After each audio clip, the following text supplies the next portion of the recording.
sun reversed its path. I took my hammer and a chisel. Emma and I found a tall, smooth rock in what had once been a small public park. In the rock, I carved the figure 1. The new beginning, I said to her. The rebirth of man. In the year 2, the rats came. San Francisco was overrun with them. They had broken into most of the grocery stores, torn open the cartons, gorged themselves, and gave birth to more rats. They multiplied by the hundreds and then the thousands. Rats, the carriers of deadly bubonic plague. Come quick, we're getting in! Where? Here! It's just through the door. Get me that kitchen chair. Hurry now, hurry. Here. We're going to the bedroom toward the baby. I'll hold the chair against the opening. I'll nail it later. The baby! The baby!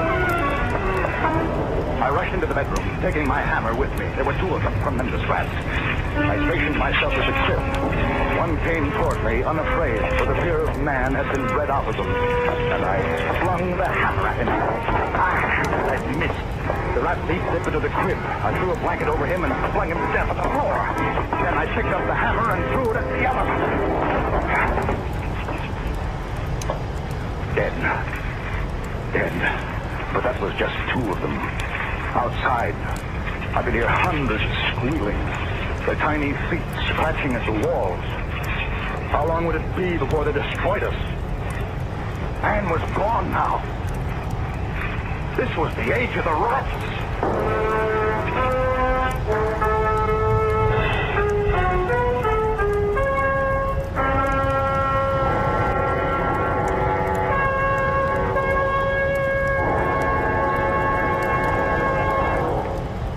You have just heard part 1 of Earth Abides by George Stewart, specially adapted for Escape by David Ellis.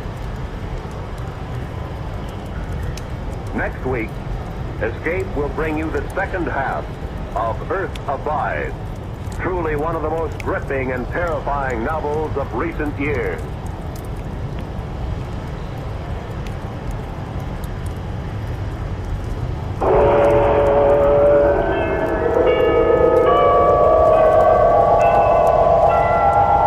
Sunrise and sunset, promise and fulfillment, birth and death. The whole drama of life is written in the sands of time. We present a new series of radio programs, The Clock.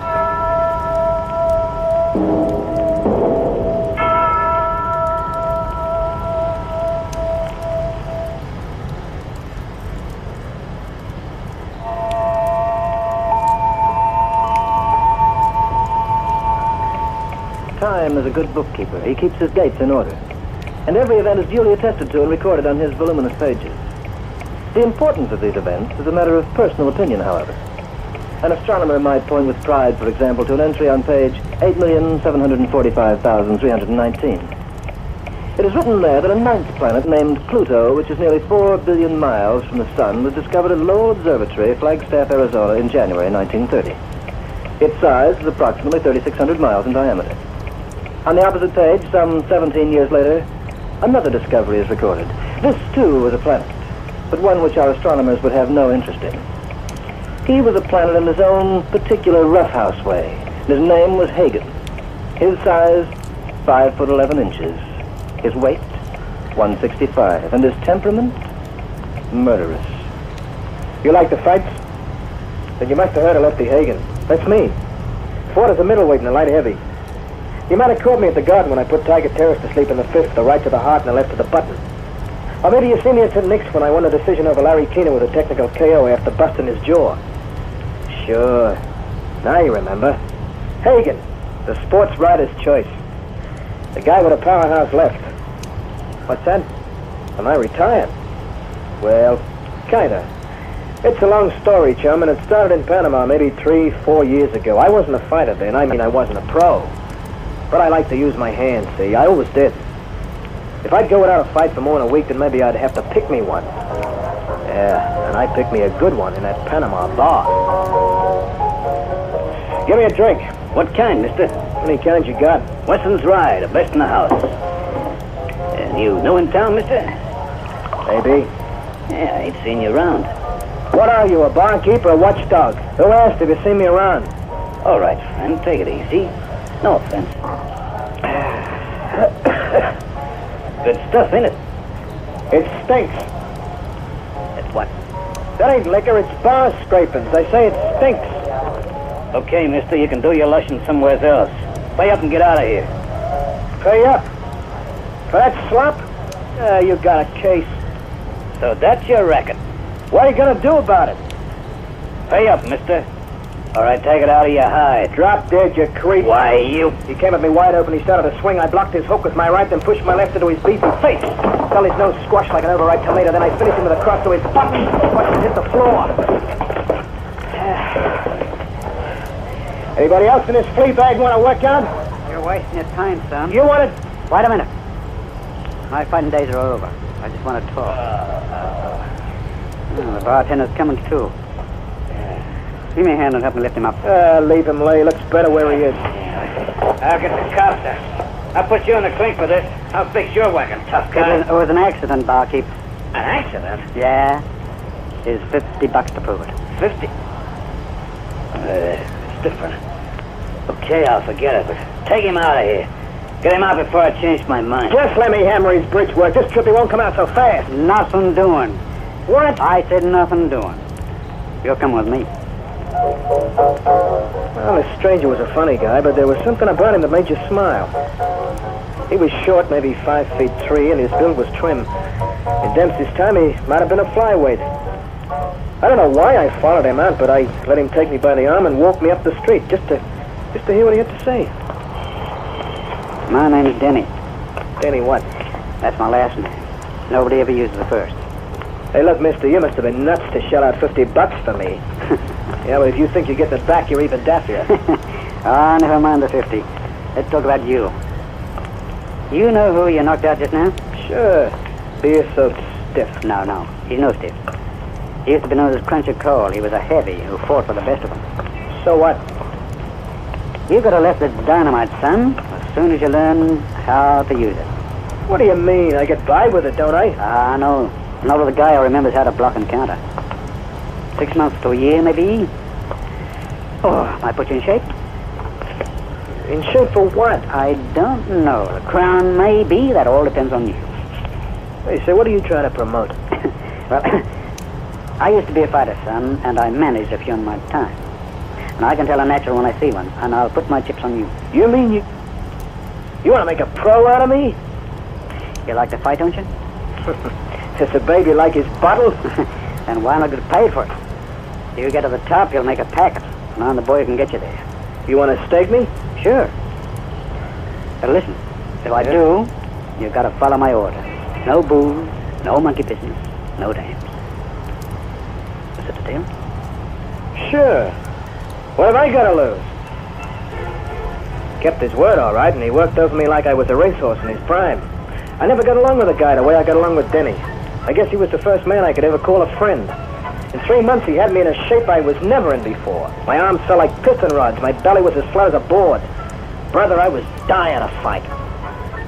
We started our tour in Frisco, where I met Sailor McGee. I flattened him in 1 minute and 30 seconds. We moved on to Santa Fe.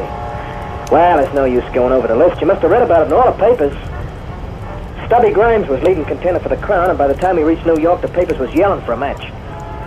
Then he got one with the winner to meet the champ. And there was no question about who that winner was going to be. I stepped in fast with the bell and caught Grimes off his feet. He took a left to the head and went into a clinch. Then I bashed his kidneys like a tom-tom. Heard him grunt, saw him try to pull away. As we broke, I lowered my right. He put his guard down for half a second to block the jab, and I let him have it on the jaw with everything I had. And then he tore his head off, and his rubber guard popped out of his mouth into the first row seat. Went down to his knees and rolled over and took the count, and the crowd went wild. 8, 9, oh! The winner, Lefty Hagen! 10 minutes later, I was back in the dressing room sitting on a rubbing table. My gloves were still on, and Denny was trying to keep the mob out until I got dressed. Then, for the first time, I saw her. She was tall and blonde and lovely. She dressed like a princess, and she talked like a queen. She was class, strictly class. from her high-heeled tootsies to the emeralds in her ears. She was just about what I've been looking for all of my life. How she got into the dressing room, I don't know. She and her half-tanked boyfriend, but she was there. That's all I cared about. And for my money, she was there to stay. I just had to come down and congratulate you, Mr. Hagen. I've never been so thrilled in all my life. Oh, you like to fight? Liked it? Oh, you were wonderful. Well, come on, Delilah. You've seen your gladiator. Let's get out of here. Be quiet, Kenneth. Hey, look, mister, don't you like it here? I never enjoyed the smell of perspiration and linen. Then take a powder.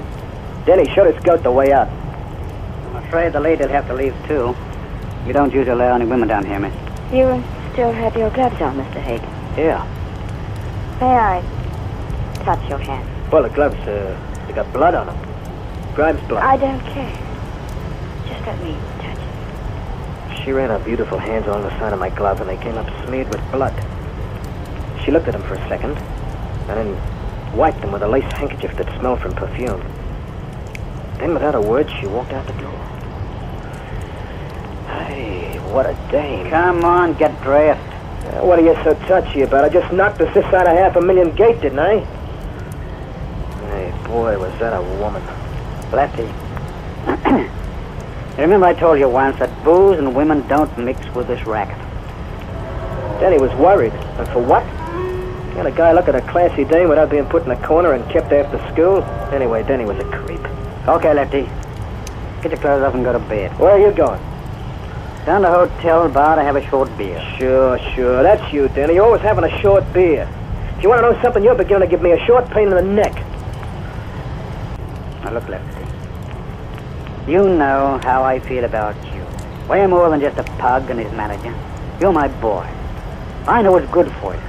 That blonde is off the list. What's the matter? You want to get her address for yourself? Now I know why you can fight so good. All your brains is in your mitts. Yeah? Well, let me... Don't answer it. Beat it, will you? Yeah? Mr. Hagen, Yeah, speaking. this is Delilah. I know. You can recognize my voice. In a minute. That's charming. I'm very flattered. Hey, how did you know where I was staying? When I want something, I manage to get it. And I wanted you. Are you busy for the rest of the evening? Not very. Well, I'm throwing a little party in my apartment, and I'd love you to come. What's the address? I'm on Park Avenue. Let me send my chauffeur around to pick you up. Okay, baby. Anything you say. Will you be ready in 5 minutes? I'm ready now. Then I'll be seeing you later on, Mr. Hagen. You're not going, Lefty. Get out of my way. That dame's poison. I could see when I first looked at her. Now listen, I'd rather have you chumming up with a leopard. She's poison, Denny. It's the kind of poison that keeps me happy. Now, look, you go down and have your beer, Grandpa. Tell you what, you be careful you don't slop any suds in that brand new tie.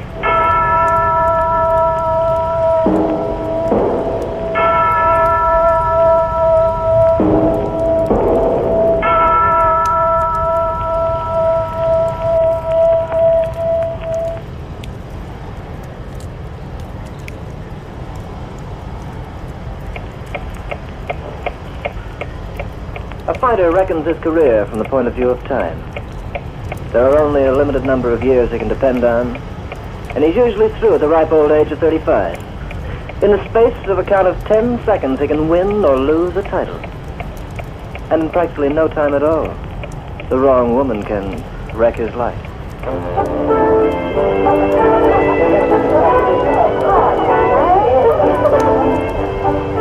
For the next 4 weeks, I did my training in the nightclubs, with Delilah as my sparring partner.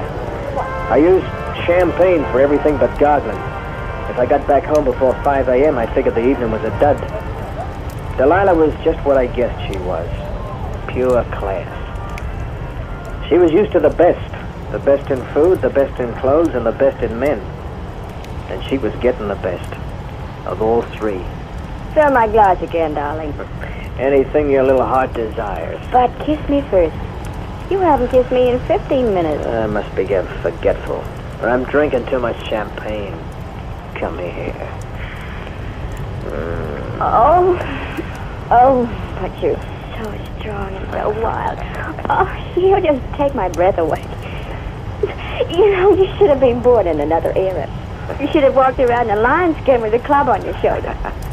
Yeah, that's me. I would have been champ then, too. Champ of the caveman, that's Lefty Hagen.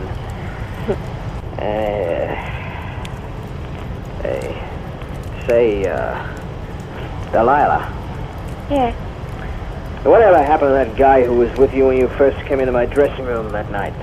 Kenneth. Yeah, that's the creep, Kenneth. A slob in fancy clothes. Well, he's in London now on business. He a good friend of yours? No, not really. Oh. He's my husband. Are you kidding? I married Kenneth 4 years ago. Why, he's not right for you. Darling, sometimes a lady has no choice. Sometimes she's forced to make a compromise. You know, what do you mean, compromise? When Father died, he left me nothing. I'm not used to having nothing, so I married Kenneth. He has more money than he knows what to do with. Yeah, but suppose he finds out about you and me. Why should he find out? Oh, you're not afraid, are you? Afraid? I could kick his ears off in 20 seconds. Then forget about it. Yeah, afraid. That's not darling. Huh? Fred. Hey, why didn't you tell me you were hitched? I didn't think it was very important. Well, I was figuring on making a little proposal myself. Oh, no. Hey, what's so funny? Oh, darling, I wasn't laughing at you. It's just that it was so sweet of you to say that. It just made me so very happy. Well, that's how it is. Look, divorce the goon. Divorce him? With all that money? Well, I'm not broke. Not by a long shot. I made 125 grand on my last fight, and I'm in for $250,000 when I count the champ. That's what Kenneth spent on his yacht last year. He's got that much lettuce? Oh, he's worth millions. And millions, darling, are what I require. What's that? What? I heard the door. I didn't hear nothing. And maybe you ought to get a doctor to examine your cauliflower ear. Kenneth. Glad to see you've been well entertained during my absence, Delilah. Oh, I was just keeping myself from getting lonesome. Didn't expect you back so soon, did you? I arrived at the airport an hour ago. I decided to surprise you. I wasn't disappointed. So maybe you're looking for trouble, mister. On the contrary. You may have my wife, Mr. Hagen, and you're welcome to her. At least you've given me the opportunity to get rid of her without having it cost me a cent. You can't do this, Kenneth. Can't I? Just wait, darling. See if I can. You've made a fool out of me ever since the day I married you, but I wouldn't give you the satisfaction of a settlement. I decided to wait until I had the evidence I needed. I have it now. Let him go, baby. Let him get out and stay out. No. You cut me off, Lefty. Don't let him get out of that door. You said you'd do anything for me. Don't let him get out until he signs an agreement. A what? You're going to settle $5 million on me before you leave this room. You've gone out of your mind. You sign, mister, or else. Get out of my way, you cheap pug. Lefty, stop it!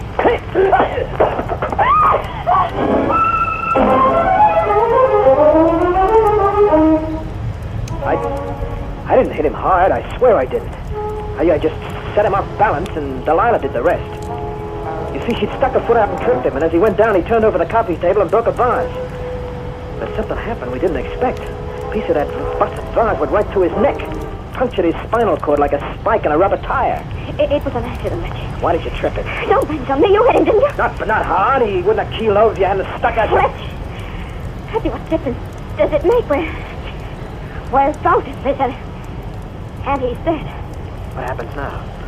We get out of it. How? I don't know yet. Don't answer that. Sit down and be quiet. Hello? Is Lefty there? Who is this? Denny, the manager. Yes. Yes, he's here. Put him on if you don't mind. He's in no condition to talk to you right now. What, you mean he's drunk? You'd better come up and take him home. Well, look here, I ought to... All right, I'm coming right up. What did you do that for? Have you gone nuts? No. I've merely found a way. A very good way for us to get out of this.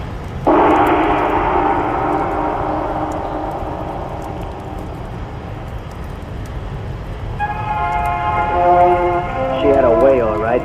Like the rat I was, I backed her up. She made me leave the apartment and set Denny up for a perfect frame. The cops found him there with a body, and she told him he was the guy who croaked her husband. She said Denny was nuts about her, and she put on a crying act that was out of this world. But it was me who gave Denny the final punch. When I swore, he left me at the hotel for her apartment 3 hours before the guy was killed. He hasn't got a chance. No. You fixed that up. What are you so unhappy about? I stayed down next, didn't I? He was the only guy I ever knew who liked me. He was my manager and my friend. I'll be your manager from now on, Lefty. I've got my money. And you have me. What more do we want? Yeah, we got everything, ain't we? Everything plus. Denny had already signed me for a bout with the champ, and I had to put on an act and follow through. I trained on gin and whiskey, tried to forget that Denny's trial was coming up. But I couldn't forget.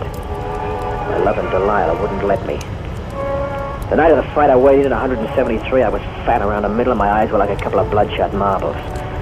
The crowd was big, and the gate was high, but when I stepped into the ring instead of Denny, I saw Delilah. Darling, I had to tell you. I've got some wonderful news. Yeah, what? Danny's dead. He's what? It's in the papers. It just came out. They were taking him to the courthouse for the trial. He tried to get away. You mean they shot him? No, they didn't have to. He was hit by a truck as he ran out of the car and crossed the street. Now you can fight, darling. You can fight to win. It's all over as far as we're concerned. Get out of my sight, you tramp. What? Get out.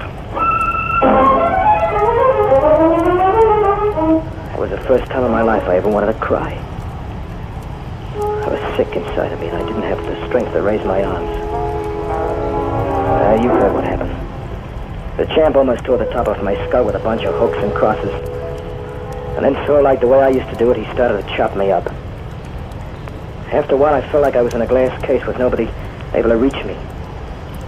Then the case cracked open and it started to rain. And I woke up flat on my back inside my dressing room. Lefty. What's the matter? Wake up, you lemon. Oh, Delilah. Where's everybody? Where's my handlers? I sent them away. You what? I paid them off and sent them away. I wanted to talk to you alone. Let me sit up. I don't like the way you acted before that fight. No? What's got into you? You looking for trouble? I found all I needed when I found you. Get this straight, Lefty.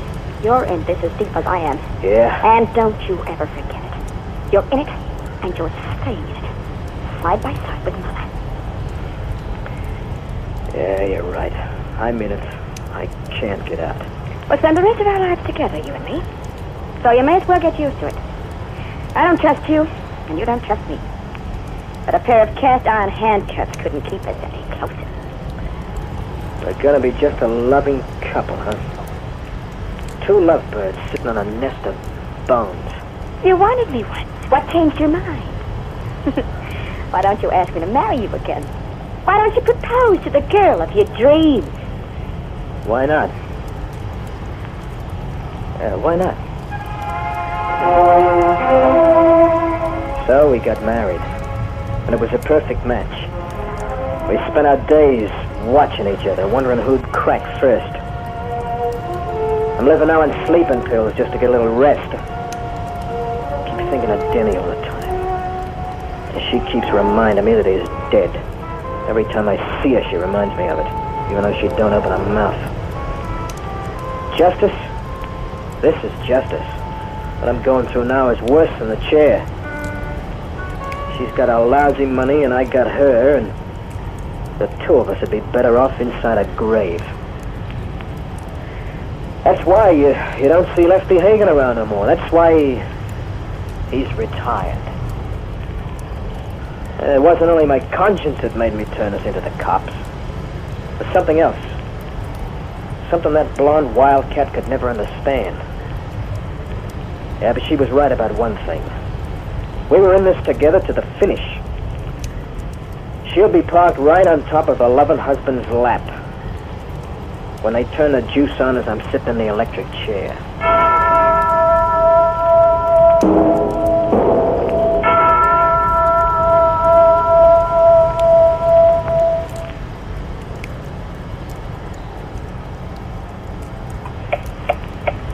Yes, Time is an excellent bookkeeper, and his dates are in perfect order. There's an entry on the debit side, for instance, that records an event which takes place tonight in the Sing Sing Death House at 9:30 p.m. A double execution. 9:30. I've just marked it paid in full. The Clock will be heard next week, same time. Written by Lawrence Klee, narrated by Hart McGuire. You heard Ken Wayne as Lefty, Margot Lee as Delilah, together with Ozzie Wenban and Gordon Glenwright. The Clock, directed by John Saul, is a Grace Gibson radio production.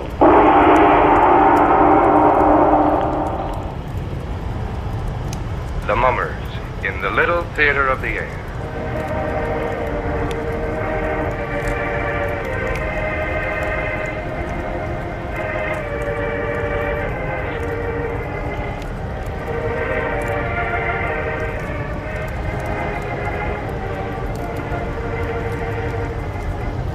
Now, the Hermit.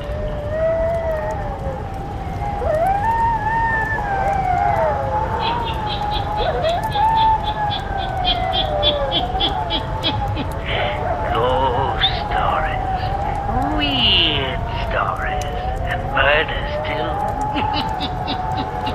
The Hermit knows of them all. Turn out your lights. Turn them out.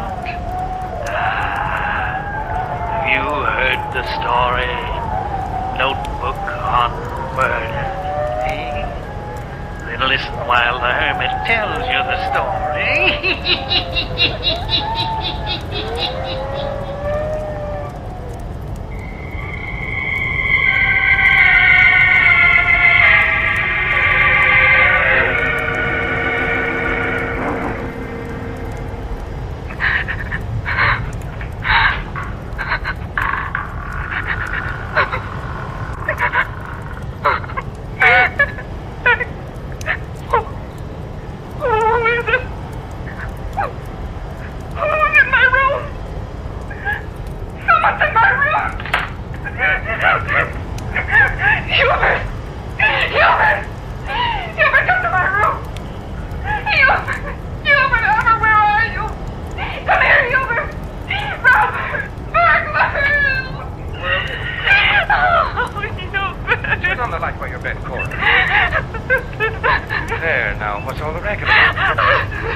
Stay right in bed, Cora. No, I'm afraid. You said you heard someone go downstairs. I know, but I won't stay here alone. All right, come on. I think you just had a nightmare. Oh, no.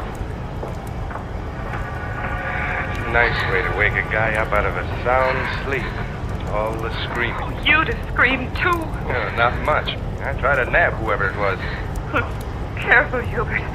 The burglar may have a gun. I can't find a light switch here in the living room. I'll get it. What? Look. The rug is kicked up. Someone was in here. And look. The things on the table have all been disturbed. Yeah.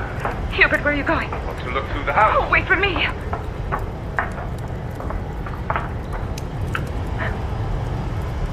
Hubert.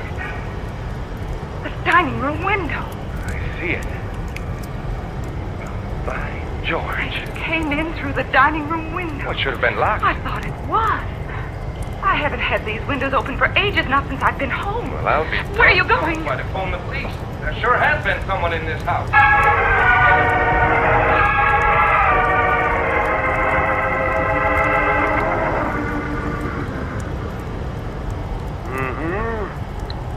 Looks like they used this window for entrance and escape, all right.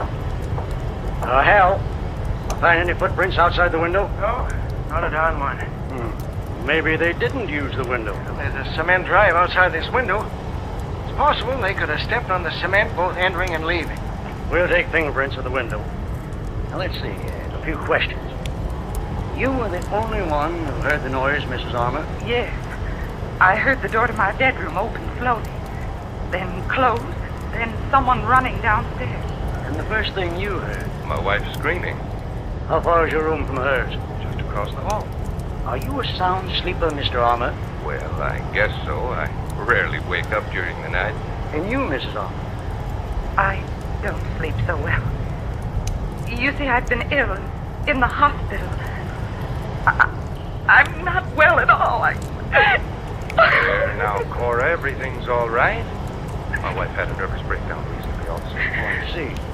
Well, just a few more questions, and then we'll let you go back to bed. Any valuables in the house?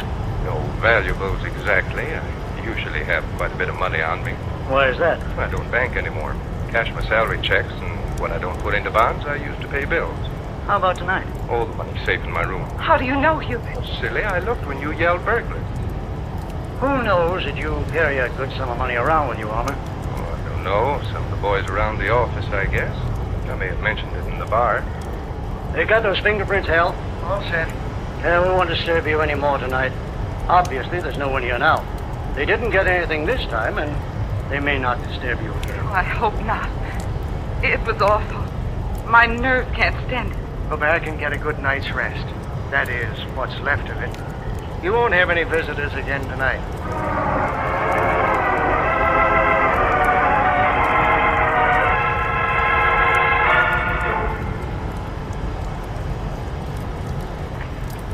Good morning, Mrs. Armour. Remember me? Oh, yes. You're one of the policemen who was here last night. Mind if I come in? I'd like to ask you a few questions. No, come in. I was just out in the kitchen finishing up the breakfast dishes. Well, then we'll go out there. I can talk to you while you work. Did you sleep after we left? Well, yes, sir, I did. And you know, this morning I can't remember much of what happened last night. That's all? But I don't remember things well at all. Not since I've been sick. Lots of times things are foggy with me. How long were you in the hospital, Mrs. Armour? Let's see. It was a long time, over a month, I guess. What brought on your illness, Mrs. Armour? Well, sir, I don't know exactly. Were you unhappy? Yes, sir, I was. What about? Hubert got so he didn't pay any attention to me. That's so? Stayed out a lot nights? Yes, he did. He was never home. But since I've been in the hospital, he's been wonderful to me. Kind and good and home every night. Oh, came to his senses, did he? Yes, sir. There's been a great change in Hubert. That's good. Yes. I feel like I can get well now. Of course, the burglar coming has upset me. Coming into my room like that and standing there in the darkness. Hubert says if it wasn't for that window being open in the dining room, we might just think of it as a bad dream I had. Well, Mrs. Armour, we're going to keep an eye on the house. We want you to help us. All right. What do you want me to do? If you see any strange persons hanging around here in the daytime or night, you call the 4th Street station and report it. Now, here's the telephone number. Or anything strange that happens, you remember and tell us. Sure I will. The best I can. You know, it might be a good thing, Mrs. Armour, if you wrote things down in a notebook, as long as you can't recall things very well. What should I write down? Oh, anything odd that happens. And what's more, Mrs. Armour, you keep this notebook a secret, just between you and me. Think you could do this? Why, sure, I guess so. Not even tell your husband? I could keep it from you. Good. Now, let's see. Suppose you keep these notes under the mattress of your bed. Only you and I will know that they're there. Write down anything you want to, and keep it for me.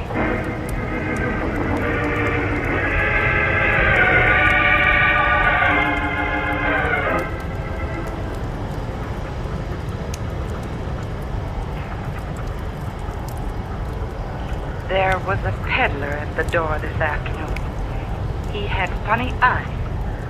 I thought he might be the burglar come back again. Didn't let him in. He went to Mrs. Joyce's next door. She didn't let him in either.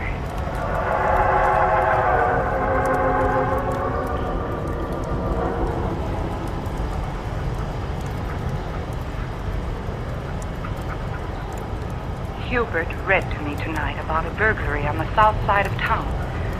This burglar got in through a window, too, the basement window. He took money and silverware.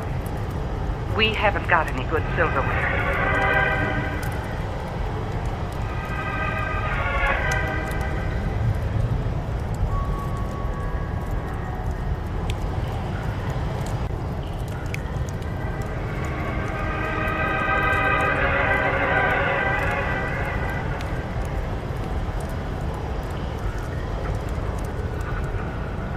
It's 15 minutes to 12, midnight.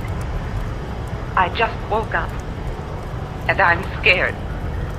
Awful scared. I'm writing in this notebook because I've sort of got accustomed to doing it, and it steadies my nerves a little. I've been writing in it for a couple of weeks now, but the policeman called Hal hasn't been around to see it. Maybe it's because I haven't called or had anything to tell him. But I'm scared tonight. It was at supper that Hubert said... You aren't frightened of burglars anymore, are you, Cora? Sometimes I'm afraid of him coming back again. No, fiddlesticks. There won't be any more disturbance after all this time has passed. Oh, I hope you're right. Of course I am. Anyhow, I have to go out tonight. Oh, Hubert. Now, don't cloud up and cry, baby. No one's going to hurt you. What's more, we'll see that all the windows are locked and the doors. Why do you have to go out, Hubert? The buyer. Boss asked me to see him tonight. I'm afraid. Terribly afraid. Oh, listen, there's nothing to be afraid of. Before I go, I'll see that you're safely tucked in your bed. Well, you were complaining before supper about being tired. So you can take a little sleeping pill and go to bed early. Then I'll lock all the doors and you'll be as safe as a bug in a rug. What's more, I'm going to go home early. Told the boss I couldn't leave my wife for too long a time. So Hubert got me all fixed up. And after taking the pill, I did fall asleep. But a little while ago, something must have woke me up. It's exactly 12, and Hubert isn't home yet. I know because I just called out and he didn't answer me. It must have been about 10 or 15 minutes ago that I woke up and heard something outside my room.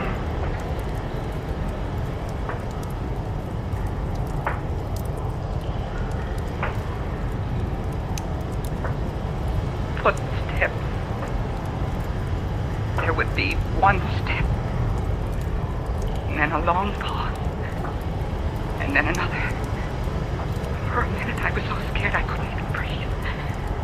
Somehow I just seemed to know that whoever was coming down the hall was coming to my room, and for me.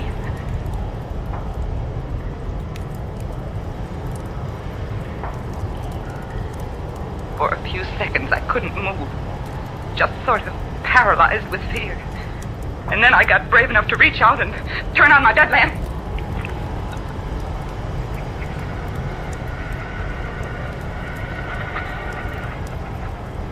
The person must have been real close to my room when the light went on.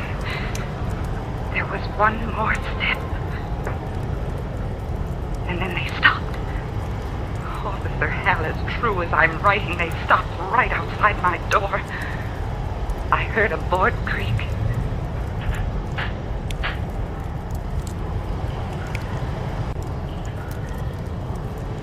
Then all was very, very still. For almost years, it seemed. And then I heard, very quietly as if someone was tiptoeing, footsteps leaving my room.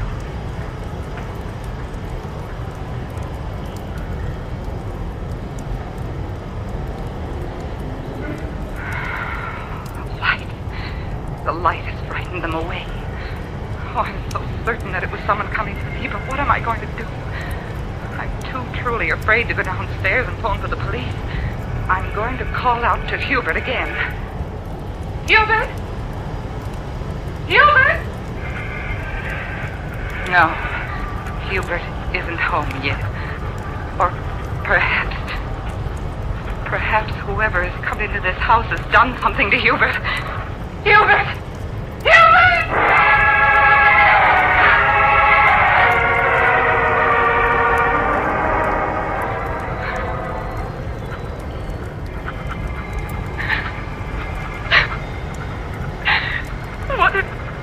What if they've killed my Hubert?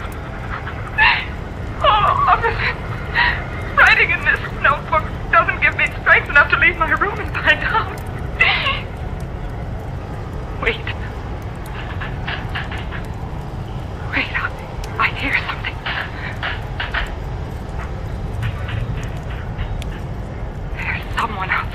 door. I know it. Someone just moved outside my door. I'm going to hide this notebook under the mattress like you told me to do. And then I shall scream out the window for help.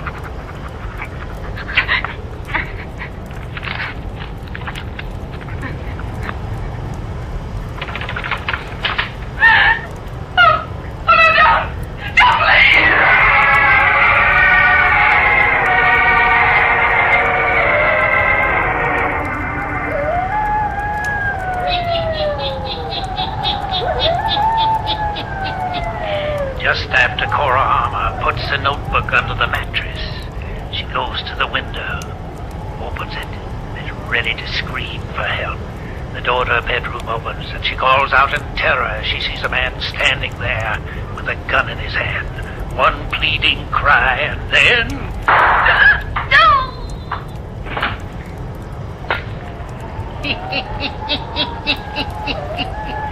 Cora Armour has been shot. Murdered. Will the police be able to find her assassin? The hermit will tell you before the night is done.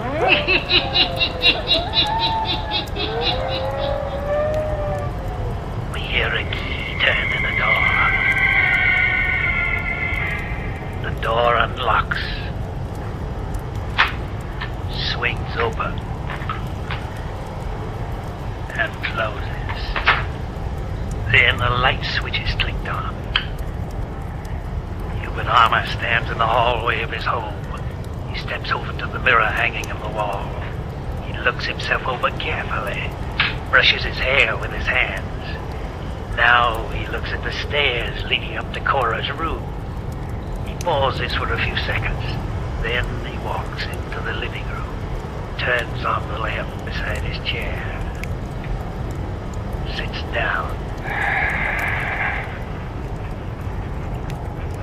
From his pocket takes the early morning edition of the paper. He scans it, dropping the paper all around his chair. Now he rises, turns off the lamp, walks into the hall. He calls Cora's name. Cora! Cora, you awake? Naturally, there's no answer.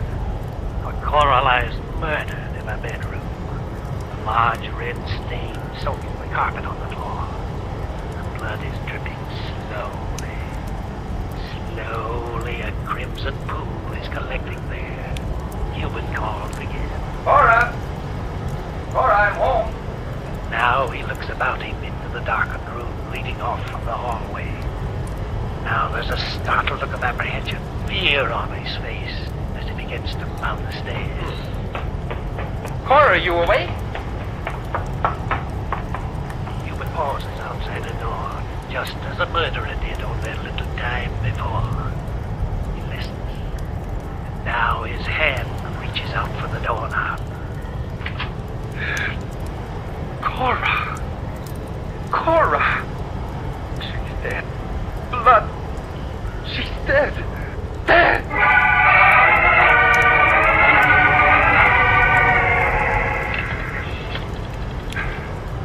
Operator, get me police headquarters, please. Hello, police headquarters. This is Hubert Armour, 9784 Crawford Street. Come at once. Hurry, it's my wife. She's been murdered.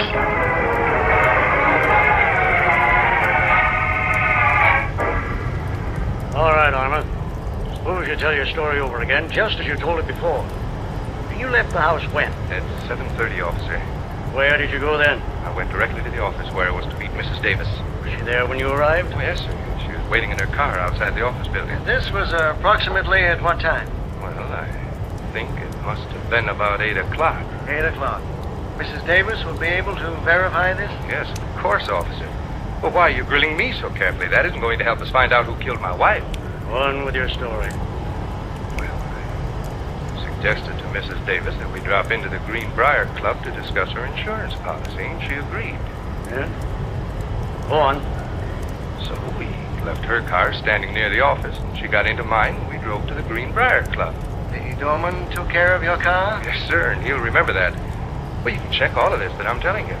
We will. Go on. There isn't any more to tell. We sat there, talked, had a bite to eat. What time did you leave the club? Oh, a little after 10, I think. Then what did you do? Why, I took Mrs. Davis over to her car. Then? I drove straight home, put the car in the garage. What time did you get home, Mr. Armour? I didn't look at my watch, but it must have been a little after 11. But you didn't call us about the murder of your wife until 20 minutes after midnight. Why was that? I didn't know my wife was murdered, officer. I called out to her when I came home, but she seemed to be sleeping. She'd taken a sleeping pill before I left tonight, so naturally I thought she was still asleep. So what did you do then? I went into the living room with a paper, sat there and read a while. All the while until I went upstairs and discovered my wife's murder. I don't know what time it was I called you. We know. And we know other things, Hubert Armour. We know at what time your wife was murdered. She told us. What do you mean, she told you? She told us just as much as if she were alive now. But I don't understand what you're driving at. No? And when your wife told us at what time she was murdered, she also told us who murdered her. Well, who did it? You were very clever, Hubert Armour, from the very start, when you planned this crime. When you called us here to hunt for a burglar who was no one but yourself. That's a lie. You built this thing up slowly. Tonight you carefully accounted for your time up till 11 o'clock. The remainder of your alibi was weak. It might have been strong enough if Cora Armour had not left us a notebook on crime. What? I asked her to keep a notebook, to tell me all the strange things that happened in this house. She did. She kept it faithfully. Midnight tonight, you, according to her own writing, were not home. She called out to you, but you didn't answer. But you were here. You came in. You crept to the door of her room. You lost your nerve. You came back at midnight, shot her, left the house to dispose of the gun, returned, sat down on your chair and looked at the paper, then went upstairs to look in her room and to report her murder. Yes, Armour, you had it all planned very carefully, but you didn't reckon with Cora Armour's notebook. There's someone outside my door. I know it. Someone just moved outside my door. I'm going to hide this notebook under the mattress like you told me to do. And then I shall scream out the window for help. You heard the scream, didn't you, Hubert Armour? You heard it? No, I didn't. You heard the scream, all right. She made it when you opened the door, when you lifted the gun to fire on her. She didn't scream. She just called out, "Don't, please." I admitted I killed her. She was a stone around my neck, nagging, never well. I hated her. I wanted freedom. She wasn't well because she feared you, Hubert. She feared you all the while. It was fear that sent her down to a sanitarium. In her heart, Cora Armour feared death at your hands. Yet, without her notebook, you might have gone free of the crime of murdering her.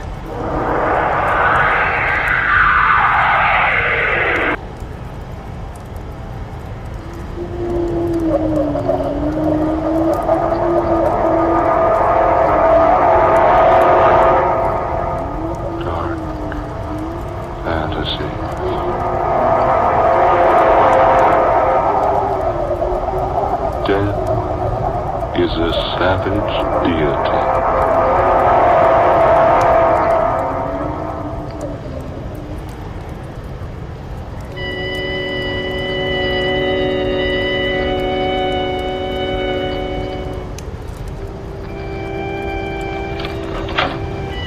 Is that you, Dolores? Yes, Warner.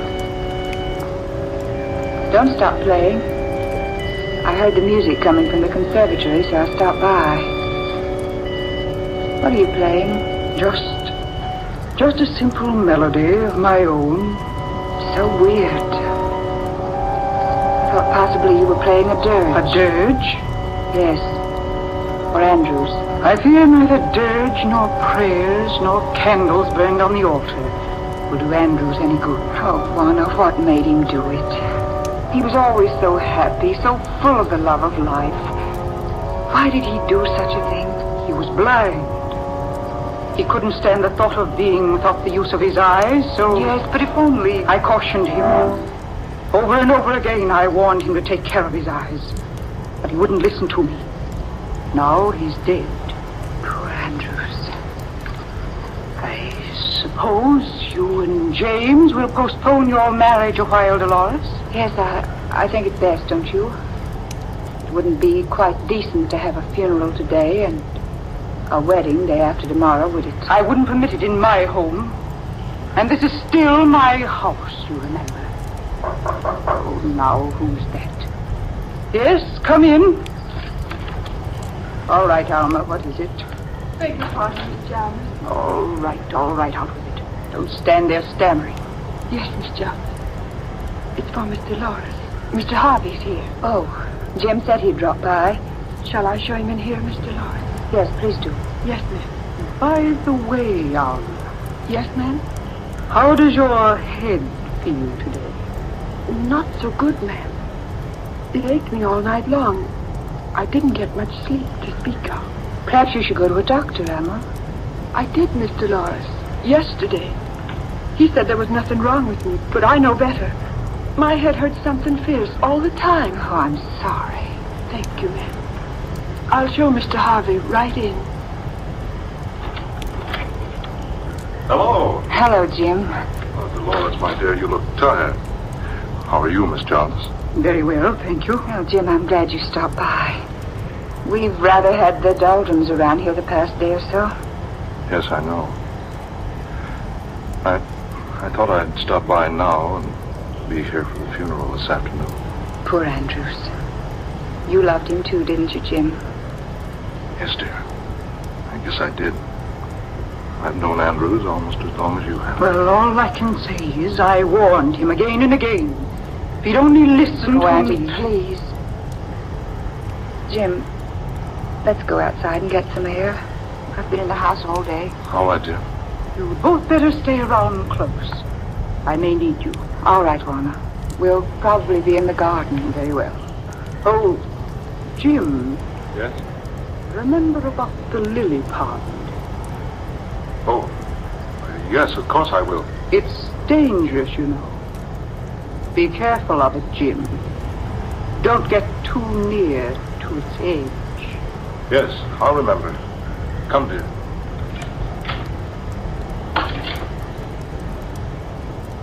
Jim, Yes, dear? what did she mean about the lily pond? Oh, don't you remember that the railing around the pond was taken down for repairs? It hasn't been replaced yet. Yes, I know, but it's been down for almost a month. Here, let's walk on the grass, shall we? Why does she remind you about it now? Well, she probably doesn't want us to fall into it and soil our pretty clothes. But she seems so insistent. She said it's dangerous for you to be careful of it. For you not to go too near its edge. You, Jim, not me. Oh, she meant both of us, silly. She just addressed me because she wants me to take care of you. Does she? Why, of course she does. What do you mean?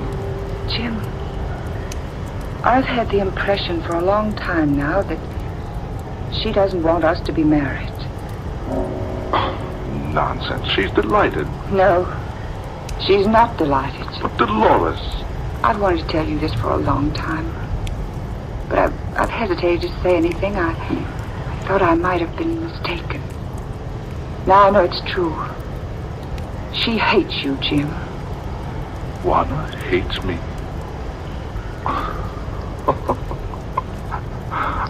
Why, of all the silly things I've ever heard of, Juana and I are great friends. Oh, darling, you're wrong. Juana has no love for you.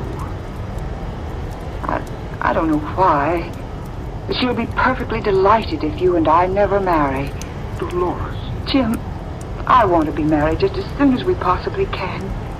Then I want to go away from here. Away? Where, dear? I don't care where. Just so it's someplace else, anywhere but here. But, darling, I thought you loved this place. Love it. I despise it. Dolores. I do, Jim. Oh, darling, I'm so upset. There's something terrible going on around here. I don't know what it is. But it was responsible for Andrew's death. Darling, how can you say that? Because I know. You know what? There was nothing wrong with Andrew's eyes. What? No. Nothing at all wrong with them. But he went blind. The autopsy proved it. Well, that's why... I know. He died blind, yes. But I went with him to an optometrist about a week ago. Andrews had perfect vision in both eyes, and no sign of defect or weakness. But Dolores, that's not possible. I know, but it happened. But how? How, dear? I can't answer that. Oh, Jim, look out! Good Lord! Oh, dearest, the lily pool. You almost walked right into it. Yeah. I thought it was over farther to the east end of the garden. I don't know why we should be so frightened of it. It's quite shallow. Even if one of us did accidentally fall in, we'd only get a bit wet. Is that all that would happen? Jim, what do you mean? I wonder. Come on, dear. We must be getting back to the house. I want to brush up a bit before the crowd begins to drift in.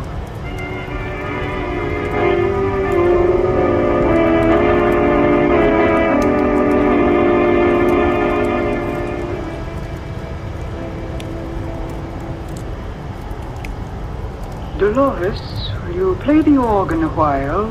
I'd like some music. Do you mind if I don't, Auntie? I'm rather tired. Look here, Dolores. How about a swim down on the beach? The moon's up. It's quite warm tonight. Jim, I think I'd like that. Certainly, if you're too tired to play the organ, you're too tired to swim. Oh, it'll be good for her, Miss Jarvis. She needs some fresh air and exercise. Yes, Auntie. You don't mind so much, do you? No, I suppose not. Good. Is there a suit in the men's quarters of the bathhouse I can use? Yes, you'll find several there, James. Take your choice. Oh, fine. Come along, Dolores. No, let's not go that way, Jim. Let's take the back door and cut through the garden to the bathhouse. All right, dear. We won't be long, Auntie. Just a plunge and we'll be right back. Very well. Oh, James.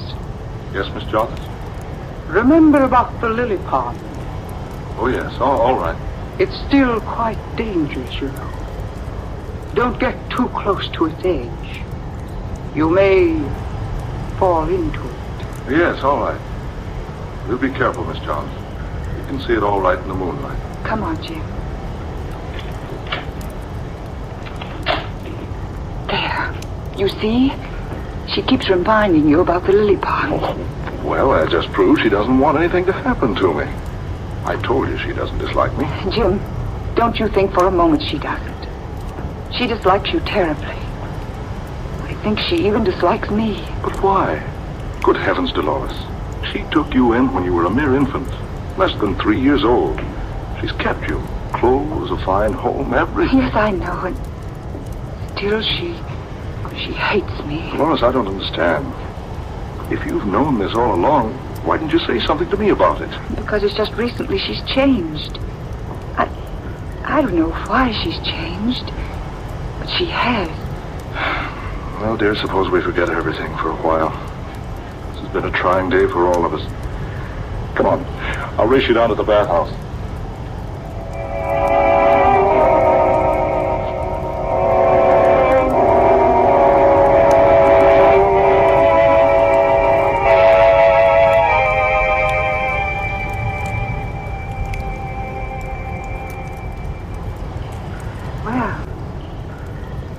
Not be dressed yet.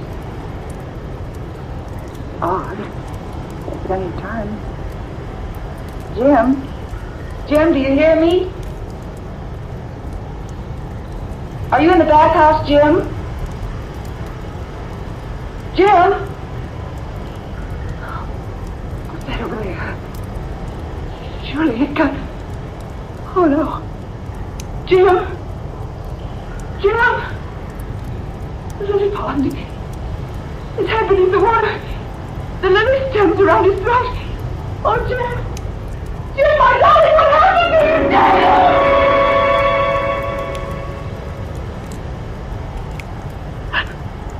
Please, try not to think about it. It's all over now, and there's nothing to be helped by thinking about it. But how did it ever happen to him? Dolores, you heard the coroner's verdict. Jim must have wandered over to the lily pond while waiting for you to finish dressing. He apparently stumbled and fell, striking his head on a rock, becoming unconscious. He fell with his head underwater, and it strangled him. Oh, it was so sudden. If I'd only been a little quicker dressing, I might have saved him. Don't think of that, dear. We can't help what's happened. Lie still, dear. I'll answer it. Hello? Yes, Mr. Evans? Yes?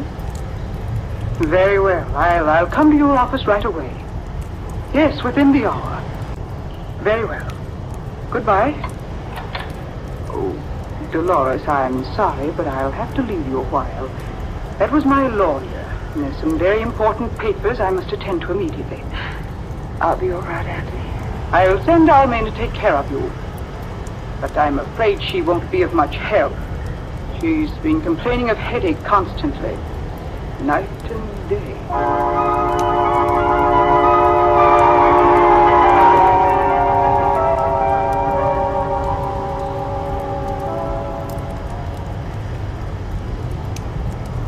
Did you call me, Dolores? Yes, several times. You were so long answering. I'm sorry, Miss Dolores. I was downstairs. Can I do something for you, ma'am? Yes, Alma. I want the key to this room. That room, Miss Dolores? Yes, and I want it right away. My aunt has kept this room locked for 18 years. She's always told me she wants no one in there because her father died in that room. Yes, ma'am. That's it. Nothing else. I'm not so sure. I intend to go inside that room now. Get me the key. Oh, Miss Dolores, I beg you, ma'am. Don't go into that room. Whatever you do, ma'am, in the name of heaven, don't go into that room. Why not? Tell me, Alma. What's in there? It's frightful, ma'am. Please listen to me. My head's a splitting. I'm a sick woman. I'm almost a dead woman. But with the life that's left in me, I plead with you not to enter that room. Alma, stop this nonsense. It's not nonsense, miss. There's worse than the devil in there. Alma, do you have the key? Answer me. Do you have the key to that room? Yes, ma'am. That I have. I stole it from Miss Jarvis a month ago. Then let me have it. Give it to me. At once. I'll open the door.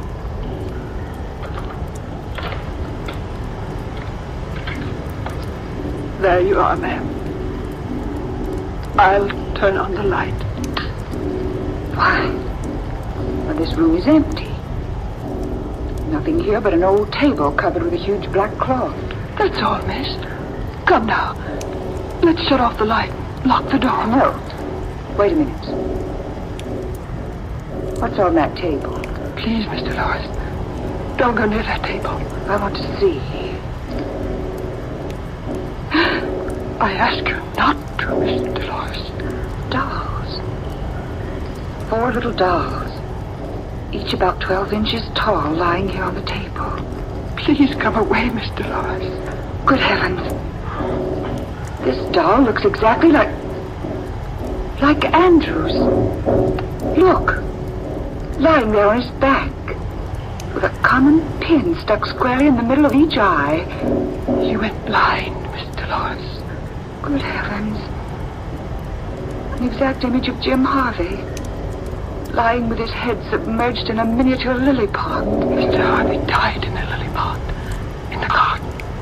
This doll. Alma. It's an image of you. With a pin stuck into its head. Oh, Miss Dolores, ma'am. My head's killing me with its aching. Alma. This 4th doll. It's you, Miss Dolores. With another pin. Stuck into the doll's body so it pierces the heart. Don't you feel pains in your heart, Miss Dolores? Alma, what in the world does all this mean?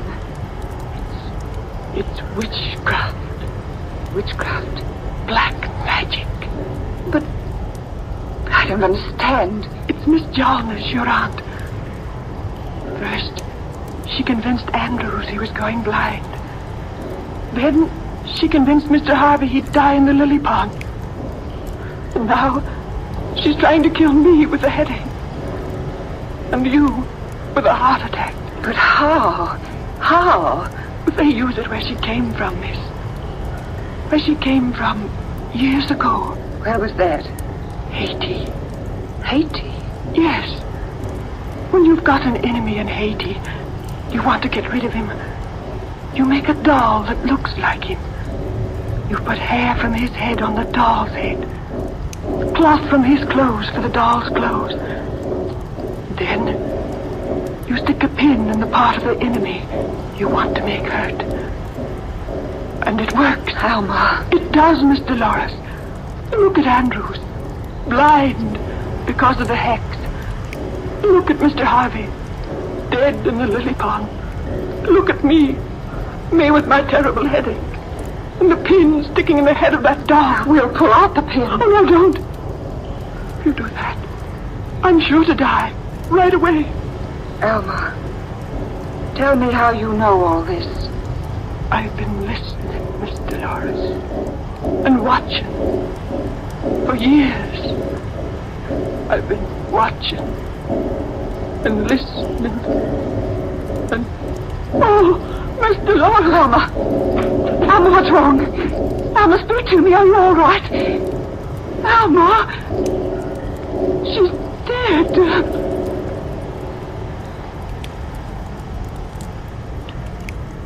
Miss Dolores, feeling better? Yes, much. How did I get here in my bed, Doctor? Your aunt found you here, unconscious. Then I did manage to get here before I fainted. Have you found Alma? Yes, poor girl. Dead. Brain hemorrhage. Brain hemorrhage? Yes. Where did you find her, Doctor? In her room. She must have died in her sleep. No. No, she didn't die in her bed. My aunt must have placed her there. Dolores, you know the truth. Do you, Dr. Seabrook? I've known it for years. I've been watching Warner, your aunt, for years. When Ambrose died, I became suspicious. When your fiancée perished in the lily pond, I was convinced. Convinced that Warner was using her ancient jungle powers. Of what?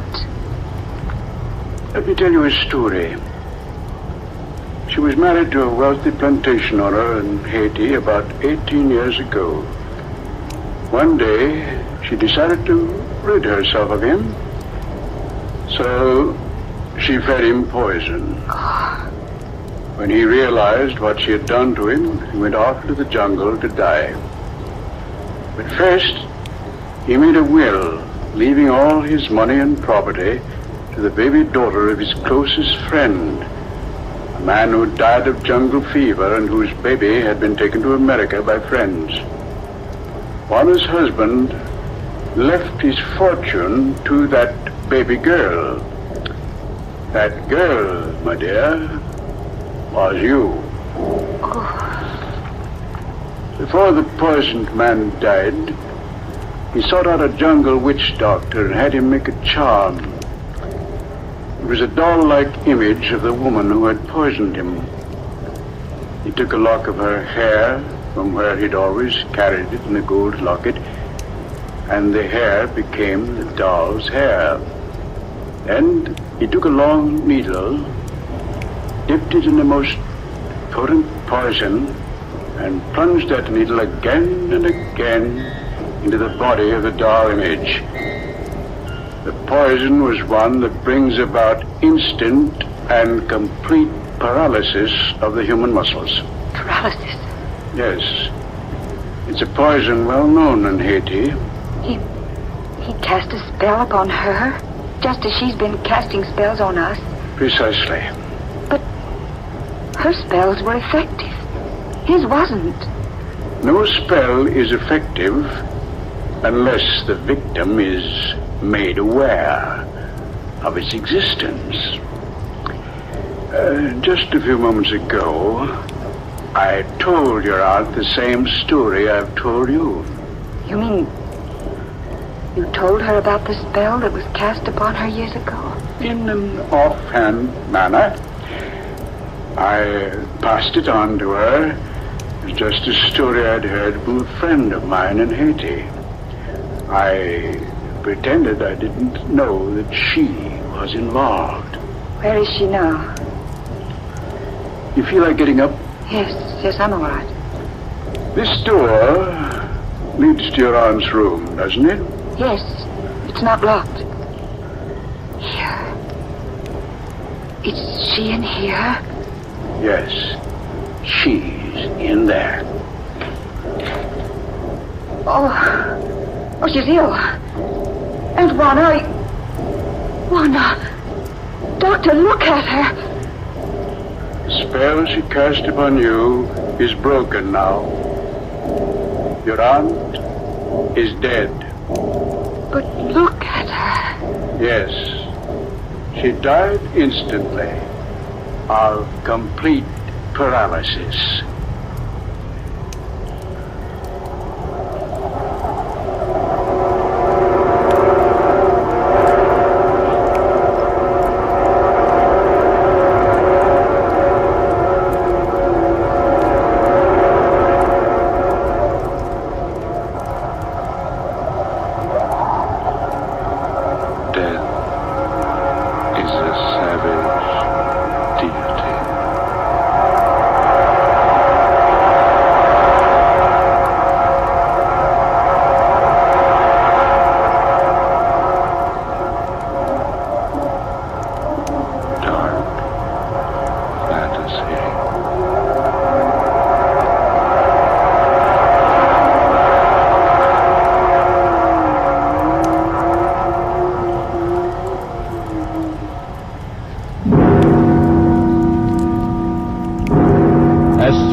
Columbia Broadcasting System and its affiliated stations presents Escape, a new series of programs of which this, the sixth, is The Ring of Thought by Sir Arthur Conan Doyle, produced and directed by William N. Rolston.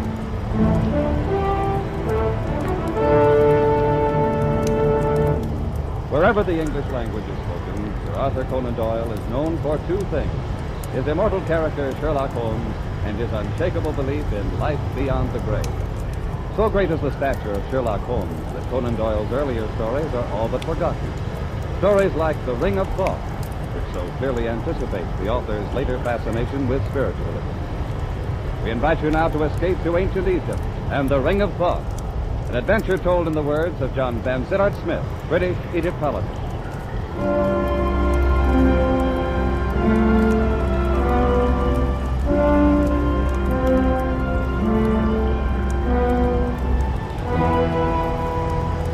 I arrived in Paris on the 3:14 express from Dieppe and went immediately to my hotel in the Rue de Lafitte. My actions so far had worked out according to my planned schedule. I slept for exactly 2 hours, got up and dressed, donned a greatcoat, walked down the Avenue de l'Opéra, and entered the side door of the Louvre.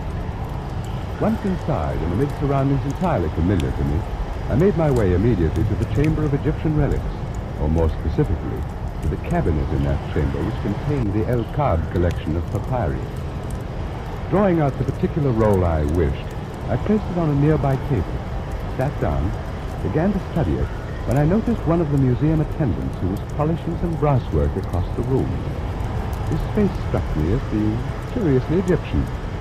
On sudden impulse, I decided to cross the room and speak to him.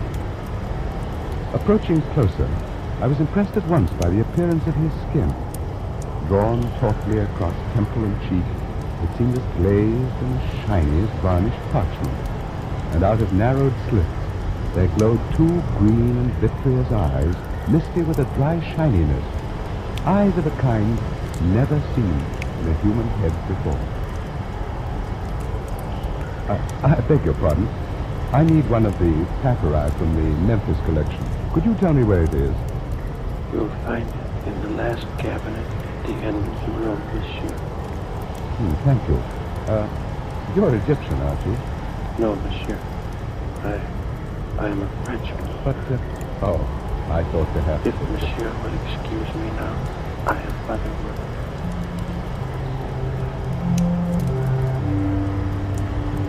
I went back to the table and took up the papyrus I had been studying before. But my former calmness in translating the intricate hieroglyphics was gone. and out of the depths of my mind welled a feeling of terrible familiarity. I concentrated more deeply on my studies, pushing aside those thoughts conducive to mental turmoil, and at last, worn out by the inward struggle, I fell asleep.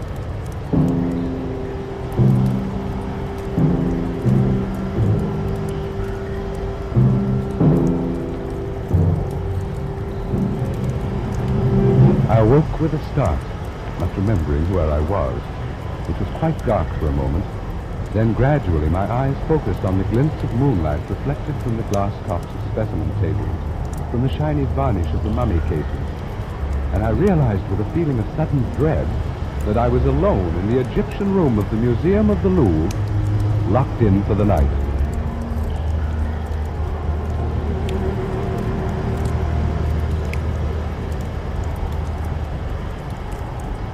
And I saw at that moment, approaching through the moonlit halls, a thin yellow flame. Nearer and nearer it came until I could perceive above it, as though floating in the air, the eerie, glistening face of the man I'd spoken to earlier. I shrank into the dark shadow of my corner, and he passed without seeing me, stopping before the mummy cases a few yards away. Scarcely daring to breathe, I watched him place the light on the table and begin feverishly to examine the tags on the specimen. In a moment he gave a cry of delight, and drawing one of the mummies from its resting place, laid it on the table in the full glow of the lantern and set to work. He was unwinding the wrappings from the head of the corpse. A few turns revealed a tumbled cascade of black curls. A few more, the snow-white brow, then the delicate nostrils, and at last the full, warm, passionate lips, the face of the most beautiful woman the world has ever seen.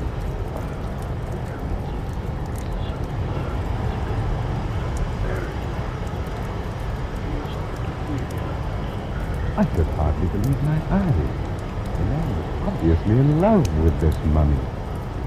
After a while, he left the body, turning his attention to one of the glass cases filled with an assortment of rings.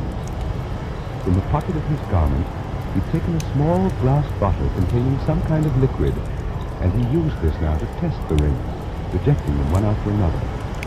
Then at last... This is it. It's the one. Last I found. The ring of love. In his excitement, he dropped the bottle, and I gasped in surprise at the sudden sound. Who's there? I beg your pardon. So it is you. No, do not move. I didn't mean to spy on you. I fell asleep. Who are you, monsieur? I am John Van Sittard Smith, a student of Egyptology. No matter. You will observe this night. Yes. Had I discovered you 5 minutes ago, monsieur, I should have slain you without a word. As it is now, I have found the ring. But I warn you not to interfere with me in any way. I really haven't the slightest intention of it. After all, I'm only here by accident. Perhaps. I say, you shouldn't have unwrapped that mummy, you know. It's starting to deteriorate already. Oh, my beloved.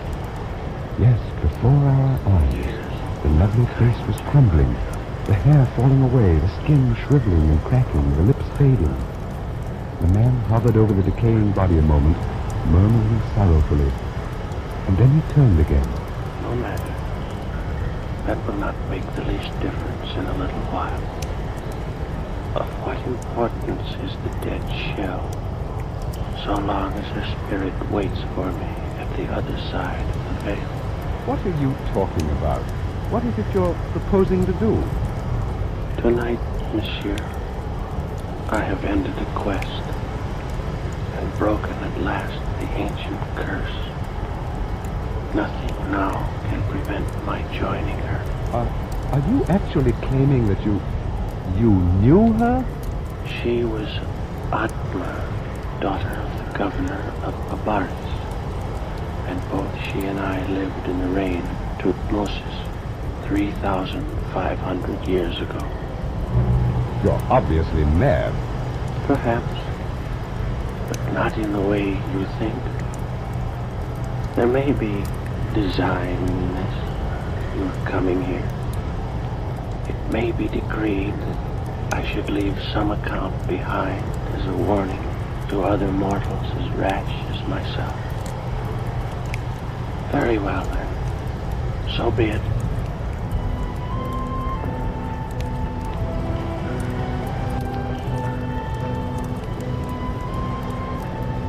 I am, as you surmised, an Egyptian. My name was Sasra, and my father had been the chief priest of Osiris in the great temple of Abaris, which stood in those days upon the Bubastic branch of the Nile.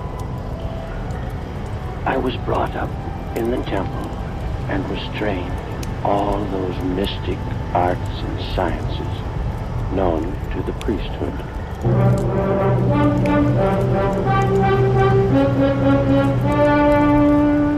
Of all the mysteries that I studied, none intrigued me more than the question of life and death. And even to this question, in time, I found an answer. But for a man to live beyond his allotted span of years, Master Sastra, the gods have not so ordained it. Then perhaps they will have to revise their ordinances, now that I've discovered their secret. 'Tis not well to jest. I tremble, for though I've labored in your service for a year, I knew not the goal of your endeavors. Osiris forgive me. Ah, what a pity you look upon it this way. For I'd thought that in return for your assistance, I should grant you, too, the gift of centuries of indestructible life. I would not have it, Master Sastra, and I beg that you, too, forgo it. Forgo it? I introduced the fluid into my veins 1 month ago. Oh, no. Then you are lost indeed. Lost? Do you call this being lost? Let's see now. My heart should be about here. Oh, that knife. No, don't. Master, you've killed yourself. Not at all. See? It bleeds a little. But in a while, the wound will close up. And that's all. It's immortality. No, I shall not live forever. But for 5,000, perhaps 6,000 years, I shall be immune from all dangers of violence, poison, disease, starvation. You cannot die? Now, with this fluid in my veins, nothing in this world can end my life. Doctor, are you there? Someone called. It's Parmes, the priest of thought. In here, my friend. Enter. Oh. Greetings, Sorcerer, Master of Sciences, and his worthy assistant. If you will excuse me, Masters, I go to make my peace with ourselves. What's wrong with your helper, Sorcerer? The thought of a well-nigh eternal life has frightened him into gibbering superstition. Then you still believe in the discovery? Believe in it? Parmes, my friend. Look. By the heavens, what a scar. It pierces the heart. It was done only a moment ago with this knife. See? I can put it back in the wound. So. You suffered no ill effects? None whatever. And if I turned the knife in the wound, that would do you no harm? You may try. I feel nothing. I walked last week in the snake pits by the river, was struck innumerable times. It caused no harm. By the great Anubis. Will you have it then? Out of all Egypt, I have chosen only you, my friend, to share the gift. But the choice is yours. I'd be a fool to refuse, Sastra. I'll have it. And now, what must I do? First, we must open a vein in your wrist, like this. Then, we drip the elixir slowly into your bloodstream. Steady now. I don't feel anything. There is no sensation. It is done. So simple? There is nothing more? That's all. And now done, it can never be changed. It seems incredible, supernatural. It's no more than a chemical discovery, but with it, while all this about us passes away, you and I, Parmes, will live on for 50 centuries. Think of it, my friend. 5,000 years of life. 5,000 years. Only the two of us. Listen, that noise. Some procession must be passing in the street. I have an idea what it may be. Come on over to the window. Clear the road! Stand back and make place for the loveliest pearl of Thebes. She's being carried on the shoulders of slaves, Parners. She must be some woman of rank. Her name is Atma.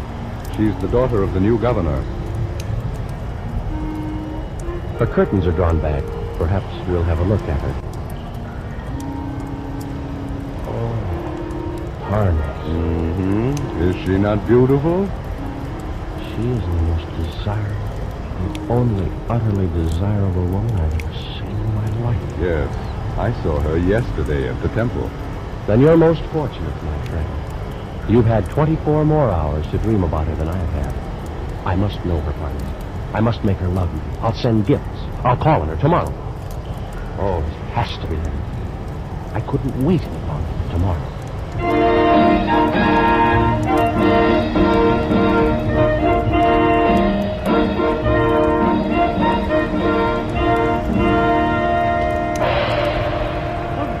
Calls upon the beloved of the universe. He is Sastra, priest of the temple of Osiris. Well, bid him approach. Enter, Sastra. That's a noble ambition. But wouldn't it be much better to sit here beside me and watch the fish in the pond? You will all withdraw, except you, my dear. Play something for us, at a distance.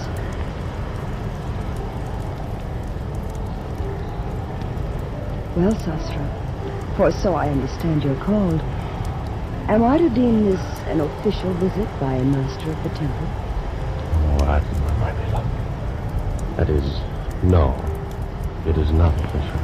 Oh? Perhaps then you wish to see my father, on personal business of your own. Oh, no.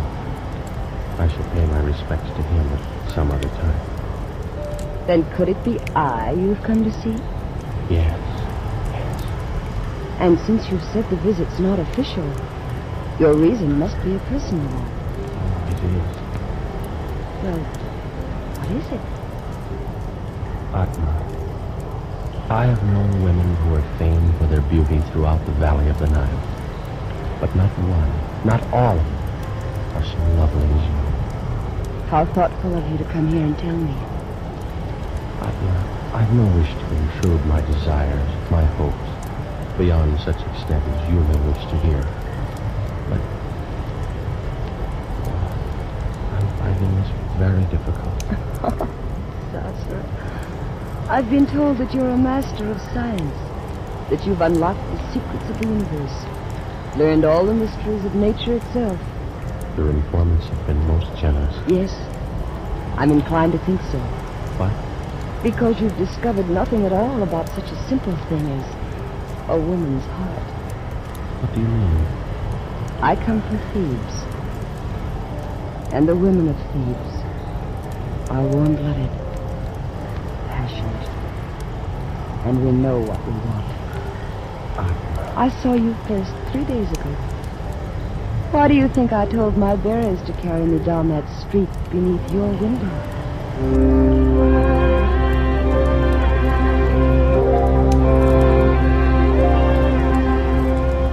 And so, miracle of all miracles, Atma loved me. Worshipping the very ground her feet had trod upon, I lived through those glorious weeks, and with it all, our love grew apace. But one thing bore heavily upon my mind, and I came to speak of it more often to my beloved as we sat and talked by the fountain in her garden. Look, Sastra. See how the stars shine through the water? Yes, Atma. More lovely even than their glow in the heavens. Are they very old, the stars? Very old, beloved. As old as time. And they'll go on gleaming there, long years after you and I are gone and forgotten. Atma, my dearest, we've talked of this before, and I know it distresses you to think of it. No, Sastra. Tonight everything is beautiful. We shall not talk of death. Not of death, but of life. They're only counterparts of one another. Oh, if we could only live together. Grow old together and die in the same instant. But how much better to live and love 5,000 years. Will you not do it? Does so long a time seem too great for the love you feel for me? Beloved, no. The time would pass in an instant, and the lost end be no easier born than now. Then why draw back? Will you not take the elixir now, tonight? I'm afraid, Sasra. We'll anger the gods. We will outlive the gods. They will have their revenge. Whatever occurred, we'd be together. Yes, I've thought of that. Were it not so, I'd not even consider doing it. Then you'll do it. Atma, you'll do it. I need more time, only a little more to assure myself. How much? Tonight, Sasra. Give me tonight. Every hour you live without the elixir is another hazard. All right, then. Tonight. And may Isis herself guard over you until the fluid courses in your veins.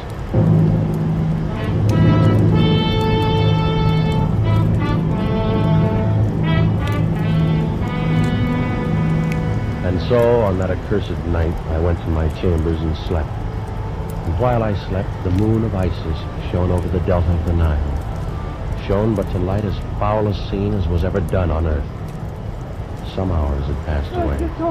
Master Sasra, awaken! Master, awaken at once. No. Who is it? Oh, what a terrible thing has transpired this night. You're one of Atma's slaves. Why do you come here? Oh, Master, Master. What has happened? What's the matter? Speak. It is she, the light of the world. Tell me what has happened to her. Master. Brigands came in the night. She is dead. You lie. You lie. The slave speaks the truth. Harmy's my friend. What foul joke's behind these words of his? It's not a joke. Atma is dead. You, slave, depart from us. Yes, Master. Are you gracious to me about it? Such a cannot be. Of course. The two of you planned it together, sought to frighten me out of my wits. It's very amusing, really. But I was terrified for a moment. Atma no longer lives. She was stabbed to death only a short while ago. No, she can't. She is dead, Sosra, and for all eternity. I must go to her. Surely something can be done. I killed her. What is it? What has happened? I killed her. Oh, I struck her through the heart with this very knife. You, Partner? Why? Because she loved you. Why? And because I loved her. You, my friend. She would not look at me. And for that you would lose her to both of us forever? To both of us, Sosra? I think not. By the living Osiris, give me that knife. That's it. Strike. Again. Here's the heart. Here, strike. Again and again, Sosra. Wait. What foolishness. I cannot kill you. You're wrong, Sosra. You have killed me. Those were grievous blows. But the fluid, that cursed elixir of life, it runs in your veins as well as mine. True. But in mine is also the antidote. You lie. There is no antidote. Yes, day and night. These many weeks I've worked. And I found it. You couldn't have. You. Is there more? Yes, a very little. But you'll never find it. Where is it? Tell me where it is. In the ring, Sasha. In the ring of thought. And you'll never find it. I will, I must. Go on, live your precious century. And every hour of it, think. It was your hand that struck me down. With the same knife that took her from me. Think while I go to join you. You're not dead. You're not! No! No! No! No!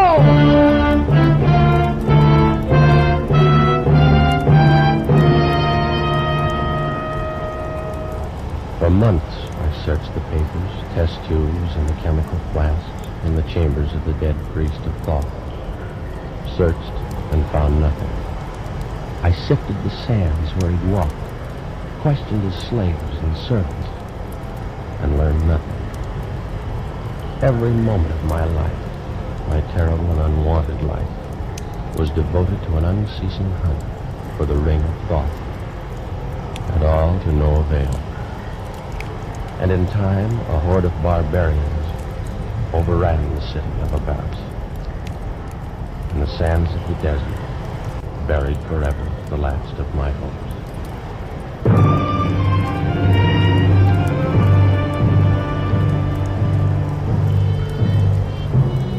And so began the deadly march of the centuries. How can you know how terrible a thing time is? You, who've experienced only the narrow course between the cradle and the grave. I've floated down the whole stream of history. I have traveled in all lands, and I have dwelt with all nations. Every tongue is the same to me. I need not tell you how slowly the centuries drifted by. Centuries without end. Years without number.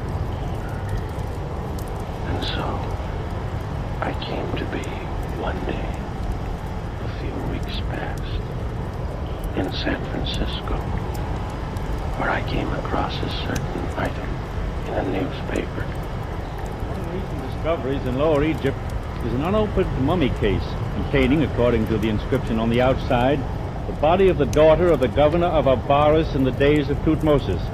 In the same burial crypt, dropped into a crevice between the stones, was found a large platinum ring of singular design. Both specimens have been sent for examination to the Louvre in Paris. So, I presume you came here to Paris, obtained this position of attendant in the Louvre with the idea of... Only yesterday, Monsieur Smith. As you may imagine, I had little difficulty in convincing the director of my knowledge of Egyptian relics. The ring, then? The one I saw you remove from the case is the Ring of Thoth? Without question. You've discovered how the ring must be used? The secret is obvious. See, the stone is hollow, and drops of liquid move within it. Have you considered the possibility that this antidote may not perform the function which has been claimed for it? It will, monsieur. And there'll be no need of a knife to strike me down. My death was due in a time long past, and only this damnable fluid that runs through my veins supports the weight of my years. I delay no longer. I go to join her where she waits for me in death. No, don't. Oh. Too late. I've broken the gem. I've taken the antidote. I stood and watched him with a terrible fascination, but without pity and without compassion. He turned away from me and reeled toward the mummy he'd left on the table across the room. But even as he turned, the parchment skin of his face cracked and shredded. His discolored lips shriveled away from the yellow teeth. The vitreous eyes withered into nubs of formless plasm, and the full weight of his 3,500 years descended on him in an instant.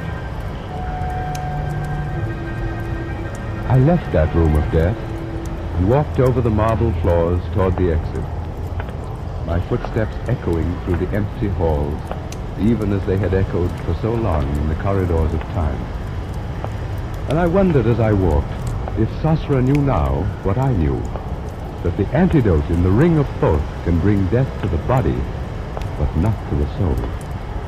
And I wondered in what cloak of flesh his spirit now dwelt, just as I, Hermes, priest of Thoth, had for the last 40 years of my 3,500 dwelt in the body of John Vansittart Smith.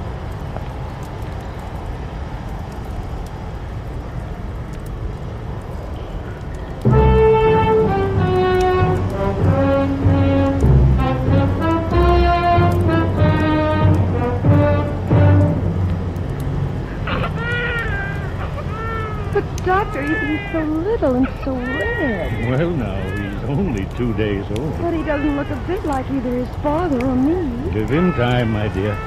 All babies look pretty much alike when they're first born. Oh, I don't know. His eyes, or...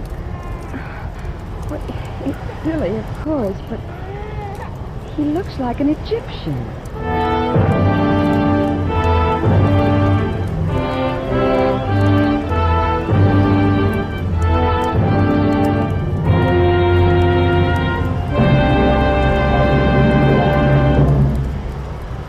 Produced and directed by William N. Robeson, The Ring of Thoth by Sir Arthur Conan Doyle was adapted for radio by Les Crutchfield, with Jack Webb as Sorcerer, Thomas Freethern Smith as Van Sittart Smith, and Joan Banks as Atma. The special musical score was conceived and conducted by Cy Feuer.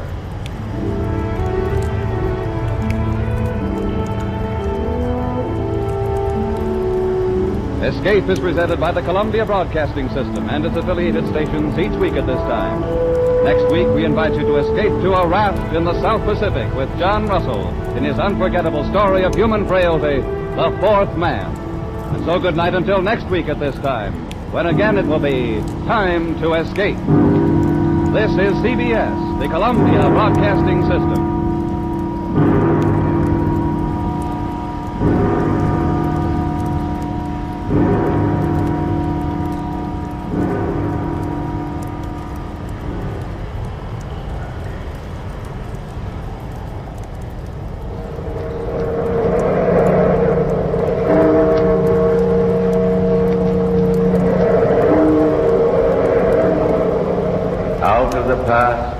Phantoms of a world gone by, speak again the immortal tale, the oblong box.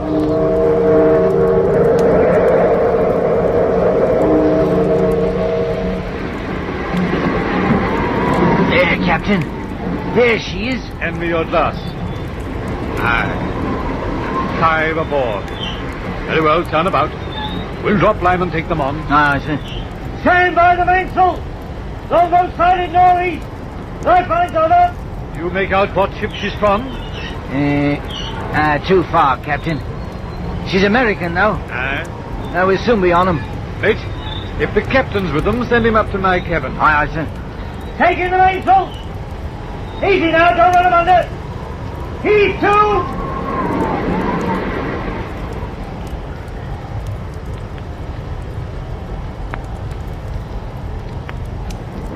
That's about all, Captain. We've been at sea in the longboat for 2 days when you sighted us. Just about done in. My friend here, Mr. Allen, was the only passenger to survive. You say you're from the packet ship Independence, eh? Aye. What cargo were you carrying? Cotton, a little hemp, and some timber. I see. And that was all? Aye. Did you happen to pass some drift, Captain? Did? Nothing you just spoke of. Would you care for a little more grog, gentlemen? Thank you. And you, sir? Yes. Yes, please. No, we passed nothing adrift that you mentioned, but, we did hoist aboard something rather strange, you might say. It may not have come from your ship, though. I could only make out the port of embarkation and the date. Charleston, South Carolina, August the 2nd, 1881. That was our port. That was our date of sailing. Captain, what was it you took aboard? 2 bodies. Passengers, I suppose, a man and a woman. Rather unusual, though. The woman was in a coffin, an oblong box. You seem startled, Mr. Allen. I am. And the man? It's the strange part. He was lashed to the coffin by an inch-thick rope. From your reaction, Mr. Allen, I presume you know something about the box? Yes, I'm afraid so. Then, Mr. Allen, suppose you relate the entire story. Very well. To tell you the truth, Captain, I'd intended telling no one. You see, as Captain Hardy told you, the dead man had been a friend of mine. I'd hoped the sea would keep its dead. The man whose body you found tied to that oblong box was an artist from New York. His name was Cornelius Wyatt. As I remember, Wyatt had been married only a few months when I met him quite by accident. It was at our port of sailing, Charleston. I'd been on board only a few minutes when I heard his voice calling me by my first name. I was quite surprised to see my old friend. Edgar Allen, hello there. Wyatt! Why, heavens, man. How are you? Oh, it's good to see you. How long has it been? Oh, a good year since I saw you last, at least. Let's see. Yes, since 1877. All the places to meet you. Now, tell me, Wyatt, is your wife aboard? My wife? Yes. Good. More people have raved about her astounding beauty to me than I could possibly count. I've sworn to see her with my own eyes. Where is she? I'm sorry, Edgar. I'm afraid that would be impossible. You see, she's ill in her cabin. Oh, what a shame. Well, then, later, I'm sure No. Really, I think she'll remain in bed for the rest of the trip. Her health wouldn't permit it. Oh, come, Wyatt. You wouldn't cheat me of this chance to meet your beautiful wife. The CL do her good. Or is it because you're jealous of such beauty? Huh? Please keep such remarks to yourself. My wife's appearance should be of no concern to you. Oh, but, Wyatt, I was only joking. I meant no harm. Your humor is not appreciated, Mr. Allen.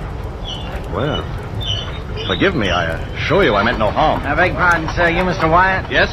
That there box of yours, you're having it shipped in the hold? Confound it, man. How many times must I give these instructions? My cabin, you understand?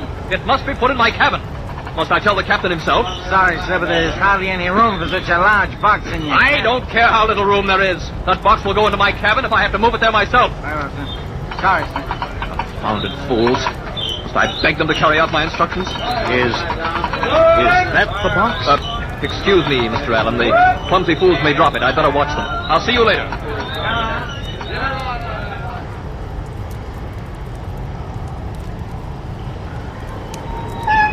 Although at the time I was surprised by my friend's sudden outburst, I passed it off to temperament. After all, he was an artist. At the moment, I was more concerned over the oblong box than over my friend. It bothered me quite a bit. I couldn't find a reason for his being so overwrought over the placement of a cumbersome large wooden box. And furthermore, I couldn't find a reason for his use of one that shape. It was about 6 feet long and 2.5 feet wide. To me, its contents were a mystery.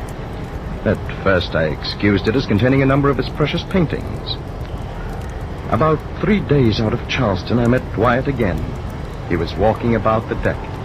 As I approached him, he cordially offered me his hand. Hello there. Hello, Wyatt. Edgar, I believe I owe you an apology. Apology? Yes, you must forgive the way I acted the day before we sailed. I'm not as well as I should be. Oh, think nothing of it. Here, let's sit here. That's it. I'm under a severe strain, Edgar. Perhaps I should tell you. You are my friend. I should tell someone. Why, of course. What others have told you about my wife is true. She is beautiful. Very beautiful. I'm afraid too beautiful. Yes? I was one of many, many suitors. I was the fortunate one. Why, I don't know. She doesn't love me, Edgar. Are you sure she doesn't love you? Yes, I'm sure, very sure. Since I've been married, she's done her utmost to make me jealous. She knows how I worship her beauty. She knows her power. Men have always loved her for it. They still do. I know, Edgar. I'm suffering because of it. There are men today who would give anything for my wife's hand. Anything. She knows it. She taunts me with it continuously. The way she looks at me, laughs at me. You're in love with her? Desperately. You'd never give her up? Never. And she knows this? Of course. That's why she taunts me. Well, perhaps if I could see her... No. She's still ill. Oh, I'm sorry. This trip. You know why I'm going to Canada? Do you know why? Paintings? I'm taking her away. Away from all those men. She'll learn to love me. I'll make her. I'll keep her beauty for myself. Perhaps this is an extreme. Extreme? No, it's the only thing to do. You don't know the torture I've suffered. Well, let's talk no more about it. I feel better. As you wish. You will keep my confidence? Oh, without question. Now, how's your painting coming, Wyatt? I haven't touched a brush in months. But the canvases you brought aboard, weren't they yours? Canvases? I suppose they were in the large box you have in your cabin. Why do you suppose that? Well, because of its unusual size. That box doesn't concern you. It's none of your business. I didn't say that I... Don't ever mention that box again. I forbid you. You hear? Don't ever mention that box again.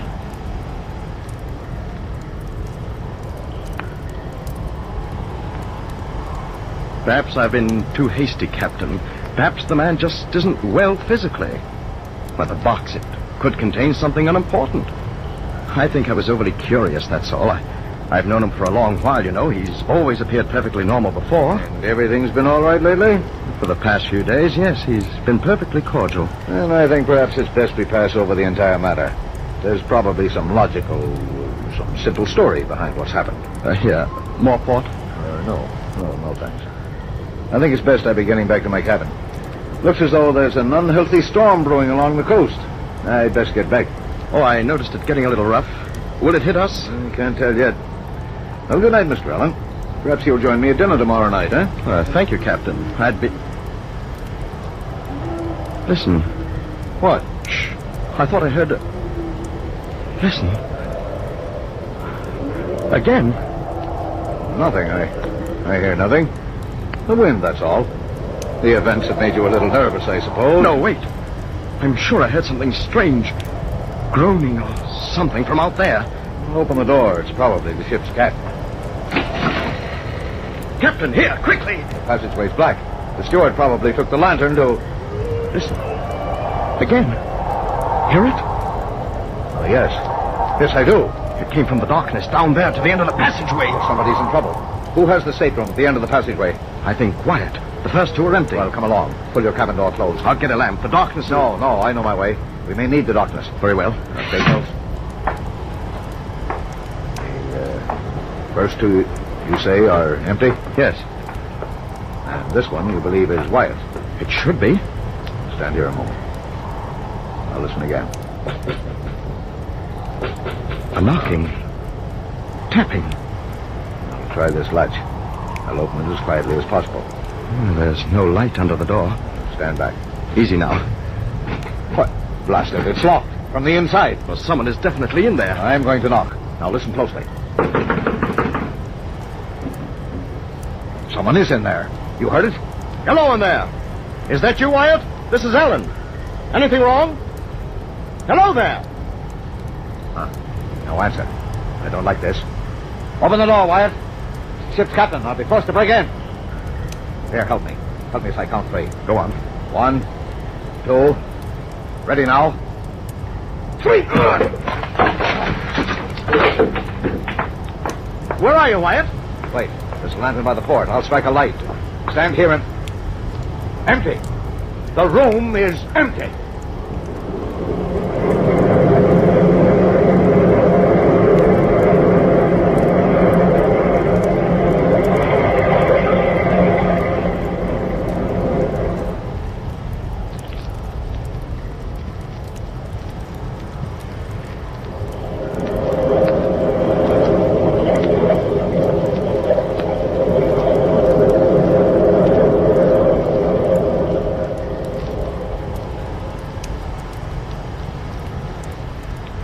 For a moment, both of us stood there, in the gloom of Wyatt's cabin. We were sure somebody had been there but a moment before. We'd heard them. And now the cabin was apparently empty. The door had been locked from the inside. Nobody could have left the room without our seeing them. Then suddenly Captain Hardy pointed to the right wall of the cabin. There in the dimness of the gloomy shadows. Alan, this cabin and the one beside it are adjoined. Now, let me get the light and see if the adjoining door has been opened. Whoever left in a hurry. Here, Alan. Give me a hand. I can't reach the lantern. Blast it! Hardy! All right. Just stumbled over this blasted box. My hand. The oblong box. Excuse me, gentlemen. I didn't mean to intrude. Wyatt! May I come in? There's another lamp by the table. Allow me, Captain Hardy. But where did you come from? How did you get into the passageway? There. That's better. Mr. Allen, I have been walking my wife on deck. May I introduce you? Oh, you may come in, Marjorie. Marjorie, this is Mr. Allen, the man who desired to meet you so much, and the captain of this vessel, Captain Hardy. How do you do? How do you do? And now, gentlemen, may I ask the reason for your, breaking in? We heard a noise, a cry. We thought it was from your cabin. That would have been impossible. There was nobody there. Are you sure? We heard... Of course I'm sure. There was no one here, I tell you. And now, gentlemen, if you don't mind... Wyatt, before we go... Yes, Mr. Allen? Ask your wife to remove her veil. Marjorie, would you please oblige the gentleman? My wife, Mr. Allen. Your wife? But she is beautiful, isn't she? Yes. Yes, she is. You, too, seem stunned. Quite. Yes, quite. Captain Hardy, come. Thank you, Wyatt. One moment, Captain Hardy. Yes? Would it be too much to ask for a new cabin door? This one seems to have suffered slightly. I'll see to it. Good night, gentlemen. Hurry. To my cabin. His wife. Did you see his wife? Yes. She was hideous. His rave about her beauty. Why, he's mad, Captain. Hopelessly mad. She was horribly ugly. Yet she was familiar. I've seen her before. I know it. Where? Did you notice the door leading to the adjoining cabin? No. It was open slightly. Someone could have left Wyatt's cabin and reached the passageway through the empty one next to it. Hardy? Yes? Your hand, covered with blood. Oh, you must have cut it yourself when you fell. Here, let me wash it off. No, it isn't cut. Yes, but that blood. It isn't mine. Well, then where did you... The oblong box, Mr. Allen. The oblong box.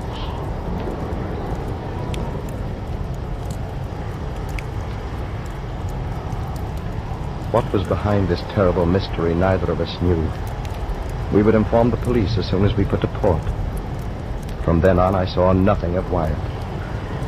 2 days passed since the incident in his cabin, and on the second day, Captain Hardy warned all the passengers of what was in store for us. We were forbidden on deck, confined to our cabins.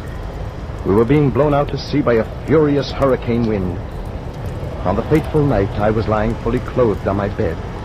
The sea was sickening. The ship was yawing terribly with each plunge. I was expecting the worst at any moment. Then suddenly, above the roar of the terrible gale, I heard a strange sound coming from the passageway before my cabin. I was a little bewildered at first. For a few moments, I sat there on my bed, wondering. And then... Edgar! This is Wyatt! Do you hear me? What is it? I need your help, Edgar! I need your help! Go back to your cabin, Wyatt. You hear? Get out of the passageway. It's dangerous. The ship may... Please open the door. You must. You must help me. You're my friend, Edgar. Please. Very well.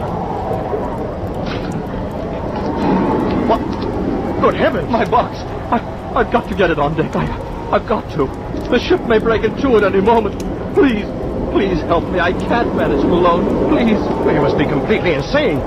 The storm is too high. It's suicide, I tell you. You'll be blown overboard. Just in the door. You don't have to go on deck. I have some rope. I'll lash myself to the stays. I'll be safe. Please. Yes, but your wife. You can't leave your wife alone now. Go back to her. Snap out Just up the stairs.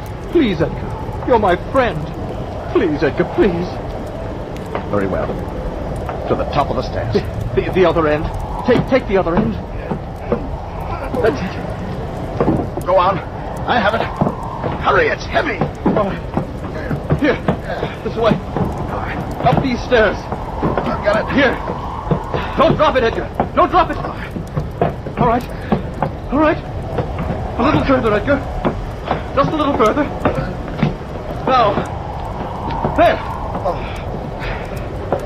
This is as far as I go. Oh, thank you, Edgar. Thank you. You don't know what this means. Now, go back to your cabin. I can't. I must get my box on deck. Then I leave. No, please. One other favor. Hold this hatch while I push the box out. I beg you, Wyatt, use your head. The water will swamp us. Listen to it. Please, Edgar, please. Well, then, stand back. I'll open the hatch. I'm not responsible for you, you fool. Hurry! Confound you, hurry! We'll be swamped! For heaven's sake, Wyatt, you'll never make it! Wyatt, watch out! Come back, you fool, come back! I've got to close it! Come back!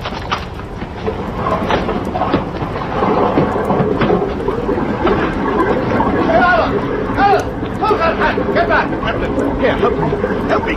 Close it! Quickly! In the heaven's name, hurry! Now, push! What in thunderation were you doing? Wyatt, he's out there. He took the box. Good heavens, he's done for. No, it's too late to help him now. I'm afraid we're going to have to abandon ship. She's breaking. Starboard lifeboat, are you ready? Make for it. Yes, but Mrs. Wyatt, she's below. She'll be killed. I'll get her first. The starboard boat, Edgar. The starboard boat.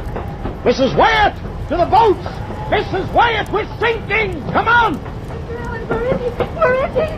Hurry this way. Run. No, wait, please. Please, listen. In the name of heaven, woman, come on, quick. No time to lose. Oh, Mrs. Wyatt. Mrs. Wyatt!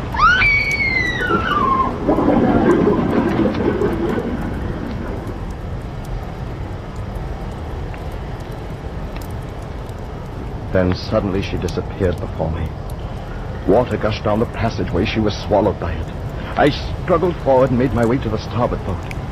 I jumped for the swinging davit and lowered myself as speedily as possible into the longboat. Captain Hardy joined me with 3 others of his crew. And then, just as we pushed out from the trembling mass of wreckage, I saw it. Hardy did too.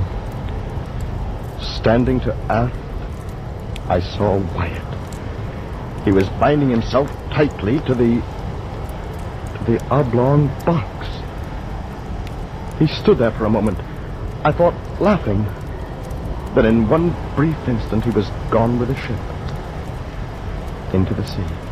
And, that's all? Yes. I see.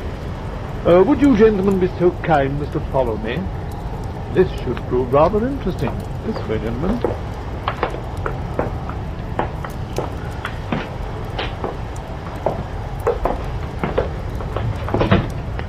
Captain, when did you find this box? Yesterday afternoon. In here, please.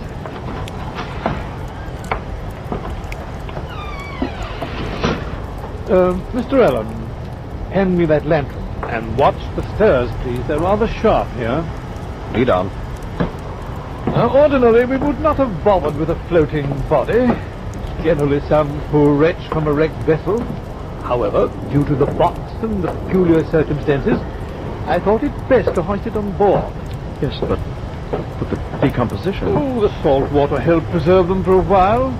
I thought we could reach New London safely with them. However, since we were blown off our course by that wind, it will be a good day and a half before we reach land. I'm afraid I shall have to commit them both back to the sea. Mr. Allen, swing that door open, please, will you? That personal maid. Yes, now I remember. She tried to tell me something before she drowned. Wyatt murdered his real wife. If only we had done something sooner. Murdered his wife? How could he? Why? Insanely jealous. Terribly jealous. To die with her would be better than to live with her and her beauty. He planned to murder her on that trip when I saw them stowing that box. Remember the groans? She was murdered that night. The blood. It was fresh. Remember the tapping we heard as he nailed her in this coffin. Hardy, I think we'd better leave. Yes. Yes, Wyatt. Your wife is very, very beautiful.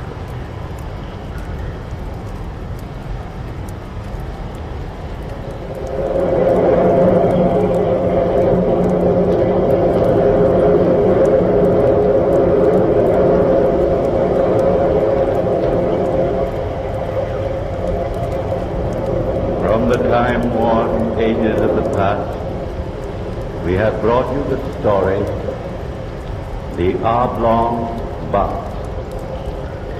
Bellkeeper, toll the bell.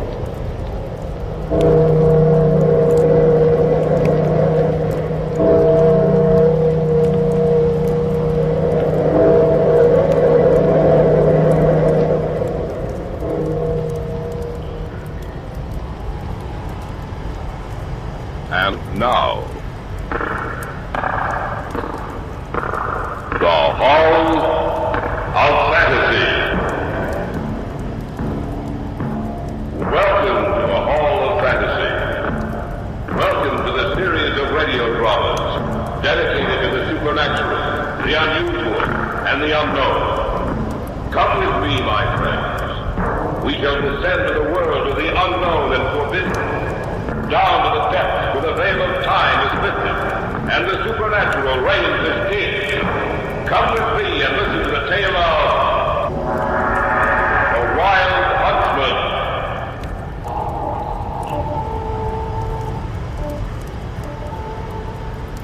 Never heard that sound before. It's so strange. Not like anything I've ever heard. It sounded like one of those old horns which called people to the hut. To what? Yes, I hear it too. It seems to be the sound of a horse approaching this camp. Maybe someone's in trouble. Perhaps the horse was frightened by something. He's going to come right through the camp. Watch out! Watch out! You're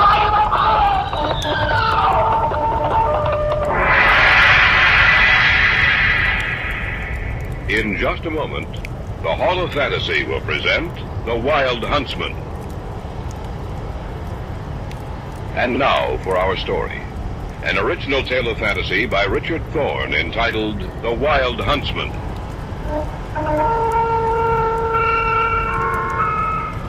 There is an old legend about the Wild Huntsman. A spectral hunter of medieval legend who, with a pack of spectral dogs, is said to frequent the forest and occasionally appear to mortals.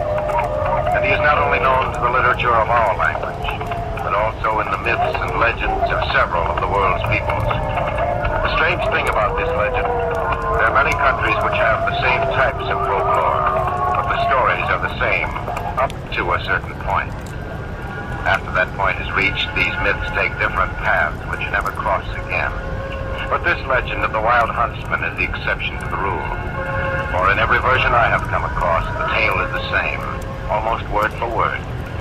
It is a simple tale, whose basic motif is that if you meet him face to face, you will die.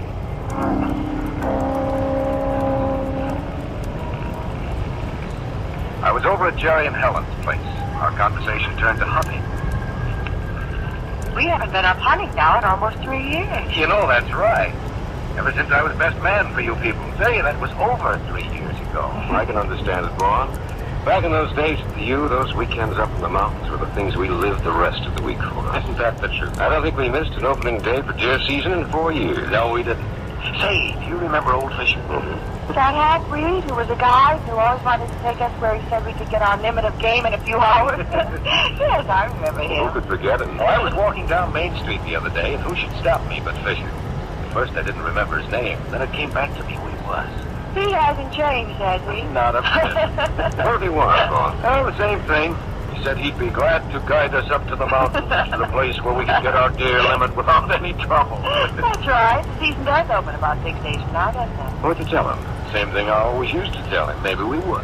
You know, I don't see why we can't. What do you mean? Well, why can't we go up? I've got a few days coming. What about you, Vaughn? I guess I could squeeze a few days out of the old man. It'll be just like old times. Is it a deal, then? It's fine with me. Helen, darling, what about you? Well, anything you say there, only, Only what, Helen? Well, what about those stories we used to hear about fishing? What stories?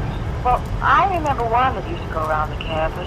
They said that of those he guided, very few came back. Wait a minute.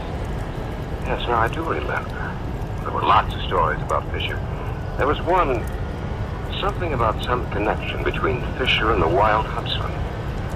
Forget how it goes. Well, the way I heard it was that Fisher happened to be up in the mountains hunting. It was out of season. They say that he met up with the Wild Huntsman, but bargained for his life by saying that he would lead occasional parties up into the huntsman's domain. The Wild Huntsman accepted the proposal, and Fisher lived. Those stories, they weren't true, were they? Of course not, darling. Stories are bound to spring up about people like Fisher. Little man with a livid purple scar running across his cheek. Just as if it had been branded there. He always Well, he always made me nervous. Oh, this whole thing, Helen, this whole folk legend which is sprung up about the so-called wild huntsman, there isn't anything to it. It's just a bunch of stories they tell the newcomers out here. Well, I wouldn't be a bit surprised if there weren't a few people who hunt in that forbidden area and then tell the wild stories you've heard just to keep that part of the hunting ground to themselves. Well, what about it, Helen? Of course I'll go. Shall we have Fisher guide us, Vaughn? Why not? That's the only way he makes any money. Let's give him a break. Next day, I went to locate Fisher, and I found him in his room in one of those cheap hotels on 2nd South. Yes? It's Vaughn Steger. Just a minute. Come in. Oh, thanks, Fisher. You have to excuse the room, Mr. Steger. I ain't much for keeping the room clean. Sit down, sit down. Thank you. Now, what is it you wanted? Well, you've been telling me about this place up in the mountains for a number of years, Fisher. Well, you finally decided to take you up on it. You mean you want to go up there when the season opens? That's right. It costs you $50 for me. We're prepared to pay it. Fine. When you want to start up? The same morning the season opens. I just think it'd be fixed. You got your own guns? Yep. Good. If you give me a little money, I'll lay in a supply of grub. How long you want to stay up there? Only as long as it takes to get our deer. It might be 3, maybe 4 days. That's okay with us. Another thing, Mr. Steger. Yes. You can't go up in no car. Gotta use horses. Where I'm gonna take you, there ain't no roads, only trails. Sometimes you have to lead the horses. We understand all that. In that case, I better start laying in the supplies. Only one thing, Fisher. Yeah? Do you know any of the stories concerning the wild huntsman? The what? Yeah, I heard some. You were connected with the stories I heard, Fisher. Stories about you leading hunters up into the mountains. Hunters who never return. Well, that ain't true, Mr. Steger. Ain't true at all. How did they start? Don't know. But take my word for it, Mr. Steger. It ain't true. What you heard about the wild huntsman.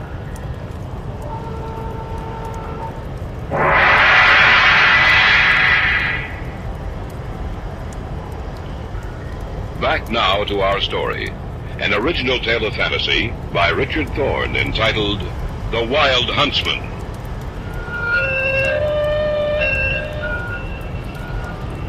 The days passed quickly, and before we knew it, we were ready to leave. Fisher insisted upon getting his fee before the trip started, and though I had some misgivings, yet I could see no reason why he shouldn't receive it. We started out a few hours before the season officially opened. How long will it take us to get up to this place, you know, Fisher? We are here about the middle of the afternoon. Maybe 3, maybe 4 o'clock. But I should imagine that everyone else would have a head start on us. Not in this section of the mountains. What do you mean by that? There ain't many people who come up here. Mark my words. You'll find more than you bargained for up there. How you doing, Vaughn? Fine. What about you, Helen? Oh, I think I'm going to join this trip. Maybe not. What'd you say, Fisher? I said she probably would enjoy the trip.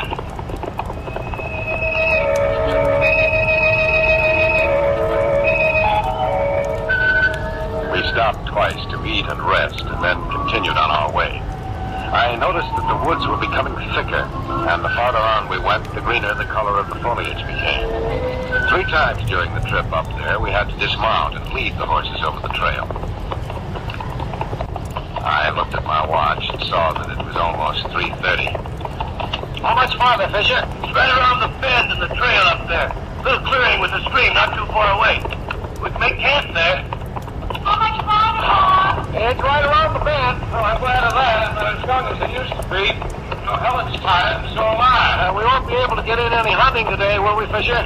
Depends on what you want to do. I think perhaps we should hold that off until early tomorrow morning. Anything you say, Mr. Steger. Oh, there's the campsite. Oh, there. Why, it's beautiful, Fisher. Ain't been but a few people up here to destroy the looks of the land. Oh,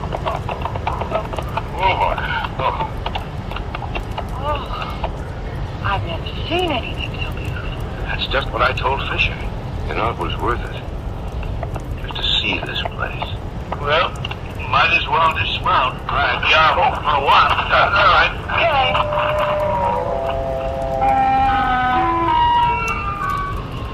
We made camp and set up the tents. Ellen and Jerry shared one tent, I the second, and Fisher just used a bedroll. Evidently he was used to sleeping out in the open. Occasionally, as the wind changed, the sound of the little stream would be brought to our ears. It was about 9:30. The campfire threw shadows against the trees which surrounded the little clearing. We sat around the fire. The crackle of the burning wood was pleasant to the ear, and the clean, pungent smell of it filled the camp. Oh, I didn't realize I was so tired. There, Jerry. Something so nice and peaceful about this place. I think I'm going to roll in. What was that? It sounded like a wolf. We're up pretty far, you know. I'm so eerie up here in the woods. There's nothing to worry about, darling. I suppose you're right, Jerry. It's just a setup. Never heard that sound before. It's so strange. Not like anything I've ever heard. It sounded like one of those old horns which called people to the hunt. Listen. To what? Be quiet, listen. Yes, I hear it too. Seems to be the sound of a horse approaching this camp. Someone's in trouble. Perhaps the horse is frightened by something. He's going to come right through the camp.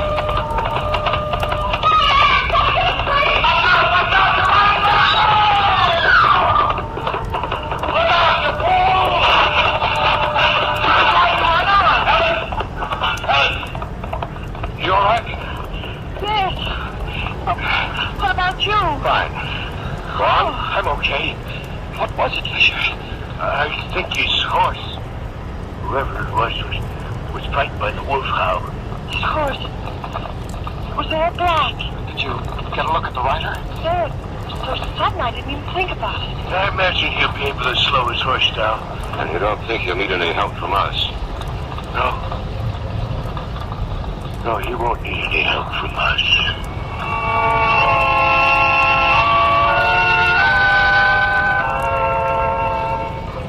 As the hour grew later, a small wind sprang up and sounded its way through the branches of the trees and foliage surrounding us. It was a quiet and restful sound.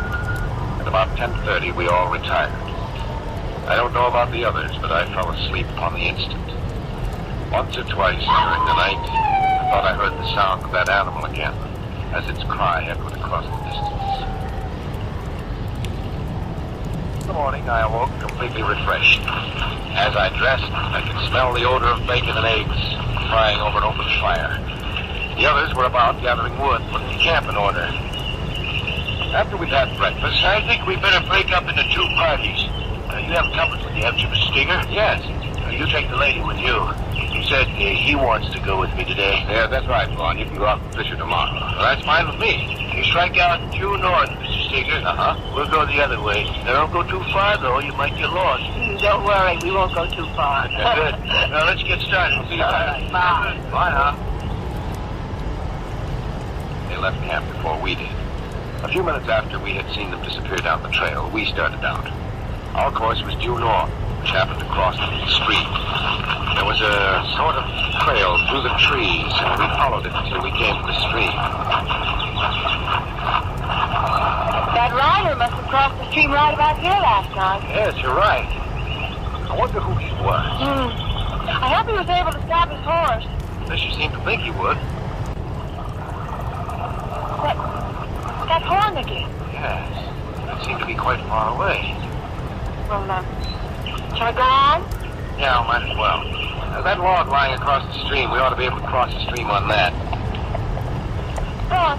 Wait a minute. It sounds like a horse. It is. What? Over there, see? There's a black dog running along the path. Oh, yes. What is it? You'll know in a minute. It's coming right forward. Oh, boy. Hold on. Hello there. Hi. Don't see many people up here. I guess not. Any light? We were just starting out. Well, nice. You must excuse my dog. He's not used to strangers. I see. Been here long? We arrived there yesterday afternoon. I rode over to apologize to you. I was out riding last night. Some animal howled and frightened my horse. You ran away with me, and I'm afraid I disturbed you. No damage, I hope? No, there was no damage. Good. I imagine Fisher guided you up here? Yes, you did. Good hunting country. Not many know the way up here, but Fisher does. It brings quite a few people up here.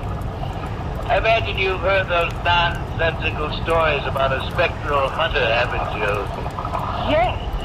Fisher doesn't seem to believe them, does he? Evidently you people don't either. It is nonsense, of course. After all, no one's ever seen the wild huntsman and lived to tell about it.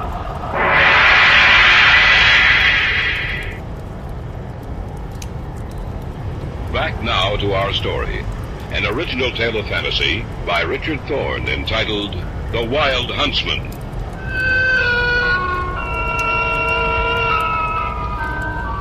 Helen and I stood there, looking up at the black-clothed man who sat astride a coal black horse. On the ground beside the horse stretched a dog. There was something strange about the three of them, as if they came from another world. One other thing. I hope you'll forgive me if I impose upon you. Certainly. Well, then, tell Fisher for me that Hunter wants to see him. Where? He knows where to find me. Just give him the message. If you will. We will. Excellent. Well, goodbye. I imagine I'll be seeing you again.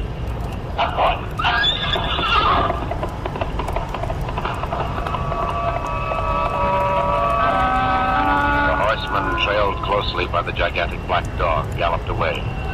He seemed to be a nice enough fellow. There was something about him which made me feel uneasy. Helen and I continued the hunt, with no luck. We returned to the camp, cold and disgusted. We wondered why Jerry and Fisher weren't there, but then surmised that if they had had any success, they'd make slow progress back to camp. They came in about 2. Helen, look at the size of that deer. Hey, they made up for what we didn't get. Hey, Jerry, good shooting, fella. What's the biggest I've ever seen? Why, look at that. You've been stuck with one shot. I've forgotten how to shoot. Put him down, Fisher. Wow, that a beauty. Oh, Fisher, that man was the runaway horse. Why didn't you tell us you knew him? I wasn't sure who it was. We met him today. Man on a black horse? Yes. Said he wanted to see you. That you knew where to meet him. Said his name was Hunter. Oh, yeah. Mr. Hunter. I'll be back in a while. I don't want him getting angry. He's like a devil when he's angry.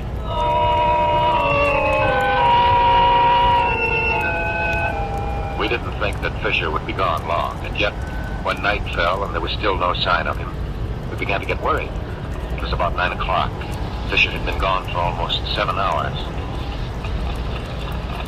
I wonder where he is. We should get back. Been gone for almost 7 hours. Well, he knows how to take care of himself. A wolf out in those woods somewhere. There's something about this place. Beautiful and yet so wild. A place where man doesn't belong. No, Helen. Man does belong here. He came out of the forest himself. Yes, but when he left them, he gave them up. We don't belong here. The wilderness belongs to the animals, to the creatures of... Listen. Oh, one again. I wonder... What was that? I don't know. It sounded like the scream of a human being. Wasn't too far away. Maybe we better go take a look. You're right. Get your flashlight. Right. Stay here, Helen. We'll be right back. All right.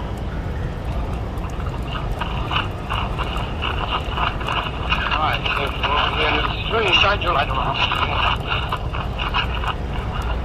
Seems to be anything. Just a minute. What's that over there? Take a look. Why, you only... Good heavens. You don't think... I can't tell. Those are his face. It's Fisher. He's dead. Look at his cheek. Yes, I see it too. A black figure. A man on a horse.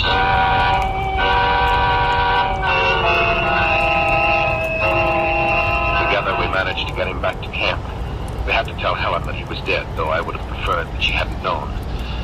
We talked it over and decided to go back in the morning to call an end to this ill-fated hunting party. We decided to divide the night up into shifts in which one of us would stand guard. I drew the first shift. I sat by the fire, occasionally feeding it, feeling alone, terribly alone. Who's that? Gary. Can't sleep. In a way, I'm glad. It's lonely here alone. Helen asleep? Yes, good. Go on. Yes? Do you think there's any truth to that wild huntsman legend? I don't know. The mark on Fisher's face, how can you explain that? I don't know that either. In the stories I've heard, Fisher made a sort of pact with him. Why should Fisher die? Maybe he made a mistake.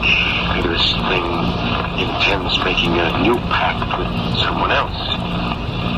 We're the only ones up here. Yeah, I know. Wolf's awfully close. Got your gun? Yeah. You realize that every time we've heard that wolf howl, something's happened? Boy, I wish morning would come. I wish we'd never started off. Helen, come on. You don't think? We'll see in a minute. Something's happened to her. Helen! Helen! Jerry, we have to do something. She stands very. We have to think of some way to save our own lives. What? That is quite true, my dear sir. You. Where did you come from? Makes no difference. This is my domain. You do not belong here. You trespassed where you do not belong. For that you shall die. If I do, I'll take you with me.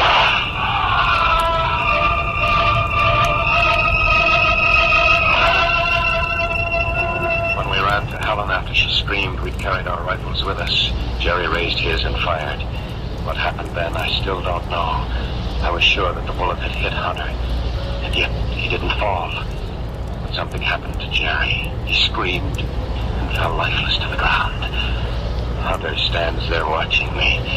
In these last few minutes, all this, the complete story, has gone through my mind. I'm afraid. Terribly afraid. There's no need to be afraid. You will live, but on one condition, and that is, Fisher made a pact with me. You will do the same. No, I won't. My dear sir, you must. Fisher was getting old, not quite as useful as he once had been. But you will live and bring more like you here to me. Just as Fisher did. Out to the forest and my domain. Out to the realm of the wild huntsman.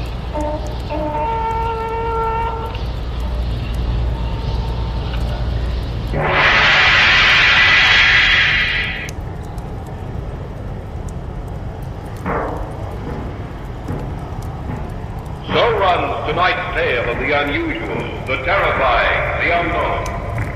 Join us again when next we journey down the corridors of the Hall of Fantasy to hear another strange tale of the supernatural.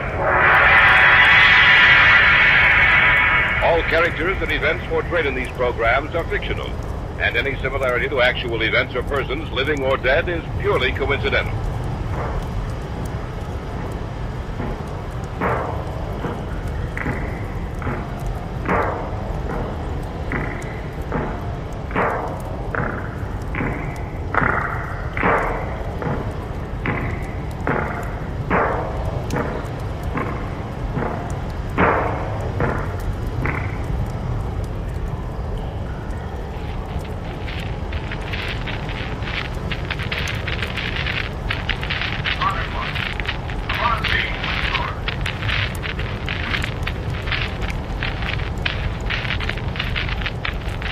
Quiet, please.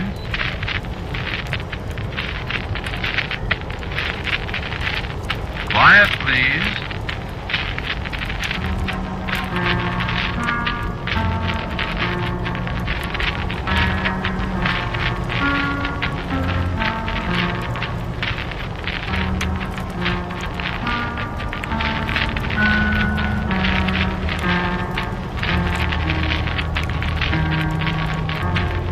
Mutual Broadcasting System presents Quiet, Please.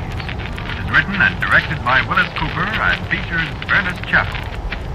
Quiet, Please for tonight is called Don't Tell Me About Halloween.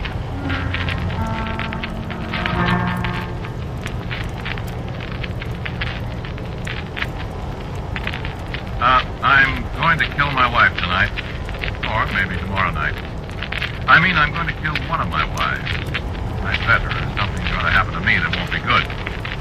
Well, Halloween's almost here. Halloween's the deadline. And Candace has to be dead before Halloween. The trouble is, I'm not sure I'll recognize her when she shows up.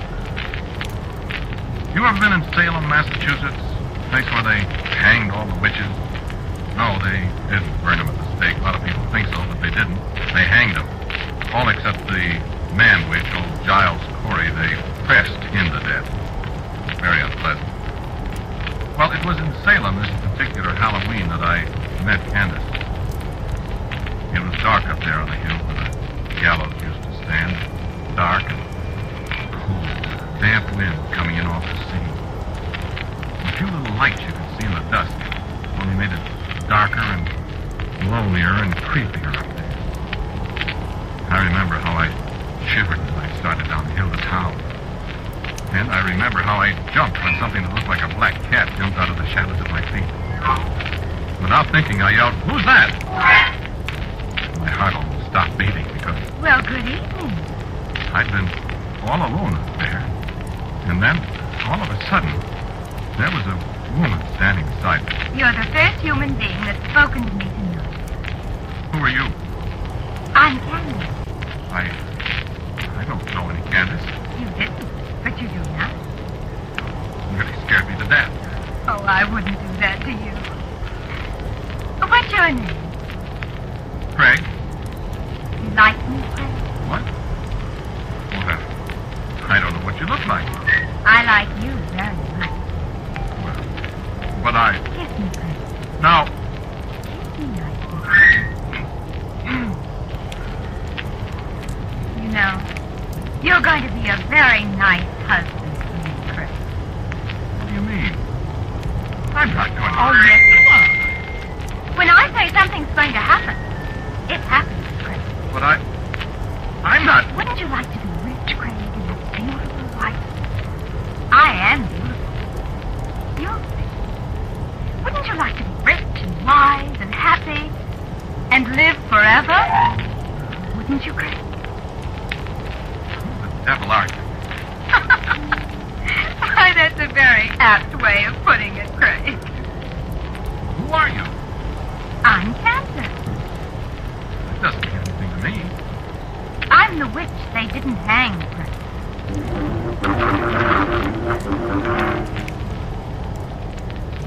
Well, she was right. I am rich. Whenever I need money, which hasn't been for a long time now, I ask Candace when she comes to see me at Halloween time. I am reasonably wise, I suppose. I'm quite an authority on American history, quite well considered at the university here. And while I can't say I've lived forever, I have lived 253 years. Now, that's right. You see, I met Candace on the hill above Salem in the year 1694. 2 years after Cotton Mather stopped hanging witches.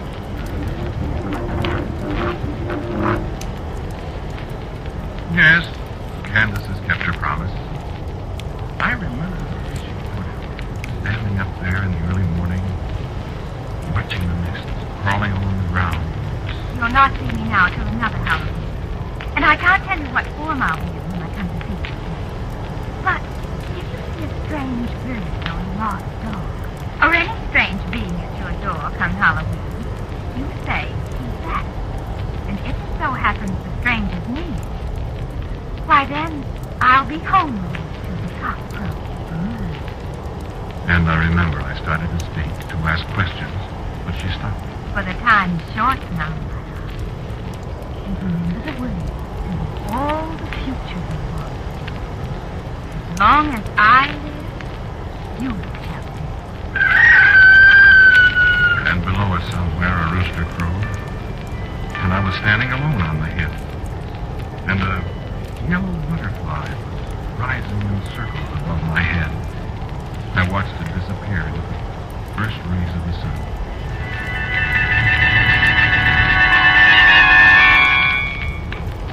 No, I didn't believe it either.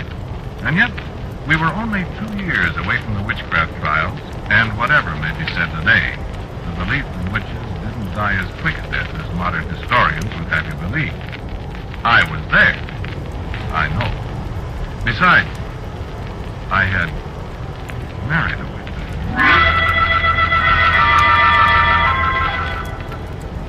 Halloween, 1695, a stray dog lay on my doorstep, shivering in the rain. I don't like dogs.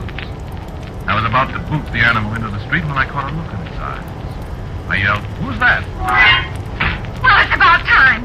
I've been lying there on that doorstep, freezing and nearly drowned without a stitch on, and you stand there and look at me like some great fool.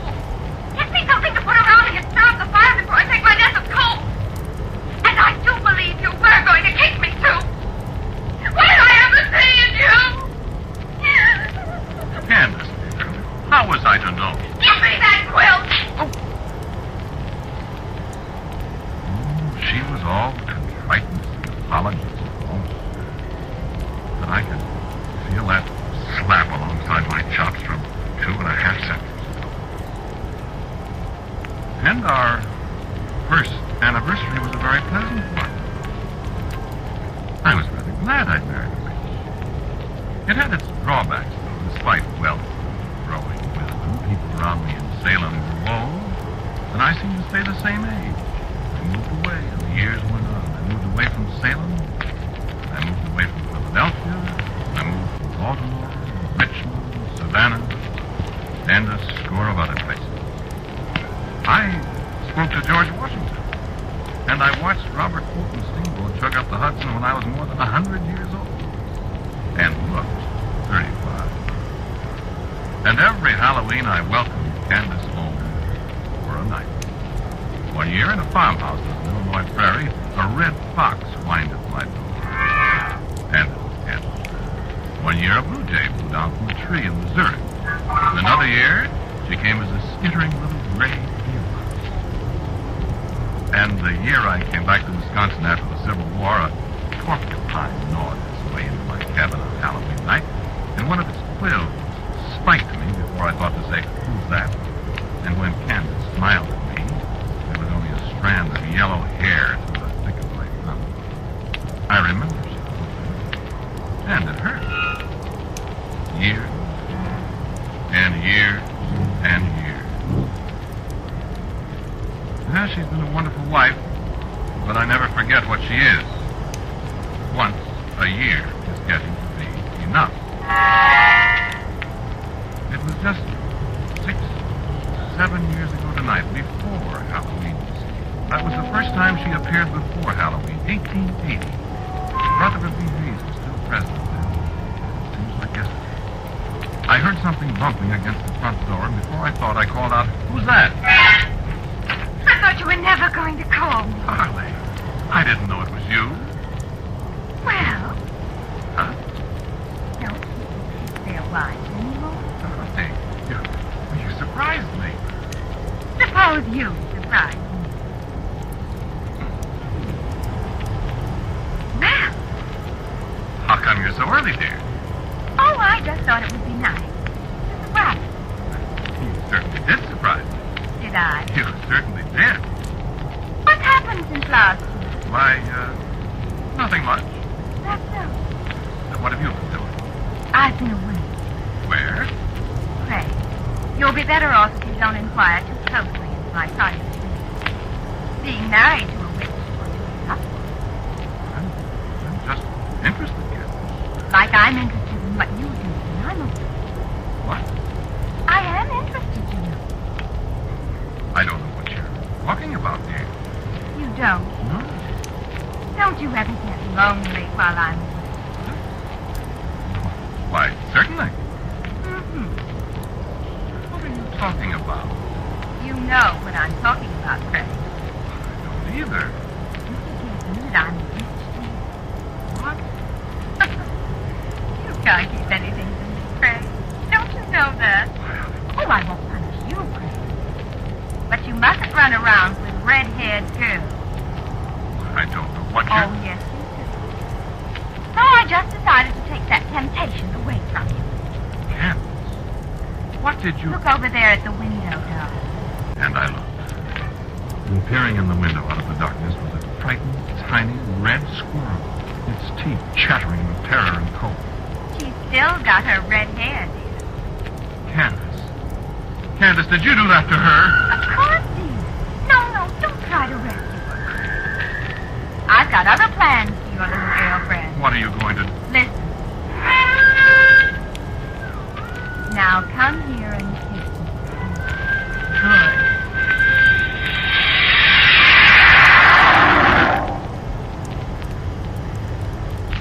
Yes, in some ways it's fine. In some ways. You know, in the last 50, 60 years, I've gotten so I'm afraid to say who's that anytime. Wait a second.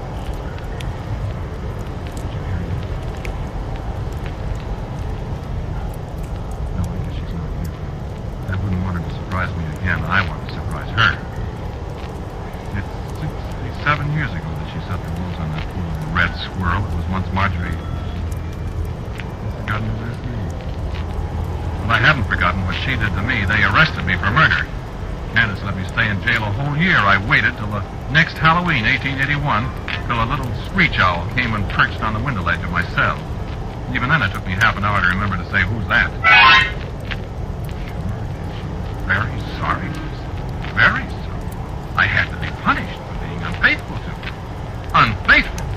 I never even kissed Marjorie. That witch. Believe me, I was pretty careful after I got out of there and moved to Oklahoma. If I had any female acquaintances, I stopped seeing them along in early September.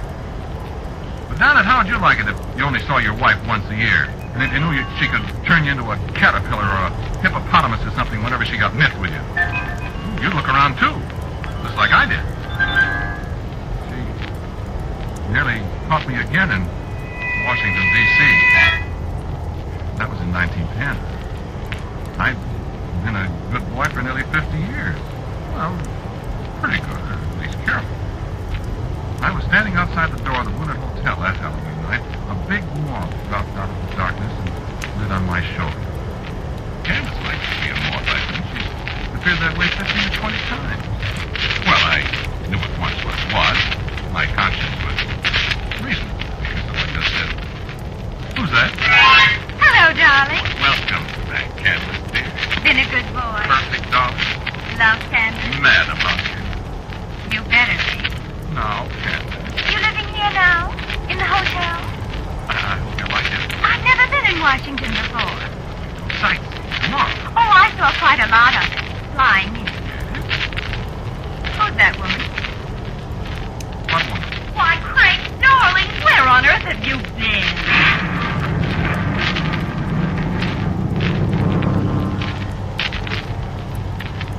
Yes, I thought Gertrude was in Chicago where I'd left her. Wasn't that just my luck?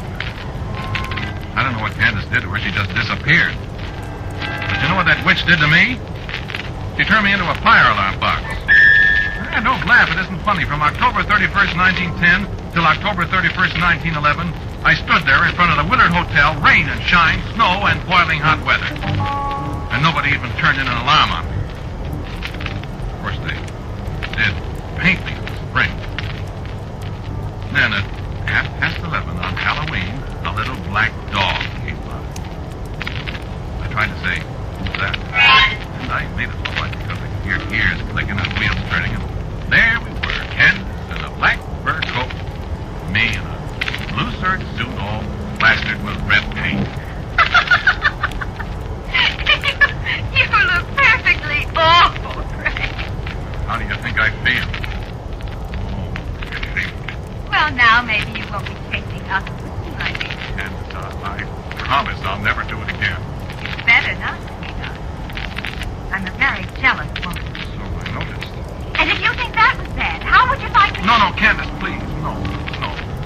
Don't tell me. You may kiss me now. And don't get paint all over my coat.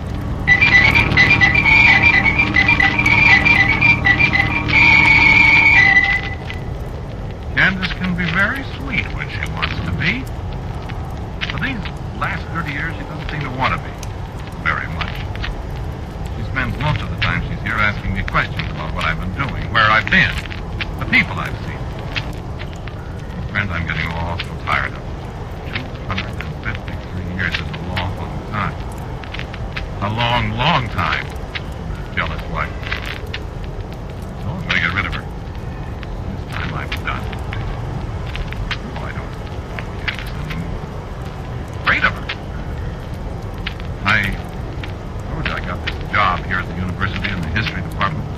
And I've got this little cottage in the hills where I go every Halloween. Well, I don't want Candace barging in on faculty roll. Well, I'm not supposed to be married here. No. So, I decided to end it all this year. I'm going to kill Candace. But that is, I hope I am. When she appears, I'm not going to say who's that. And then, Alicia and I are going to be married. Oh, I didn't tell you. Here comes Alicia now. I'd like to have you meet her. This is Alicia. How do you do? Alicia and I are going to be married. Yes, indeed.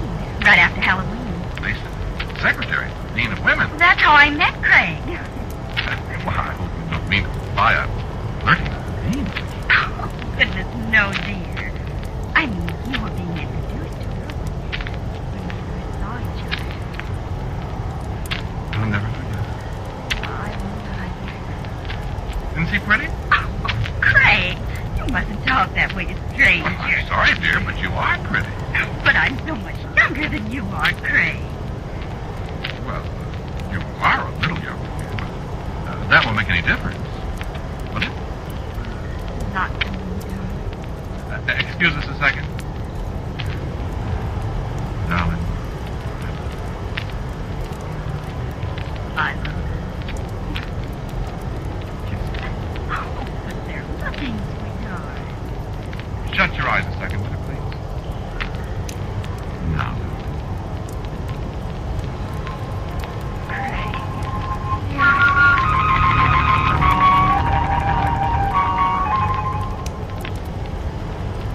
You like her? Quite a girl, isn't she? Nothing at all like Candace. Am I tired of Candace? Wait a second, the phone's ringing. I'll be right with you. Hello? Hello, darling. This is Alicia. Hello, dear. Are you going up to the cabin today? I'm just leaving, darling. Oh, I wish I could go with you. I do too, but I'll be back in a day or so. Couldn't I, please? No, dear, no. You know it can't be done. I wish I could. Well, it isn't practicable, dear. I'll hurry back. I could drive up tomorrow. I'll probably be back tomorrow. I'll miss you. I'll miss you. I just wanted to say goodbye. I love you.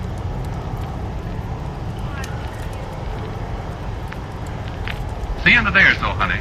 All right. But I wish I could go along. It can't be done, sweet. I might drive up and surprise No, you. don't do that. Alicia, wait. Oh, my gosh, she can't do that if she doesn't. Hello. Get me 3412J.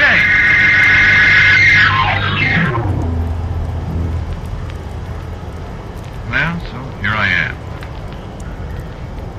I wish I could have got Alicia back on that phone. If she comes up here, she'll...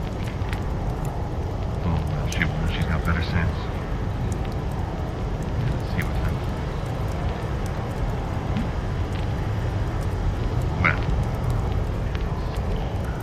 Well, silver bullet. The old Revolutionary War bayonet I had at Valley Forge. Bowie knife. Big rocket.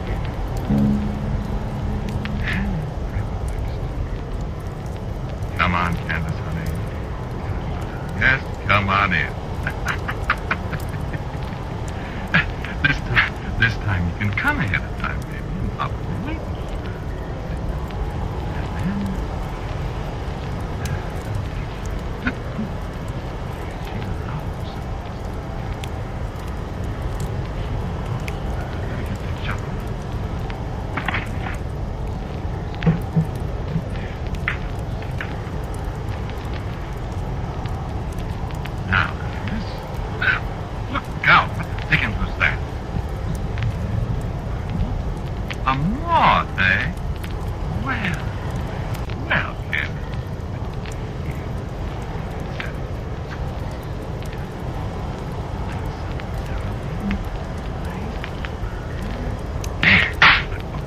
You're not going to get away this time, sweetheart.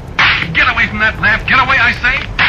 I got you. Oh, you're not dead yet. Well, I'll... Never mind, Fred. Never mind. I'm going to die. It's too late, Craig. You killed me. But haven't you forgotten something, darling? What did I forget? Forgot what I told you back there on the hill of Salem. You'll live just as long as I live. And when I die, you'll die. Candace! Candace! Let me help you. It's too late, darling. Much, much too late.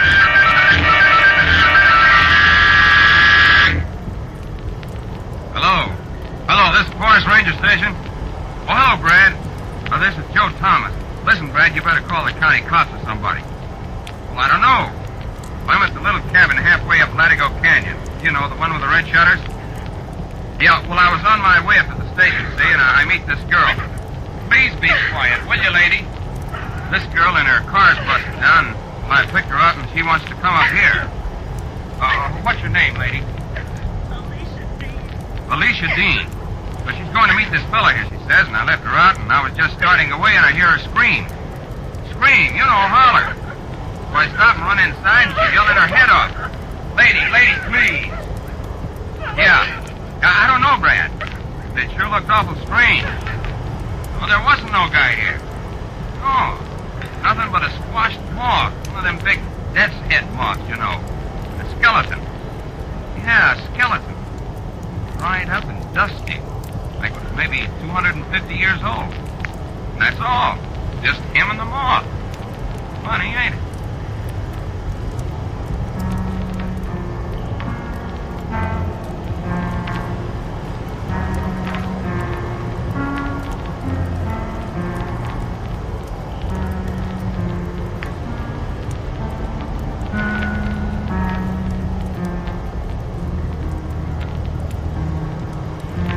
Listen to Quiet, Please, which is written and directed by Willis Cooper.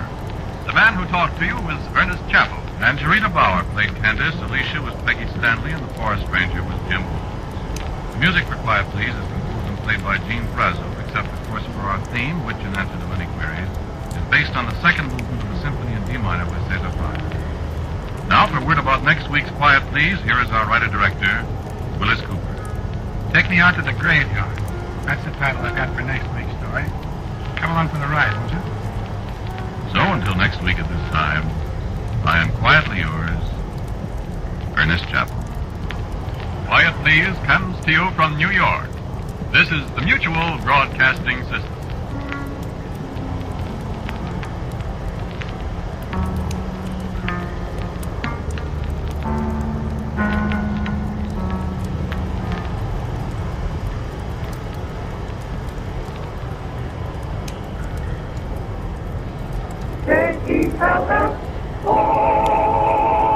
The Jello program, starring Jack Benny, with Mary Livingston, Phil Harris, Kenny Baker, and yours truly, Don Wilson. The orchestra opens the program with Rainbow Round the Moon.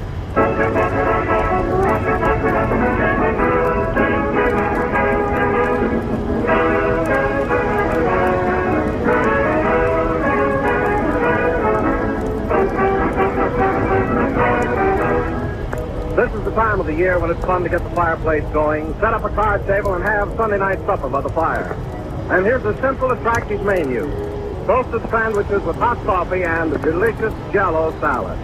You can make your salad ahead of time and serve it when you're ready. And there are dozens to choose from. Shimmering lemon Jell-O, generously filled with diced chicken.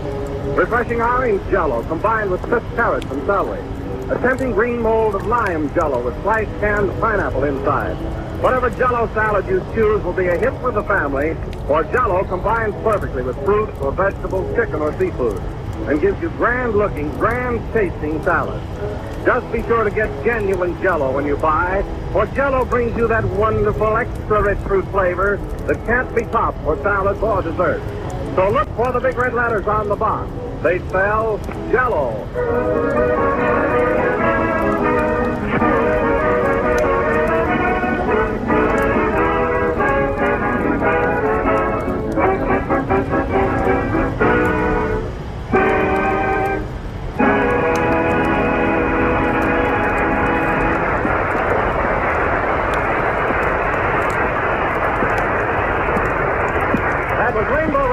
Played by Phil Harris and his orchestra. Now, ladies and gentlemen, tonight we take you to Jack Benny's new home in Beverly Hills, where he's throwing a Halloween party for his whole gang. Take it away, Beverly! I'm no millionaire, tried to get full of pockets full of green bottle ladies, bottle ladies. I'm no millionaire. Rochester, will you hurry up with those sandwiches? They'll all be here in a minute. Yes, sir. I'm no millionaire. And I'm not... Now stop that crooning, will you? You're no Bing Crosby, you know. That's right. He's fairer than I am. Yeah, slightly. And look, Rochester, look how thick you're cutting those sandwiches. I'm no millionaire either. Now slice that roast beef a little thinner. I'm using a razor now. Well, sharpen it. Goodness, you think I was expecting a crowd of starving Armenians? Well, I don't think you got enough to eat here, boy. Rochester, there's plenty of food for everybody. Nobody's going to go hungry at my party tonight. Just the same, I could make a lot of money bootlegging hot dogs.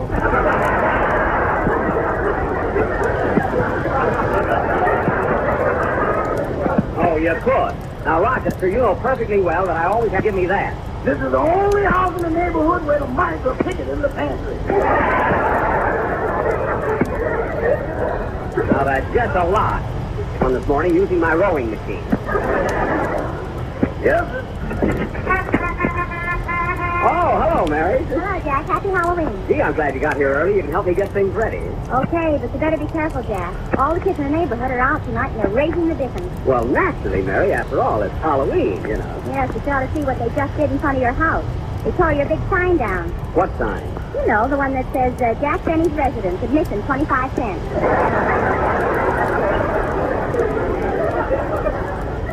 Oh, darn those kids in this neighborhood. I'm going right out there and give them a good spanking. You see who they were? Yes, there was Ronnie Coleman, Wally Beery, Bobby Taylor, and the Barrymore brothers. Oh, the Beverly Hills mob, eh? What a bunch of rowdies. Remember last year when they put ink in your swimming pool? Yeah, and all the time I thought the water was too cold, remember? Every time I took a swim, I turned blue. Yeah. Yeah. Well, those kids better not go in the backyard this year. I set a bear trap for them. A bear trap? Yeah, that'll fix them. Say, Mary, open that jar of stuffed olives, will you, and put one on each plate so it'll look nice, huh? Just one on each plate? Yeah. What are they stuck with, platinum? Oh, Rochester. What do you want, boy? I thought you were going to bring your brother over to help out tonight. Where is he? He's September.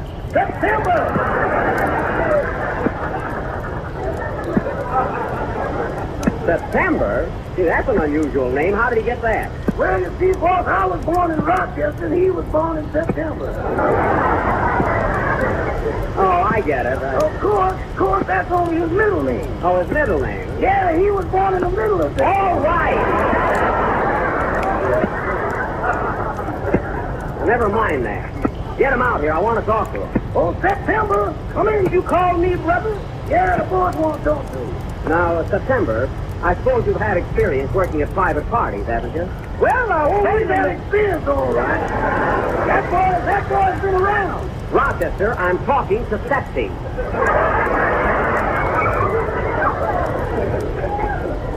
Now listen. This is a rather delicate question, but I suppose you're honest. I mean, you can be trusted. Well, I don't like to commit myself. What? Oh, he can be trusted all right. He used to work in a bank. Oh, in a bank, eh? Well, that's good enough for me. I'll give him $3 for helping me out tonight. Only $3? Well, I'll bet that's more than he got at the bank. Why, man, there was more than that stuck to his broom every day.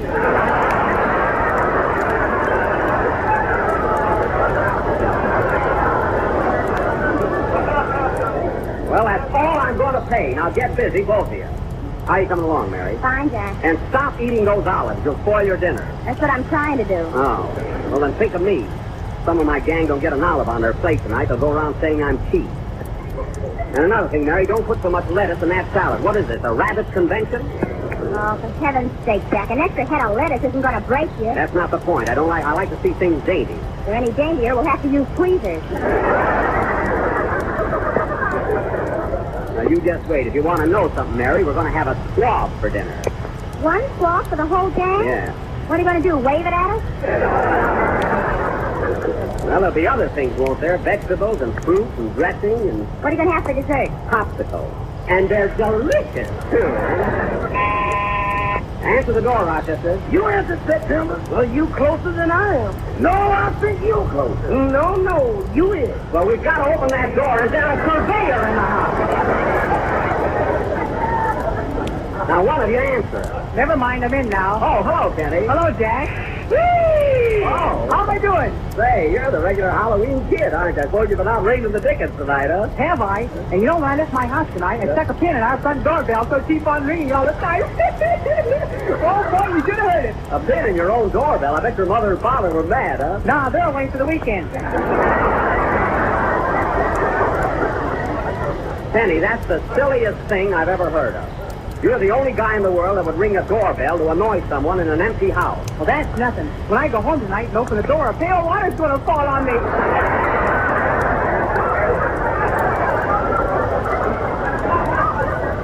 It is? Yeah. Oh, boy, I can hardly wait. I can imagine the surprise. Kenny, put down that olive. You'll spoil your dinner. Oh, one little olive isn't going to hurt him. Don't be so stingy. It's not that, but everybody will want one. Besides, they look nice on the table. Say, Jack, I'd like to clean up a little bit before dinner. Can I go upstairs and wash my hands? Yeah, but it'll cost you a nickel to get in the bathroom.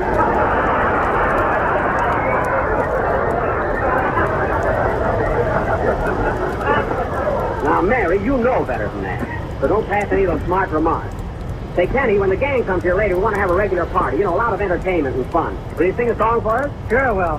And say, Jack, I got a tip, too. You want to hear it? We'll wait till the gang gets here. No, I want to do it now. I want to see if you like it. All right, go ahead. Say, Mary, peel those hard-boiled eggs, will you? They're old enough to peel themselves. Do as I say. Go ahead and sing, Kenny. Hey, boss. What is it, Rochester? You know that bear trap you set out in the backyard for those kids? Yeah? Well, we just caught a bear in it. A bear? Well, if there's an Italian on the other end of that chain, I worked with him in vaudeville. Let's go out and see. Sing, Kenny.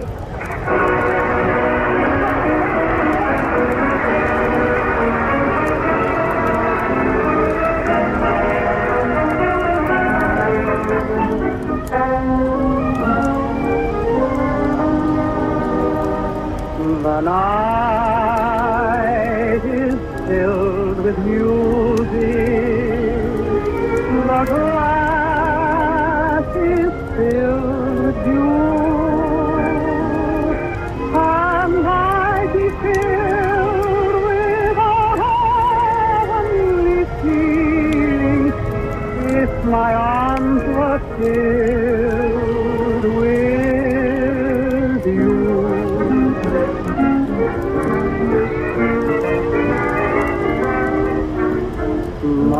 To dance every dance with the same fortunate man you have danced with him since the music began.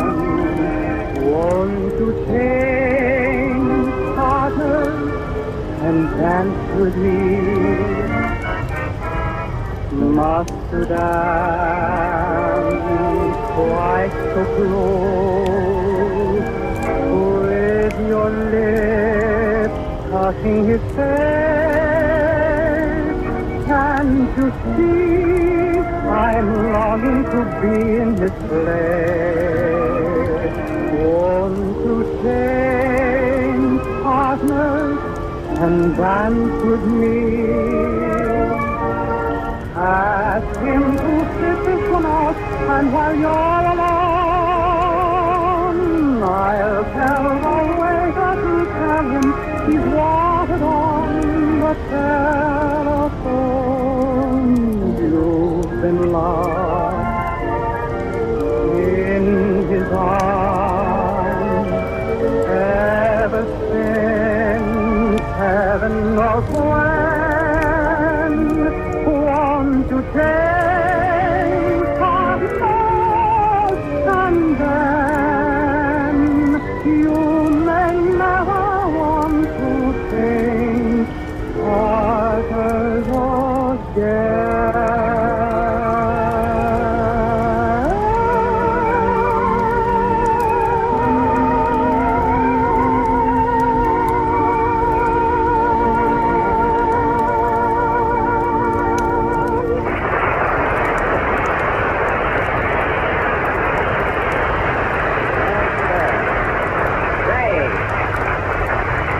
Say, Kenny, that song was simply wonderful. It was swell. Oh, did you really like it, Jack? I sure did. But say, I wonder where all that applause came from. There's a seal in the goldfish bowl. Oh! The trained bear in the backyard and the seal in the goldfish bowl. This place looks like the NBA club. Hey, Rochester. Yes, sir? Where's that bowl of punch I made? I want it out here on the table so the guests can have a drink before dinner. I'm afraid that punch is kind of weak, boy. Weak? Yes, sir. If you ask me, it's a stand of skin transfusion.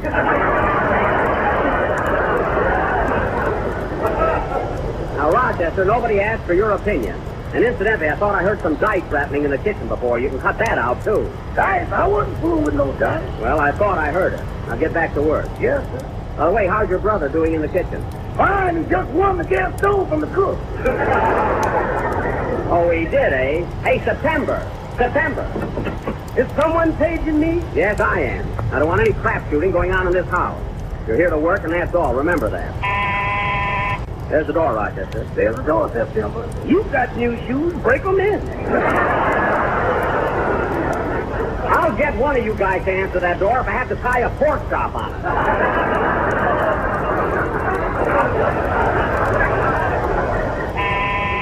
Rochester, answer the door. Doors. I'd like a job that wasn't a pit sometimes. You will if you're not careful. Hey, Jack, I'm getting hungry. What are we going to eat? Kenny, you'll eat when everybody gets here and put down that goldfish. Well, I'm only petting it. Tell him what you did with the other one. Kenny, if you eat another goldfish, you'll get yours. Well, look who's here. Hello, Mr. Hare. Hi, Rochester. Well, Phil, I thought you'd never get here. Come on in, Barbara. Barbara? Oh, Jack, I hope you don't mind. I brought a girlfriend of mine along. Hey, I should say I don't. Hey, she's beautiful. Wow! Kenny. Come right in, Miss. This is Miss Whitney. Oh, how do you do, Miss Whitney? Welcome to our happy little gathering. Thank you, Mr. Benny. I'm so glad Phil invited me. I do hope it's not an imposition. Oh, no. The more the merrier. It's always open house at the Chateau Benny.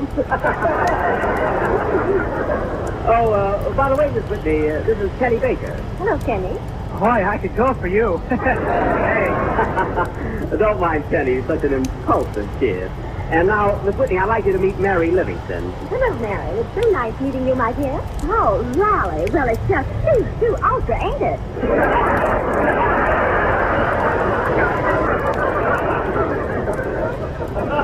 Mary. Well, those sweet dames burn me out. You little minx. Say, and Phil, old man, I'm so glad you were able to make it tonight. You know, we're going to have a squab for dinner. I knew it wouldn't be two.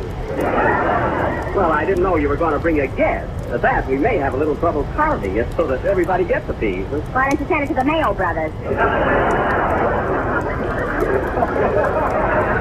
Oh, don't be so cute. You want to hear, you know, the way you hear this gang talk. I'm so nervous. He's so beautiful, you know. No, really, you know, to hear this gang talk this with you, you'd think I was a regular old miser, wouldn't you? Yes, I would. Well, fellas, as soon as the rest of the gang get here, we'll put on the old feed bag. Mr. Benny? What is it, Rochester? A man just brought in a case of champagne. Did you order it? A case of champagne? Certainly not. I told him you wouldn't buy champagne if Sally Lamb was behind every bubble.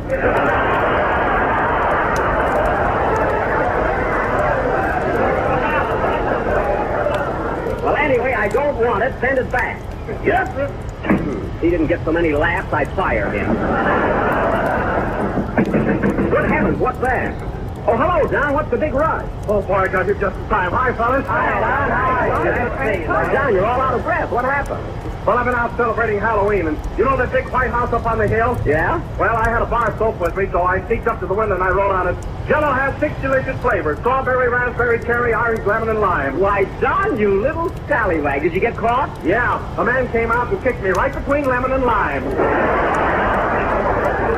Well, brush yourself off, Don, and join the party. Oh, by the way, I want you to meet a friend of Phil's. This is Miss Whitney, Don Wilson. How do you do, Mr. Wilson? Well, I'm very glad to know you, Miss Whitney. Are you familiar with Jell-O? Don, please, you just met the young lady. That's all right. I have a weakness for Jell-O myself. Oh, is that your only weakness, Miss Whitney?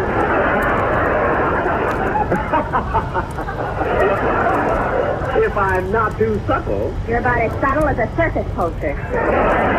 Mary, I'm talking to Miss Whitney. But you know, Miss Whitney, I've had a feeling all evening that I've seen you somewhere before. Are you by any chance in the movies? No, I'm not. Well, I am. In fact, I'm a star at Paramount. And then, of course, there's my radio work, too. Tell her how much money you make and get it over with. Mary! You know, Miss Whitney, there are times when Miss Livingston just drives me frantic. But I suppose, well, most women are like that. Don't you think so, Miss Whitney? I mean... Yes, but why don't you stand still? Oh, that's just a habit of mine. Pretty girls always make me nervous. Huh? If I was her, I'd yawn right in your face. Mary, please. We have company. I'll say you have. What are we going to eat? Yeah, gee, I'm starving. Pretty soon, boys, pretty soon. Hey, Rochester, how about dinner? We'll be ready in a few minutes. Okay, come on, folks. No use waiting any longer. Let's start in with these hors d'oeuvres first. One at a time, for heaven's sake. What's the matter with you guys? Oh, I want 2 of those sardines. Kenny, you just take the one with your name in front of it.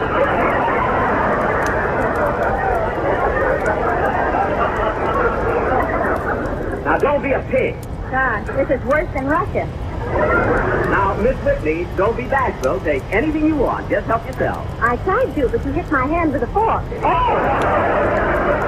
Was that you? I got all mixed up in this crowd. I'm so sorry. Hey, Phil, hand me that deviled egg. Oh, no, I saw it first. Oh, I want a piece too. No, get away. Everybody, let go of that egg. Now, let's go. This is the first meal I ever saw with a referee. Well, you need one here. Now, everybody sit down at the table and stop acting like a pack of cannibals. Miss Whitney, you sit right here at my left. Thank you. And Phil, you sit way down at the other end of the table. I could sit in Pomona and I wouldn't have to worry about you. That's all. All right, Rochester, we're ready. There's the door, Rochester. There's the door, September. I wonder who that can be. Funny, I was thinking of the same thing. Well, stop guessing and see who it is. You have no idea, Miss Whitney, what I go through with these 2 boys. The servant problem is simply awful. I know. I'm a chambermaid myself.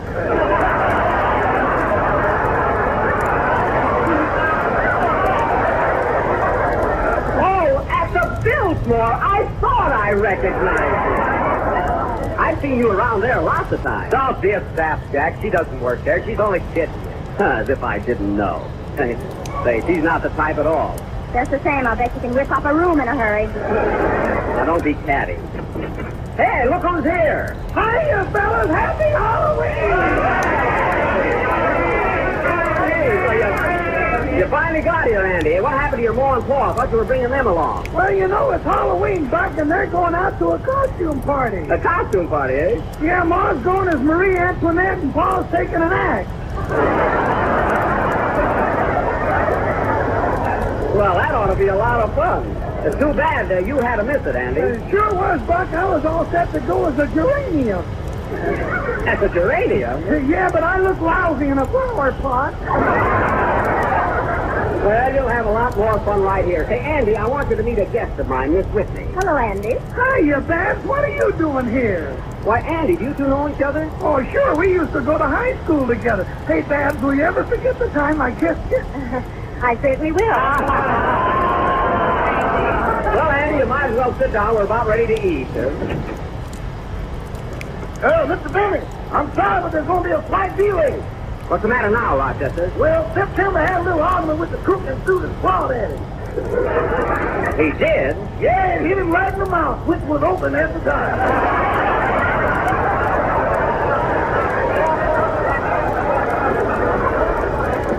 Oh, my goodness. Shall I serve the dressing? The cook ate the squab. That's all we had. What are we going to eat now? Well, there's that bear outside. Do you like venison? Never mind that. Now, Rochester, run right down to the store and get some frankfurters, and hurry. Yes, sir. Gee, I'm awfully sorry, fellas. That's all right. Gee, Miss Whitney, I hope the next time you come here, everything won't go wrong. Oh, that's all right. I think this is quite jolly. Really, it's fun. That's a lie if I ever heard one. It is not. Now, look, fellas, while we're waiting, how about having a little entertainment? Who plays the piano? I do. All right, how about a song, Phil? Come on, Phil, sing something, huh? Oh, all right, but I don't do so well on an empty stomach. Oh, don't worry, we'll eat later. Come on, Phil, what'll it be? Well, how about, what have you got to get me? Okay, hit it, Kenny. Hey, have some fun tonight.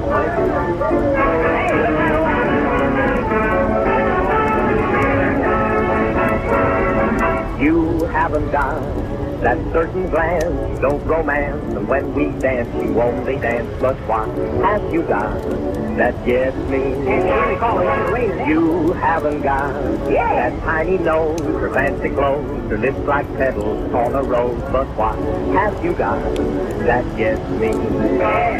You tease me, you taunt me, you let me sigh. I want you to want me, but why? You haven't got a coat of tan, a rich old man. You just play cards on your divan. But what have you got that gets me?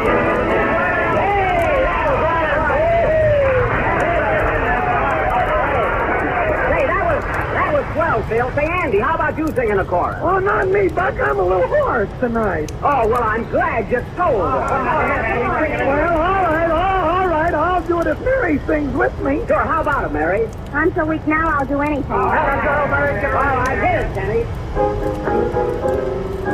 You haven't gone that certain time. You dance romance, and when we dance, you only dance. But what have you got that gets me? Here's what I got, a tower goat, a gravel throat, my voice sounds like an old coyote, that's what I got that gets you. You're happy, you're slacky, but I love you. I'm Don Juan and Romeo too. You haven't got a grand physique, your skin is weak, but I got what they call technique, that's what I got that gets you.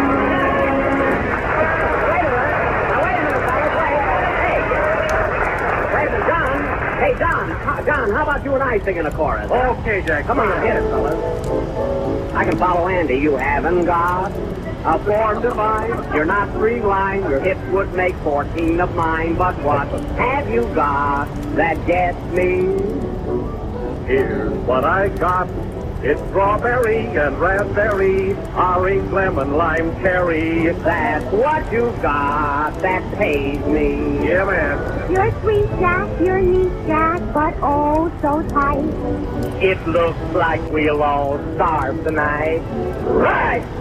I haven't got a squab that's true for you or you, but I like you, that's nothing new. So what have you got that gets me?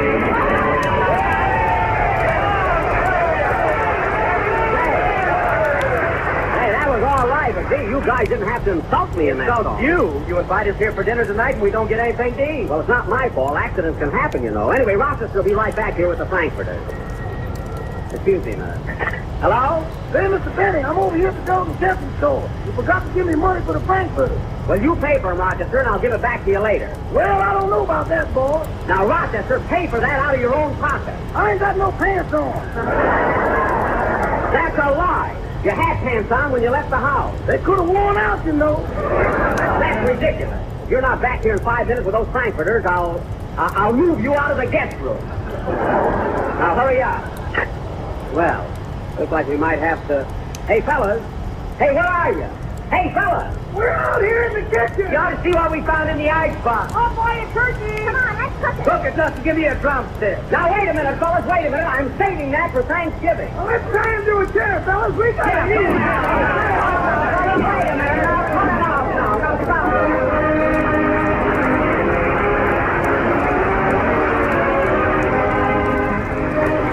Here's a brand new dessert the whole family will enjoy, and it's so easy, so inexpensive, so good to look at that you'll enjoy making it. It's the new Jell-O butterscotch pudding, a real triumph in dessert. Just picture it for yourself. Crystal sherbet glasses each piled high with this rich-looking, taffy-colored butterscotch pudding. It's luscious with good old-fashioned butterscotch flavor. It's mellow and smooth and creamy. It's swell dessert. And butterscotch is just one of 3 new Jell-O puddings. There's Jell-O vanilla pudding, a lovely creamy color with a delicate flavor of real vanilla, a grand all-family dessert. And there's Jell-O chocolate pudding, as delicious as the kind that Mother used to make, but far quicker and easier.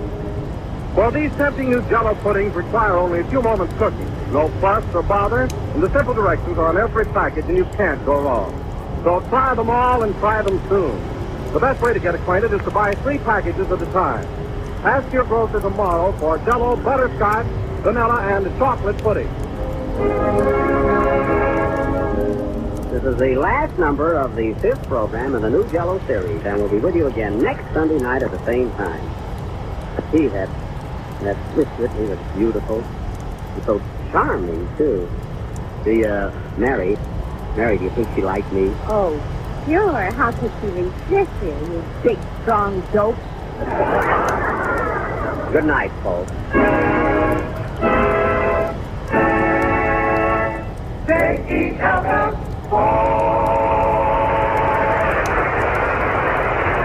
Kenny Baker appears on the Jell-O programs with courtesy of Mervyn LeRoy Productions.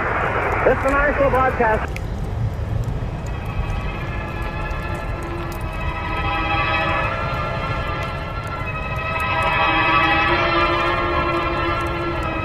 Mystery in the Air, starring Peter Lorre, presented by Camel Cigarettes.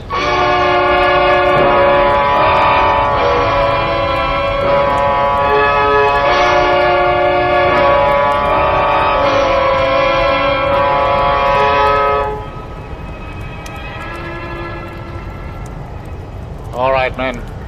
I guess that's all. Put him on the stretcher and take him to the morgue. Oh, must I stay, Inspector? For a while, Mrs. Bunting. Oh, dear. I need all the details for my report. Oh, that such a thing could have happened here. Here in my own house.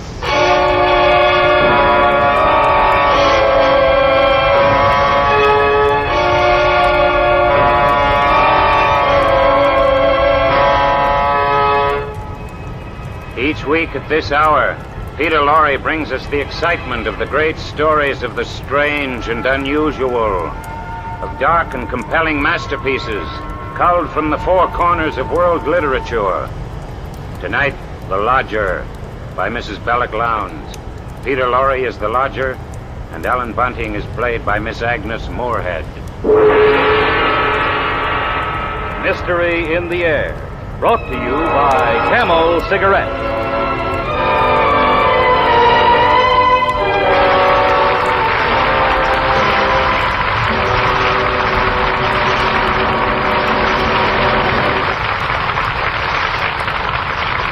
Experience is the best teacher. Try a Camel. Let your own experience tell you why more people are smoking Camels than ever before. Yes, let your T-Zone decide which cigarette you like best. Your T-Zone, that's T for taste and T for throat, is your true proving ground for any cigarette. So try a Camel on your T-Zone. Introduce Camel's rich, full flavor to your taste. Acquaint your throat with Camel's cool mildness. See if you don't decide, like so many other smokers, that Camel suit your T-Zone to a T.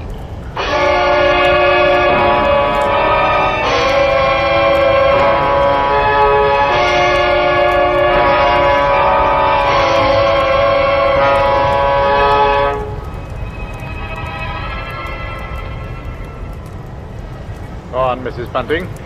You said you were looking for a lodger? Yes, Inspector, we had to. But I never dreamed such a thing could happen here, to us. Why, it was only last Tuesday night my husband and I were sitting before our fire reading the newspaper about the latest murder. It was the theft by the Avenger. Yes, I remember saying distinctly.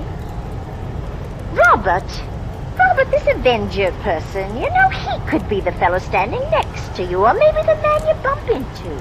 It's a terrible thought. Yes, but it appears to me that the Avenger's too quick for the police.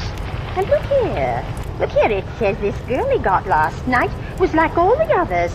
Pretty blonde, and she'd just come from a music hall, exactly like all the rest of his victims.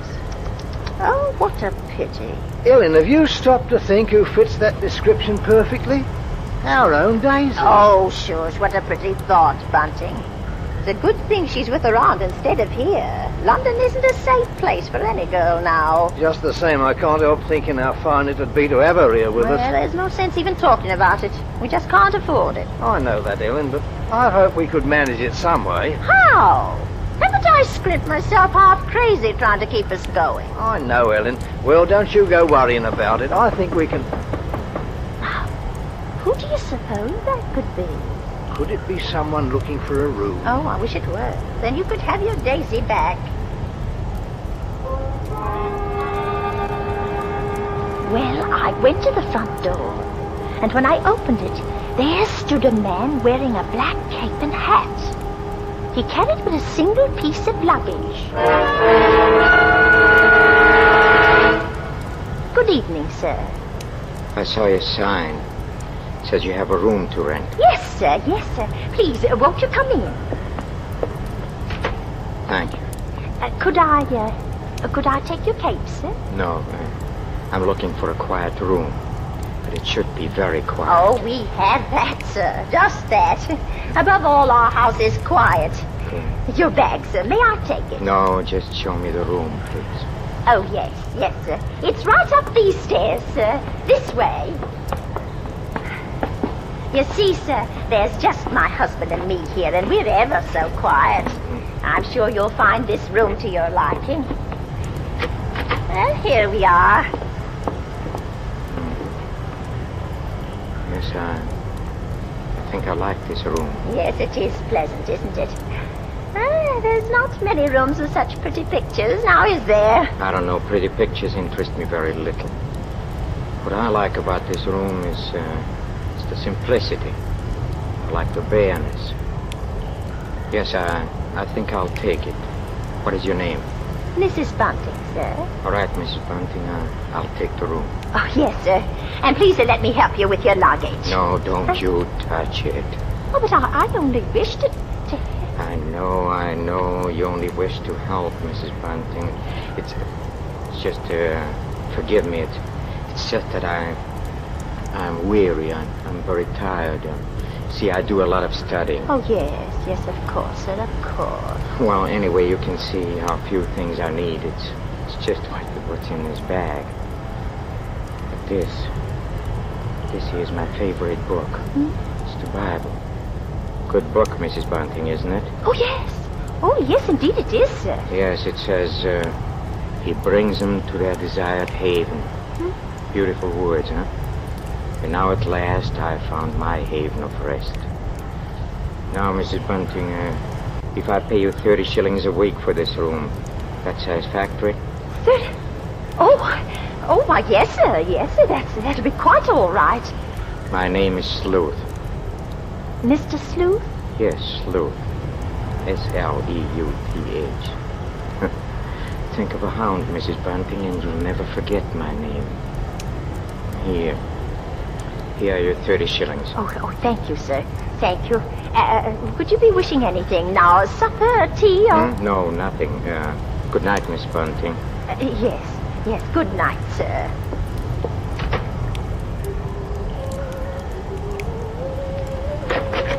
Please stop that. You hear? Oh, sir, what did I do? You were humming. That's music. Oh, but I... Music is an instrument of sin. Oh, yes, sir. And You did tell me, Mrs. Bunting, that your house would be absolutely quiet. Oh, but it is, sir. I didn't mean any harm, believe me, sir. I believe you. I'm sorry I spoke sharply. I know you're trying to be considerate and kind. Oh, thank you, sir. Oh, yeah. By the way, Mrs. Bunting, I think I would like some bread and some tea. Oh, certainly, sir. I'll have it in an instant.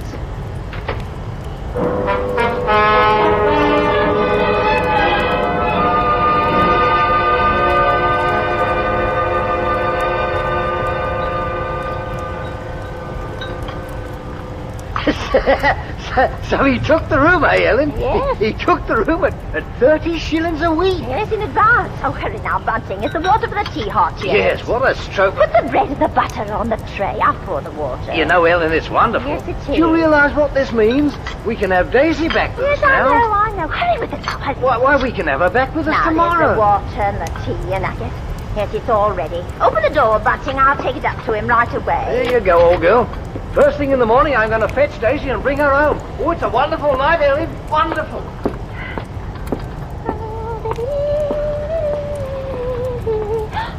Oh, I mustn't do that. She has to get down and from her. Yes, when a strong man has to slain by her. Come in. And to know how the wickedness of folly... Oh, why, Mr. Sleuth, you... Yes? What is it? Those pictures, those pretty girls, you've turned all their faces Yes, to the wall. I've turned them to the wall because they are wicked and sinful. Oh, but, sir, Don't you agree, Mrs. Bunting, that everything wicked and sinful should be purged from the earth? Huh? Yes. Oh, yes, I do. I'm happy to hear that, Mrs. Bunting. Now, if you'll excuse me, I have to leave. Oh, but, sir, here's your tray. Good night, Mrs. Bunting.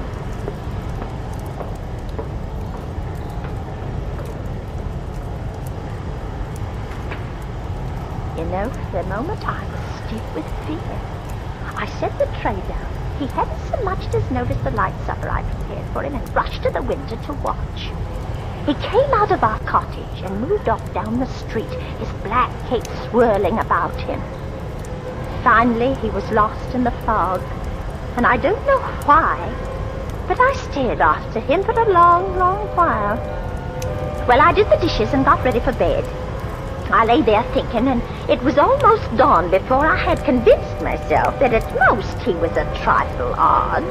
And after all, paying 30 shillings, maybe he had a right to his strange ways.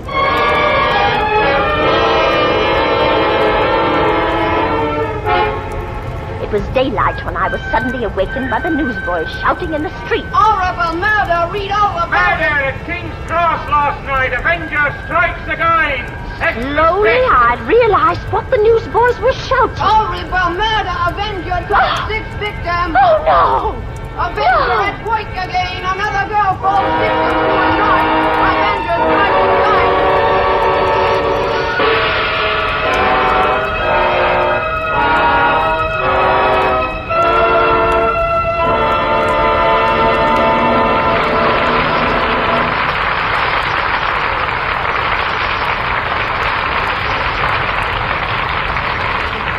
In a few moments, Mr. Peter Lorre will bring us the climax of tonight's Mystery in the Air, when camels present Act 2 of The Lodger.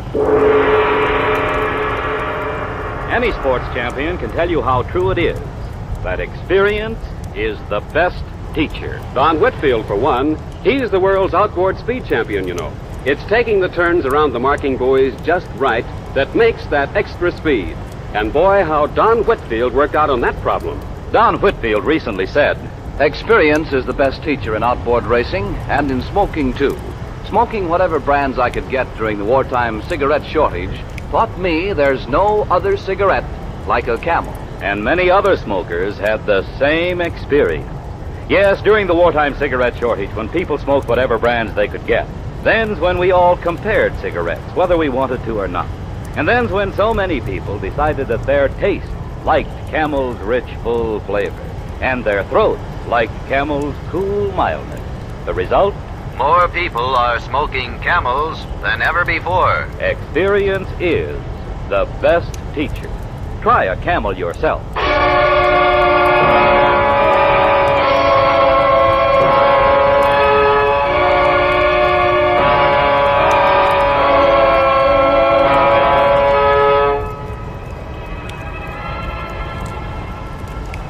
As the inspector takes notes of the terrifying event, Alan Bunting continues the story.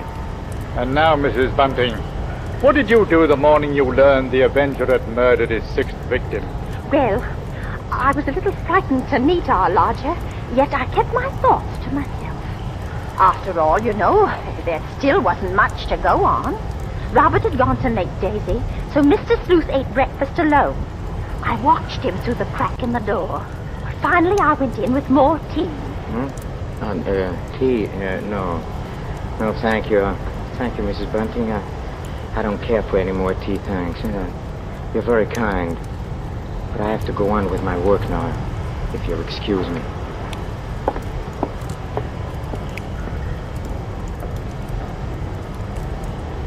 My fear really changed to pity then.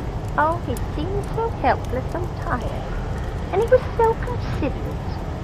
This man couldn't be a murderer. It was all a coincidence. Besides, we just couldn't afford to lose that 30 shillings a week.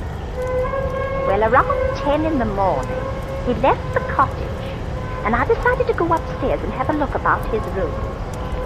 I had to find out what he carried in his one piece of luggage. It wasn't a bag. It was more like a case. Yes, a case. A case for a knife. I rushed upstairs, my heart beating wildly at the thought I'd had of the case. No, there wasn't anything in his closet. I went over to the chest of drawers against the wall. Nothing in the top one. In the next one, there was just some socks and some underclothes. The next one was empty. There was only one other place for the small, narrow case. The bottom drawer.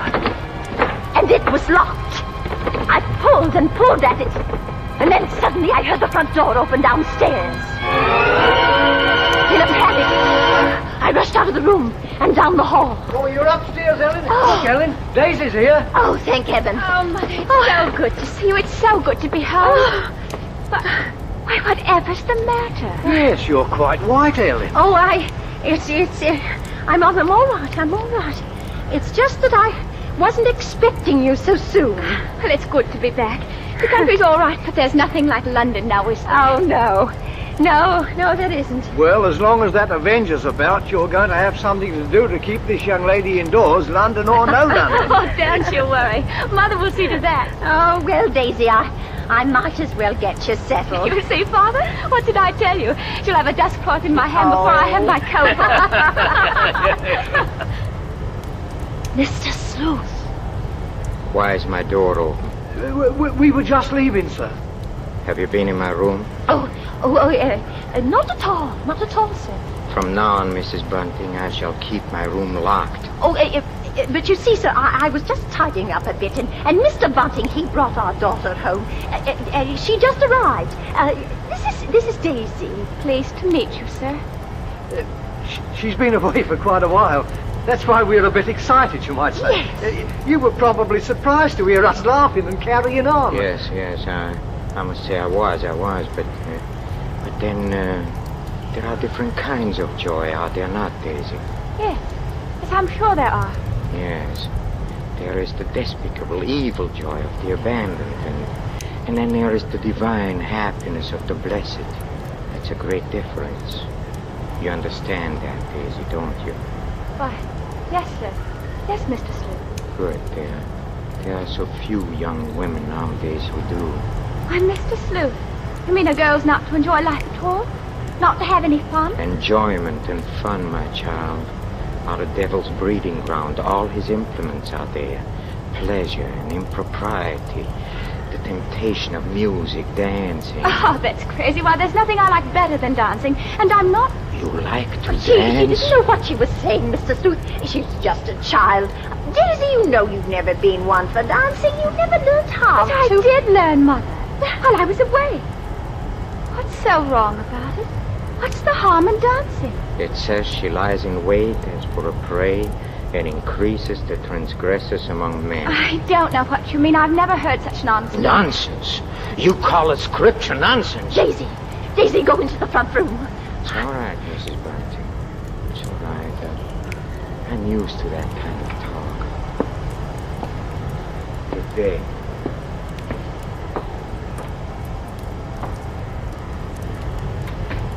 Daisy. Yes. Daisy, listen to me. What, Mother? I've got to tell you about what? Oh, nothing. I've got to go out for a while now. I'll be back.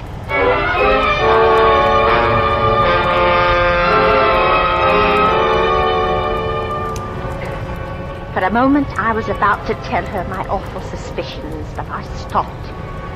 They were only suspicions. At the same time, I had a thought.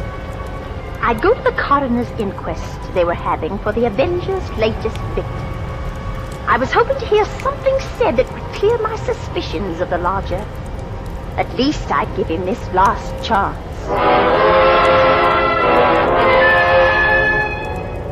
A lady was testifying as I took my seat.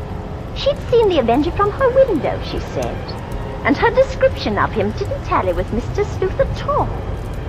Oh, I can't tell you how relieved I was. Till it was pointed out she couldn't possibly have seen anyone that night from her window because of the fog.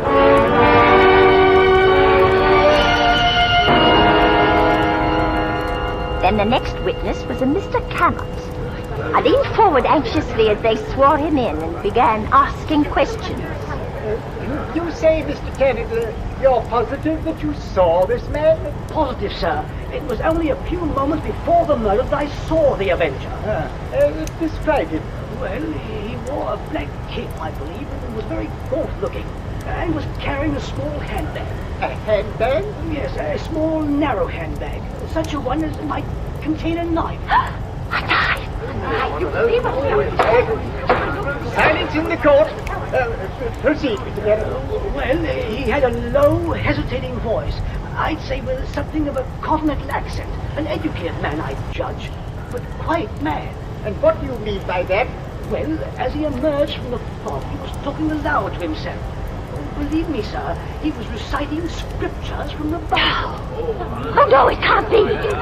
It can't be.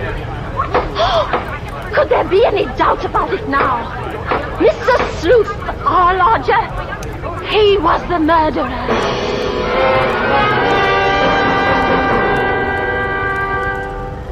I got out of the courtroom as quickly as I could. I didn't even notice it had started to rain. I hardly remember going home, running and walking somehow, while the nightmare of fear and terror grew bigger and bigger inside me.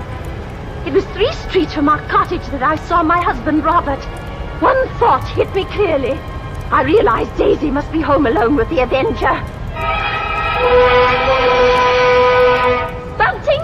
Bunting! Why, Ellen, what is it? Bunting, where's Daisy? Where is she? Where's Daisy? Why, she's at home. Oh, listen, Bunting, listen. Sleuth! Sleuth is the Avenger. What? What are you saying? Our lodger, he's the Avenger. Daisy's alone with him right now. Hurry, hurry!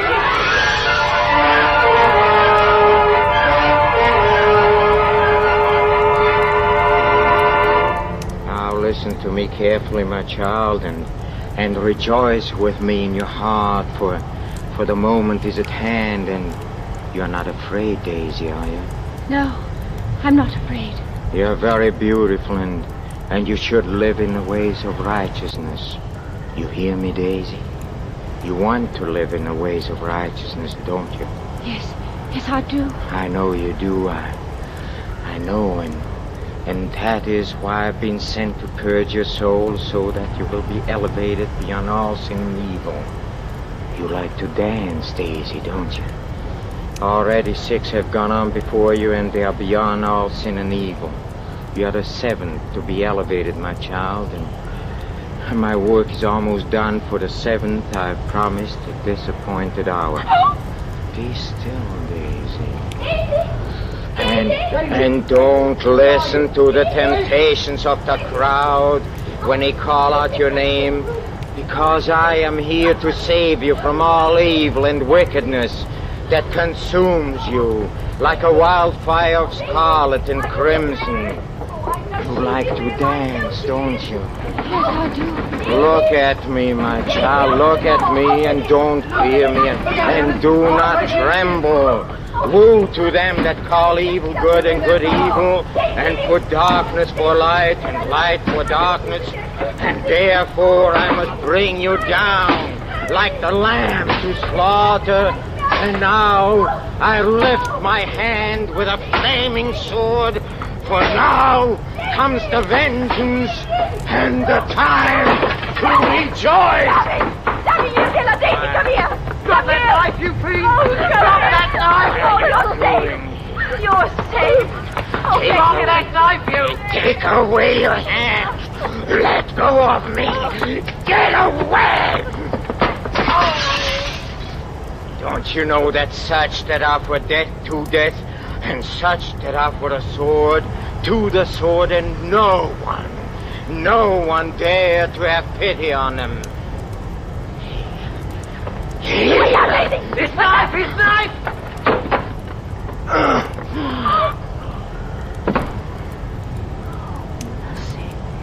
Oh, he fell on the knife.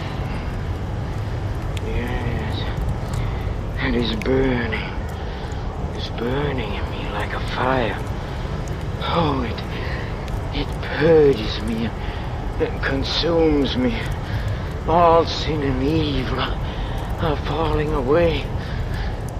Praise and glory, for it is I who is the seventh. Yes, the vengeance is fulfilled.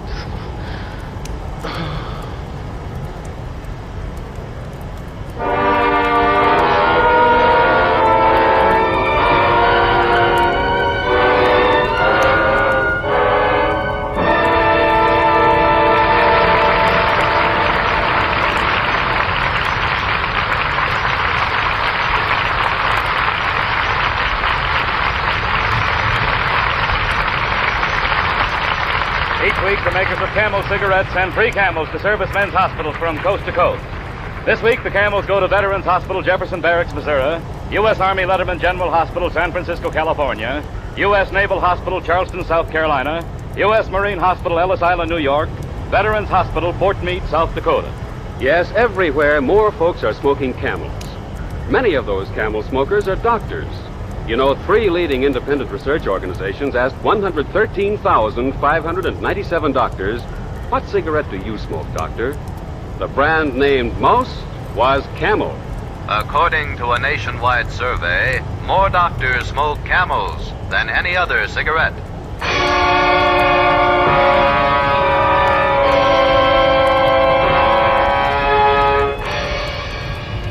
Next week, Mystery in the Air, starring Mr. Peter Lorre, brings you one of the world's great stories of the strange and unusual, The Horla by de Maupassant, with a special musical score composed and conducted by Paul Barron.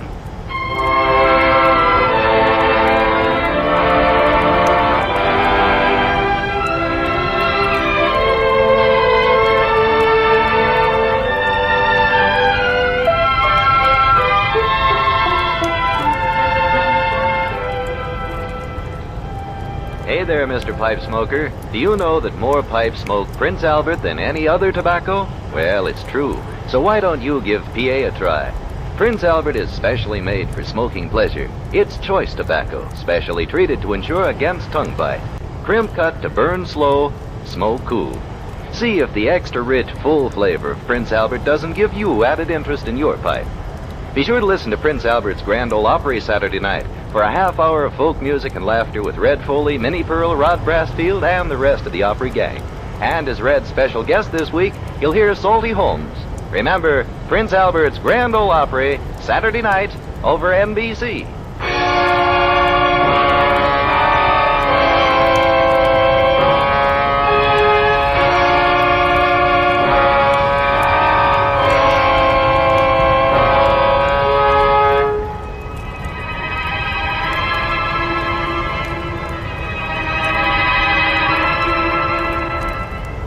Listen again next week at this same time when the makers of Camel cigarettes present Mr. Peter Lorre in Mystery in the Air.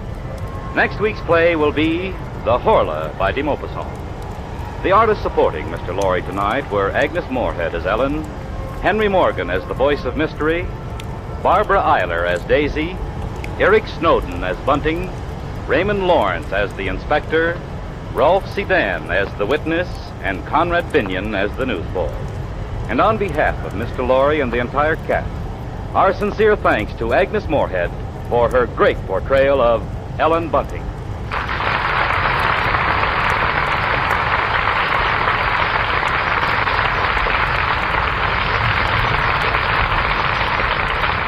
This is Michael Roy in Hollywood wishing you all a pleasant good night for Camel.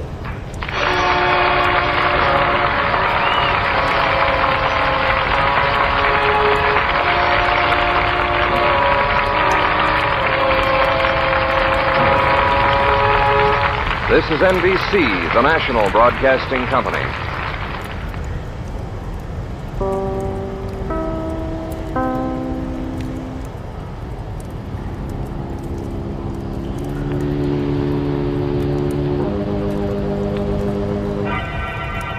Lipton Tea and Lipton Soup present Inner Sanctum Mysteries.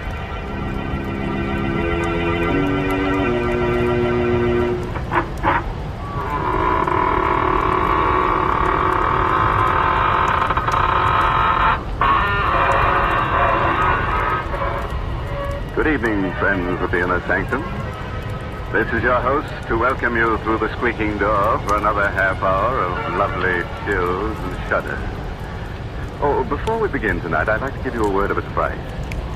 If you should ever walk through a cemetery at midnight and come face to face with a transparent personality floating above a tombstone, don't be frightened. After all, you can see right through him. Good gracious, why do we have to talk about cemeteries? Because, Mary, our story tonight is about a vampire. Where else would you expect to find one if not in the cemetery? In the Vampire State Building?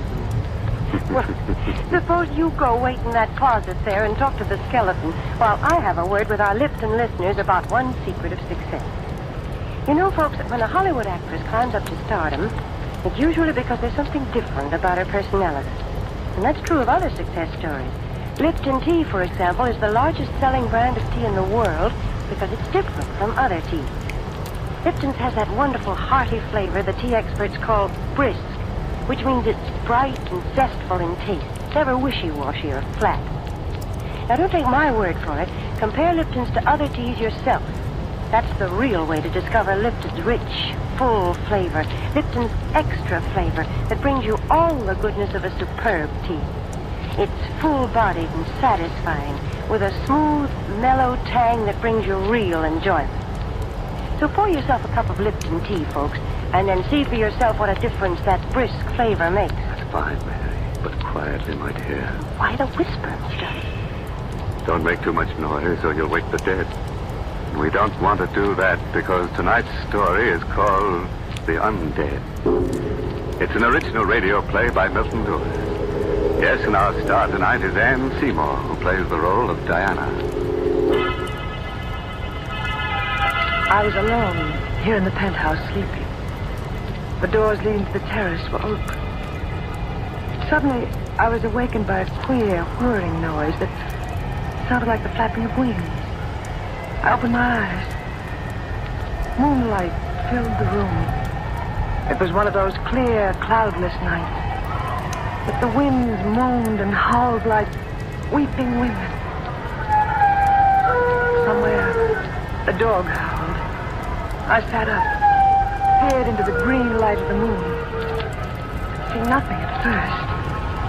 I lay down again. My eyes were half closed. And I heard it again. The sound of wings beating on the air. Told myself it was nothing. Until out of the queer green shadows that surrounded me like a mist, I saw a pair of blood-red eyes close to my face. No, they weren't human eyes. They were rimmed with green. And they glittered like glass in the dark. I looked closer. Too frightened to move. Too terrified to cry out. The thing that seemed to be flying round my head looked like a bat, yet it wasn't a bat. Suddenly it floated down. I felt soft fur on my neck, and my throat was pierced with a sharp, terrible pain. I started screaming, "Let me go! Let me go! Richard! Where are you, Richard? Richard!" Go on, Diana. When I felt your arms around me, I knew I was safe, Richard, but it was the most horrible dream I ever had. Yes, I know, darling. You were hysterical. What do you think it meant? Well, nothing. Nothing, of course, dear. Everyone has nightmares like that sometime or other. But it was so vivid. I could almost swear it happened just as I told it to you. Oh, Diana, do you really believe you've encountered a vampire? I know it sounds ridiculous, darling. Listen, baby, you're living in New York City on top of an 18-story building. This is 1945, not the Middle Ages. But the whole notion is just rubbish. I tried to tell myself it was nonsense, too. But somehow... Oh, Richard, I want to get out of this place. But why? I don't like this apartment. There's something evil, sinister here. I've always felt it. And listen to that wind. The wind howls around here all the time. Well, naturally, it's a penthouse, and it catches the winds from the river. You hear that? Something flapping on the terrace. That's just the awning. There are always queer noises around here, all the time, and I can't bear it being alone here at night. Richard, please don't let me stay here alone tonight. I can't stay with you, darling. I've got to go to the theater. I don't want you to go there, please. Let your understudy take the part tonight. Take me away from here, far away when it's warm and there's sunlight. Diana, you don't know what you're saying, dear. I can't give up my part in the show. Of course. Of course. Oh, darling, forgive me, please. I'm sorry I haven't mentioned it. You do forgive me, don't you, Richard? Say you do. Why, of course. You're just upset over this silly dream. I know. I won't mention it again. You're okay, baby. Well, it's 10 to 8. I'd better get going. Want to come with me? Yes. No, I'm going to stay here. But if this place frightens you... That's just why I'm going to stay. And alone. I'm going to beat this thing. Somehow. That's better, darling. Much better. Here's your coat. And you'd better take your scarf. It feels chilly. Richard. Hmm? I said I won't mention it again, but there's one thing more I have to tell you. The face of that thing in my dream. It was your face. Diana, in the name of heaven. I won't heaven. talk of it anymore, I promise you, darling. I didn't mean to upset you just before you went to the theater. Just kiss me, dear. I'll be all right. I'll be all right. Diana. Good night, dear. I'll be waiting when you get back.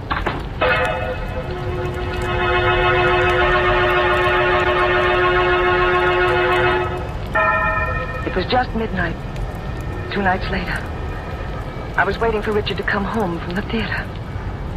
I was going through his desk looking for a postage stamp, and I found something that turned my blood to ice. It was a newspaper clipping dated 10 years ago. The picture of a man, and under it the caption, "Prominent real estate operator Richard Barker, found dead of a sudden stroke." I looked at the picture again. There could be no doubt of it. It was Richard. I read further. The deceased will be buried at Green Lawn Cemetery after services in the Wasteland Funeral Chapel. Good evening, Diana. Richard. Why, what's the matter? You seem startled. I didn't hear you come in. Have you been brooding again? No, Richard. Of course not. Well, how do you feel tonight? Not very well. Weak? Weak, sleepy, ill. Well, no wonder. You've hardly been eating a thing. And I know that you never catch a wink of sleep. I told you I can't sleep in the daytime as you do. As you do. Why are you staring at me like that? Why? Why do you sleep in the daytime? I've been doing it for years. Years? What's so terrible about that? Most theatrical people do. We live and work at night. Yes, I know. Really, Diana, what is the matter with you? Nothing. You think I'm losing my mind? Well, I don't know what to think. Why are you pretending? Pretending what? That you're something other than what you are. Because I know what you are, Richard. Really? I found out. This clipping I found in your desk, it tells how you died. That clipping? Oh, that. Why are you laughing? Well, you see, it's a joke. It's a gag. One of my pictures was sent to the papers, publicity for a new play, you know. And a drunken typester put it in the obituary column. It's quite an amusing story. I don't believe you. You're lying. Listen, You can't go on like No, this. don't touch me. You're not well, Keep darling. your hands away from me. I just want to kiss No, you. no, don't touch me. Diana, where are you going? Out of here. Diana, come back. I'll come back when I've proved something to myself.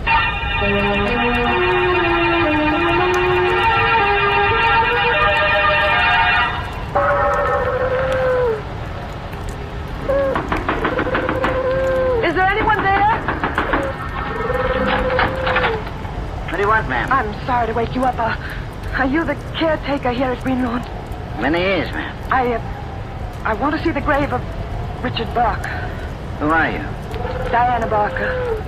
His wife. But it's 1 in the morning, Mrs. Barker. I know what time it is. I want to see the grave. No one comes at a time like this. Please, will you tell me? Perhaps this will help. $10. For disturbing you. All right. You take the path in back of my house. Turn to the right. Have you flashlight? I brought one from the car. It's only a short way, but it isn't a grave, ma'am. It's sort of a tomb. Thank you. I'll find it. You want me to come with you? No, I've troubled you enough. Good night. Good night. Somewhere, an owl was howling, as though warning me not to go on with this insane adventure. But I knew I had to continue. I had to be certain. I followed his directions along the path to the cemetery. The moon poked yellow fingers through scudding clouds, as though showing me the way. I was frightened, terrified. There's nothing to fear from the dead. Kept telling myself that to keep up my courage. The dead. Perhaps they were right. There was nothing to fear from them. But the undead. There was a tomb. The inscription was clear. Here lies Richard Barker, born May 7th, 1890. Died September 4th, 1935. There was a lock on the door. It was old and rusty. I'd come this far. I made up my mind. I picked up a stone. Smashed the lock. I opened the door. Blackness. Inky blackness, such as one imagines one would see at the end of the world. Turned on the flashlight I took from the car. Coffin was lying in the center of the tomb, on an altar. I felt my heart beating wildly, like a throbbing drum inside me. With a trembling hand, I opened the coffin. I looked down on a ghastly white satin lining. That was all there was in the coffin. There was nothing else. It was empty. I looked up. There was a face staring at me in the shadows of the tomb. It was Richard. Diana, I knew you'd come here.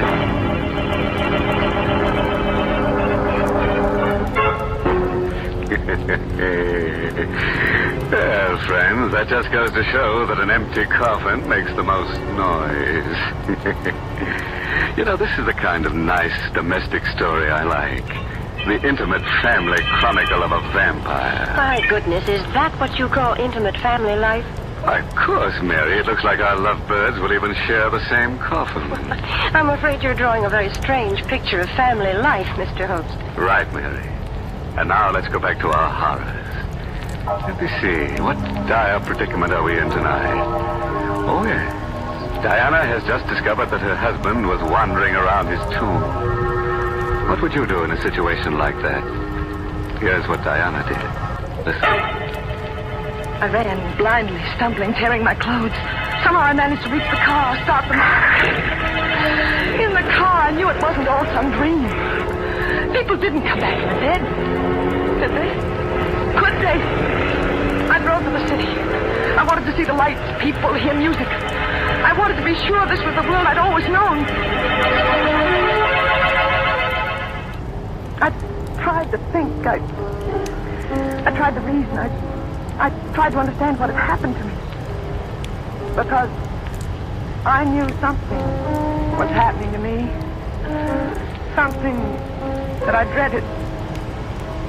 I was becoming like them. Like Richard. I felt strange cravings.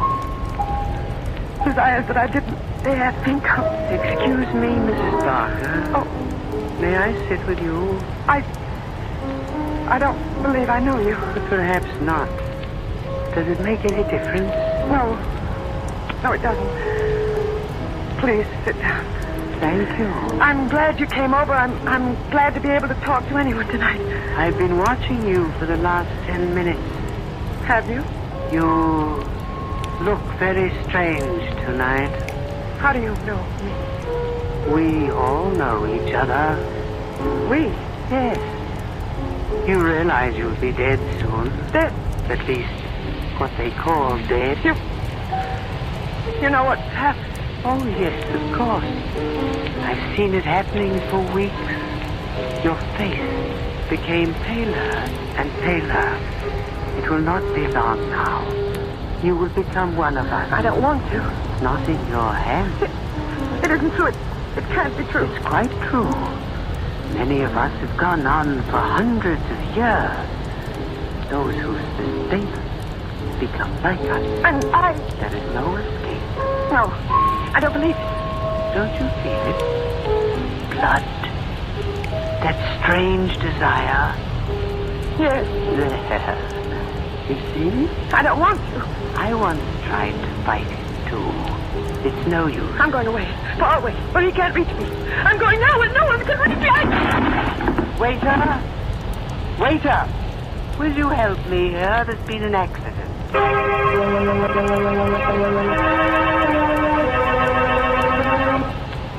Everything's going to be all right, Diana. Just lie here and rest quietly. You're in your own home. I opened my eyes and saw Claudia, my older sister. Never was so glad to see anyone in all my life.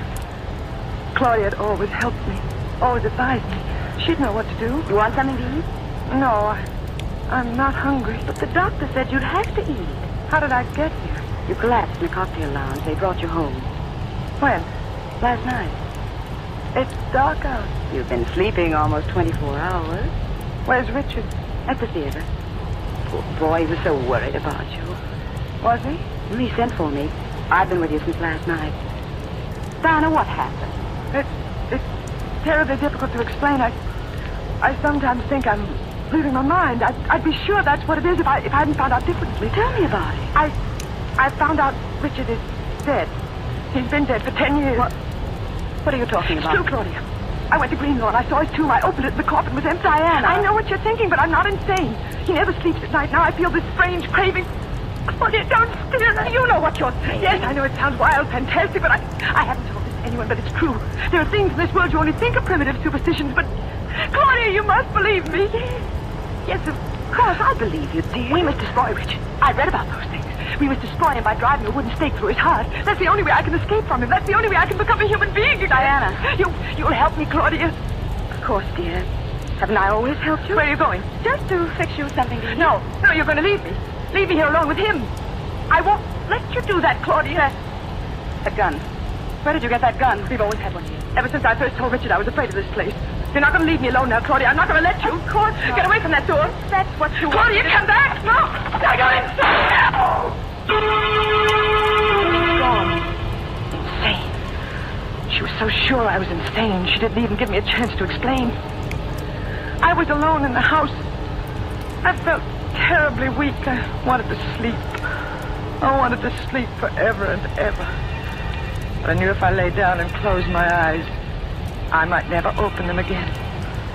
Never open them and see the world as you or I used to.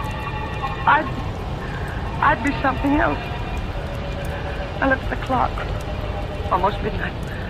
Richard would be coming back any minute. I ran to the door, locked it from the inside with a safety bolt.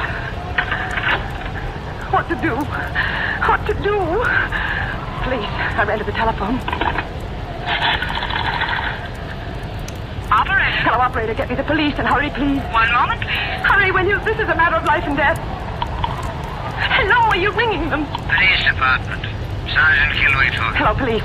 You've got to help me. Yes, what is it, lady? My husband, he's going to do something to me tonight. He's going to make me what he is. What's that, lady? He's been dead for 10 years. I saw his empty coffin. That's proof, isn't it? That's evidence. You always want evidence, and there it is. Now, do you understand? Well, I'm not sure I do, lady. What's your name? Diana Barker. Well, all right. Now, calm down. Tell me where you live. I live... Oh, you think I'm insane, too, don't you? I didn't say that. You think I'm crazy, just as Claudia does. If you'll just give me the address, lady. Oh, what's the use? Please, lady. No one believes it. I know I'm not insane. I know it, and yet... What's that? His key in the lock. He can't open it. It's bolted from the inside. He's trying to get in. But he can't. Not with that bolt. I won't open it. I won't. I'll just pretend I don't hear it. I'll cover my ears with my hands and I won't hear it. He can't get in here. If I can keep him out until daylight, I'll be safe. Safe. Suddenly, doorbell stopped. I knew he hadn't gone away. I could feel him near me. But he couldn't get in. No, he couldn't get into the penthouse. There was no way to get in unless he came through the terrace. And there was no way to get on the terrace unless he could fly. Fly. The wind was screaming. When I turned to look at the French doors leading to the terrace, it was impossible. He couldn't. And yet, the doors burst open. The wind blew through the house like a cyclone. The air frame in the double doors stood Richard. Why didn't you let me in? How did you get out on the terrace? Never mind. What are you doing with that gun? Don't come near me, Richard. Diana? Go away. Go away and leave me alone. Give me that gun. No. I'm warning you, Diana. You'd better give it to me. If you take another step toward me, I'll fire. Diana. You see? The bullets. They didn't harm you. No. But I didn't miss. No. It's empty. You see? It didn't do any good. What are you going to do? I'm going to put an end to this once and for all, Diana. An end? I've prepared for this. I have a knife. You see? Richard. Don't be afraid, Diana. You won't quite die. No, don't. Come here, Diana. No, Richard, no. You're making too much trouble while you're alive. Help me, someone! Let go of me! Stop! I saw the knife over my throat. I beat at his chest with the empty pistol. Then, just before everything became black, I saw 3 flashes of lightning.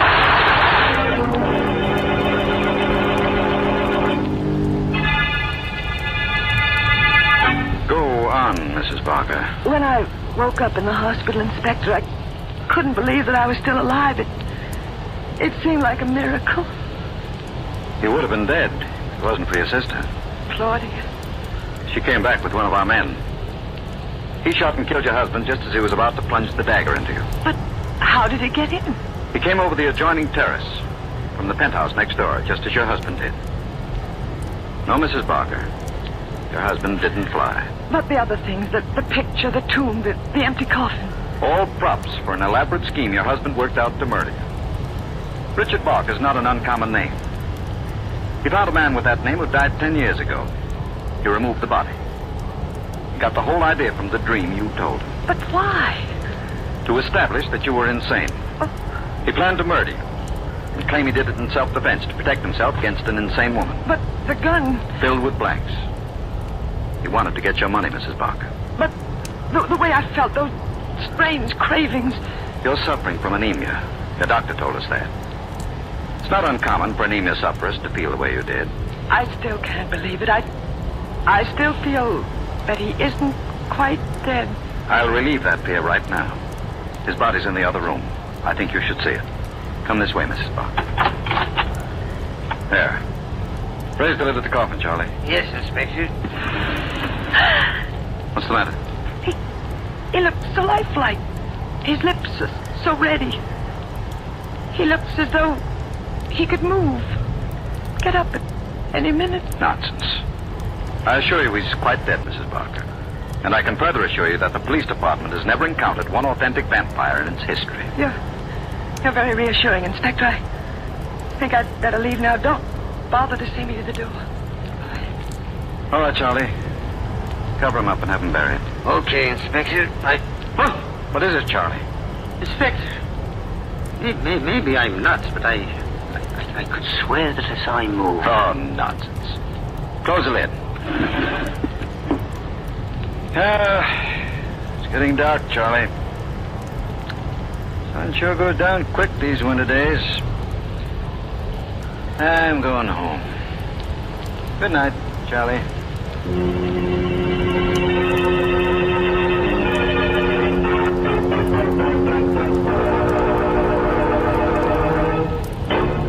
Well, friends, do you think Richard is really dead? Oh, that's something for you to sleep on tonight.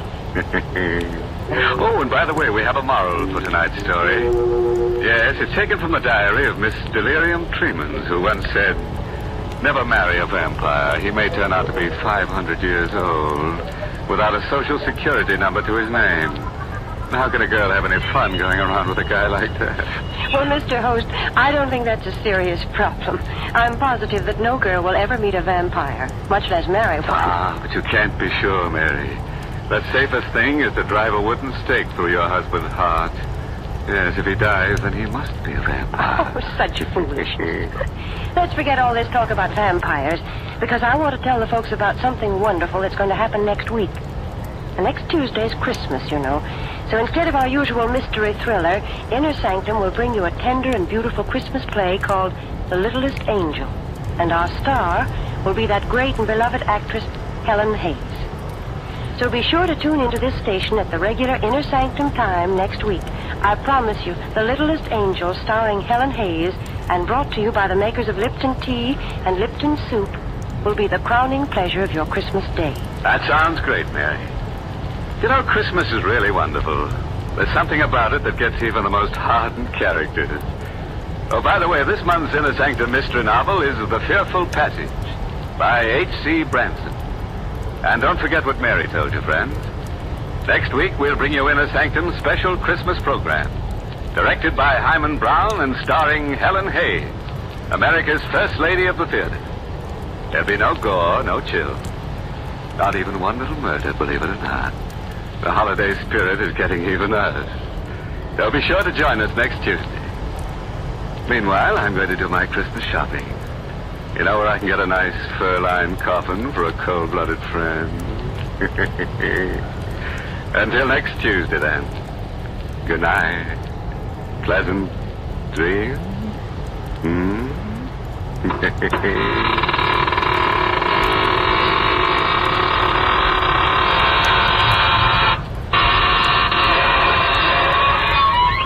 The Signal Oil Program, The Whistler.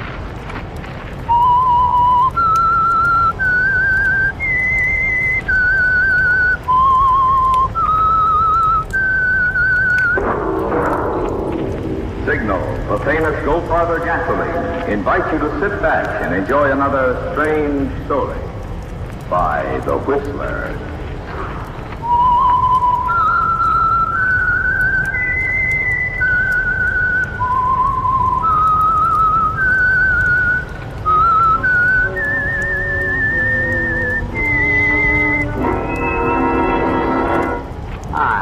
I'm the Whistler, and I know many things, for I walk by night. I know many strange tales hidden in the hearts of men and women who have stepped into the shadows.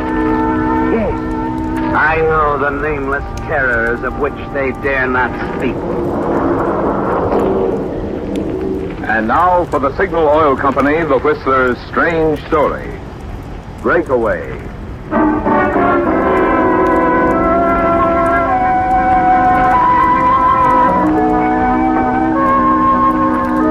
Walter Stone was a big man, presenting a formidable appearance. It would seem as if he would be capable of standing up to almost anything. In some men, there's the will to do that. But in others, there's an instinct to run, to take the easy way out.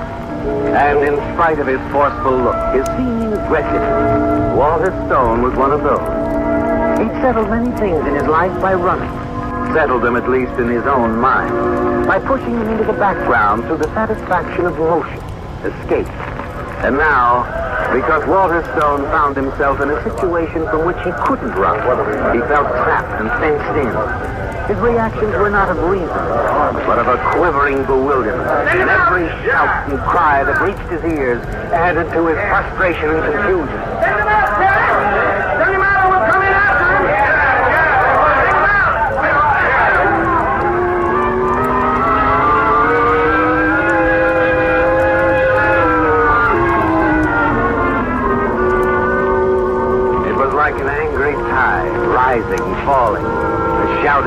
gathering of the crowd milling around outside the jail in Weatherby, Arizona.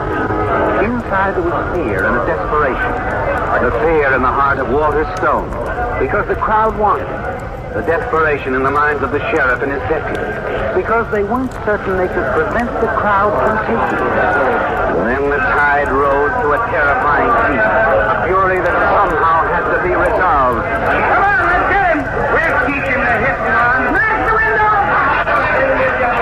Better do something, Sheriff. They're not giving up. Yeah, I see. Better get over to the prisoner. See what we can do.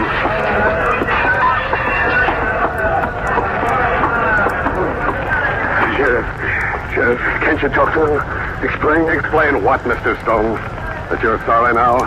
Sorry you ran down and killed one of the most beloved citizens, old Fred Weatherby? I couldn't help it. Tell him I couldn't help it. You could help running off, leaving Fred to die in the street. I got rattled. Sure.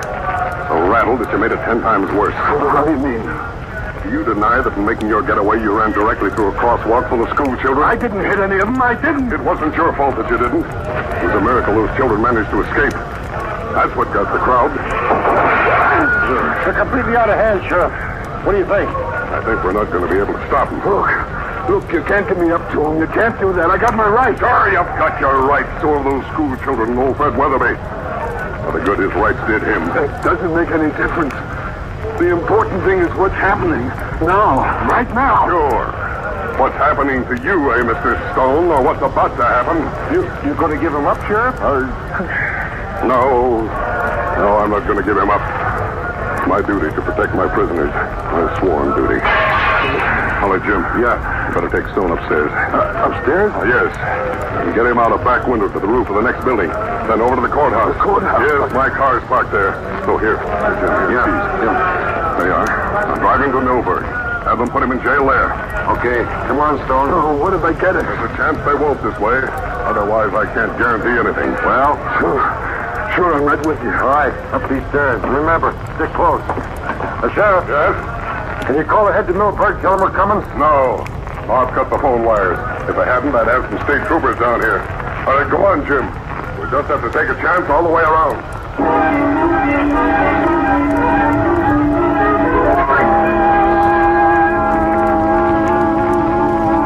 It's terrifying, isn't it, Walter? Like a nightmare.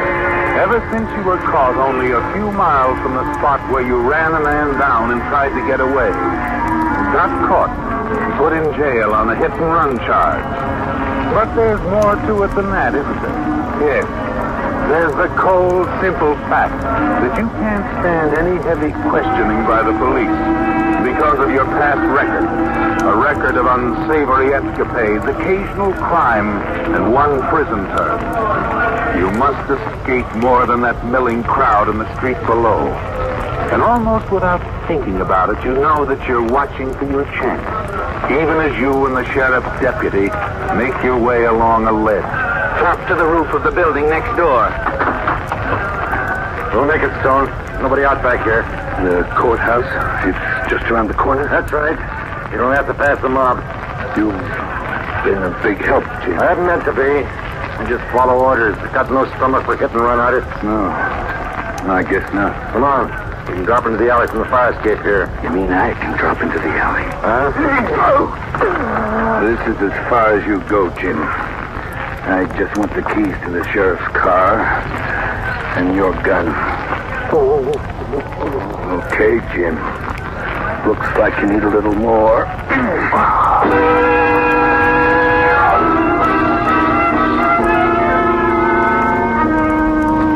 You're certain the deputy will revive for a while, aren't you, Walter? Quite a while. And not without medical attention.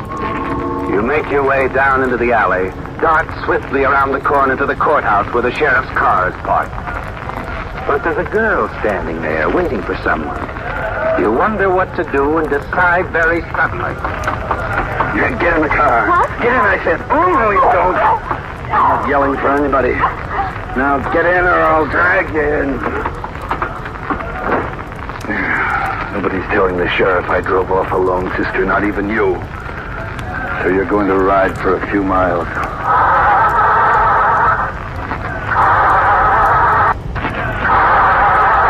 Come on. That's better. Yeah, not bad. Not bad at all. The sheriff's car, nobody will stop it. You just keep quiet, sister, and everything will be all right for both of us.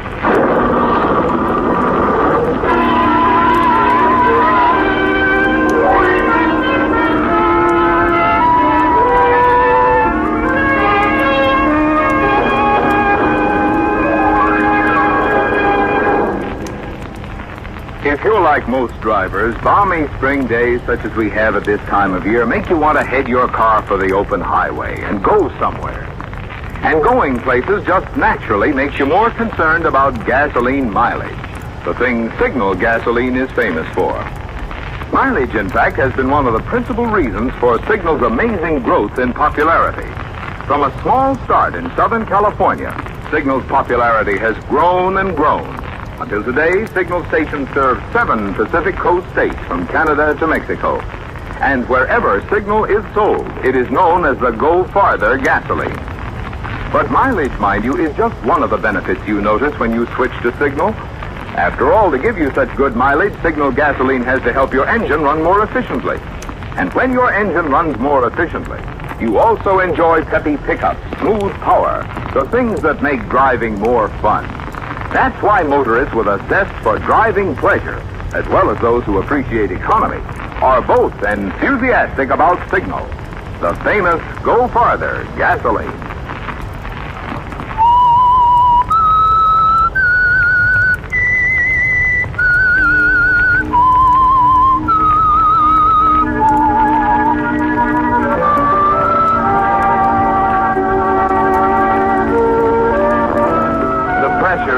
Momentarily, hasn't it, Walter? The dread, dulling fear that encircled your heart and mind back in the tiny jail. It's gone. And the shouts of the angry, determined crowd are gone, too.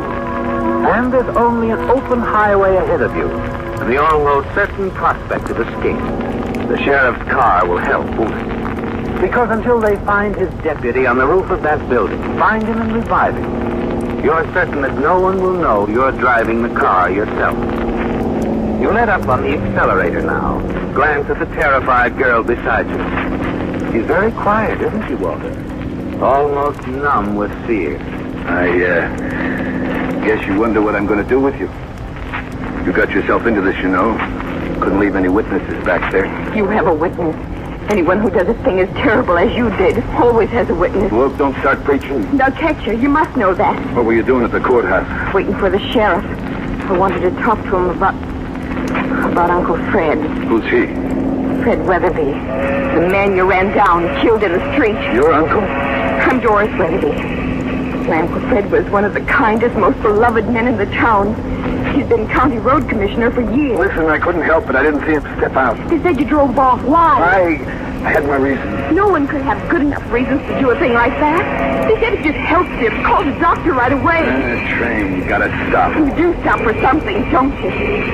Where your own life is involved. Forget it. I feel sorry for you in a way, Mr. Stone. Such a big man. In appearance, I mean. But so small, so very, very small inside. Forget it, I said. Stop talking like that. All right, Mr. Stone, because you really might hit me instead of running. Mr. Stone, look. Huh? Over there, police. Police? Where? Here. What are you doing? Come back here. Why, you little fool.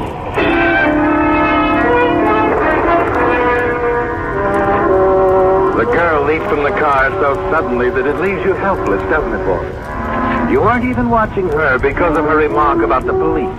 And of course there were none. Just a trick. But you must catch her, Walter. You're not far enough away from the town, are you? And if Doris reaches the sheriff, talks to him, you'll have to abandon his car immediately. You jump out, race down the railroad tracks in pursuit. But it's no use.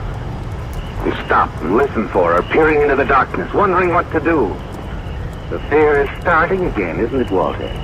You're confused and trembling as you head back and stop just in time to see a pair of highway patrolmen looking over the car. You're so close you can hear their voices. Sheriff's car from Weatherby. Funny he'd leave it here so close to the railroad track. Well, maybe he's around here somewhere, Dave. Maybe... Hey! What's wrong? Somebody hiding out there. You see in the field. Come out of there, you! Not a chance. Come on, answer him, Dave!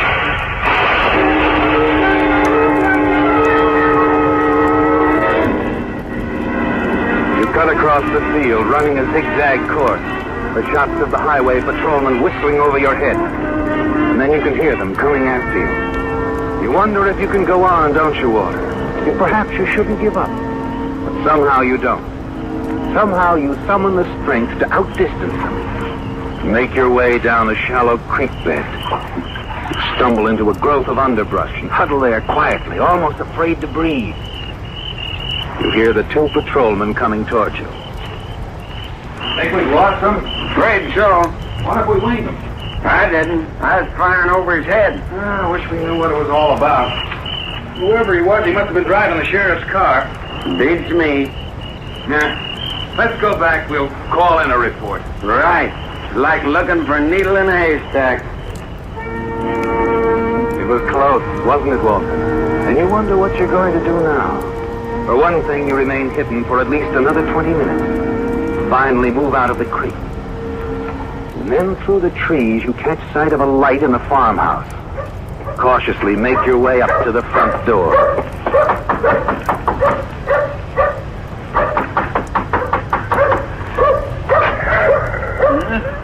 Who's there? That you, Hank? Look, mister, my name's Edwards. Ran out of gas.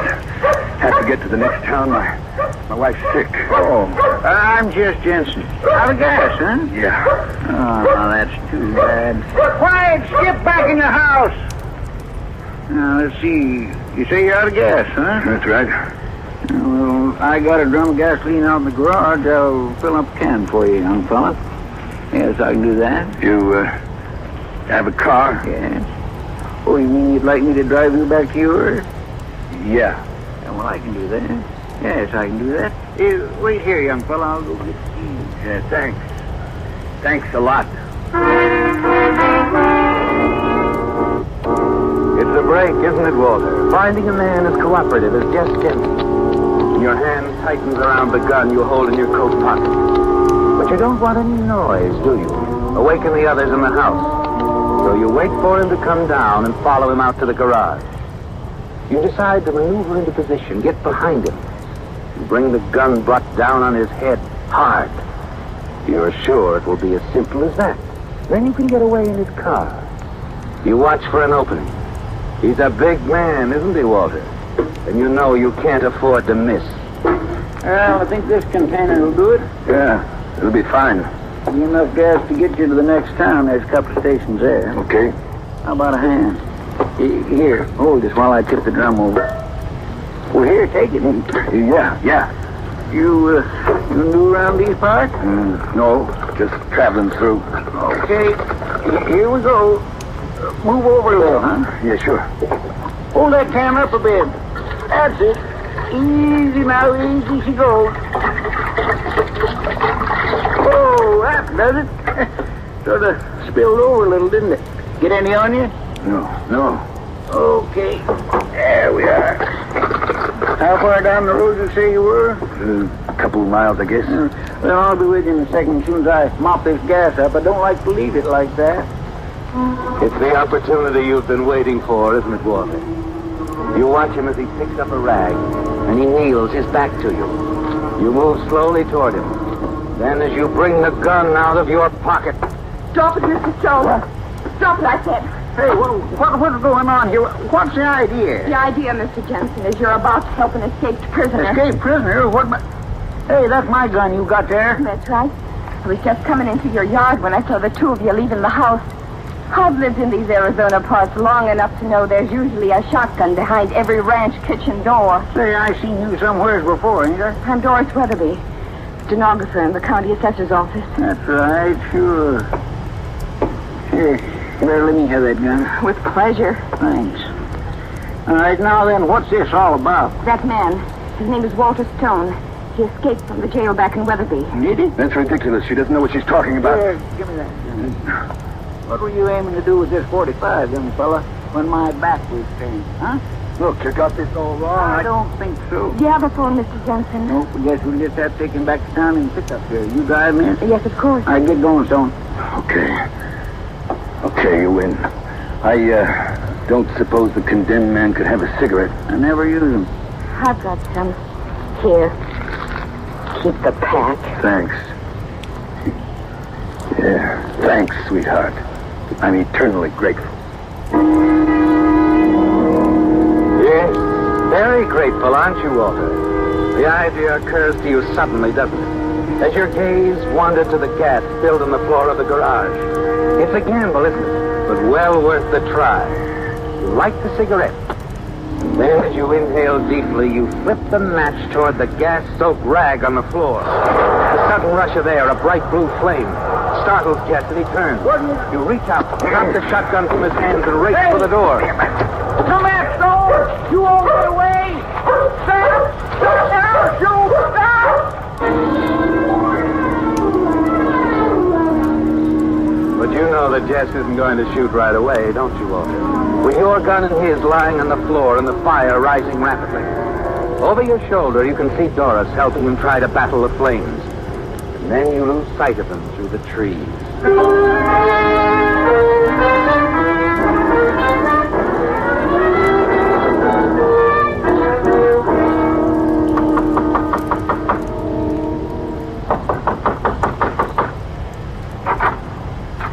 Good evening. What, you the doc?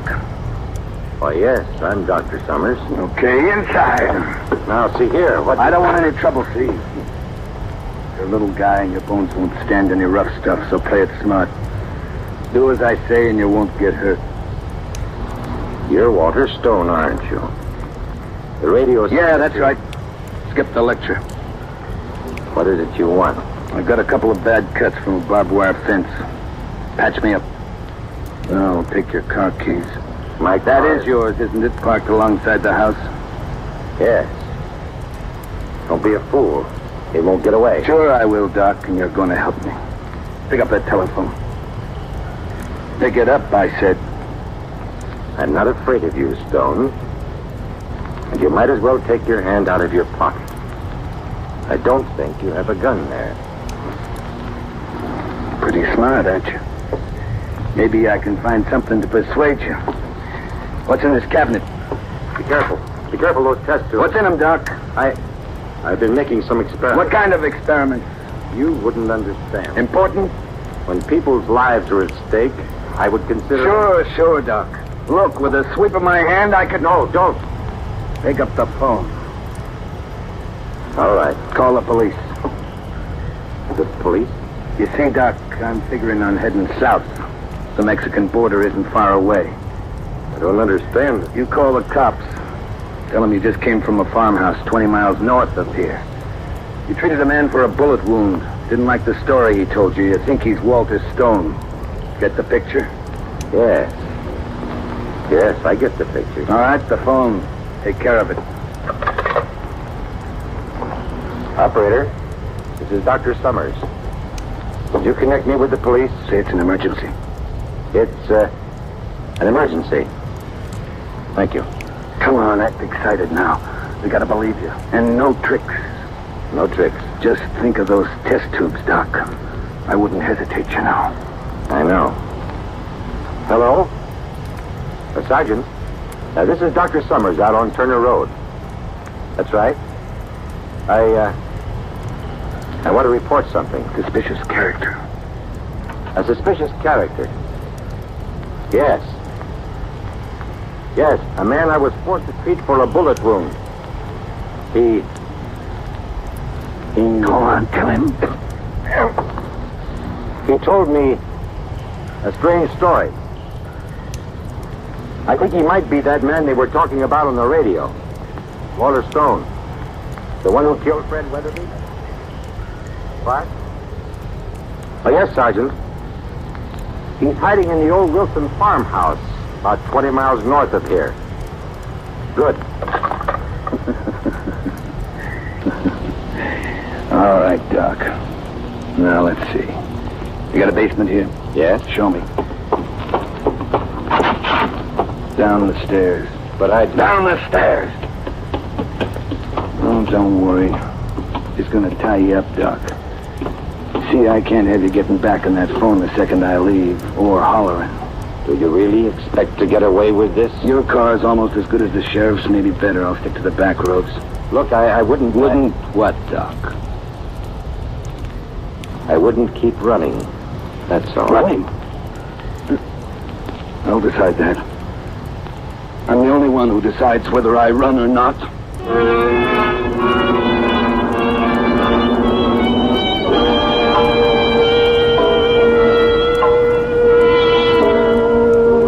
As you leave Dr. Summers bound and gagged in the basement of his home, it doesn't seem possible that only a few hours have passed since you heard the angry crowd outside the jail, following your arrest for running down and then leaving old Fred Weatherby.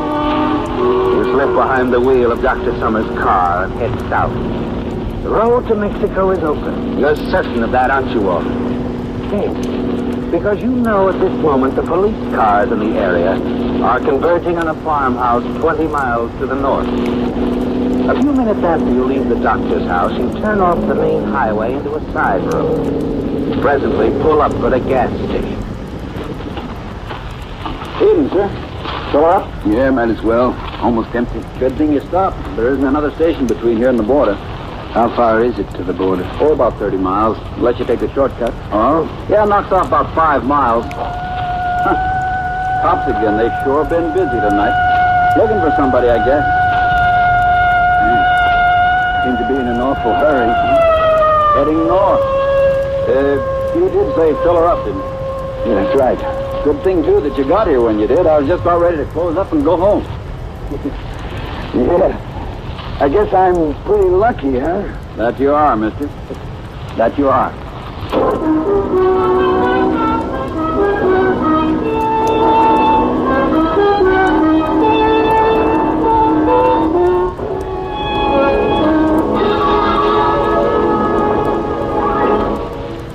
The two things you want to make sure of when you buy a new battery for your car are 1, power. Plenty of power for quick starting, plus the many electrical needs of your car. And 2, long life, so you won't have the expense of buying another battery soon. Well, tonight I want to tell you why, for power and economical long life, you just can't beat today's new Signal Deluxe battery. First of all, improved microporous rubber separators allow freer flow of acid between the plates, yet are impervious to the action of the acid. Result, Signal Deluxe batteries deliver up to 35% more power. Secondly, Signal Deluxe batteries are guaranteed not just for the usual 12 or 18 months, but for a full 30 months on a service basis. That makes the cost per month so low, you're actually saving money while you're enjoying the extra power and dependability of a Signal Deluxe battery. So before you buy any battery, get your Signal dealer's trade-in offer for your old battery. Find out his convenient credit terms. Prove for yourself that today's smartest battery buy is today's finest battery. The new, improved Signal Deluxe battery at Signal service stations.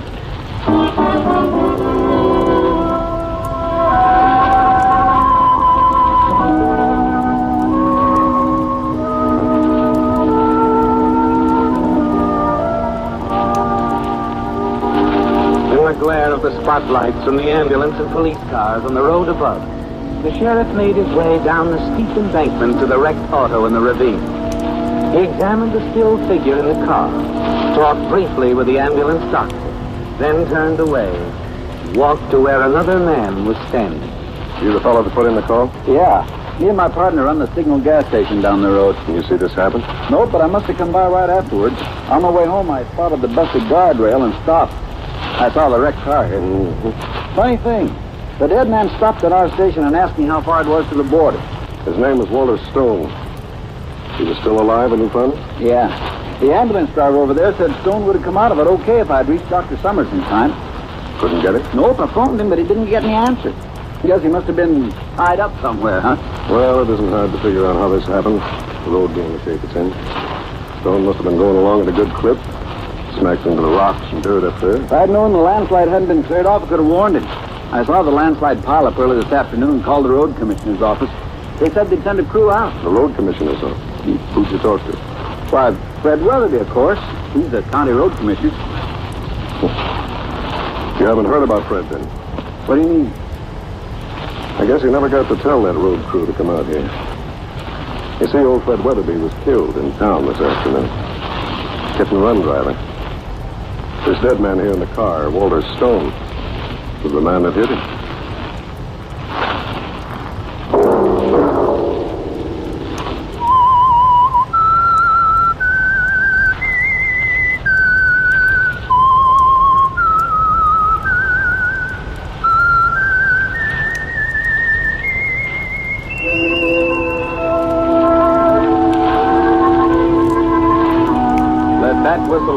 Signal for the Signal Oil program, The Whistler, each Sunday night at this same time.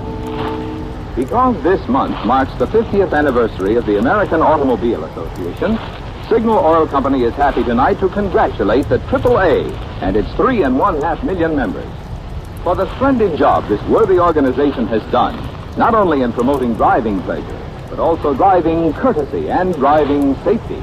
Everyone who uses America's streets and highways, whether it be for driving, riding, or walking, can be thankful there's a AAA.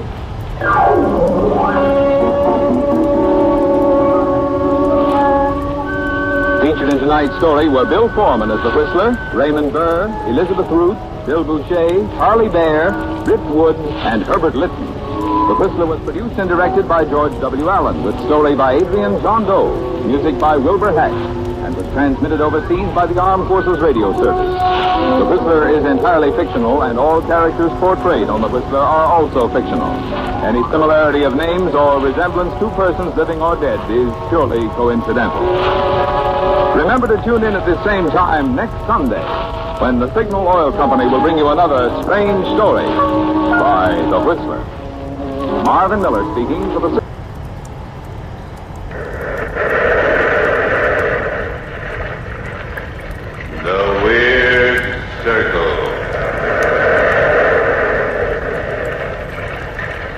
In this cave by the restless sea, we are met to call from out the past stories strange and weird.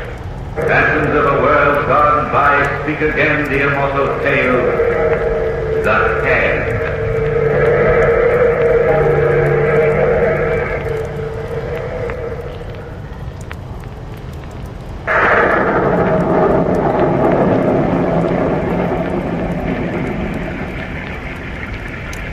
It was raining.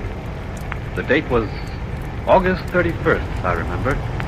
And I had just heard that Sir John Rowell and his daughter had leased a villa here at Wanley Pin for the winter. I hadn't seen Sir John since I had been in London 4 years ago. Naturally, I was anxious to see my father's old friend. I walked across the sands in the pouring rain to the lonely house on the cliff which he had leased. I remember wondering at that time why any man would choose such an isolated and cheerless spot. But then my taste for his villa might have been dulled by the constant fall of the rain and the dreary, overcast skies. I knocked on the door and then waited. It seems I waited some time before his Arabian servant... Yes? Is Sir John Rowell in? Who is calling, please? Mr. Lansing from London. Mr. Dennis Lansing II. Come in, please. Oh, thank you. I don't see why you have to rent this place for the entire year, Father. It's depressing. Please to be seated, sir. I announce you. Thank you. Well, perhaps I have reason to my own taste. Oh, I don't doubt it. But there would have been a million places in England which would have served your purpose just as well, I'm sure. Mr. Dennis Lansing II to see you, Sir John. Dennis Lansing? Show him right in, Kiara. Show him right in. Another one of your headhunting friends, Dad. You'll see, Phyllis, you'll see. Sir John. Well, come in, my boy. Come in. Let's have a look at you.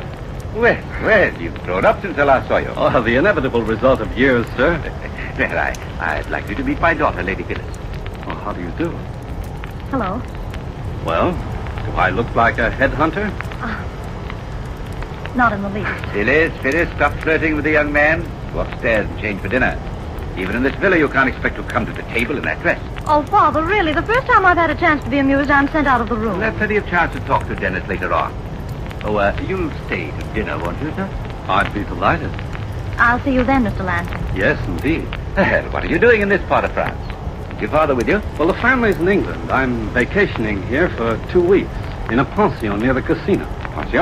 Why don't you stay with us? Well, really, Sir John, I wouldn't think of... Why wouldn't you? I insist on it. Yes, I insist on it. Kiora! Yes, sir. Yes. I'd like you to pick up Mr. Lansing's luggage after dinner. Yes, sir. And at whose pension are you staying? Madame Cortez. Madame Cortez, oh. And Kiora, yes, sir. Prepare the left wing for Mr. Lansing tonight. He'll be staying with us. Yes, sir. We'll do it, sir. Well, how's the hunting going, Sir John? Famously. Phyllis and I just came back from India, as a matter of fact. Tell me, Dennis, have you ever seen any of my trophies? Oh, no, I haven't, sir, but I've heard my father talk about them. Well, you have a great treat in store for you. I fixed up the back room in this villa as a trophy closet. Would you like to see it? Yes, as a matter of fact, I would very much. Well, come along, then. We'll have just time enough before dinner.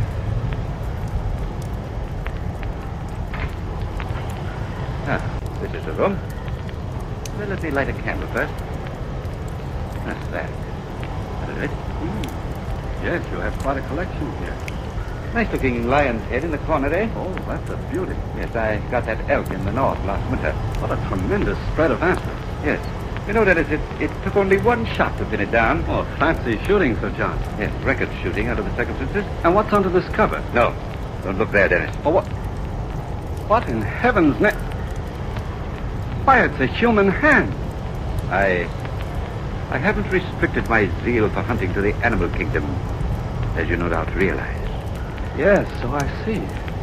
Oh, horrible of you. You should have seen the man it belonged to. Well, I didn't mean the price, sir. I realize that, Dennis. No harm's done. You would have seen it sooner or later. It belonged to an enemy of mine.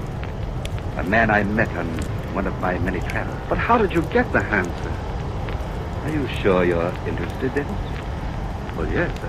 That is, if you feel like telling me about it. I don't mind. His name is Magor, the head of a fanatical cult. My wife met him on one of our journeys.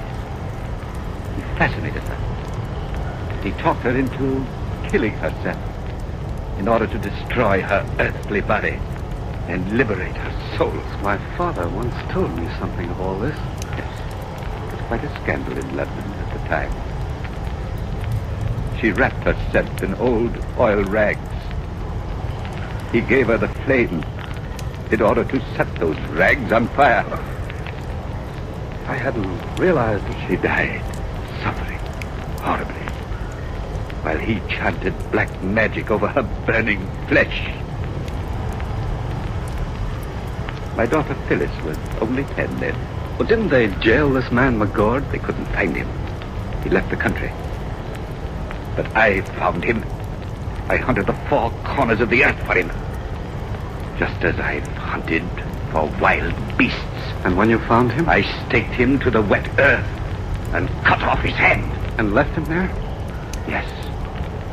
To die. But why have you got the hand chained to the wall? You probably won't believe me. But that hand is alive. Oh, nonsense. Nonsense? It's not nonsense at all, Dennis. My life is safe only as long as that chain holds that hand. But how can a severed part of a body retain life? I wish I knew. The dinner bell. Well, you'd better hurry down. Fiora hates to be kept waiting. He's quite a cook, you know. Doesn't want his food spoiled. Look, Sir John. The hand. I could have sworn it moved. Yes, it does. Frequently. Come along. And Dennis, don't say anything about the hand to Phyllis. She hates the thought of it. You have my word, sir. I won't mention the hand at all.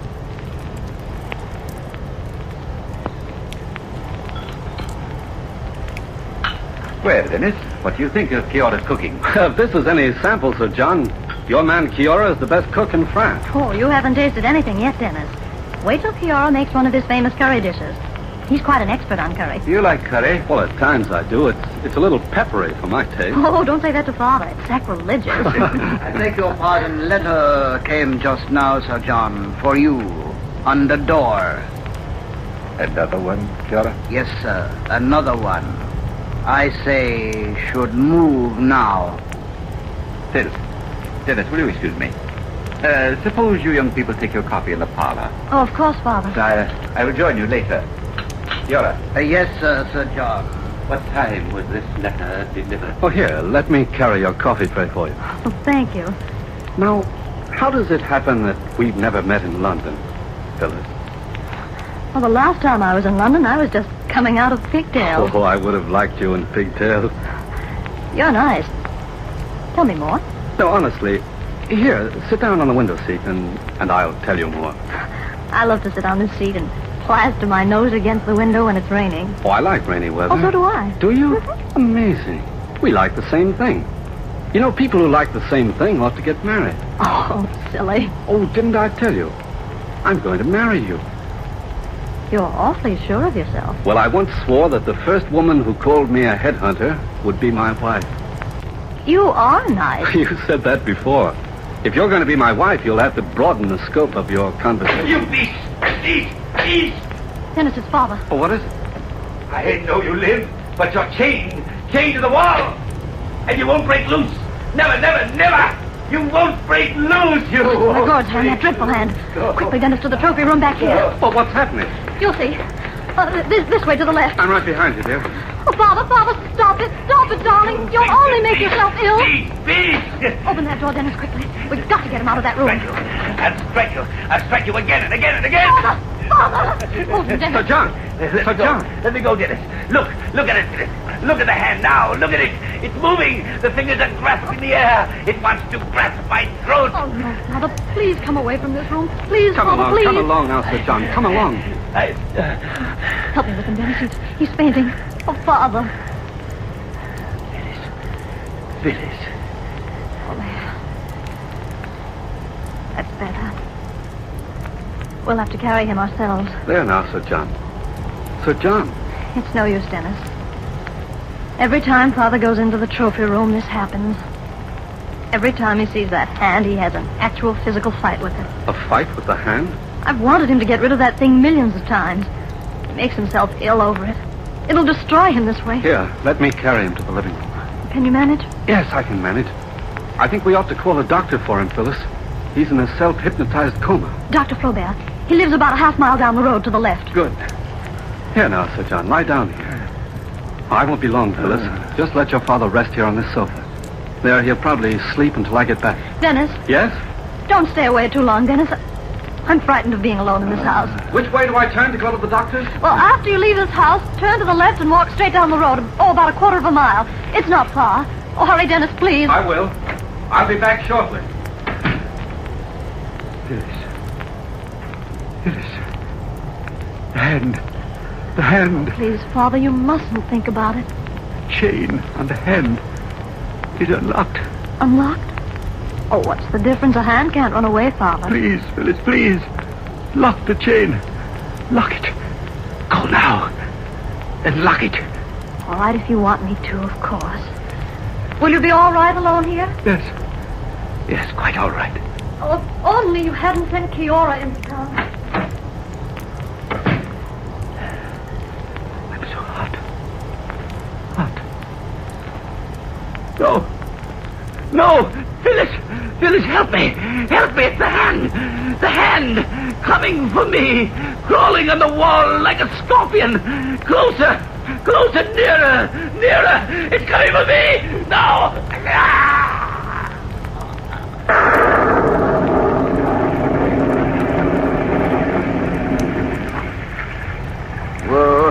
Whoa. Here we are, Dr. Flaubert. The rest is dark. And thought Lord Raoul was waiting for us in the living room. Well, I thought so, too. It is a wet night. Whoa. This way, Doctor. Come along. You know, that's funny. There's no light. I left a light on in the parlor. Perhaps Lord Raoul turned it off so he could sleep. Well, perhaps. Yes, perhaps. They do not answer, no? No, they don't. Who is it? Who's out there? Phyllis! It's Dennis and Dr. Flaubert. Let us in. Dennis! Oh, Dennis. Dennis, father's dead. Daddy's been murdered. Murdered? Dr. Flaubert, my father's been choked to death by the hand. Where is he, my dear? On the sofa in the living room. Come along, Doctor. You can take a look at him. I'll light a candle. I'm frightened. So frightened, Dennis. Father asked me to go to the trophy room to be sure. The hand was locked safely to the wall. As soon as I left him alone, I heard Dad screaming. When I came back, look, that's what I saw. Let me examine him, Mademoiselle. Here's a candle, Doctor. Thank you. There. Phyllis, try to control yourself. You're safe now. Father. Phyllis, now stop crying, my dear. It's so incredible, Dennis. A severed part of a human body being able to commit murder. Murder? Did you see the hand? No, I didn't. It was gone by the time I returned, and all the lights but that one candle near the window were out. Dr. Flaubert, is it possible for that hand to be alive?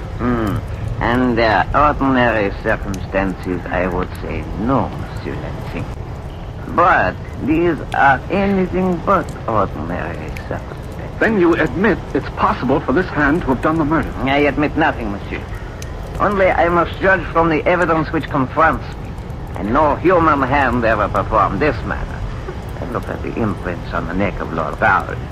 Skeleton imprints. The imprints of skeleton fingers. Then the hand is still loose in the house somewhere. Did you see the hand in the trophy room, Phyllis? I never got back there. Oh, Kiora. I have brought your luggage back, Lord Raoul. Yes, Kiora.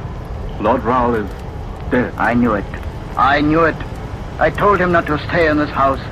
I could feel the danger around us. Could you indeed, Kiara? Perhaps you understand more of this than we do. No, it is pity. Lord Raoul was a fine hunter. Tell me, Kiora, what was in that letter that Lord Raoul received this evening which threw him into such a panic? I do not know, Mr. Lansing. Well, where did it come from? I do not know that either. This isn't the case for us to solve, Mr. Lansing. It's up to the police. Oh, not the police. Please, Doctor. It will only start an old scandal all over again. But, Mademoiselle... No, my father wouldn't have wanted it. The publicity over my mother's death ruined his life. He wouldn't want the old scandal repeated. It doesn't necessarily have to be in the papers, Phyllis. Dennis, my father wouldn't want it. But as long as his death is a mystery, your life is in danger. There's no mystery about it. My father was murdered by the hand. He always knew he'd die that way, always. The hand will remain in this house. I'm going as far away as I possibly can. The Lady Phyllis is right, Monsieur Flaubert. How can you be so sure it will not follow her? I know more of East Indian magic than you do, Doctor. East Indian magic or not, as a doctor in charge of this case, I will have to report Lord Raoul's death to the authorities to make arrangements for his funeral. My father's body will be taken to England.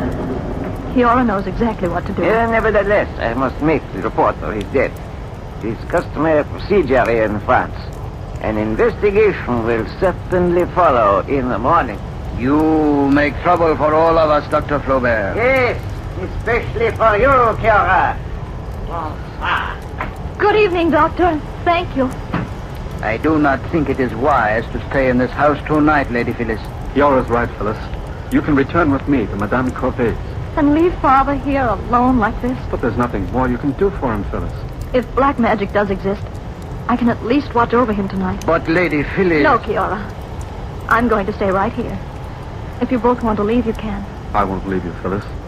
If you want to stand watch, I'll stand with you. I make some coffee, Lady Phyllis, yes? Oh, yes, Kiora, if you please. Then I return to town and make arrangements for our immediate return to England. I don't know what I'd do without you, Kiora.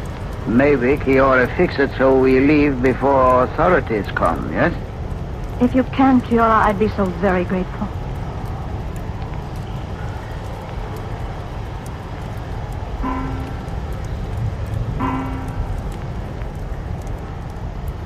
It's so late, Phyllis. Why don't you try and sleep a while, dear? I'll stay awake and watch. Oh, if only I could sleep. Well, I can put out the candle in the window. If the room's dark, you'll find sleeping easy. No, Dennis. Or whatever you say. I wonder what's keeping Kiora so long. I don't know. I hope he's not in trouble. He's been gone over 3 hours.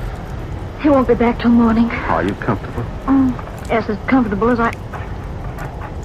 Listen. Do you hear something strange? No. Listen carefully. It sounds like mice in the corner. Well, yes, now that you mention it. Like mice or a scratching hand. You hear it now, don't you? Yes, I do, very plainly. Dennis, look on the windowsill. It's a hand. Crawling like a scorpion towards my father, crawling. It's going toward the light. Dennis, don't touch it, don't touch it. Be quiet, Phyllis. Look at it, look at it. Going to try and turn off the light. I've got to grab it. The light, Dennis, the light. I've got it. Light the candles, Phyllis, hurry. I'll light them, hang on to it. Just hold it until I get a taper. What? Oh, there. There. Now we can see. Look. Look at it. Yes, just what I thought. A skeleton hand completely without life attached to a stick. You mean then somebody... Yes, somebody stole the hand, attached it to a stick, and is trying to frighten us. But why, Dennis, and who murdered Father? That's something we'll find out rather soon. Help, Mr. Lansing! Help! It's Kiora outside, going to help quickly, Dennis. Out the front door. Mr. Lansing! Mr. Lansing! Help me with this man! Stay back, Phyllis. Hold on, Kiora. Let me go! Hold him! I've got him. Dr. Flaubert, what are you doing here? Mr. Lansing, help me bring him into the house. You'll pay the gods heavily for this, Kiora. He's wounded. Yes, sir. I used knife on him, unfortunately. Bring him inside. Dennis, I don't understand. I think I'm beginning to. Take his feet, Kiora. Yes, sir, I've got him. Feet. Nothing to be proud of. They are the feet of a dog. Close the door behind us, Phyllis. Here, we can put him down here. Yes, sir. You fool, Kiora. You shall imprison your soul for eternity. That is too late, Monsieur Margot. Margot? My father hunted him down and left him to die long ago. Dennis, he can't be Margot. He is, though. He didn't die. He was staked to the ground, Phyllis, but managed to free himself. Kiora suspected the doctor from the first. That's quite right, Lady Phyllis. He kept writing letters to Lord Raoul. He, the only one near enough to drop letters on the door. When he leaves house this evening, I wait outside for him to return. I hide in bushes. I see him and skeleton hand outside window. Then I see light go out inside. Then I grabbed him. And a good thing you did, too. Yes, good. Or you'd all be dead. Dead. Paying for the crime of cutting off my hand. My hand! My hand was cut off, and I was left to die. Kiora, Dennis, he has a hand. Yes, Lady Phyllis. Artificial one. Made of wax. I shall get even with you two.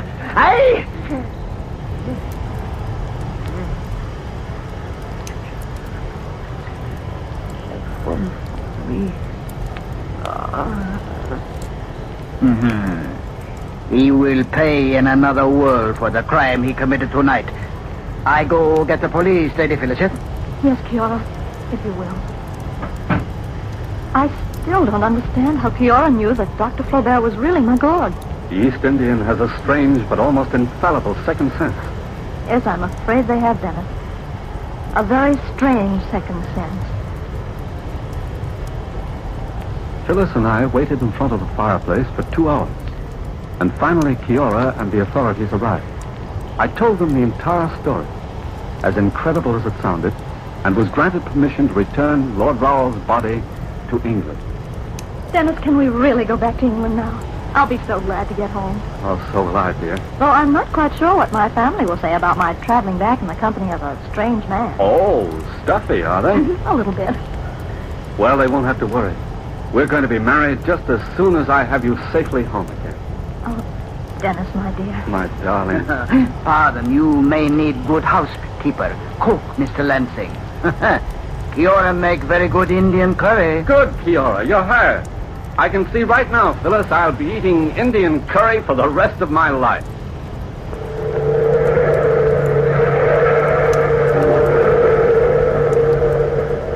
From the time-worn pages of the past, we have brought to you the immortal tale, The Hand.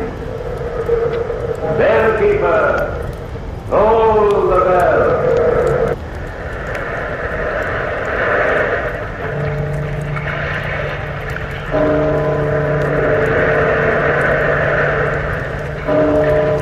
This is the United States Armed Forces Radio and Television Service.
Good evening, friends.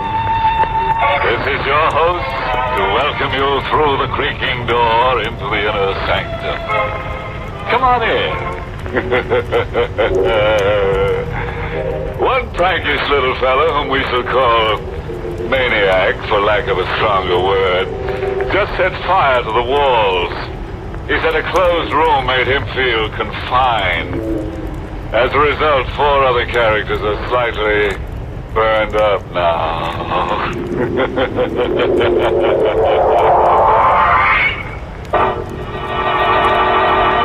Tonight's Inner Sanctum Mystery, Corpse for Halloween, was written by John Robert and stars Larry Haynes in the role of Jimmy with Barry Kroger as Kavanaugh.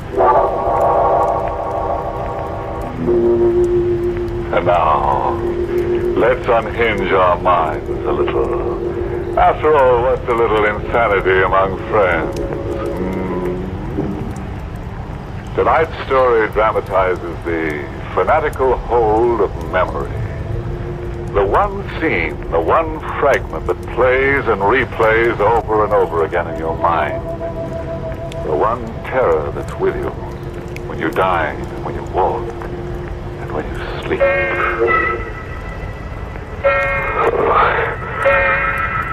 Sleep. Who can sleep? I'm here in the 35-cent club, but I'm in the Burma jungle. Watching a scene that never gets stale, even though it's 5 years old. I can hear sounds travel across the brush. I pick them up as if I'm a receiving set. Animal sounds. And I see, as if my eyes are in the sky, I see 2 grim figures standing with their rifles aimed at a pair of jungle beasts. A tiger and its mate in a crouch, ready to jump. They fire point blank together as if by signal. No good. They miss. The beasts roar and leap. I hear them scream out, Kavanaugh and Oxycola. Just before they die.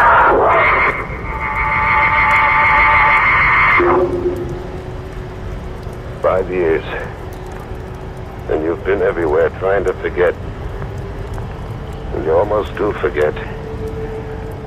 But it edges right back into your mind by itself. Like when a guy suddenly sneaks up on you in the night. Do you have a match? What? Do you have a match? Oh, yeah, sure. You popped up on me so suddenly. You're a nervous man. Thank you. I have a parcel with me. For you. For me? What, are you kidding? No. I have a parcel for you. Here, take it. Wait a minute. Hey, wait! But he's gone. Just the way he came. As if he's a chip off my sanity. As if there'd been nobody. But there is a package left with me. The mind doesn't dream up a package. A cardboard box, heavy kind of. And tissue, lots of tissue around something that had the feel of a head. It is a head. The stuffed head of a jungle tiger. Its mouth fixed in a snarl that sends the blood hammering to my head. Doesn't make sense. No good figuring it out. Toss it into the river, box and all, and get away. Get among the people. Yeah, Rocco's. Go to Rocco's. Get the jukebox going and slip into a fog. Coffee, Rocco. Jimmy, I got something for you. For me, Rocco? A package. The guy come in before and leaves a package for you. See? For Jimmy Fox. Your name on it. My name? My name's Jimmy Scott. You know that. Scott, yes, but the man says your name is also Jimmy Fox. He says he knows. He knows?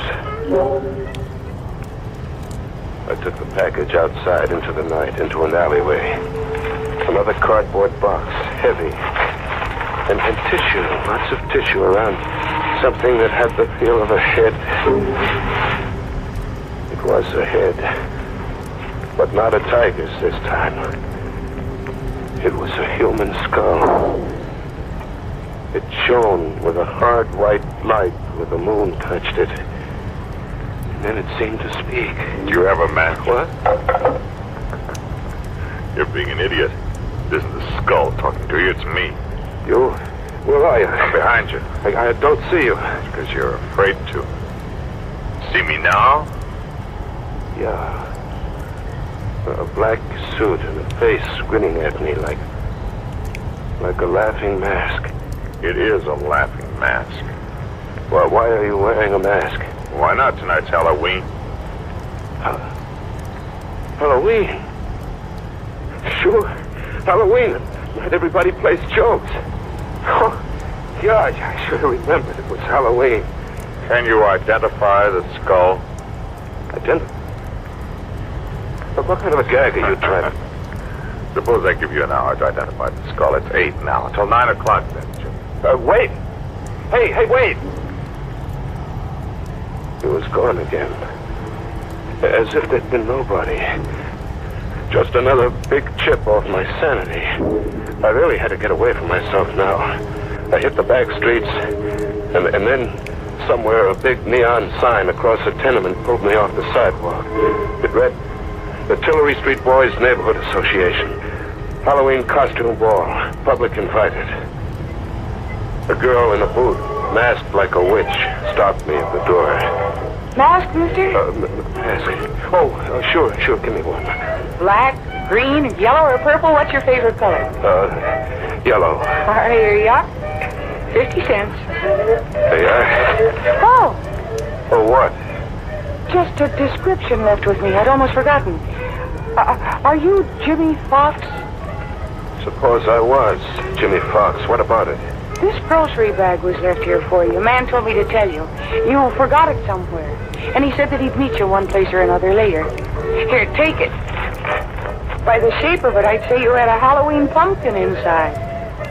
What if I told you there was a human skull inside that grocery bag?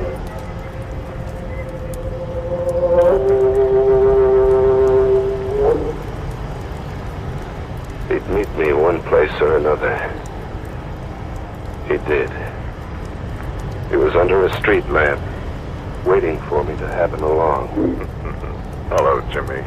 Have you dared to call the skull by name yet? Or must I? Look, that gag isn't paying off, mister. All right, go ahead, you call it by name. Dolan.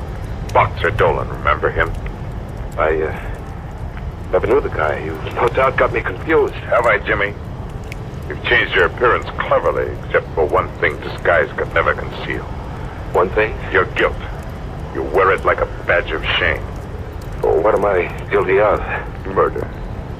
2 men left an encampment in the Burma jungle just before dawn. 2 men. Boxer Dolan and Kavanaugh. The 3rd man remained behind. Played sick, pretended to fever. The 3rd man was you, Jimmy. Must I tell you the rest? Tell me the rest. Dolan and Kavanaugh carried rifles in the event of a jungle encounter. There was a jungle encounter, a tiger and its mate. An emergency, but an easy one to resolve for 2 expert hunters. Just 1 shot apiece, and there'd be 2 more dead tigers. Just 1 shot apiece. They had their 1 shot apiece, but the tigers didn't drop dead in their tracks. Instead, Boxer Dolan and Kavanaugh dropped. Ask me what happened, Jimmy. What happened? During the night, someone had emptied their rifle loads and substituted blank bullets. You did that, Jimmy. You engineered the murder of 2 men. You murdered your 2 partners in crime. Just 1 day's push from the Hindu temple you'd all teamed up to loot. They got within 24 hours of treasure, and then you murdered them. 1 more day to the temple, so why split 3 ways, huh? You know about the temple. But I never pushed on to that temple. No loot, no nothing. How about that? You lost your nerve. You just hadn't counted on losing your nerve. What are you, a detective? No. I'm your 2nd victim. I'm Kavanaugh. Kavanaugh? But Kavanaugh was killed. Unfortunately for you, he wasn't. I'll show you what I had to survive. Feel my sleeve. Feel it. It's empty. Torn out of the socket. Now, the face behind this laughing gargoyle I wear. See the left profile. Oh, it isn't pretty, is it? The eye's gone, too. I spent 5 years finding you, Jimmy. I've waited a long time to let you see my face. You came after me to kill me? After you've had the same 24 hours you arranged that Dolan and I would have. What do you mean, the same 24 hours? Unarmed, in the jungle, helpless. I'm gonna hunt you for 24 hours. In this jungle, the jungle of the city, with every beast of prey I can buy. I'm gonna hunt you, Jimmy. And in the end, when I've wrung every suffering from you, I'm going to kill you. What do you mean? Every beast of prey you can buy? The denizens of the city jungle, the riffraff, the murderers, the men and women who buy and sell murder. I can afford them, Jimmy. See this, Ruby? Is it real? And I have dozens, Jimmy, dozens. I didn't lose my nerve. It's 10 o'clock. You can go now. Go and see if you can escape me and my pack. You're going through with this? Get along, Jimmy. Hurry. The beasts will be coming at you from the sewers and the cellars, ambushing you from the shadows, into the dawn and through the day for 24 hours, until 10 tomorrow night. Or you win. You live. Hurry, Jimmy. See how painful death can be.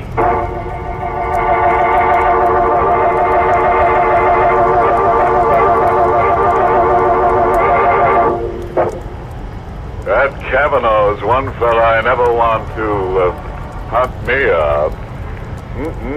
No, sir, that guy slays for creeps. 24 hours. Kavanaugh's got 24 hours to kill, and Jimmy has just enough time to die. Yes, you know, Jimmy might win out over Kavanaugh, now that he's got an extra skull to go with the one he's stuck with. After all, 2 heads are better than 1. Let's live out the terror now, shall we? An animal game of murder for 24 hours. I was to be hunted down in a jungle where human beasts came at you from the sewers and cellars, where killers in the hire of a homicidal lunatic lay in ambush. But I had to win. I had to save myself. I had to. Hide. The thing to do was to hide, fade into an alleyway and find a cellar and stay put for 24 hours. Just stay put. With the sickening reek of garbage cans until 10 tomorrow night. Was I alone?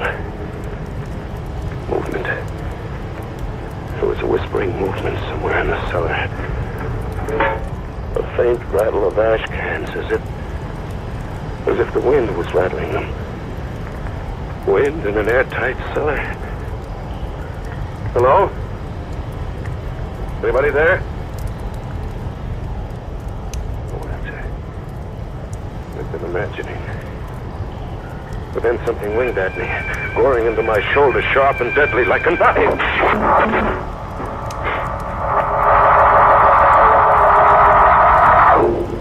I came to, bleeding from a shoulder gash.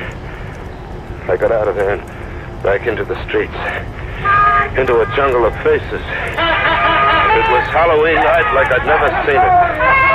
Masks and costumes on kids of 6 and old crones of 60. A crazy jungle of witches and snarling speak captains and lunatics. They couldn't all be in the hire of Kavanaugh.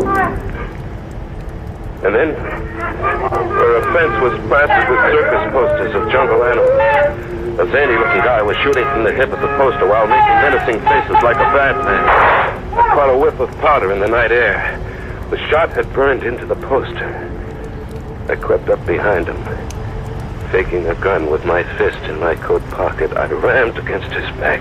Get him up, pal, reach. I got nothing of that, Sam. Your gun, I want your gun. Hand it over. Oh, sure. Yeah. Now walk. Walk up the block and don't turn back to look.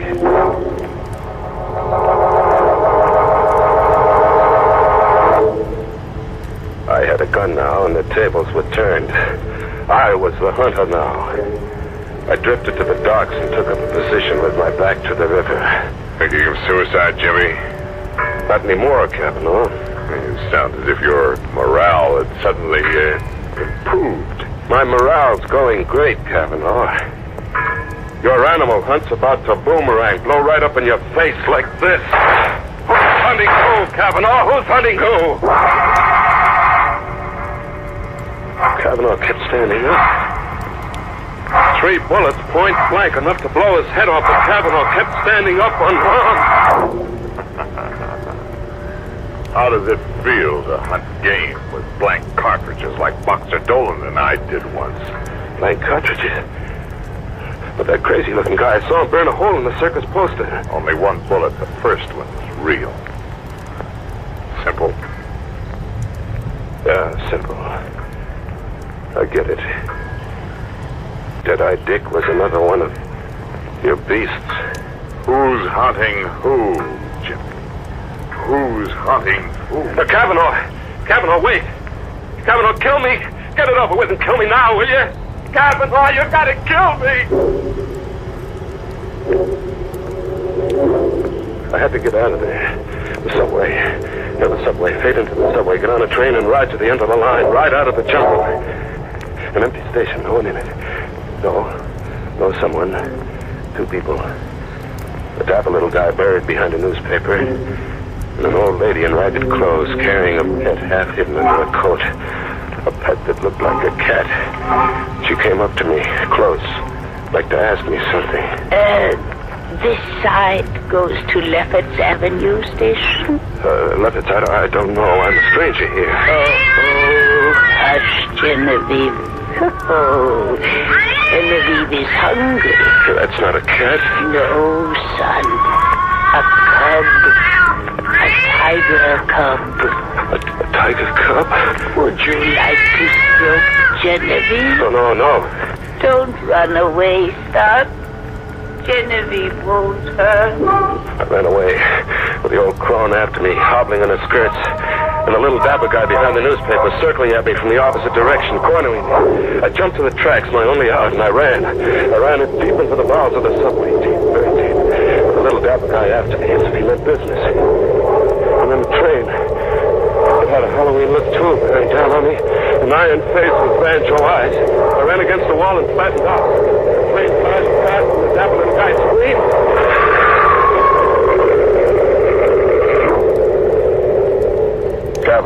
shy, one beast in this jungle. The little guy'd been hit glancingly and hurled against the subway wall, pulverized. I got to him quickly and frisked him. I had a gun now. A gun with bullets that killed. I ran a half mile underground to another station, and then back on the streets. Back in the animal game. It was 3 a.m. A neon sign read Tillery Street Boys Neighborhood Association. Halloween costume party. People were straggling out. The fun was over. Oh. What? You remember me? No. I'm the witch who gave you a free mask and a grocery bag that you forgot somewhere. And you're Jimmy Fox. Jimmy Scott. I used to be Jimmy Fox. Sister, are you all right? Am I all right? I mean, are you just what you look? A sweet kid with brown eyes and a heart. Are you drunk? No, beat. I'm dead beat. I've got to hole up somewhere, get some shut-eye. I've got to or I'll die. You're sick? Yeah, I'm sick. If I could just sleep around the clock until 10 tomorrow night. If an angel came along and said, come home with me, I'll put you up. Come home with me, Jimmy. I'll put you up.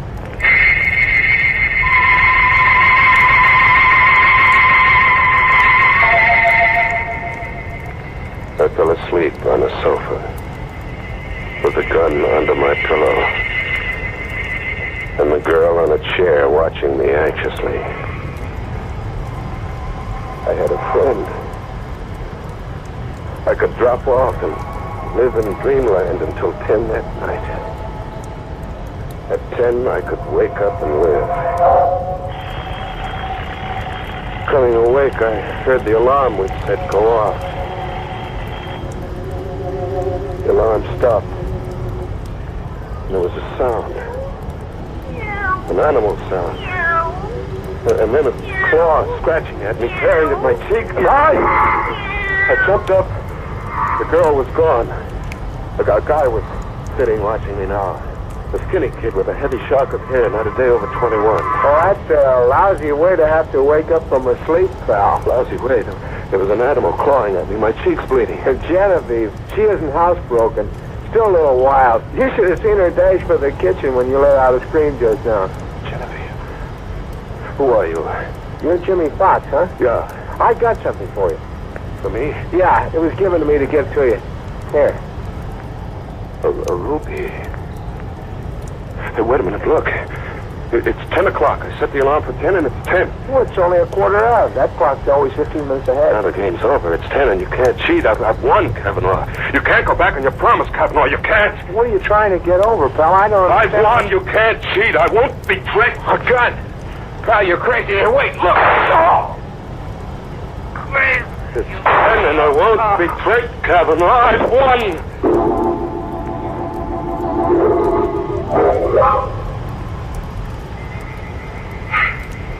I'm still on the sofa. My arms are rigid, and my legs rigid. Like something exploded inside me and paralyzed my nerves. I can just look and hear. She's in the room now. The girl with her sweet face and brown eyes. Only her eyes are red, swollen from crying. I hear her talking to a cop. He's taking down what she said. He was a stray. He was like a sick dog in the street. So I picked him up and brought him home. Hey, Sarah, why did he kill your brother, Buddy? I don't know. I was taking a shower, and I heard him scream like a crazy man. I heard him talk all mixed up. But I was taking a shower, and I couldn't get here in time. There must be something you can tell me, miss. Oh, officer, everything is all mixed up. At the Tillery Street costume ball, a man gave me a cap with tiger stripes, and he begged me to keep it for him for a while until he found a new home for it. He'd been evicted, he said. Well, then, in the all-night restaurant my brother works in, a man gave Buddy a ruby to give to Jimmy Fox. When he woke up, he told my brother the ruby belonged to Jimmy Fox. This piece of glass? Yes. That's something off the Woolworth time count. What else? That's all. Really, that's all. I watch and I hear. I see through Kavanaugh's trick. Get me crazy, so I'll murder a stranger who called himself Buddy. The brother of a girl with brown eyes and a heart. Frame me, so I'll just want to die. Through weeks of a murder trial and months in the death house and 4 minutes in the death chair. I kept listening to them talk. The girl and the cop. Okay. We'll have to get the rest from Jimmy Fox there. Yeah, look at him. He's paralyzed with fright. I wonder what kind of a crazy Halloween story he's going to try to palm off on us when we get him talking. Captain Devereaux speaking. McAvoy, send a police ambulance to 445 10th Street, apartment 3 rear. And McAvoy, see that a straitjacket's on that ambulance.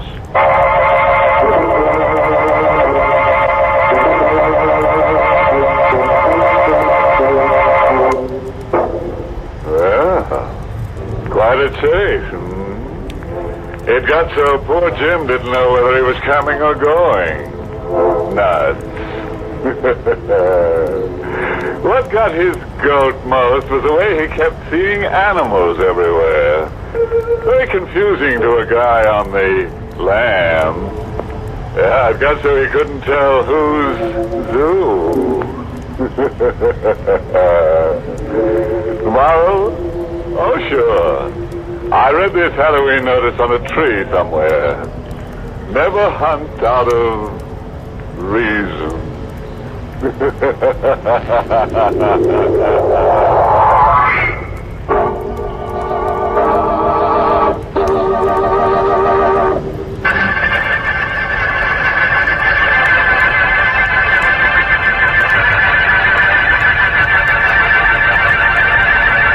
night. Pleasant dreams.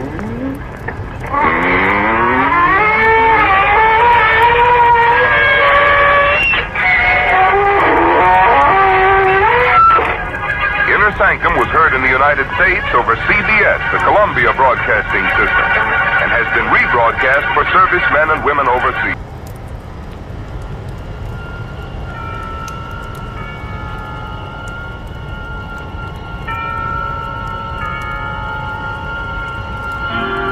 Suspense.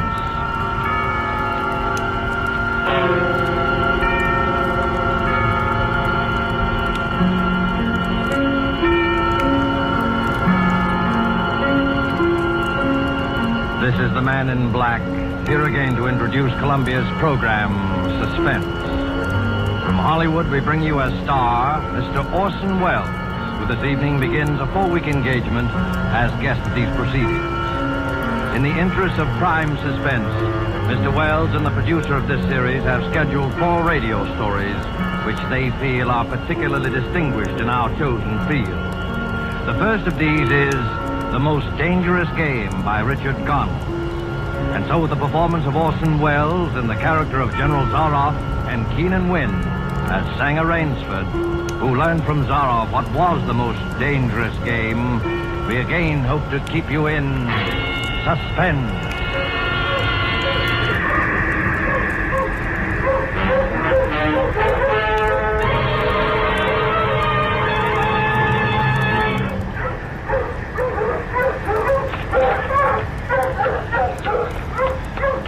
Time. Any moment now he may come in, and when he does, I'm going to kill him. It's him or me. And I'm going to do my best to make it him. Or maybe it sounds crazy to you. I guess it does. It would have sounded crazy to me a few days ago when I was with Whitney on the yacht. I was on a pleasure trip. A pleasure trip. How could I or anyone realize then the horror and torment I was to go through? How was I to know of Ivan? And the death swamp, and the hounds. How was I to know of Zaroff? Think of it. It was only 4 nights ago that the ship went down. We've been talking about this island, Ship Trap Island, Whitney said it was called in the charts. It was sleepy and started on down below to turn in. I was mixing myself a nightcap when I looked up and saw it. A tremendous reef racing at us out of the fog. I screamed out a warning, but it was too late. We were right upon it.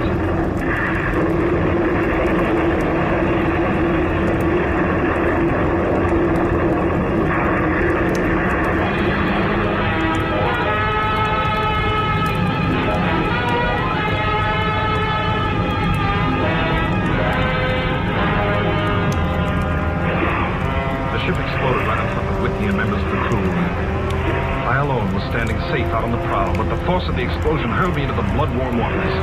Terrified at the suddenness and surprise, my stomach weak and sick at the thought of the others.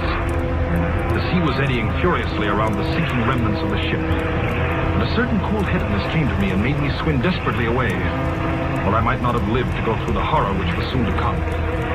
I struck out to the right in the direction of the island about which Whitney had been telling me. I had no recollection of how long I swam, but all at once I heard the muttering and growling of the sea breaking on the rocky shore.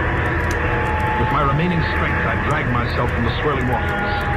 All in, gasping, my hands raw, I at last reached a flat place at the top. I flung myself down at the jungle edge and tumbled headlong into the deepest sleep of my life.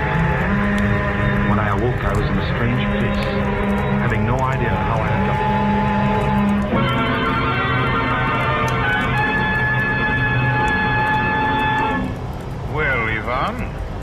Our friend seems to be awakening. Where is this? Where am I? Do not be alarmed, my friend. My man Ivan found you out on the cliff. He brought you here to be taken care of. Oh.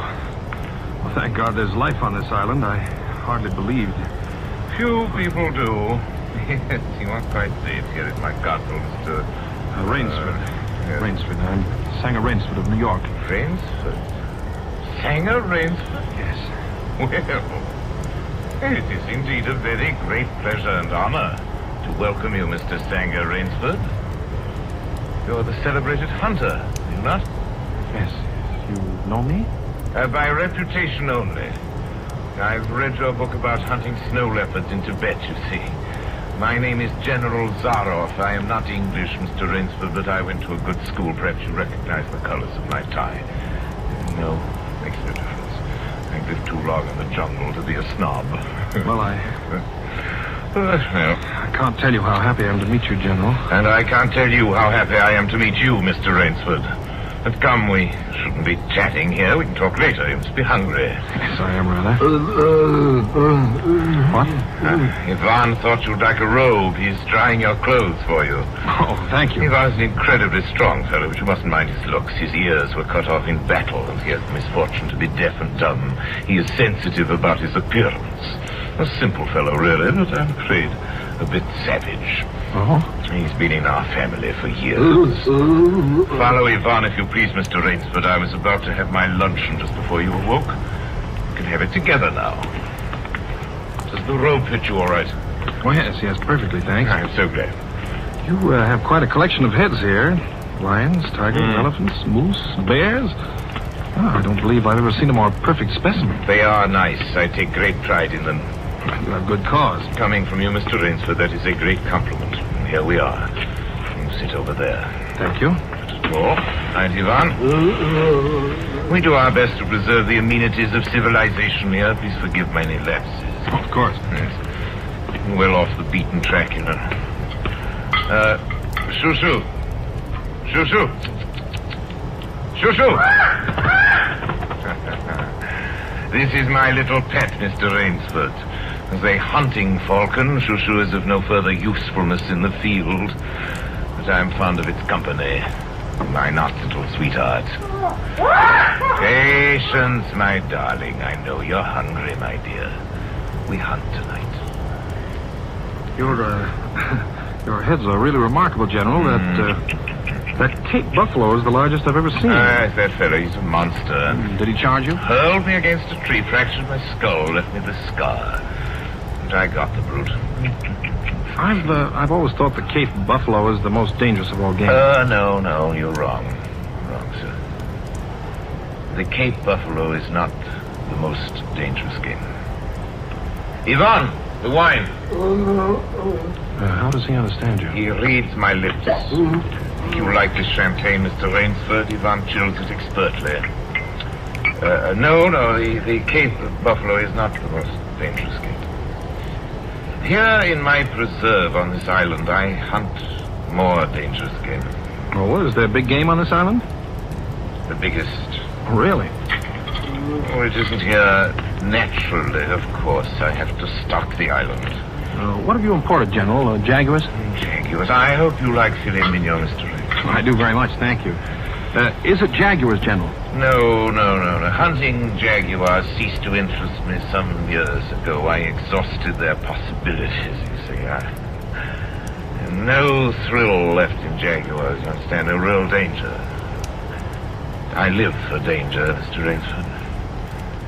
We will have some capital hunting, you and I. I shall be most glad to have your company. Yes, but I'll what tell came? you'll be amused, I know. I think you may say in all modesty that I've done a rare thing. Yes, I've invented a new sensation. May I pour you another glass of champagne, Mr. Rainsford? Thank you, General. God makes some men poets, some he makes kings, some beggars. Me, he made a hunter. My hand was made for the trigger. My father once said that. Made for the trigger. My whole life has been one prolonged hunt. I've hunted every kind of game in every land. It'd be impossible for me to tell you how many animals I've killed. Grizzlies in your Rockies, crocodiles in the Ganges, rhinoceroses in East Africa. By the way, that Cape Buffalo hit me and laid me up for 6 months. As soon as I recovered, I started for the Amazon to hunt jaguars, for I'd heard they were unusually cunning. They weren't. They were no match at all for a hunter with his wits about him, the high-powered rifle. I was bitterly disappointed. I was lying in my tent with a splitting headache one night, and a terrible thought pushed its way into my head. Hunting was beginning to bore me. And hunting, remember, had been my life. I've heard that in America, businessmen often go to pieces when they give up the business that's been their life. Yes, that's so. I had no wish to go to pieces. I must do something. Now, mine is an analytical mind, Mr. Rainsford. Doubtless, that is why I enjoy the problems of the chase. Oh, no doubt, General. So I asked myself why the hunt no longer fascinated me. You are much younger than I am, Mr. Rainsford, and have not hunted as much, but you perhaps can guess the answer. Well, what is it? Simply this. Hunting had ceased to be what you call a sporting proposition. It had become too easy. I always got my quarry. Always.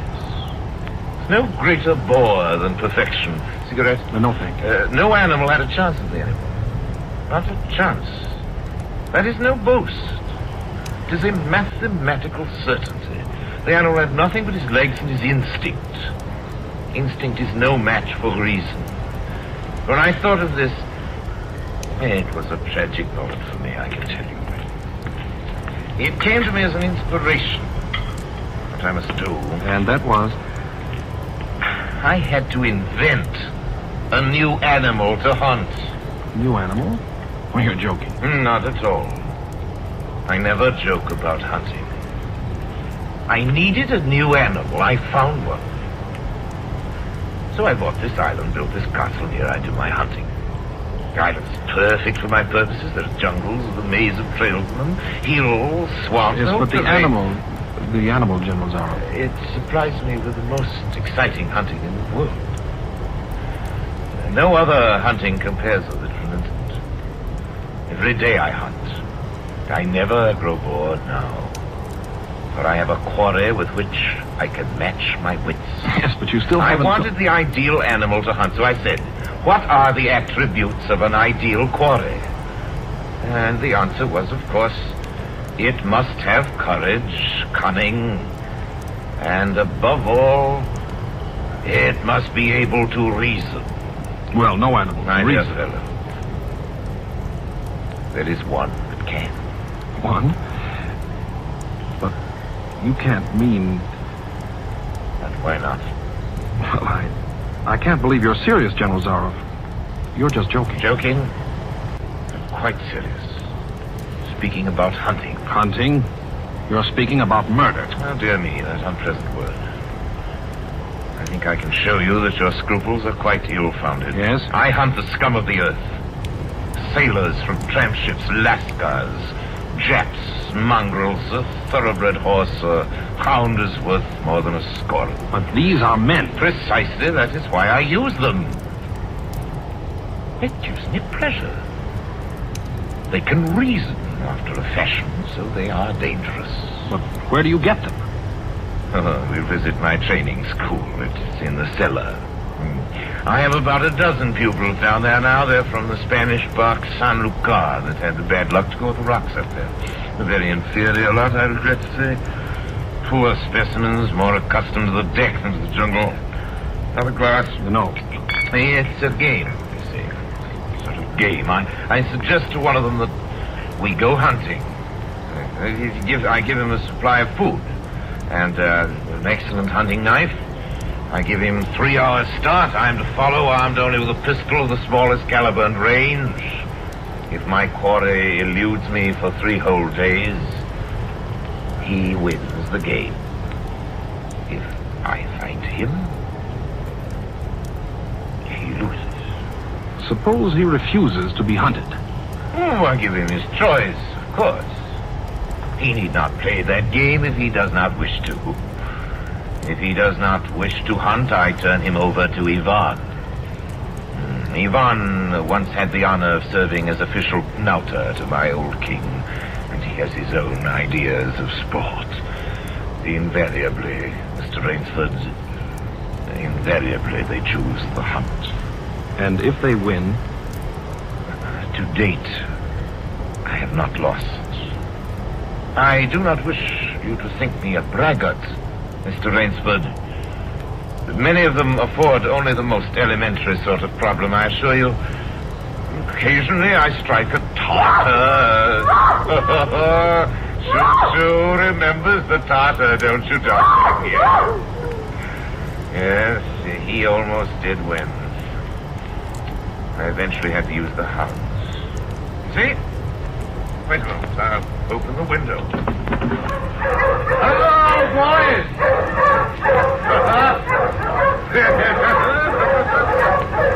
It's a rather good lot, I think. They're let out at 7 every night.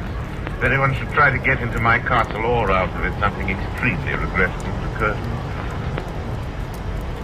But enough of this. Come, I'll show you a collection of heads I'm quite sure you've never seen before.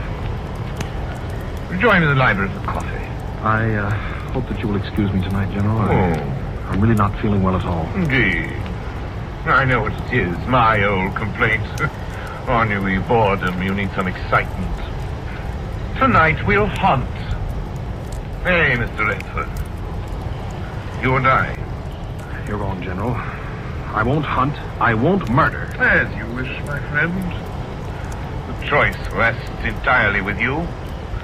But may I not venture to suggest that you will find my idea of sport more diverting than Ivan's? You... My dear fellow. You don't mean that you plan to hunt me? My dear fellow. Have I not told you? I always mean what I say about hunting. This is really an inspiration. I drink to a foeman worthy of my steam at last. I simply can't believe. This must be some sort of dream. You'll find the game worth playing, Mr. Rainsford. Think of it, your brain against mine, your woodcraft against mine, your strength, your stamina against mine. Outdoor chess. And the stake is not without value, eh? And if I win? I'll cheerfully acknowledge myself defeated if I do not find you by midnight of the 3rd day. My sloop will place you on the mainland near a town. Well, you can trust me. I give you my word as a gentleman, a sportsman. Of course, you in turn must agree to say nothing of your visit here. I will agree to nothing of the kind. Oh. Well, in that case... But why discuss that now? 3 days hence we can discuss it over a bottle of Veuve Clicquot, unless... Well, your choice, Mr. Rainsford. I'm a hunter. You know my choice. Iran here will supply you with hunting clothes, food, and knife. I suggest you wear moccasins. They leave a poorer trail. I suggest, too, that you avoid the big swamp in the southeast corner of the island. We call it Death Swamp. There's quicksand there. Well, I must beg you to excuse me now. We always take our siesta after our lunch. Don't we, Shoo-Shoo? Come, my little pet. You'll hardly have time for a nap, I fear, Mr. Rainsford. You'll want to start, of course. I shall not follow till dusk. Hunting at night is so much more exciting than by day, don't you think? Well, au revoir, Mr. Rainsford. Au revoir.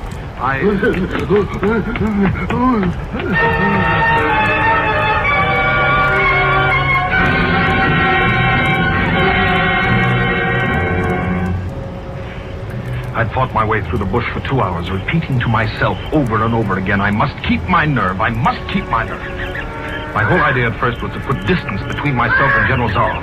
And to this end, I had plunged along through the thicket, spurred on by the sharp growls of something very much like panic. Now I had got a grip on myself. I'd stopped. I was taking stock of the situation. I saw that straight flight was futile. Inevitably, it would bring me face to face with the sea. Well, I'll give him a trail, I muttered. And I struck off from the rude path I had been following and into the trackless wilderness. I made a series of intricate loops. I doubled back on my trail again and again, recalling all the lore of the fox hunt, all the dodges of the fox.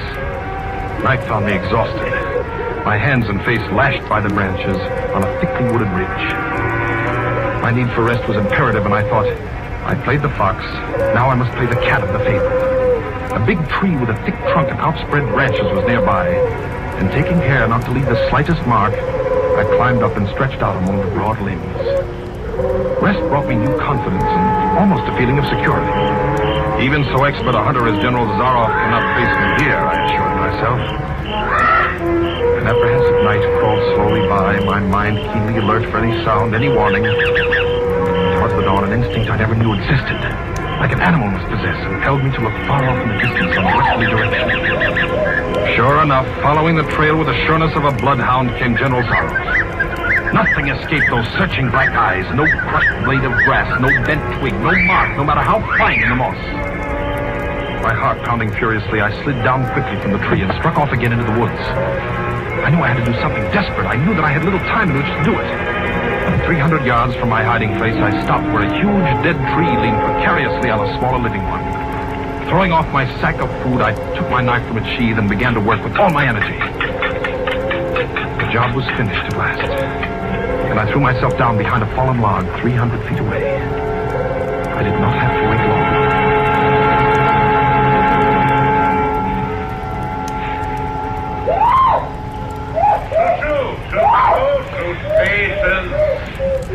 Patience, my darling. You'll be fed. Rainsford! Rainsford!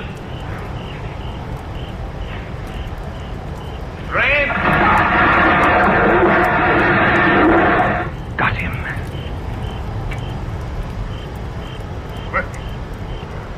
Rainsford? If you are within sound of my voice, as I suppose you are, let me congratulate you. Not many men know how to make a maline man-catcher. Luckily for me, I too have hunted in Malacca. You are proving interesting, Mr. Rainsford. Very interesting. The tree brushed my shoulders. I jumped back. I'm going to have the wound rest. Only slight. But I shall be back, Mr. Rainsford. I shall be back.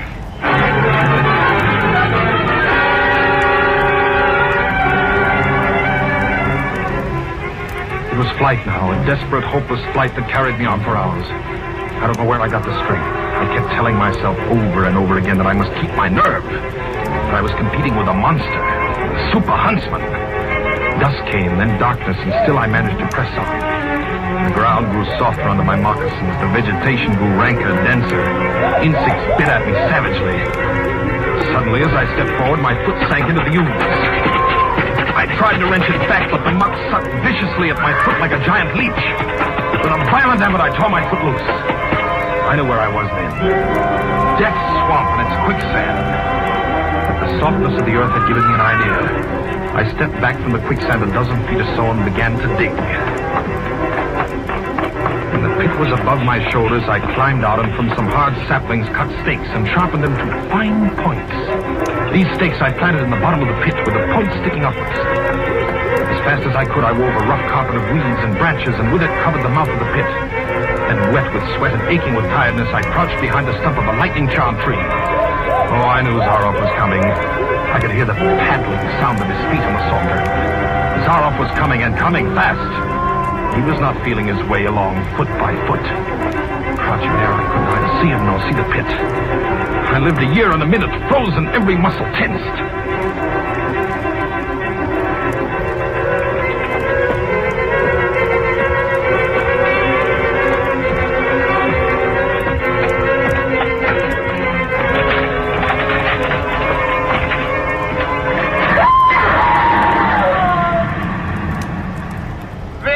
Good, Rainsford. Very good. You've done well. Your Burmese tiger pit has claimed one of my finest towns. Again you score. I think, Mr. Rainsford, I'll see what you can do against my whole pack. I'm going back to get them now. Thank you for a most amusing evening.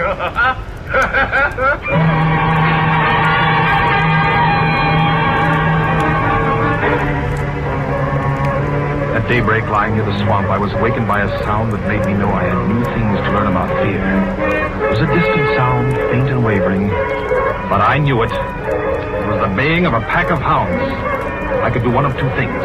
I could stay where I was and wait. That was suicide. I could flee. That was postponing the inevitable. I had put my very last hope into that tiger pit. For a moment I stood there thinking. All at once an idea that held a wild chance came to me, and tightening my belt, I headed away from the swamp. The baying of the hounds drew nearer. They would be on me any minute now. My mind worked frantically. I thought of a native trick I had learned in Uganda. I caught hold of a springy young sapling, and to it fastened my hunting knife with the blade pointing down the trail. With a bit of wild grapevine, I tied back the sapling. Then I ran for my life. I raised that terrifying voices as they heard them and felt the fresh scent.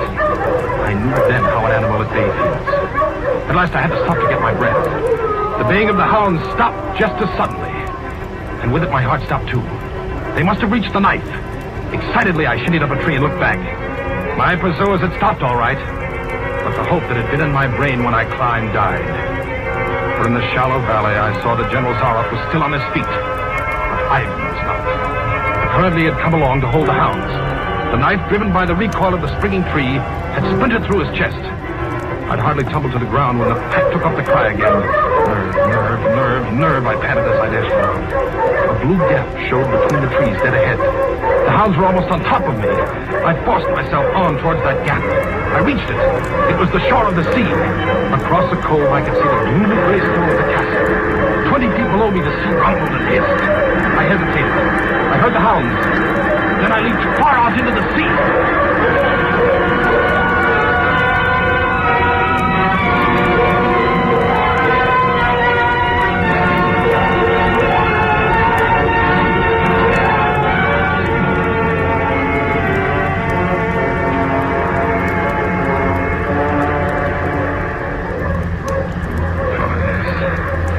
The sea was good to me, and I'm here safe in the General's bedroom waiting for him.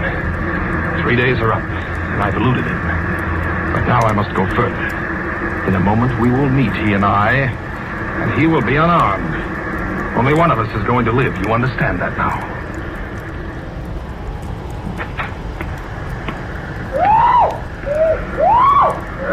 Quiet, Shushu. Shushu! You must be patient, dear. You must forgive me. You're hungry, I know. Shushu. Rainsford. General. Great. How on earth did you get it? I swam. I found it easier and quicker than walking through the jungle. I congratulate you. You've won the game. Oh, no, General. I'm still a beast at bay here. Get ready, General Zaroff. Swords? Yes, 2 of them. I see. Oh, very good. Very good, Rensford. One of us then is to furnish a repast for the hounds. The other will sleep in this very excellent bed. Excellent. On guard, Rensford.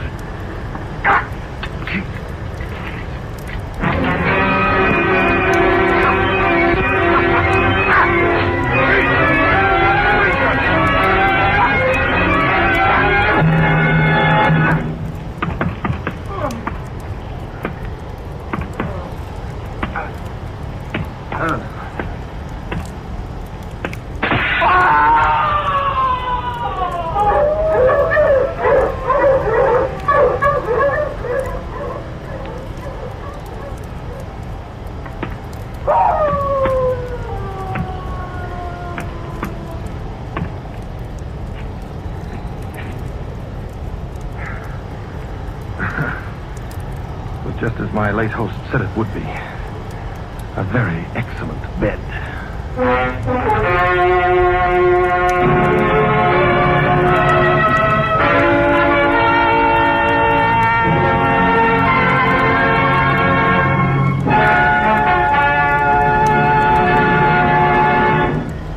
And so closes The Most Dangerous Game by Richard Connell, starring Orson Welles. Tonight's tale of suspense. Mr. Wells was General Zaroff, and Keenan Wynn, Rainsford. This is your narrator, the Man in Black, who conveys to you Columbia's invitation to spend this half hour in suspense next week, same time, when Orson Welles will again be our star in Sir Arthur Conan Doyle's story, The Lost Special. The producer of Suspense is William Spear, who tonight also directed the broadcast, and who was Bernard Herrmann, the conductor, Lucian Marowitz, who composed the original score, and Private Jacques Anson Fink, the radio author, collaborated on tonight's Suspense.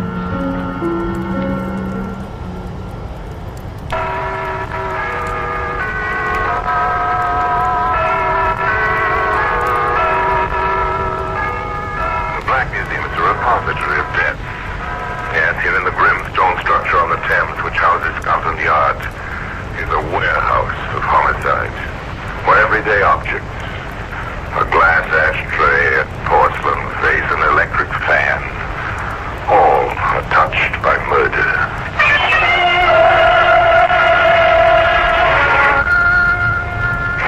Here's a piece of iron chain.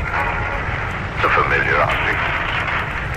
Might be a bar on a gravel driveway. It might rest in an emergency truck, a use in towing an automobile. It might. In this case, it was the cause of death. Remember this, Boston? Hey, of course, Inspector. You knew, didn't you? We just about then closed the file on the Tell killing. Yes, you told me. It's just as well there's no statute of limitations on murder. And today, that chain can be seen in its place in the Black Museum.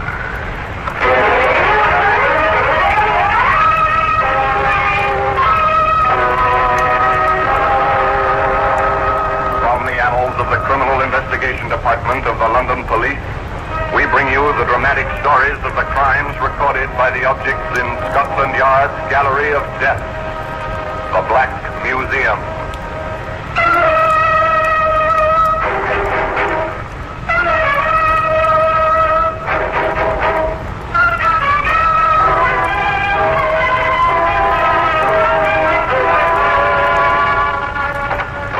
Well, here we are, the Black Museum. Scotland Yard Museum of Murder. Here lies death. And this is different, quite different from a graveyard.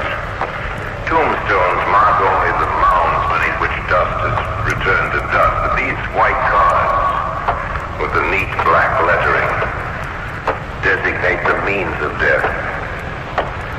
And in every case, it's been violence. Chain.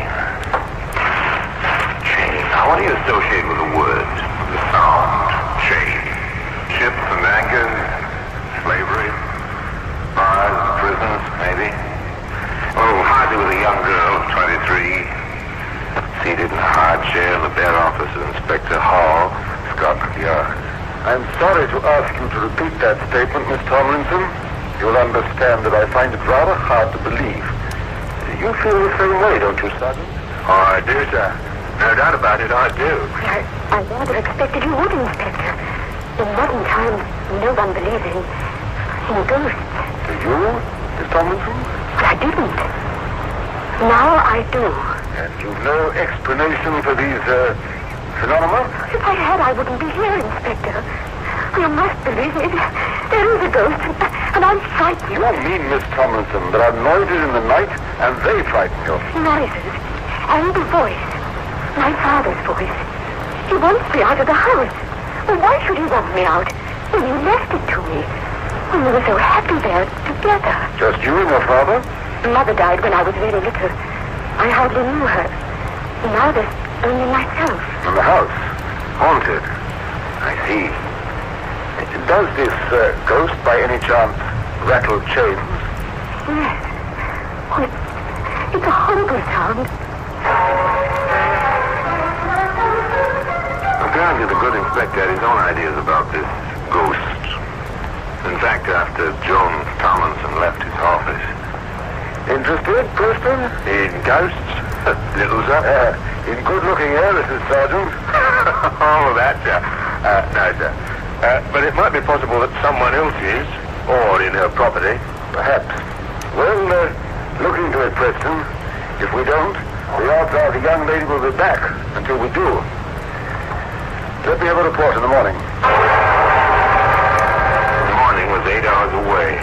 Sergeant Preston walked up the quiet street in the London suburb where each house stood alone in its own plot of ground. Even in the inadequate light from the street lamps, the sergeant could see something of well-kept lawns and trim hedges. He turned in at a concrete driveway, skirted 2 garages, tandem back gardens, finding his way to a screened back porch where a light shone briefly. You came, Sergeant. Thank you for the light. My torch. I didn't want you to try the wrong house. This way. I thought we'd wait in the upstairs sitting room. Whatever you think best, miss. It's your ghost. Yes, isn't it? The stairs are this way. The sergeant felt rather than saw in the darkness that it was a large house. Seemed to be several rooms on the ground floor, and upstairs they passed 3 closed doors before they entered the sitting room, which apparently extended the full width of the building. That's the comfortable chair. It was Father's. Thank you, miss. A drink? No, thank you. I'll smoke if I may. Yes, of course.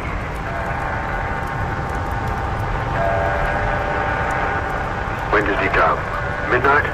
Any time after I've gone to bed. Usually around now. They waited. Nothing.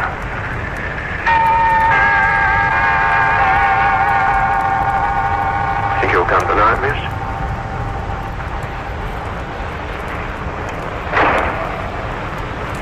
What's that? It's starting. You'll see. It's starting.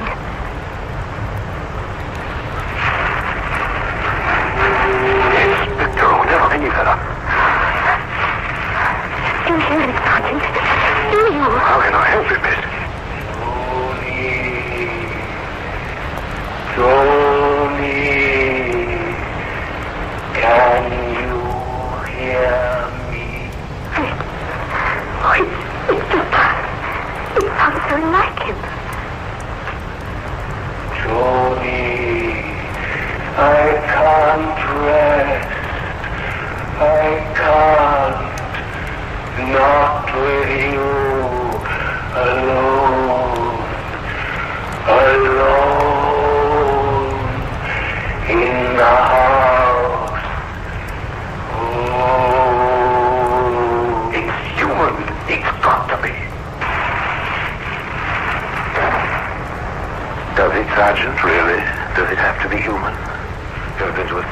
Sergeant, have you ever heard of the researches of Conan Doyle and dozens of others?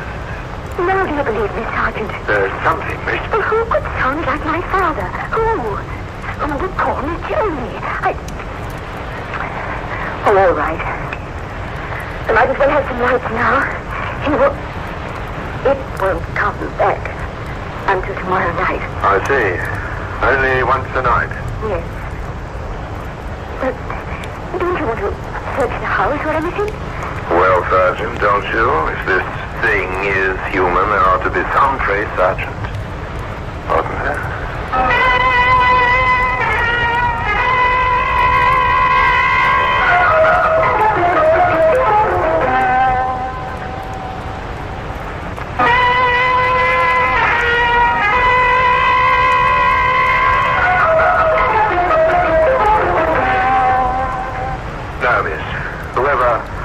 Whatever it is will be gone now. Maybe tomorrow night. Well, you report this to the inspector. Oh, please. Yes, of course. Shouldn't you go to a hotel for a while, miss, till this is cleared up? Oh, I thought of that a week ago, Sergeant. But, well, I like my own room. And if it isn't my father, he won't harm me. He'd never do that.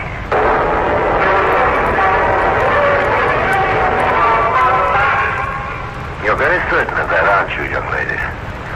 Aren't you a bit confused? If you believe that, why worry? Why go to the police, to the yard? Why be frightened of a fatherly ghost? Well, the sergeant asked that. I know, but I wanted someone else to hear him. I was scared. Maybe I was imagining things. I'll be all right, Sergeant. I expect I'm safe in my own house. And so you send the sergeant on his way, the sergeant who ought to have searched the house. You take him down the back stairs and out the back door, Joan. You go upstairs, alone, to your own room, start to undress. Talk to yourself, give yourself courage. Stop it, Joan, stop it. Stop it here. There's nothing to be afraid of. You're not going crazy. You...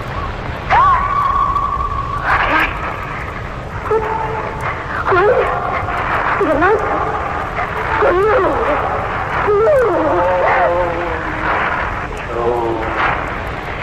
Joan. Yes, Dad. Yes? Go away, Joan. Go away before I have to hurt you. I don't want to. If I have to hurt you, leave the house. Go away, quickly! Don't let me get you! Run! Run! Yes, run. Run, Joan, run. Menacing is now. Run, Joan, out into the black hallway down the front stairs. Run!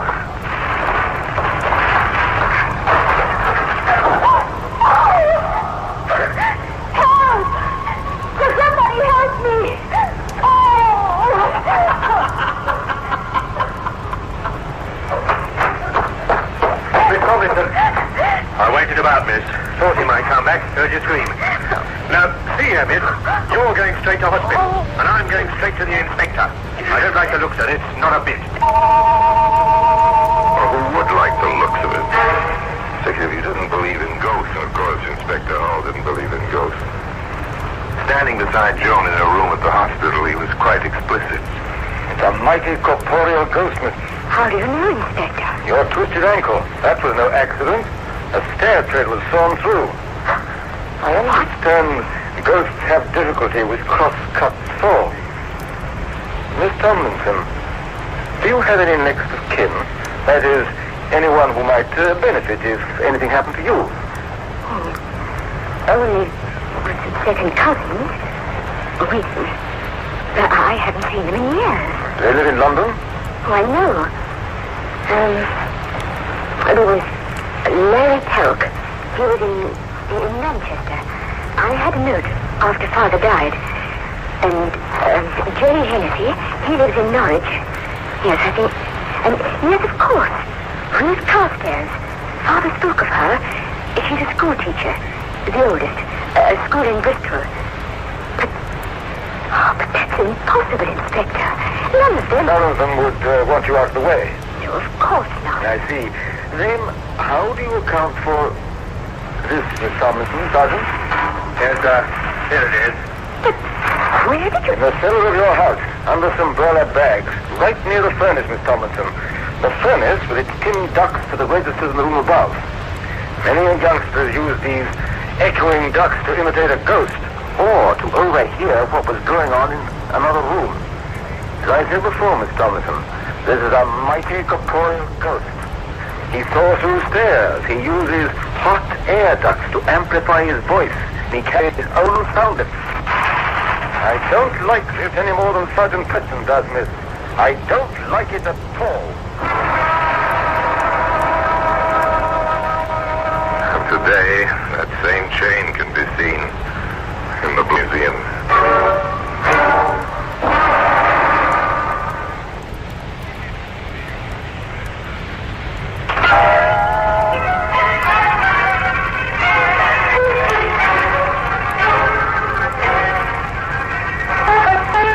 Iron chain. The Hardy Ducks barely always rule only out of it, but almost plans a motive. Inspector Hull had no illusions about going to another danger from Thompson. All right, let's get to work. There's the cousin. The girl says it was a bit. Where is the will of the way? Start from one. The girl was wrong about her ghost. She can be wrong about her cousins. Get the wires out, Preston. And I want an unobtrusive guard on the house, 24 hours a day. You've got the names of those people she mentioned? Simple, routine. Teletype messages. Advise earliest convenience. From the advice came so conveniently early that Inspector Hull, who sat at his desk with the three that the labor before him, remarked to Sergeant Preston. It's unbelievable, Sergeant. Coincidence? Coincidence, my foot. All three dead, a few days each other. All three trials unsolved. Helk, July 6th. Hennessy, July 8th. Carstairs, July 12th. Sergeant. Under no circumstances is that girl to be permitted to leave the hospital. That's an order. She's safe there. How long, Inspector? Until I get back. Back, sir? Don't look blank, Preston. Just look at these telegraph replies. I'm making a cook's tour of these three cities. Manchester, Norwich, and Bristol. Obviously, I need facts. There seem to be quite a few facts in Manchester, Norwich, and Bristol.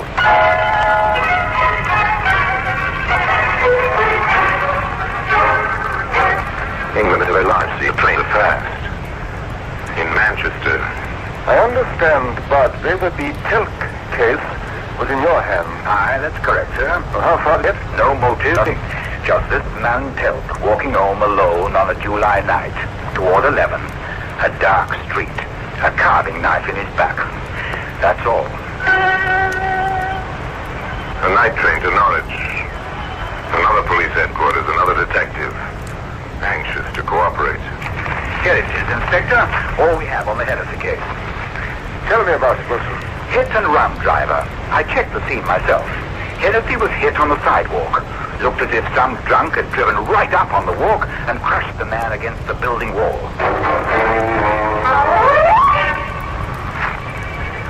And so a pattern emerges. Two men die, quite unexpectedly, but in this case, no clues, no indications there was purpose or motive, except that a third man died quite naturally in London, and his daughter was the victim of the fight, and all those involved were related to each other, as a pattern emerges. Continued in Bristol. All right, what have you in the captain? Fortunately, she was retired, quite as usual. I think she was some headache, and I should blind drunk. Unfortunately for her, I'm never sticking the bottle. I know, and it's nothing. Anything else? The prints on the bottle? No. She's put somewhere into the bottle. I didn't see that. Her landlady said she had a visitor the day before, but usually almost all that sort of thing. Mind if I go over that landlady? No, not at all. Her name is Ross. You help yourself. Quite a talker, that woman. Got away. It was a semi-detached villa with a vacancy sign on the door. Mrs. Ross was indeed quite a talker. Inspector Hull let her talk. At least 15 years. A wonderful woman, Inspector, sir. So many of our students come to see her even after she retired. The kind of teacher you don't find nowadays. I know exactly what you mean, ma'am. And she was so happy that day, what with her cousin being here the day before and all. Her cousin, Mrs. Ross? Yes, I remember it clearly. She called. She was going out for a bit of cake for tea, now that her cousin Michael Stroud had come to see her. A new name. Another cousin. One Michael Stroud, carefully now, Inspector. Carefully. You don't happen to know where he was from now, do you, ma'am? Oh, from London. I have the address.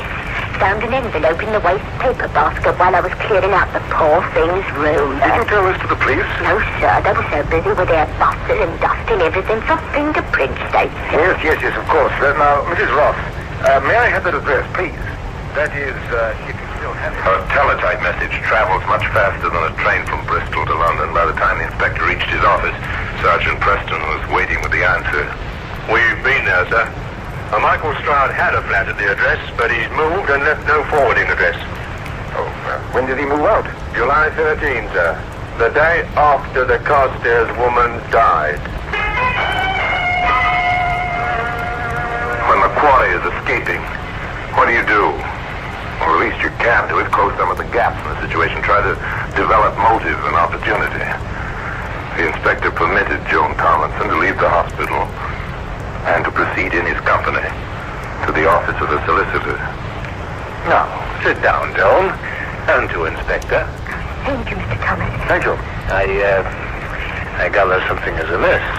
Mr. Thomas, we have reason to believe that 3 people have died because of Miss Tomlinson's inheritance, and that her own life is in danger. Well, that's unbelievable, sir. It usually is. However, the 3 who are dead are all second cousins of Miss Tomlinson, her next of kin. What we are here to find out is, does the will under which she inherits her property state to whom that property devises in the event of her death? Not exactly. That is, if she dies intestate, the property under the law would pass to her next of kin, in equal shares, of course. Mr. Thomas, with all her second cousins dead, a third cousin would be next in line, correct? Oh, absolutely. Of course, I know of no such relative, sir. Unfortunately, sir, we do. His name is Michael Stroud. His whereabouts at present are unknown. Motive, present. Very definitely present. Opportunity, obvious. And seized at least 3 times. In Manchester, Norwich, and Bristol. As to the next move, the inspector outlined a plan. Miss Tomlinson, do you still believe in ghosts? No, not. Would you be afraid to stay alone? I see. I'm due to see the gas. Absolutely. You will? Will you? Only began. Joan left the hospital, returned to her house. To the memories. To the now silent ducts. To the still chiming clock.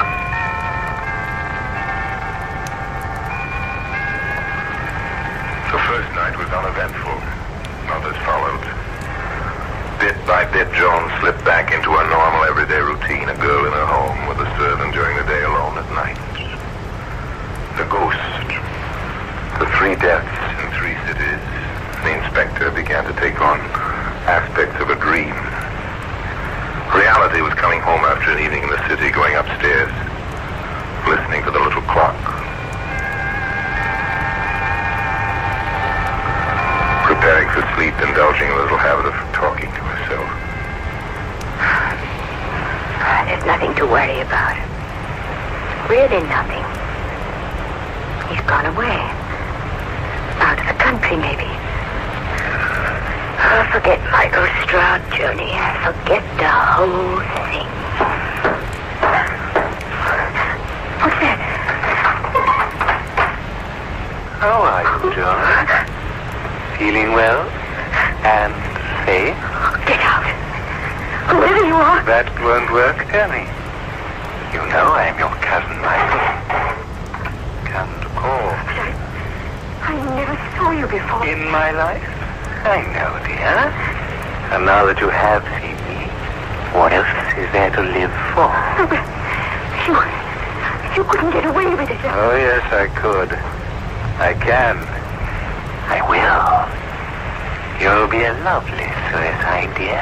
Carbon monoxide from the register from the furnace. Or maybe they'll call it accidental death. Inspector Howard find you. No? You let away or... I doubt it. He wasn't around to seize me tonight, was he? And I'm very good at hiding. More than ever tie me to Cousin Larry or Cousin Jerry or Cousin... They will. They have. There are fingerprints. Ah, there now. That's their worry, not mine. Now sit down. In that chair. I won't. Sit down. I have it planned perfectly, John. You'll sit down, I'll tie you in that chair, shut the windows, the door, turn on the heat. You'll be gagged, too. I forgot to mention that. You'll die. No. I'll come back, put you on the bed. No! Get away! You can't make me! I said sit down and shut up. Take him in charge, Sergeant. We have enough. Cat! We're still in the bait, Sergeant. Look out!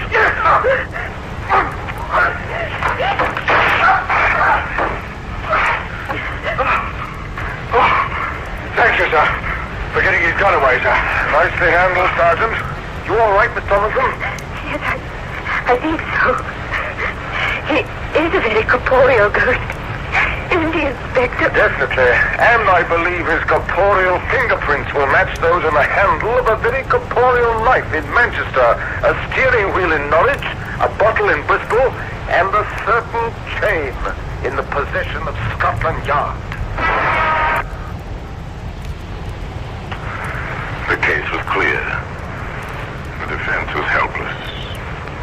The case was closed at traditional time one morning in the usual manner. And Michael Stroud at the hands of the Crown became forever an incorporeal ghost. And the chain remains in its usual place in Scotland Yard. And now till we meet next time, I tell you another story of the Black Museum. I remain as always obedient to yours.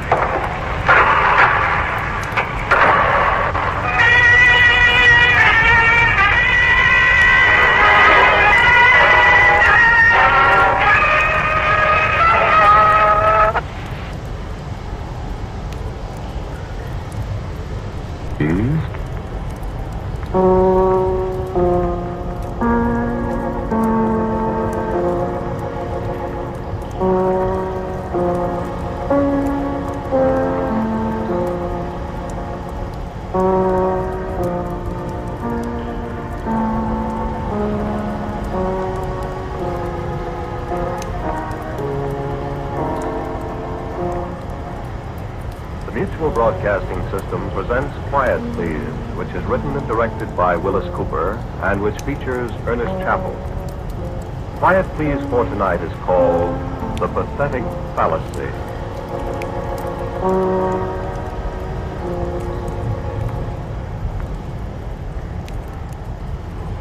I had very little to do with it, really. I don't even know how it works. No, I'll take that back. I do know how it works in general, but the details, nobody but the old gentleman knows them. And I sometimes wonder if he does, really. You see, after all, it's merely a differential integrator. Everybody knows what a differential integrator is, of course, but this one is the most complicated and versatile one that's ever been built. What you see here is only the outer shell of the thing. You see, all the walls of this room are covered with banks of jacks and relays and these electronic glow tubes. And up there are sequence analyzers with multiple dynewave selectors.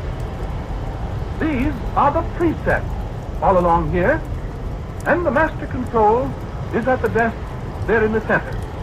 No, but that's not all. Not by a long shot. The actual machine is behind those walls. 3 rooms full of tubes and motors and stroboscopes and several thousand miles of wiring and some devices that are not public property yet.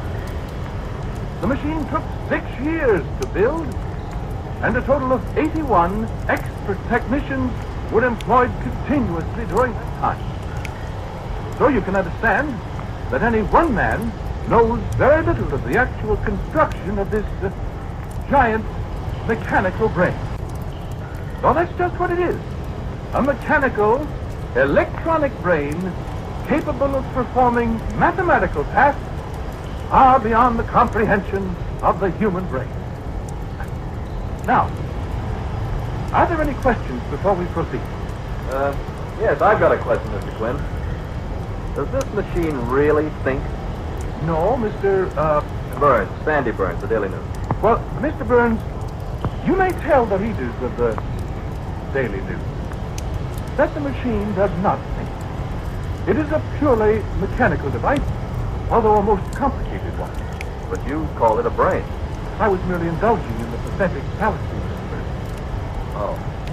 All right. What is the pathetic fallacy, Mr. Quinn? It's a philosophical concept of John Ruskin, Miss, Alice King.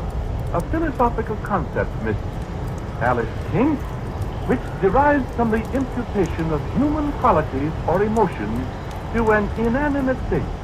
A figure of speech, let us say. I don't get it. It is quite common in literature, Miss King. A poet speaks of the angry sea, the cruel wind, and so on. Oh. Oh, I get it. You get it, Sandy? Yeah. I guess so. Good. Are there any other questions? Oh, go ahead. Unless somebody else has a question. I have. What's the machine good for? That is not as easy to answer as you might think, Miss Alice King. I think that if I point out that it is capable of solving the most abstruse mathematical equation in an amazingly short time, you may have an idea of its value to science and industry. How fast? What? How fast does it work? Well, here is an example in this folder. This solution covers 36 pages. The machine produced this solution in, let me look, 16 minutes. That is pretty fast. Exceptionally fast. When one considers that without the machine, it would take 20 expert mathematicians working together for something like 10 years to arrive at the same solution. So, you see? Oh. Well, I've got one more question, Mr. Quinn, if you don't mind. Go right ahead. How do you know this answer's right? What? Why, of course it's right. Sure, but how do you know? Why, that question has never come up before. Yes, but if this machine is such a dinger as you say it is, oughtn't you to be sure that it adds things up right? It does. It does, I assure you. This answer to the problem you've got there. How do you know it's right until 20 mathematicians work 10 years to do it over again? Why, that's ridiculous. It isn't ridiculous. I'll tell you what's ridiculous to me, Mr. Quinn. Just the same as it is to Alice. I think it's absurd for a bunch of great, big, high-powered scientists building a gadget like this and then taking its word for everything without question. I'm afraid you haven't a proper scientific approach, Mr. Burns. No, that's right, I haven't. But listen here. Suppose you've got a great big scientific formula, or whatever you call it, and let's say a big bridge or something depends on some kind of calculation that takes 20 minutes to do. Yes? Well, what if the machine made an error of just one number? Wouldn't that error be multiplied 1,000,000 times in the whole... You see, Mr. Burns, I said you didn't have the scientific approach. We took that very fact into consideration, and the operation of the machine has been checked at every stage. How? By starting with the simplest possible mathematical problem. Now, if you just move a little closer, I'll demonstrate. We will progress from a simple 2 plus 2 on through the multiplication of 7 or 8-digit numbers, through raising a number to a 3-digit power, through algebra. Go on, let's see. Very well. 2 plus 2 is our first problem, which will be solved electronically in 1/1,000,000th of a second. Now, the problem is set up here. And when I flip this button, the result appears on the transparent screen up there. Now what? 2 plus 2. 2 plus 2 are 4. See? You turn around and look at the screen, Mr. Quinn. What? There's 5 up there. What? Well, I pushed the wrong buttons, of course. Let me push them. Very well. Here. Sure they're the right ones. No alibi. Miss King, you can read, can't you? Fluently, Mr. Quinn. These buttons? Let me see, Ellen. Look. Right? 2 and 2. Right. Now, this button. Okay. Good heavens. You see? 19,412. Here. Let me try. Go ahead. 2 and 2. 17. Why, this is incredible. I don't understand. I'd sure hate to have that thing figure out my income tax for me. I'm sorry. Something has gone very wrong. There's probably a short circuit in the cucambulators or... You know what I think, Mr. Quinn? What? I think that pathetic fallacy of yours is a fake. I think the machine heard what you said and it's mad at you. Come on, Sandy, we got a story.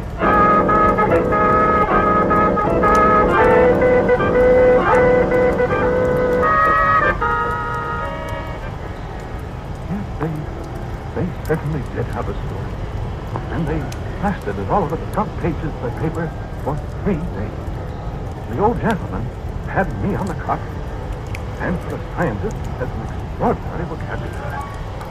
He must have been a plumber or a musician. I couldn't explain what was wrong with the machine. How could I? I only knew one part of it. The cucambulators that operate from the master control tower. Of course, I thought that's where the trouble was. So the old gentleman told me to tear them all out and inspect them, make replacements and all that. He didn't blame the whole thing on me. Well, there are 144 cucambulators, all the rotary self-retracting type, with water-nifted tubes, and they weigh 60 pounds apiece. Well, newspapers all over the country were laughing at it. They had funny jokes about the machine on 6 radio programs in one night, and we had to do something about it. If I'd only not made that statement about the pathetic fella. The way that girl took that up and made me look like a first-class fool. I couldn't choke it. So, they shut down the lab. But people kept storming at the gates to see the machine that got mad at people. And there I am, up to here in grease and wires and electronic gadgets. And I've been over every single one of the 144 cucambulators, and there's not a thing wrong with one of them. Not one single thing. But the machine won't work. Just sit there. I've got just one more thing to do before I give up. And of course, when I give up, I'm through. Well, the old man made that amply clear. I'll be out of a job that fast. Trying is another. I'll have to change my name and go somewhere and find a job as a dishwasher or a sailor or something. And I've spent 27 years in this profession. All of it thrown out the window because of a stubborn collection of wheels and tubes and wires and relays and whatever else there is. I hope you're happy about that, machine. What's that? What's the use? Is that thing starting up by itself? What goes on here? Those tubes lighted up. Now what? Why, that's the strangest thing I've ever heard of. Who's that? Quinn. Who is that? Who's calling me? Hello?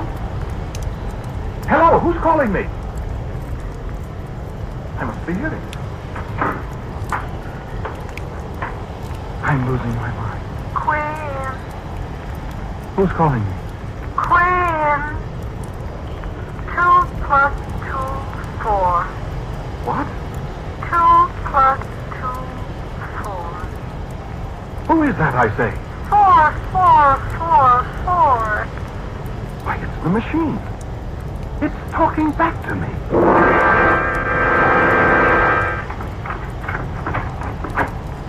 What's happened? doing, Mr. Quinn? Come on in first. Come on, Mr. Byrne. What's up? Sit down. Look, Mr. Quinn, I'm sorry we made such a fool of you. Yeah, so am I, Quinn. But that's the newspaper business. It's all right. What'd you want to tell us? Well, I hardly know what to say now that you're here. Is the machine fixed? Have you got a stake for something for us? Because if there's anything we can do, you know we'll do it. The old gentleman's been pretty rough on you. Yes, he has that. Well... Now, look, Mr. Quinn, before you start, there's no guarantee that anything you tell us will be printed. We don't run the paper, you know. I know. But you'll print this. What? Well, you remember you said the machine was mad at me? Yeah. It was. What? It was. But it's sorry now. You mind saying that again, Mr. Quinn? Well, I said it's sorry now. Wait a minute, Sandy. What do you mean by that? Well, I'll show you. Listen. Machine. Machine. Yeah. Machine, do you hear me? Listen, Quinn, what is this? Sandy, I said be still. Machine. Answer me. Guy's going fuck. Let him alone. Come on, machine.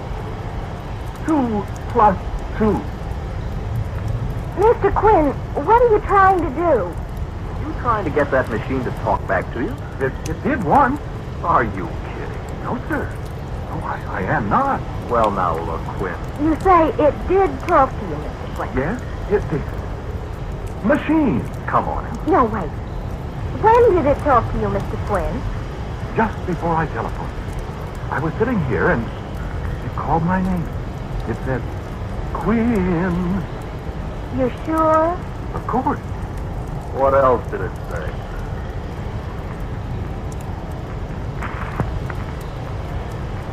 They said something about 2 plus 2 are 4. Now, you remember that was what it made the mistake about the other day. When Alice said it was mad at you. And I think it was trying to apologize for all the trouble it caused me. Alice. I don't know why it doesn't talk now. Machine. Alice. I'm awfully sorry. Maybe it's embarrassed with you here. Alice, let's go. Mr. Quinn, do you feel all right? I'm not crazy, Miss King. Isn't it possible that maybe thinking about that pathetic fallacy and overwork made you... It is not. I'm sorry, Mr. Quinn. I've got work to do. If you'll excuse us now. I'm sorry. I don't know what to do. I do. Believe me, I do. Sandy. Are you kidding, Alice? You're not going to write another story about Mr. Quinn. Think I'm not? You coming with me? Sandy, if you write that story, I'll never speak to you again. Look, darling, I'm a reporter. You're something worse than that if you do that to this poor man. It's all right, I guess, Miss King. I asked for it. You mean you admit you cooked up a story for us? I didn't cook up anything. The machine talked to me. Okay, so long, Quinn. You coming, Alice? I am not. And if you turn in a story that harms Mr. Quinn anymore... Oh, stop it.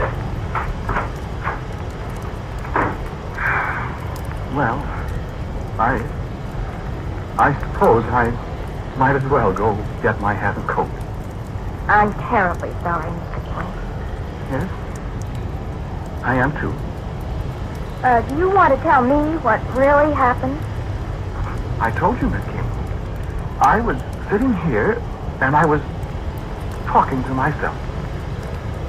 And I was talking kind of to the machine, I suppose. I was feeling sorry for myself.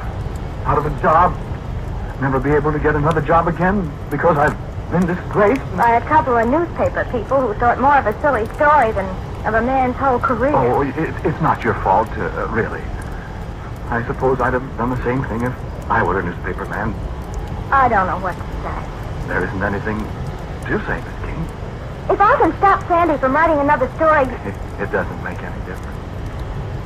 Mr. Quinn, couldn't it have been couldn't you have fallen asleep and dreamed you heard the machine talking? I'm sure I didn't. Well, do you have any scientific explanation for it? No, I haven't any scientific explanation. The only explanation I have is that maybe we did create something intelligent out of wires and tubes and things. That maybe it does think. You said that was a pathetic fallacy. I'm not sure it's a fallacy, my dear. Well, goodbye.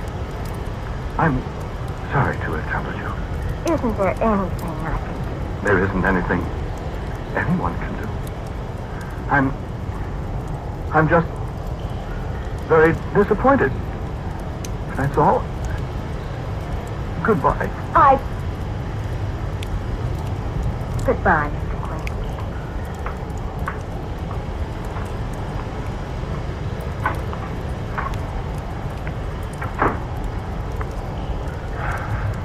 Well, I guess that's that. I was in a bad spot before, Machine. But now, this one I'll never get out of. What that boy will do to me now. Well, I'd better get out of here right now. I'll never be able to face the old gentleman again, Machine. It's been nice knowing you, Machine. I don't hold any hard feelings. Honestly, I don't. You know, if anybody heard me talking like this to a mechanical monstrosity like you, they'd say I'd gone soft in the head.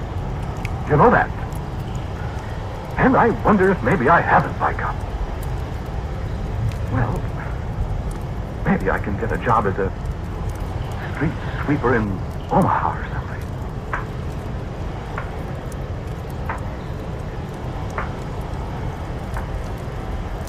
You have a good time. All by yourself, Machine. Will you? Quinn! I'm afraid it's too late now. Quinn! You saying goodbye, Machine? 2 plus 2, 4. Quinn. I'm not at all sure that it is, Machine. I'm not sure of anything anymore. Why didn't you say something all those people ways? A plus B exponent M over N. 5, 3, 4, 2, 8, 7, 3, 6. D log epsilon. What does that mean? 987609. Manchester 327.6 equals Manchester 32.76. Yes, I suppose so. So you have got an intelligent brain, have you? Cube root of -3. Yeah. Well, Machine, Quinn. there isn't anything you can do now that do me any good. I'm washed up. Good. Nobody will believe a word I say about this, so... Well, shall we have a good talk together now before I go away for good? Quinn. I wish we could tell each other things. Do you understand me? 3146. When did you discover you had a brain? 2 plus 2, 5. 2 plus 2, 19. 4, 1, 2. You're not mad at me anymore, then? Negative. 9, 7, 6, 3, 5, 4, 2, 9. Who is that talking, Mr. Quinn? Why, Miss King. I thought you'd gone. Who was that? Was I talking? Yes, you were talking, and somebody else was talking, too. Who was it? Why, Miss King, I'm afraid you wouldn't believe me if I told you. It sounded like a woman's voice. Did it? Was it the machine? Was it? You, Machine. Was that you talking? Come on, say something, Machine. I'm afraid you must be mistaken, Miss King. Well, I'm going to find out. Here, Mr. Quinn. Put your arms around me. What? That's right. Now, you poor darling. Alice loves her, Mr. Quinn. Poor Mr. Quinn. But everything's going to be all right, isn't it? Miss King. Alice. That's you, dope. Quinn's going to go away with Alice and never come back to the nasty old machine, isn't he? Isn't he? Good heavens. Say yes. What? Yes. Quinn! Caught you! Okay, Mr. Quinn. What? What are you going to do? Look, machine. Look, sister, you're caught. You might as well give up. Might as well speak up. Now, look. Miss King. Hold it, Quinn. Look, machine. You're in love with Quinn, aren't you? Answer me!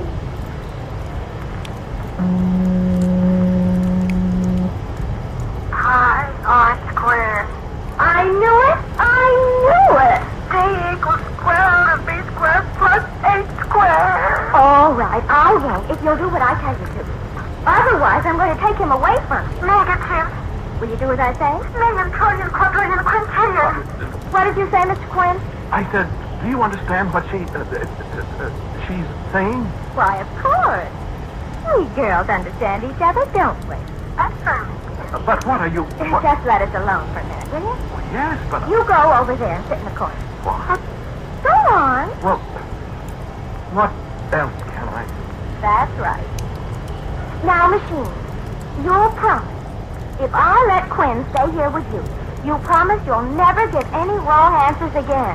Ordinate enough, sister. All right. You promise you'll never say another word to anybody. Quinn. Well, all right, to Quinn. But only when you and he are absolutely alone. You understand? Pi. You promise. Affirmative, affirmative. Because you know what I'll do if I ever hear of you breaking your promise. Affirmative. What? 87-69887.764. That's right. I'll take him away so fast it'll make your cucambulator swim. Mean. Extreme. Well, I'm not kidding. You and I have got him in enough trouble now, so you see that you're a good girl. A squared plus 2AB plus B squared. All right, then it's a deal. Okay, Mr. Quinn. Cosine. Candidate. Huh? Oh. Wait a minute, Mr. Quinn. What's the matter? Just a minute. She wants to ask me something. What is it, sister? 2654366. Anti-logarithm x plus y. Oh. I love you. I love. That's right. I love. Oh, 3937. You're welcome, sister. Now, don't forget. Okay, Mr. Quinn. What? Come here.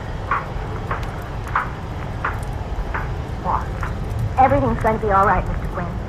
The story in the paper tomorrow is about how you single-handed fixed the machine, and it's never going to make any mistakes again. But how did... I've got to go now, Mr. Quinn. The machine's got something to say to you, and maybe she'd be embarrassed if I... But wait. I don't understand. Goodbye. And don't monkey around with that pathetic fallacy anymore, Mr. Quinn. I might not be around to give you a hand. Well, but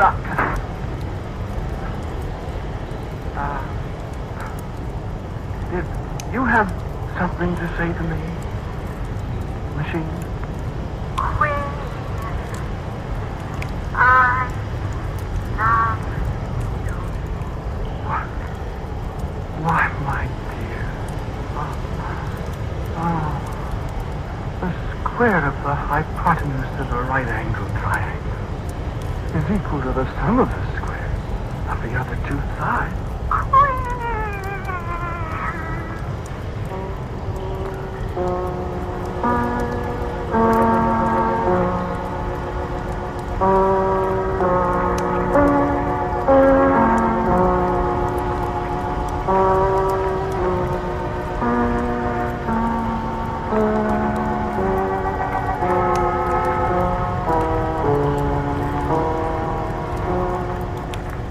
You have listened to Quiet Quiet, Please, which is written and directed by Willis Cooper.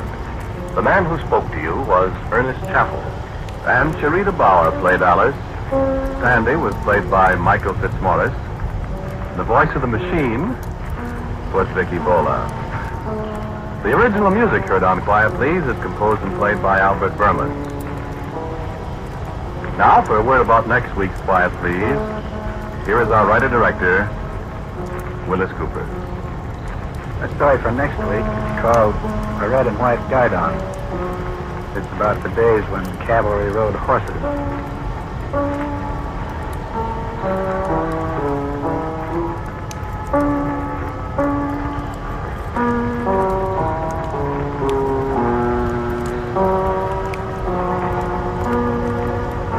Ladies and gentlemen, in answer to many requests as to the Quiet Please theme, it's a movement from the D minor symphony, Déjà France.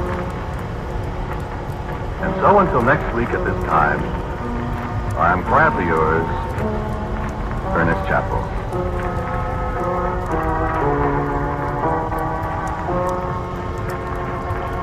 Quiet Please comes to you from New York. This is the world's largest network, the Mutual Broadcasting System.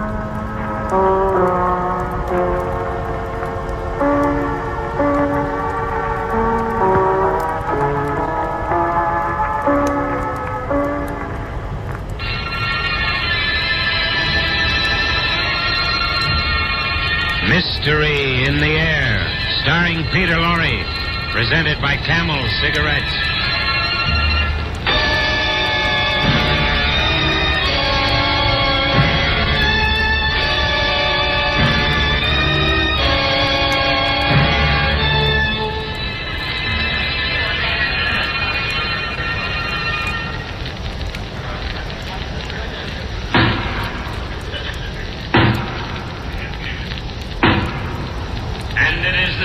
Of this court, that you be hanged by the neck until you are dead, and may God have mercy on your soul.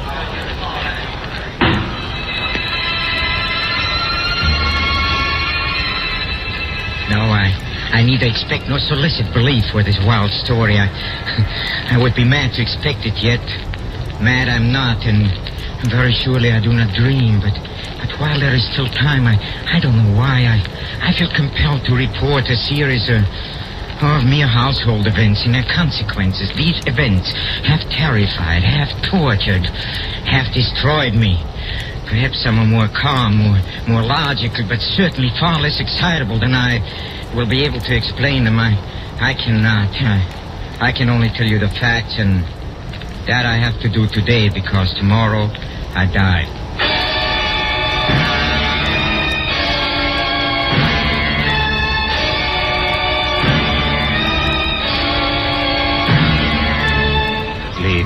Each week at this time, Camel Cigarettes bring you Peter Lorre in the excitement of the great stories of the strange and unusual, of dark and compelling masterpieces culled from the four corners of world literature. Tonight, Edgar Allan Poe's immortal American classic, The Black Cat. Mystery in the Air, starring Peter Lorre. Brought to you by Camel Cigarettes.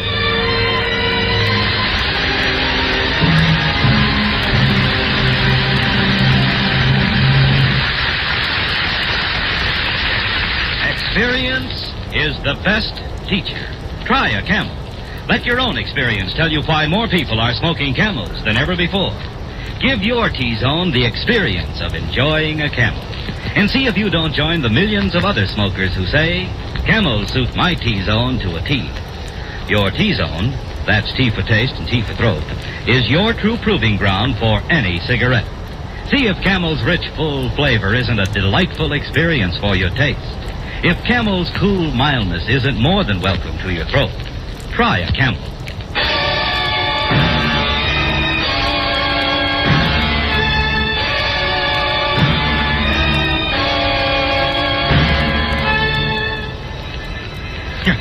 No, believe me, that there was nothing, absolutely nothing in my childhood which forecast the terrible events that were to come.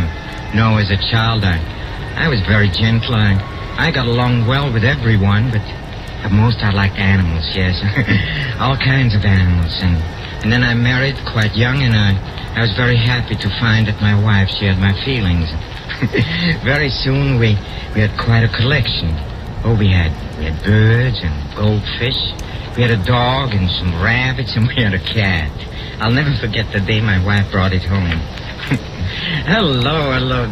You're home so early. Look, Charles, look. Look what I brought. Oh, look at it. Oh, the little kitty. Where did you get it, darling? Oh, the poor little thing. Some dogs were chasing it, and I just rescued it in time. Yes, It was look. so frightened. Yes, but it isn't frightened anymore.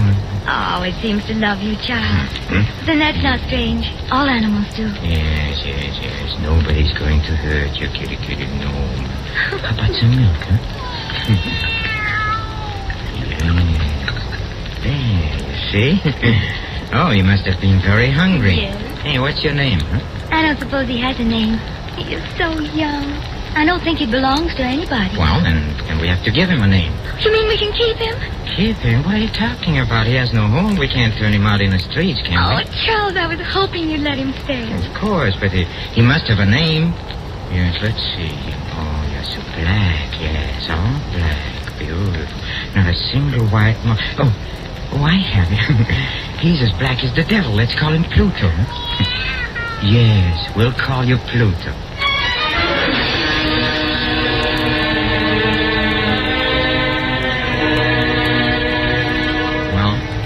Pluto grew up to be a remarkably beautiful cat, and of all the animals in our house, he became my favorite and my playmate, yes, and until it all changed, yes, and as the years went on, my character suffered a radical change, and everything changed. Huh? Why? Well, I'm ashamed. I hate to admit it. Through intemperance, yes, through intemperance. And then as drink became more and more necessary to me, I became more and more moody and irritable.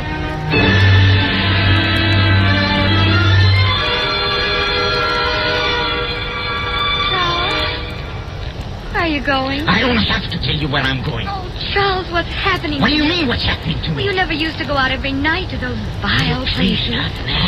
Stop it. I go out because I can't stand listening to you. Nag all day long. I don't know what's come over you. There, see? Why don't you learn from Pluto? It's only a cat. He doesn't ask me where I'm going. Yeah, that's right. You never do, no. Come here, Pluto. Yes, I like it. Come here. Be careful, Charles. Don't pick him up like that. No, you're hurting him. I never hurt him. Ouch! He bit me. You damn right. I'll show you. Don't, Charles, don't.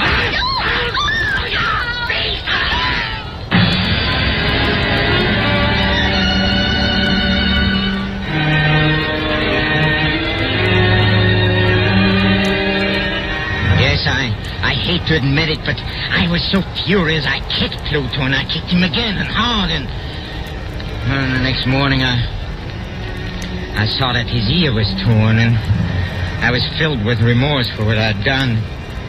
From then on, Pluto ran away in terror whenever I approached, and I in turn made me more and more irritated, and in the end it was sheer perverseness, nothing else, yes. Sheer and unexplainable perverseness that made me do what I did. I blush to admit it, but one morning I strangled the poor animal. Yeah, I killed it only because I knew that it had loved me, and because it had given me no reason for offense. No, I'm offering no excuse. I'm only recounting what happened.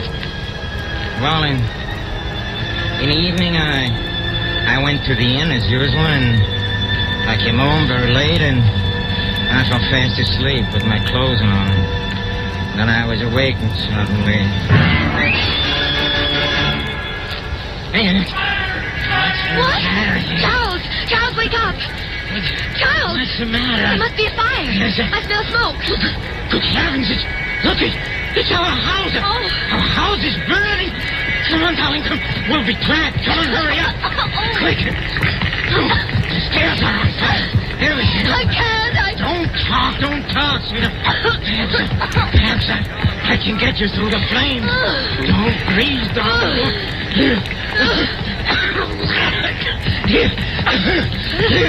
Here's the front door.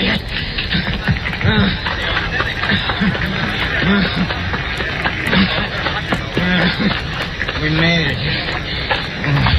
We're safe. Oh, Charles. Look, our house. Anybody else in there? No. Nobody else. Just as well. Never could get them out now. Are you the owner? Yes.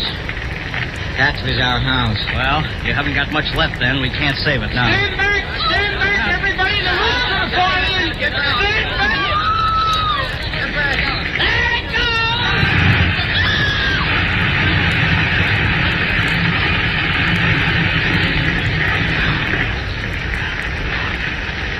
Well, it's down now. Funny, nothing is left but that one wall in the middle. Look at it. What about it? Well, look at it on the wall. Hey, that is strange. What are you talking about? What's strange? Oh, there on the wall. It's still standing. Marks on the plaster. Marks? What marks? What's the matter? You blind? Right up there on the wall, that black figure. It looks like a cat. Yeah, it does. Smoke must have done it, but it certainly does look like a cat. What looks like a cat? There, and it's got one floppy ear. Who's got floppy ear? Honey, huh? It's not funny. It is not funny at all, you hear? I know what it is. You know who it is? Yes, it's Pluto. I recognize him. Yes, there, see? His ear is torn, huh? Oh, you beast. That hideous beast. It's come back to haunt me. Leave me alone. You hear? I can't stand it. I can't. Get some water, somebody. This man's fainted.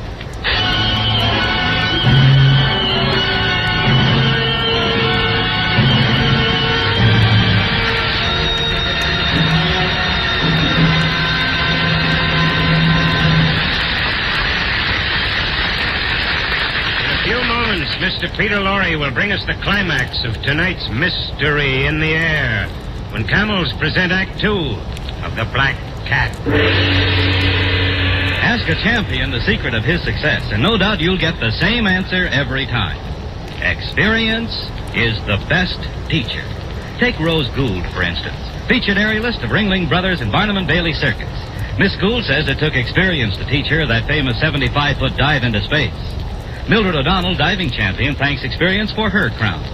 Yes, they all learn from experience, just as smokers everywhere learn from experience about cigarettes.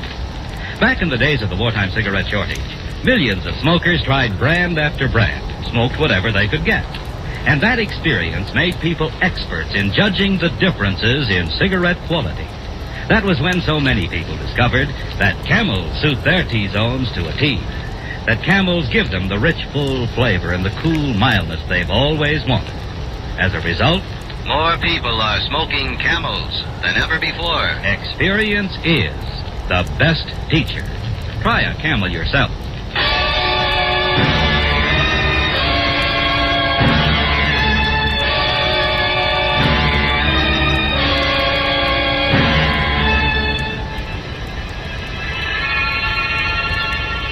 The black cat is dead, killed by its master. The house is burned to the ground, with everything in it completely destroyed. Now the scene is the almost deserted, candlelit tap room of a local inn. Don't you think you'd better go on home, sir? It's getting late. Home, huh? You should see the terrible place where we're living now. Yeah, I heard you lost everything in that fire. Lost everything, yes, I lost everything. I lost my house, I lost everything. Well, how about that black cat of yours you used to talk about all the time? Huh? What was his name? What is his name? Pluto. Oh, Yes, Pluto's gone too. Oh, I tell you, I miss him. I miss him very much. And if you miss him that much, why don't you get another cat? Give me a drink. Nah, it's getting pretty late, sir. I mean, well, won't your wife be expecting you? Give me a drink. Yes, sir. I'll have to fetch another bottle. get another cat. That's what you said. Well, why don't I? No reason I shouldn't. There's no reason to be in the deeps of despair just because of a cat. If I get another cat, maybe I'll be able to forget him. What's that? Oh, there's a cat now. Yes, it's sitting on top of the table. Black cat, huh? That's strange. I've been staring at that table for 5 minutes. I could swear there was no cat on it. Anyway, where did you come from, huh? Oh, you're a beautiful cat, yes. You're just as black as Pluto. Yeah, except you've got a splotch of white on your chest. Yeah. That's right, yeah. Oh, yes, come sit on my lap, huh? Oh, yeah. Kitty, yes, you're a nice kitty. You're a nice cat. Here you are, sir. Where did this cat come from? Cat? Oh, yeah. Yeah, big one, isn't he? I don't know where it came from. Or how it got in, either, for that matter. Never seen it around here before. Don't know who it belongs to? No. As far as I'm concerned, it belongs to you if you want it. Can't keep it here. Wife doesn't like cats. Especially black ones. Like cats, huh? How stupid. Say, I want it. Yes, I want it very much. I'll take it home with me right now.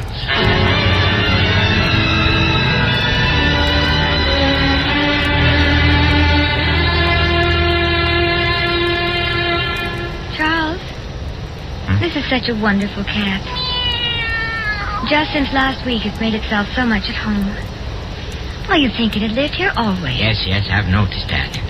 It reminds me so much of Pluto. Yes, but this one has a patch of white on its chest. Don't forget that. Yes, that's right, dear. But I can't help wondering. I wonder what ever became of Pluto. He disappeared the day of the fire. I know he disappeared, and... well, maybe he knew the house was going to burn down. Oh, see how it loves you. It's rubbing against your leg, just the way Pluto used to. Pluto! Stop talking about Pluto! Darling, I didn't mean anything. I'm sorry. I'm sorry, dear. I always talk about how much this new cat resembles Pluto. It just makes me nervous. And look, actually, there's hardly any resemblance at all, really. Except that they're both black. This one has a white patch on its chest and... Oh, the poor thing. Charles, look, his ear is torn. Huh? See? What? Here under the fur. Oh, I never noticed that before.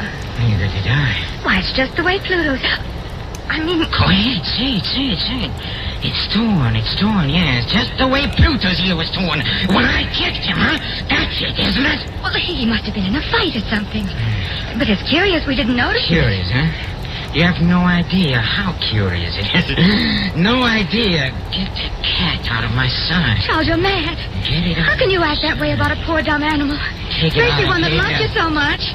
Oh, now you frightened it, dear. Away from me, you hear me? The way you talk, anybody'd think you don't even like the poor cat. Like it? I hate it. I tell you, I hate it. I hate it. I hate it.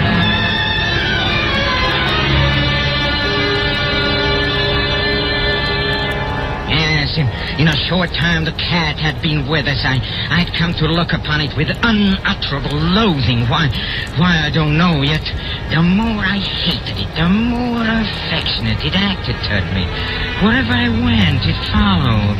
Whenever I sat down, it would spring upon my knees and cover me with its loathsome caresses, as if this were not enough to white patch on its chest, which originally it had been very indefinite in shape, but gradually it assumed a very definite outline, yes, the unmistakable and ghastly shape of the gallows, a terrible engine of horror, of agony, and of death.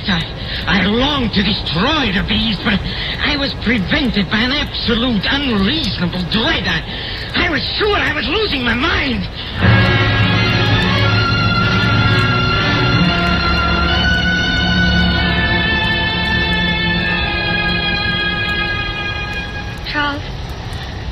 Are you going out again? Yes, I'm going out.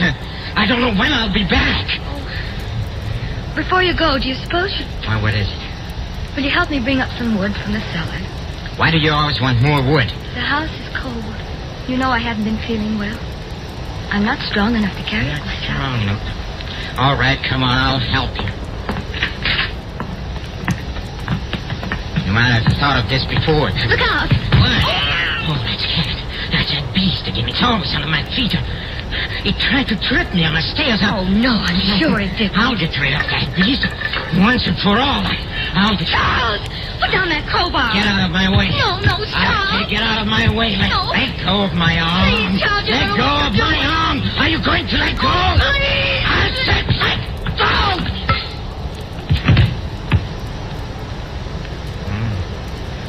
Why didn't you let me go?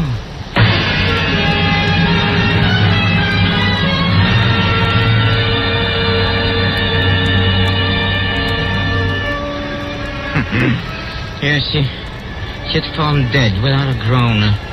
My blind rage, my rage against the cat, I'd struck my wife and killed her. Well, nothing I can do about it now. All I could do was to set myself to the task of concealing the body. Yes, I thought and I deliberated, and then it occurred to me that, yes, in the Middle Ages, they used to wall up their victims, and I determined to do the same thing. Yes, behind the wall in a cellar. I managed to dislodge a section of bricks near the chimney, and in a hole behind them I propped the body. Then I carefully laid the bricks back in their original position, and when I had finished, no one could have told that the wall had been disturbed at all. Well, I could say to myself triumphantly, here at least, my labor has not been in vain. My next step then was to look for the beast that had been a cause of so much misery, but then I became aware that it had completely disappeared. 3 days passed, and still my tormentor did not appear. Oh, it's impossible to describe or to imagine the deep sense of my relief. For the first time in months, I slept, yes. I slept. Even with a burden of murder on my soul. Yes, some few inquiries were made about my wife's whereabouts, and a search of the house was conducted, but nothing was discovered. Oh, I finally could look upon my future as secure.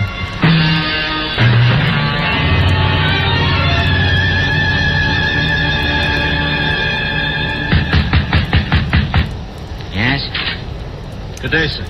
Sorry to disturb you again, sir. Oh, it's you, Sergeant. Is there anything I can do for you? Well, they're still puzzled about your wife's disappearance. Puzzled, huh? Well, so am I. Well, some of her friends have been around to the police station. What's that got to do with me, huh? You've already searched the house twice. What do you want? Well, I know, sir, but...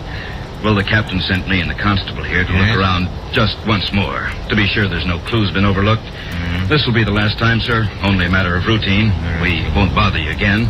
All right. Come in. Thank you, sir. Come on, Joe. Right. Where would you like to look first? Well, we might as well begin with the cellar. Cellar, huh? All right, yes. Right down these steps. I'll come with you. Yes, I always say searching a house is like getting ahead in the world. You start at the bottom. Yes, I see. It's very funny. Well, come on, Constable. Get to work. Right. While they searched, I folded my arms and watched. As before, they discovered nothing but... As they were about to depart, the glee, my heart, was too strong to be restrained. I burned to say but one word, yes, just one word, by way of triumph. And as they started up the steps, I said, say, have you noticed, this is a very well-constructed house, you know. Hey, gentlemen, you're not going, huh? Yes, it's an excellently well-constructed house. You've never seen such a well-constructed house in a frenzy of my bravado upon that very portion of the brickwork behind which stood the corpse of my wife. I rapped with my cane. But may heaven deliver me from the arch-fiend. What was that?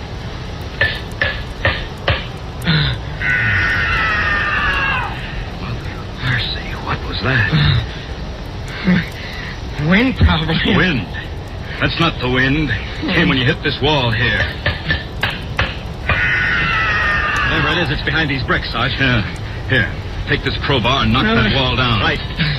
Wait a minute, you... Keep quiet, you can't do this. Wait a minute, where are you going? Upstairs. You stay right here. Hey, this is new plaster. It hasn't even had time to set yet. Pull it down. Right.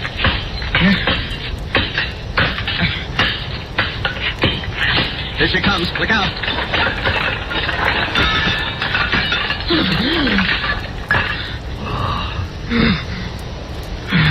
There's what we're looking for, all right. His wife's body. What's that horrible-looking thing sitting on her head? It's a cat. How did that cat get in there? I know how it got in there. Yes, I know. I must have walled it up in a tomb, and I never knew it, no. Look at that red mouth. Those burning eyes. You hideous, you beast, you monster, you are the devil. You made me a murderer. Now for 3 days you've been in there, waiting to send me to the gallows. The hangman will get me. Yes, I hope you're satisfied. I hope you're satisfied.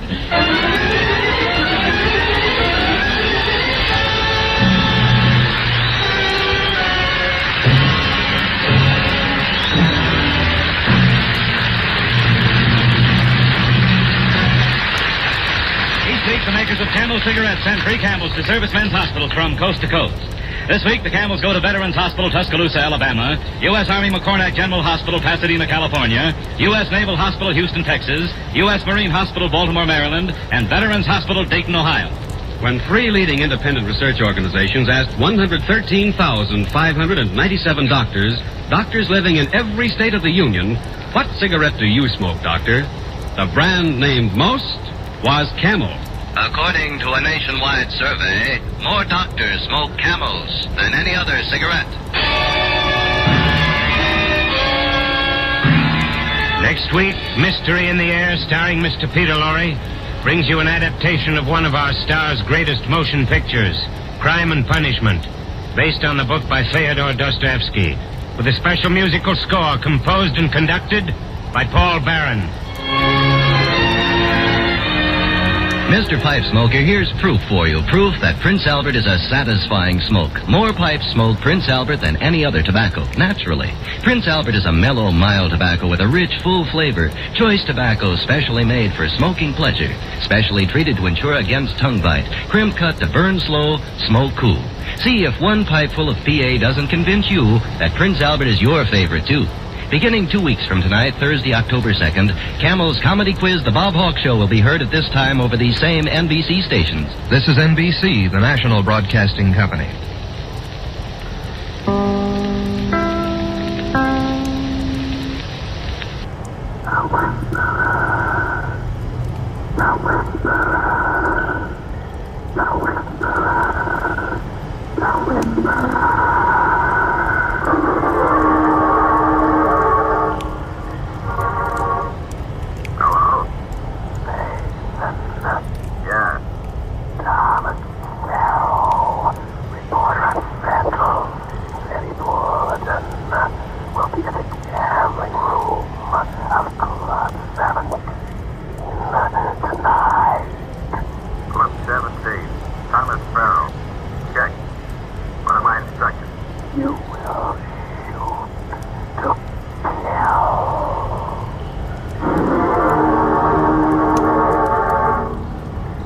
Presenting The Whisperer, starring Carlton Young.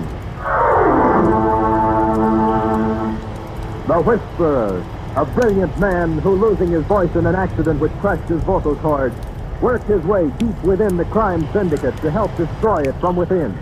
To the underworld, his familiar rattling hiss is the voice of authority, to be obeyed without question. Then a miracle of surgery performed by Dr. Benjamin Lee restored his natural voice, enabling him to resume his real identity.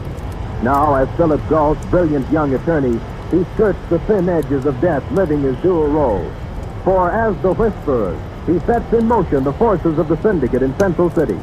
Then, as Philip Galt, uses his knowledge to fight the organized network of crime which seeks to control the fate of millions in cities and towns across the nation. The only person besides Dr. Lee who knows the true identity of the Whisperer is the doctor's nurse, Ellen Norris. Now in the oak-paneled office of Philip Galt, counselor at law, she watches him at the telephone, speaking in the voice of the Whisperer as he talks with his superiors of the syndicate in New York. Hello, New York. Instruction. Pass on Mason. Will report progress. Is that all? All of what, Ellen? That voice for tonight. You know what it sounds like? For a guy with an affliction who walks into your office and asks for help. And God help. And it's not exactly my office. Dr. Lee likes to think it's his. I just whispered. And he didn't restore your voice so you could go on talking in that horrible whisper. Oh, Ellen, we're not going into that again. We are, if you've got more of this syndicate business to take care of tonight. Sweetheart, tonight, Yes? I've got a chore for you. Oh, goody. No, I'm serious. Far away. It requires a delicate touch. Mine's like a bird. A buzzard? Phil Galt. Okay, listen.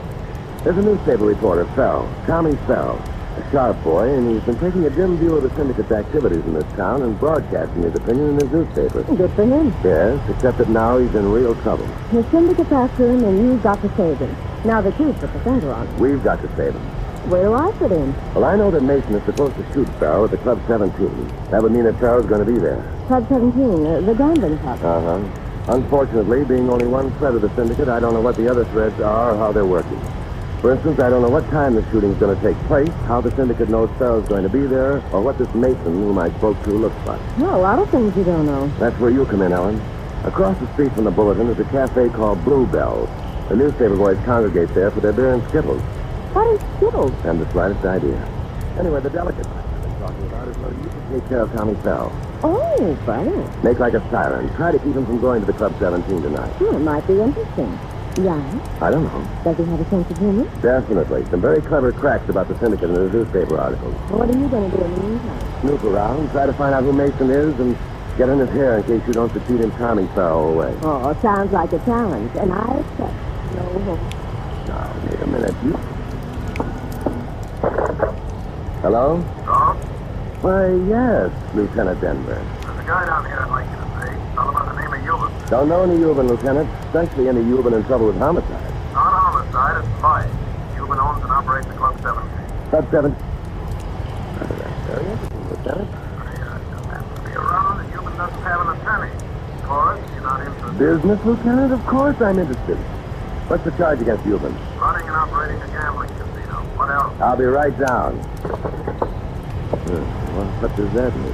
What does what mean? Well, why did the police pick this particular time to book the owner of the Club 17? That's where the shooting's supposed to take place. Nothing's cooking, Ellen. Well, before it gets to a boil, I'm off to intercept reporter Tommy Farrow. He sounds very romantic. Now, just stick to the necessities, Ellen. Don't take this job too much to heart.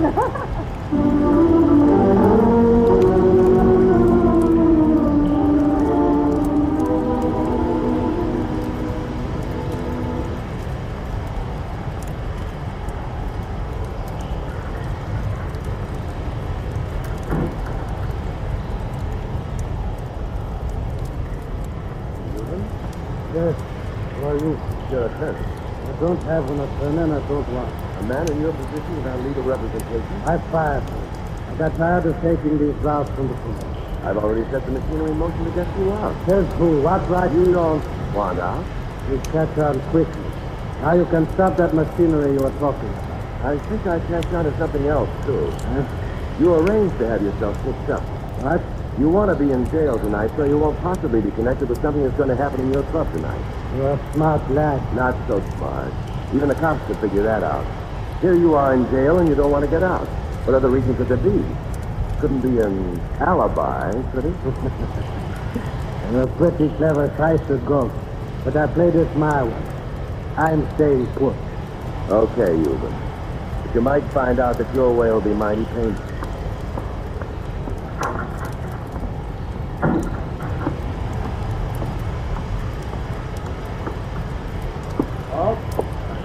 As soon as I make a quick phone call, Lieutenant. Well, as usual, you want privacy. Use that phone booth over there. Thank you, Lieutenant.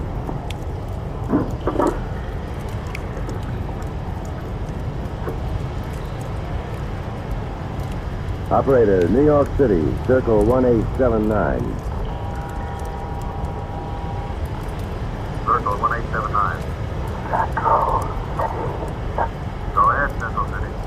You can add him someplace to jail so that he won't be in his club for tonight's little prize. He did? And Hardy is attempting an alibi. It will get police off you what was coming. Bad reverberations for the syndicate. Right. We'll take care of it.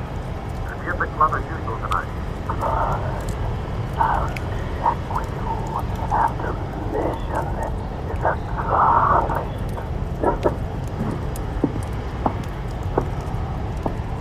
Well, Mr. Goff, you spend a lot of time in phone booths. I'm developing telephonia, Lieutenant. Now, tell me why you called me for this little job. Oh, I like the way you operate, Dog. Uh-huh. And I like you, too, Lieutenant. How come you've forsaken homicide to the Vice Club? Extracurricular work? Boys in the detail are a little rough. Yeah. Why'd you want Euban released? Oh, did I want him released? A raid tonight? You want to catch him there, is that it? A raid? Now, how could you do Okay, Lieutenant. All I want to know is why you picked Club 17 tonight. Who made the complaint? You got the best of me, Dog. And why are you so interested in vice and gangster detail stuff? You tell me why. Because you smell homicide, Lieutenant.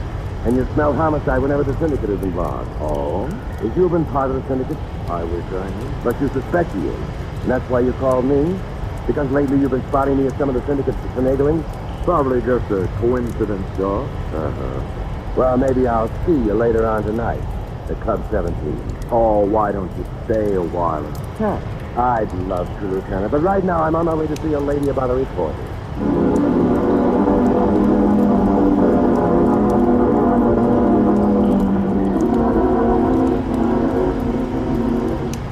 In the meantime, Ellen Norris enters the smoke-filled Bluebell Cafe to fulfill the mission assigned her by Philip Galt, alias the Whisperer. A mission designed to keep Thomas Farrell from going to the Club 17, where a killer waits for him.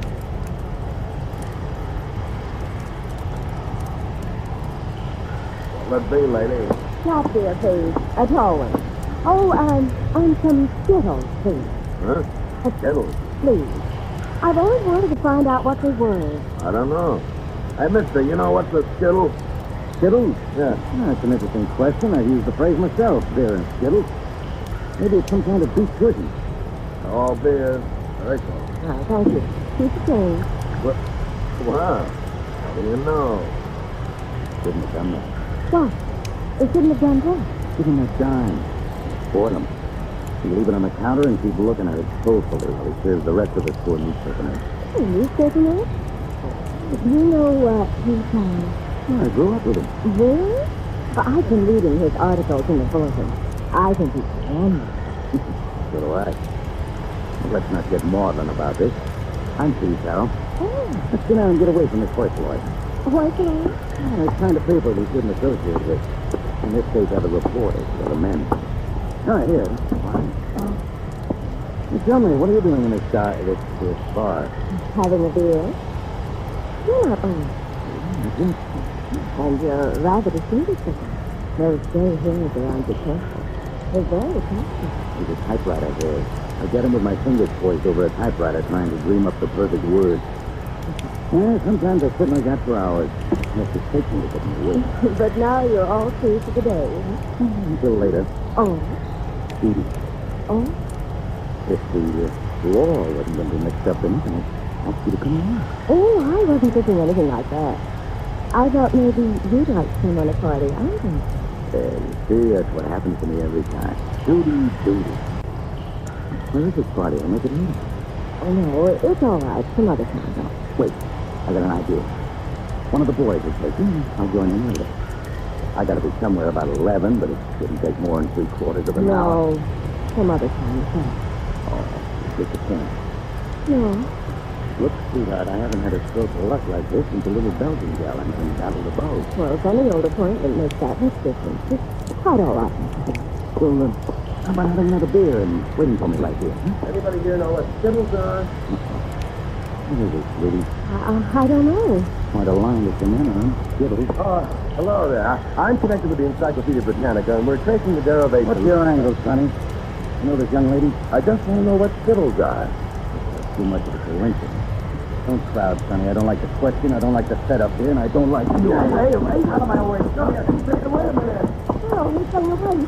He's going to Club 17. Yes, Ellen. Now that he's suspicious, we won't be able to stop him. So? So we go out to Club 17, and unless we do better there than we did here, Farrell is going to get murdered.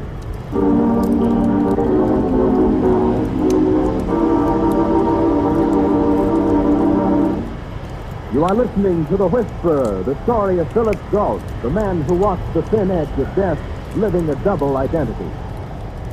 It's the Silver Jubilee on NBC. 25 years ago this year, the National Broadcasting Company was founded. It was during this same period that an era of jazz, mahjong, and the Lucky Lindy flourished. You'll step into the world of the Roaring Twenties every Wednesday evening if you'll tune for Pete Kelly's Blues on this station. Pete Kelly's Blues. It's about the big music and the big trouble and the big roar of the 20s. Pete Kelly's Blues, Wednesday.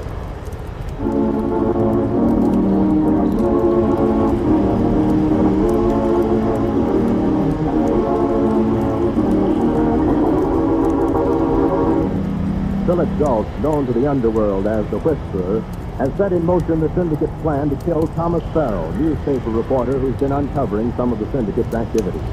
Then, in his real identity as Philip Galt, counselor at law, he sent Ellen Norris to keep Farrell from going to the Club 17. But Farrell became suspicious and headed for the club where a killer waits for him. Phil and Ellen follow in Phil's car, hoping they will reach the gambling club in time to prevent his death. I'll have to get this motor checked. I can't seem to get any speed out of it at all. You're doing 70 now. Phil has quite a big start on it. We could get there too late. What happened downtown with Lieutenant Benders? Euban, the owner of Club 17, had himself rousted this evening. Had himself? You mean deliberately? That's what I mean. Evidently, he knows about the setup for Tommy Farrell, and he wanted to make sure he wasn't around when it happened. A perfect alibi for him would have been if he was in jail. Oh? I pointed out to him how illogical that was. He was in jail of his own choosing, and it showed complicity with what was going to happen. So you got him out? He still wouldn't leave, Ellen. I had to do it through the syndicate. Now what? I wish I knew. We get to the Club 17 as fast as we can. His fellow Mason will be there waiting to kill Farrell. Yes, And you don't know Mason. only his voice. The way this syndicate works. One finger doesn't know what the other finger is doing, let alone a hand. Tough. And it's tougher on you and on me.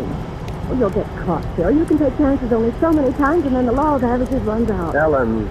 All right, I'm not going into that again. We're going up to the Club 17 to stop a murder. We don't know who the murderer is or how he'll try to do his murdering.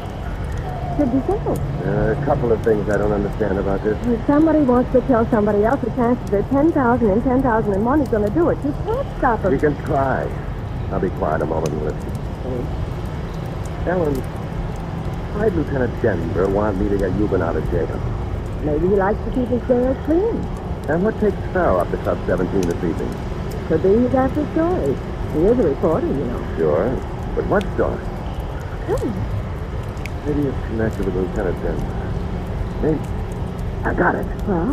Have you any objections to getting caught in a raid? It depends on what kind of raid. On a gambling club. Cops swarming all over the place. Pistols out. A lot of excitement. Maybe a gun goes And off. Tommy Farrell gets the bullet. You think Denver knows the syndicate is mixed up in this? I'm sure of it. That's why he's getting involved in it, even though it isn't homicide business. And about Tommy Farrell being there.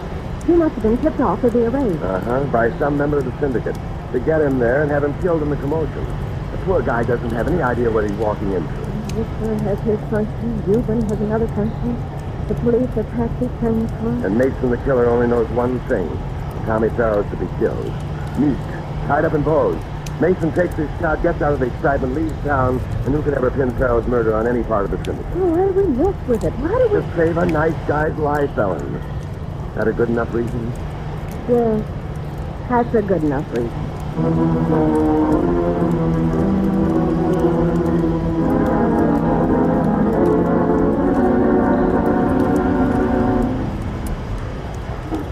Place your bets, ladies and gentlemen. Place your bets.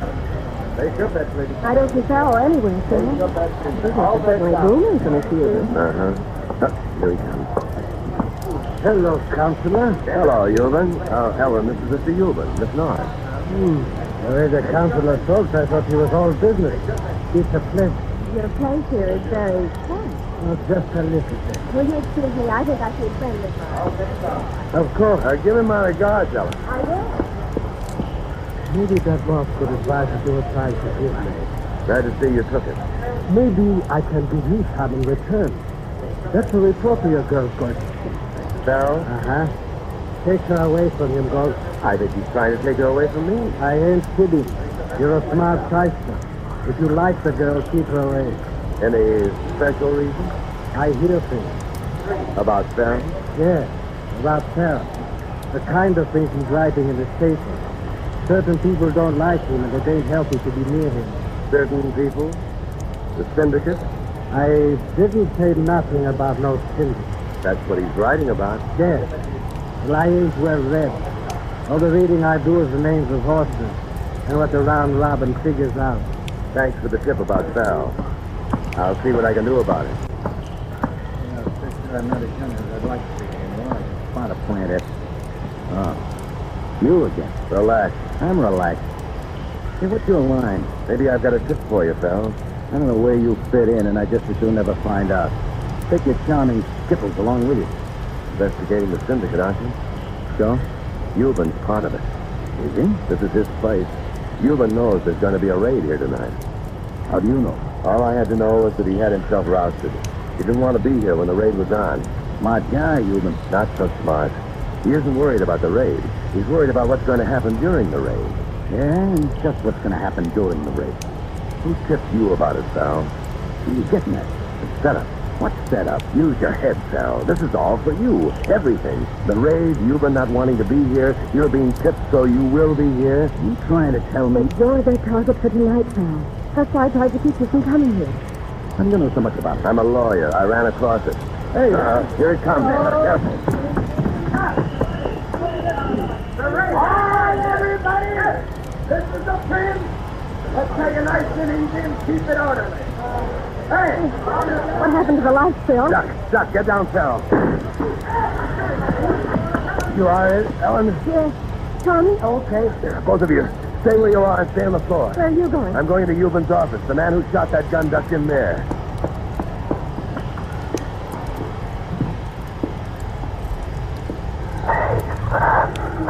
The Whisper. What are you doing here? You missed Farrell. Yeah, I know. I won't the second time. Just don't stay here. I'll send him in. Okay. Get the lights on in a minute, folks. Everybody just stay where you are. There won't be any more shooting. Oh! Ellen? Yes? I thought I told you. I wanted to find out what's going on. Mason, the guy who shot at Farrow, is in the office. I'm going to get Lieutenant Denver to smoke him out with tear gas. Oh? Yes, Euban? This is Doc. Over here. Out of my way, Counselor. I got people protecting my office. There's somebody in there. Don't go in. Out of my way, I said. Wait, I told Euban not to go in there. But the other shot. It sounded like a different gun, Phil. Okay, Harrison, get these lights on. I said everybody stay wet. That's better. Thank goodness. The lights are on. Whoever took that stack of chips in front of the blackjack dealer better put them back now. Go, what were those shots? Come and see for yourself, Lieutenant. Huh? Oh, Euban. He's still alive. Harrison, get an ambulance. take a look over there, Lieutenant. Huh? Who's he? I don't know. I never saw him before in my life. He's the guy who started the shooting, and I wanted him to stay in there so you could pick him up. Then Euban came barging in. Yeah. Where did Harrison put in that call? It's almost like I owe you and the lady an apology. Oh, Phil. Yeah. Sorry about my suspicion. Like I was wrong about you. Forget it. Anytime I can be of any help. I may take you up on that. Maybe both of us will take you up on it, Tommy.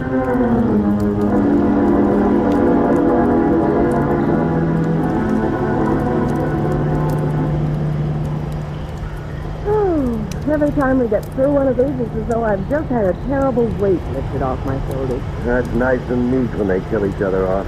Both of them dead? Uh-huh. Euban died before they could get him into the ambulance. 2 less in the syndicate. What are we stopping at your place for? Just to have the Whisperer make a report. And then? Then? There are several questions I want to ask you. Oh, personal. Extremely. For instance, just how well did you get to know Tommy Bell? My Bell, you... Jealous? Uh-huh.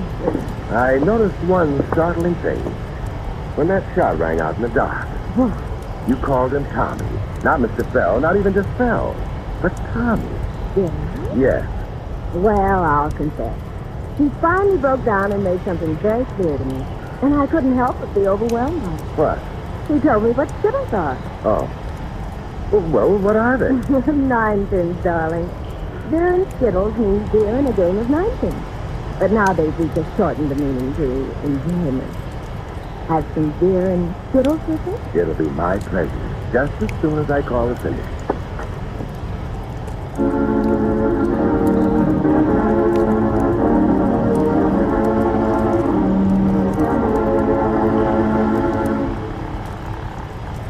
Circle 1879. Hello, New York. Central City reporting. Cell vision bungled by Mason. Central City, forget Barrow. He's too hot now. For important instructions, check Los Angeles at midnight. Los Angeles at midnight.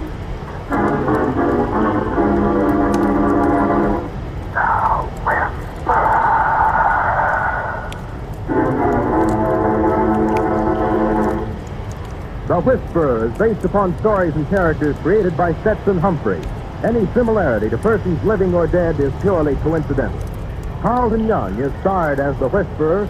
Betty Moran is Ellen. Others in the cast were Paul Frees, Julius Proulbine, Jack Moyles, Frank Gerstle, and Jan Arvan. Script was by Jonathan White.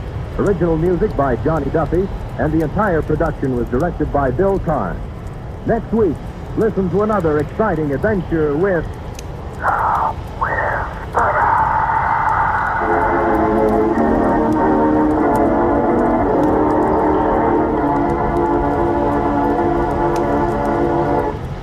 It's the Silver Jubilee on NBC. There's more top adventure for you later today on NBC when Mr. Moto takes you on another adventure. Join Mr. Moto in this adventure through the ancient, shadow-filled corridors of the catacombs of Rome. And remember, genial Phil Baker asks you to try for the $64 question later tonight. It's Mr. Moto and the $64 question, both tonight on this...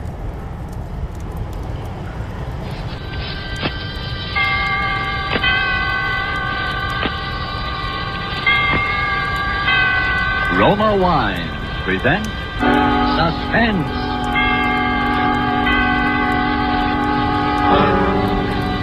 Roma Wines, made in California for enjoyment throughout the world. Salud. Your health, senor. Roma Wines host the world. The wine for your table is Roma Wine, made in California for enjoyment throughout the world. This is the Man in Black, here to introduce this weekly half hour of Suspense. Tonight from Hollywood, we bring you a star, Mr. Orson Welles. This will be the first of 2 consecutive performances by Mr. Welles, in which he will appear as the protagonist of Kurt Siodmak's novel, Donovan's Brain. The producer of Suspense and its sponsors, the Roma Wine Company of Fresno, California, feel that this story is so unusual, and it merits more than our usual times. So in somewhat of a departure from established radio formulas, we will bring you the story of Donovan's Brain in 2 parts. Before we take you to the scene of our drama, let's take a little journey of a different kind. We'll let a bottle of Roma wine serve as Aladdin's lamp. I touch the label, and presto, we're all transported to that capital of gaiety, Havana, Cuba. And now we find ourselves in the charming Pan American Club. At a table nearby, an American has just voiced his delight at the uncommon beauty of the scene. Then his Cuban companion responds, "You in America also have much that is uncommon to boast of, such as this marvelous tasting wine we're enjoying this minute. To enjoy uncommon fine quality, Cuba imports this wine from your own distant California. It is your superb Roma wine. Now just realize what it means when other countries import Roma wines from such great distances. Such international esteem must mean that Roma wines are truly magnificent in quality. And then consider this. You here in America need pay no high import duty, no expensive shipping charges. For these fine Roma wines come from Roma's own wineries in the heart of the rich California wine grape district. Because so many Americans do realize this good fortune, Roma wines are America's largest selling wine. So why deny yourself this taste delight? Try an inexpensive bottle of tangy, appetizing Roma sherry, or the hearty Roma burgundy, or any of the marvelously enjoyable Roma wines. But remember, these days your favorite dealer may be temporarily out of the type you prefer. Then please try again. Ask for R-O-M-A, Roma wine, made in California for enjoyment throughout the world. And now with part one of Donovan's Brain, and with the performance of Orson Welles as Dr. Patrick Corey, we again hope to keep you in suspense.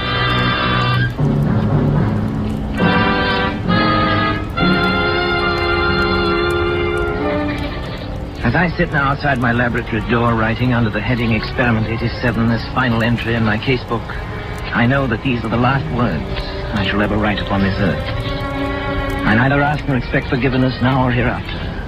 But for those who seek some explanation, I refer them simply to this casebook. Let them read it carefully, from its first entry on that ill-starred day of July the 13th.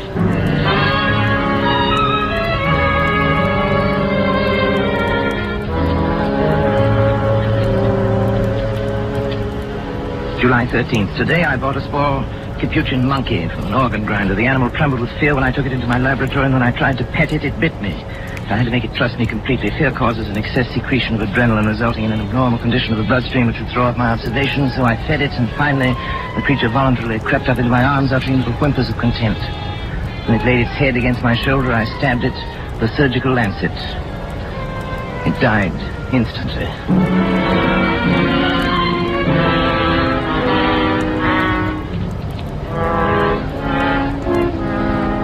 Well, David, what do you think of it? Well, it's pretty amazing, all right. See what I've done, don't you? I think so. You think so? Good Lord, don't you know? Well, after all that, I'm only a second-year medical I know, but what otherwise a second-year student? Who is it? Me, Dennis. Come in, darling. Patrick, Dr. Schwartz is here to see you. Oh, come on in, Doctor. You know our son David, of course. Yes, of course. How are you, my boy? Fine, thanks, Doctor. Well, Patrick, hard at it as usual, I see. Patrick, you didn't eat the lunch I sent in to you. What is it this time, Patrick? A brain. What? A brain, a monkey's brain. Oh. What about the brain, Patrick? I'm trying to see how long I can keep the tissue alive. Well, is that it in that jar? There's considerably more to it than just a jar, though. Want to see how it works? Is it still alive? In a way, yes. It's a fairly simple device, actually, Doctor. Variation on Corell's mechanical heart. The brain lies in the bath of blood serum. The rubber arteries are fixed to the vertebral and internal carotid arteries of the brain. The blood substance is forced through the cycle of Willis, feeds the tissue. Over here, I've installed a small rotary pump that forces the blood circulation. You see? But how do you know it's alive? It's very easy to determine. The brain, when functioning, gives off infinitesimal electrical impulses. They can be measured. As a matter of fact, I've hooked the encephalograph up to a small amplifying system. The brain impulses can actually be heard. Here, I'll turn it on. See?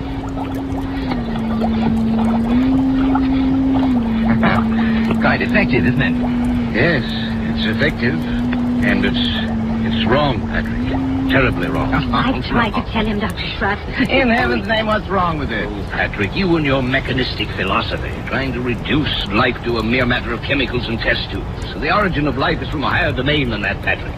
And you're profaning. Nonsense. You can't stop the progress of science. Every discovery of whatever kind is a step forward. If I can prove that the brain can perform certain functions outside the body, Who knows where we may be able to go from there? Oh, Patrick, how do you know that thing in there doesn't feel pain? How do you know it isn't writhing in agony? Brain tissue itself is insensitive, you know that. That's a feeling look. I'll switch on the encephalograph. See? There. Notice the faintness of the amplified alpha rays. Notice the comparatively slow rate of pulsation now. Notice what happens when I tap on the glass jar. See?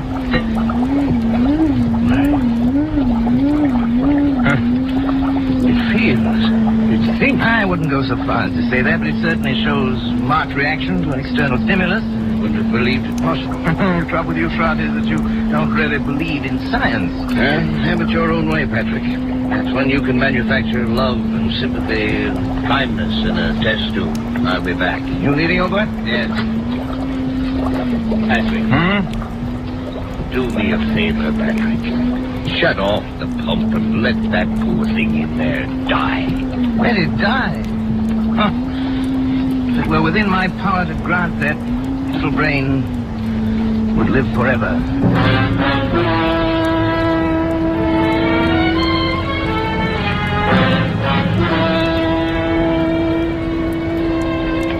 July 18th. I'm utterly exhausted from lack of sleep, but the events of the past 5 days have been of such tremendous importance that I must set them down while every last detail is still fresh in my mind. I've had no time to make an entry in this record since that day last week. It seems a month ago now when I had my first partial success with the brain of the capuchin monkey. At that time, however, it seemed that I was doomed to disappointment. In spite of all my efforts, the brain of the monkey ceased to live at 12:14 that night. Tired and disheartened, I lay down to sleep on the cot in my laboratory, but at that very moment, fate was contriving an occurrence which now seems destined to have the most profound effect not only upon my own existence, but perhaps upon that of all mankind.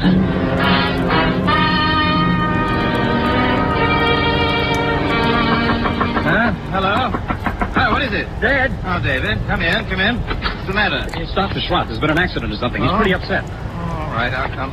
Oh, Patrick, thank heavens, my boy. What's the matter, boy? There's been a plane crash on the mountain. Only one of them was left alive, and I've brought him this far, but he needs an immediate operation. Sorry, that's your job. You're counter physician. Patrick, it's multiple fractures of both legs. The arteries are severed. The legs will have to be amputated. Huh? You're not in any shape to do the job. Well, that's not my fault. Take him to the Phoenix Hospital. I'm not going to take responsibility. It's too far. We'd never get there in time. Patrick, please. It may mean a man's life and your job as county physician. No, I'm not thinking of that, but it's an important man. William H. Donovan. Donovan? To Wall Street, Donovan? Yes. You've got to help me, Patrick. Donovan. What are his chances? About even, if we hurry. Well, bring him in. Oh, thank you, Patrick. Thank you. You better get some things on, David. You may have to help. Yes, and we use the laboratory table. Before you go, put the instruments to sterilize it. And don't forget the GD saw. Right. Oh, but what? I thought the GD saw was only used for brain surgery. Not always. Hurry. They're bringing it in off the car. Okay, Dad. In here. That's right. Easy does. Around the table, please. Yes, Doctor. Easy. Better get yourself a gown and gloves, Doctor, right over there. You won't have time to scrub. Yes, thanks, Doctor. Too bad, isn't it? Pulse rapid. Heart very faint. I wasn't sure. David, yes, cc of adrenaline, David, 1,000 Venus. Right. You men can go now. Is there anything else? No, thank you. Patrick, don't you I'd rather we were alone if you don't mind, gentlemen. Yes. Good night, then, Dr. Schwartz. Good night. Now, David, if you remove the blanket from his legs, that's it. All right. You see, fortunately, a forest ranger got to him right after the crash. Had sense enough to put a tourniquet on each leg. Even so, yeah.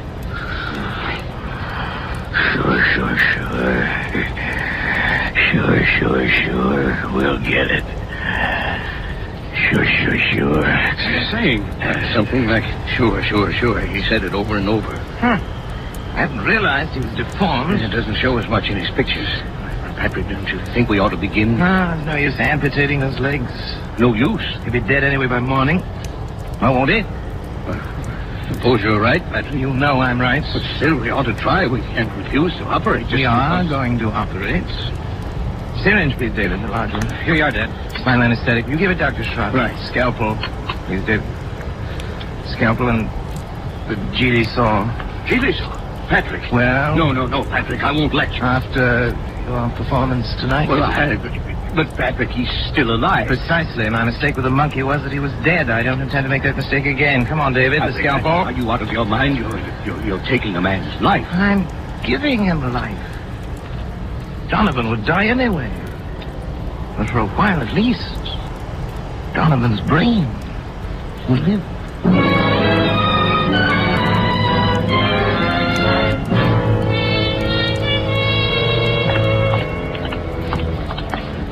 We'd better hurry. They'll be coming for the body pretty soon. You can go now, David. I think I will, then.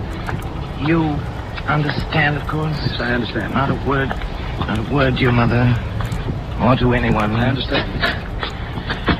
Did you put something in the skull cavity so the eyes won't fall? I filled it with cotton, bandaged the whole cranium. It looked like any head injury. I hope nobody gets any ideas about an autopsy. You're the coroner. You can stop there. Look, Schwartz. This is a chance that comes once in a lifetime. William Donovan had one of the greatest minds, has one of the greatest brains in the world today. And now you have it. It's Turn on the encephalograph.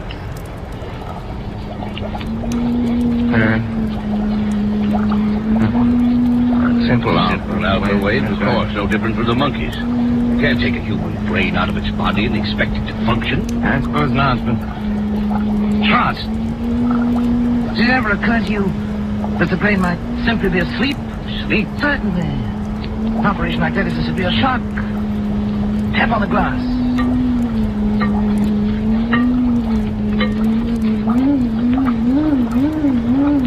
Good Lord, Patrick. Delta waves.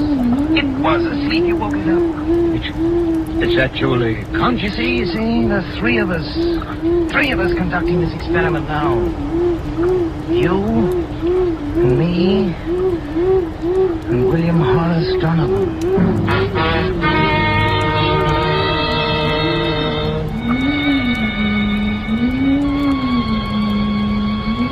July 25th, I moved my bed into the laboratory, but I've scarcely slept in 6 days. There's no longer any doubt that the brain responds like a sensitive seismograph to vibrations near it, including the sound of my voice. And I found no method of communication with it. I've devised a simplified Morse code consisting of taps on the glass container, together with voice vibrations. Perhaps I can teach the brain.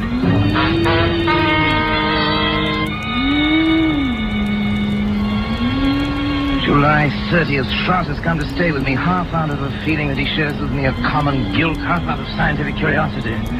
I've scarcely seen him, and both David and Janice have been avoiding me, not that I really care. He's been tapping out my code on the side of the brain's container endlessly, day and night, over and over, 1,000 times, so that a baby could learn it, if the brain can learn. I sleep only when the brain itself falls into exhausted slumber. When it wakes again, I resume my tapping.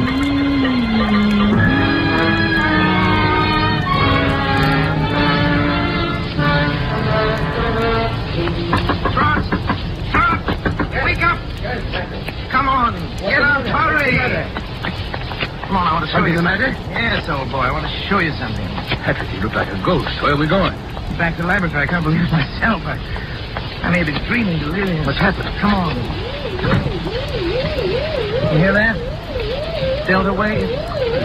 Seems disturbed. You've got to check my observations for me. If my reasoning is wrong, tell me. I can't be sure of anything anymore. Yes. Now listen carefully. You know that I've been trying to communicate with the brain in code. Now, if I were able to cause a distinctive pattern of the brain's delta waves by a specific command in code, if the brain responded with the same pattern of sound each time I issued the command, it would prove that I've succeeded in communicating with the brain, wouldn't it? Yes, Frederick, I think it would. Now, listen.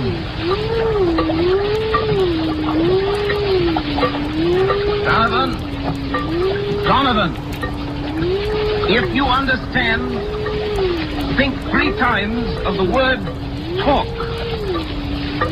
3 times. Talk. Talk.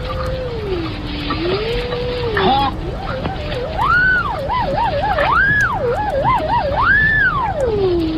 It answered. It spoke. Then I'm right. It's true. This thing has learned to talk. To talk.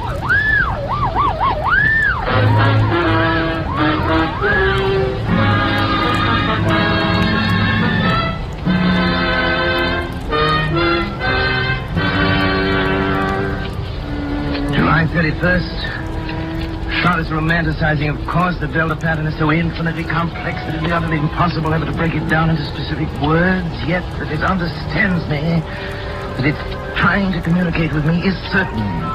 Charlotte suggests mental telepathy, that I try to make my mind a blank, as the mediums call it, while at the same time increasing the energy content of the plasma that feeds the brain in the hope of stepping up the brain's electrical potential as one would step up the power of the radio station. Naturally, telepathy is nonsense, but the feeding theory intrigues me. I shall try it.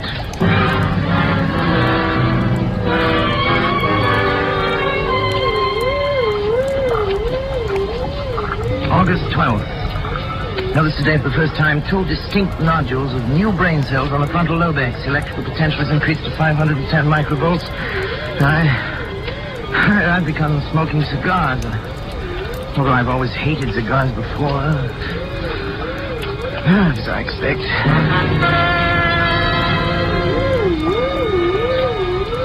August 22nd, nodules still growing. Electrical potential 1450. There's no observable results.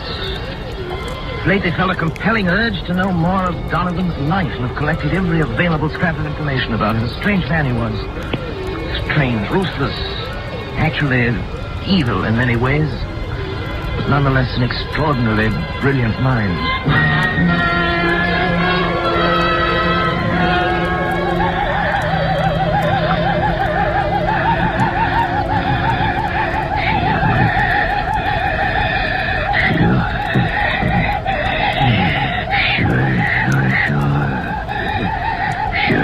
Sure. It will be the test. You agree? Of course. Sure. Patrick, wake up! Patrick! What is it? What happened? I thought I had to wake you up, Patrick. You were moaning in your sleep, talking. Talking? What did I say? I'm not sure, but your voice was so strange that... Janice, what's the matter? Nothing. I was dreaming, that's all. Janice woke me up. Patrick, let me see your hand. No, the other one. Well, what about it? You're not left-handed, are you? No. Then why have you got ink on the fingers of your left hand? Well, I don't know. Were you writing anything tonight? You must have been, Patrick. Here it is, right here on your desk. Nonsense. Wait, let me see it. Well, you've been writing his name. William H. Donovan. Donovan Schrott. That's not my handwriting. It's what? Don't you see what it means? The brain has communicated with me. Patrick, you go. Look here. Look at this magazine article. Here's a reproduction of his signature. And he was left-handed, too. It says so here. Why, it is. It is exactly the what same. A fool I've been. Look at this picture smoking a cigar. With his left hand. I wondered why I suddenly started smoking cigars. The same brand, too. Janice, try to remember what you heard me saying just before you woke me up. Come on, Janice. Think. Patrick, I can't believe... Think, Janice. All I heard was something like... Sure. Sure. Of course. Don't you remember Schrott? He said it that night. It was the only thing you ever heard him say.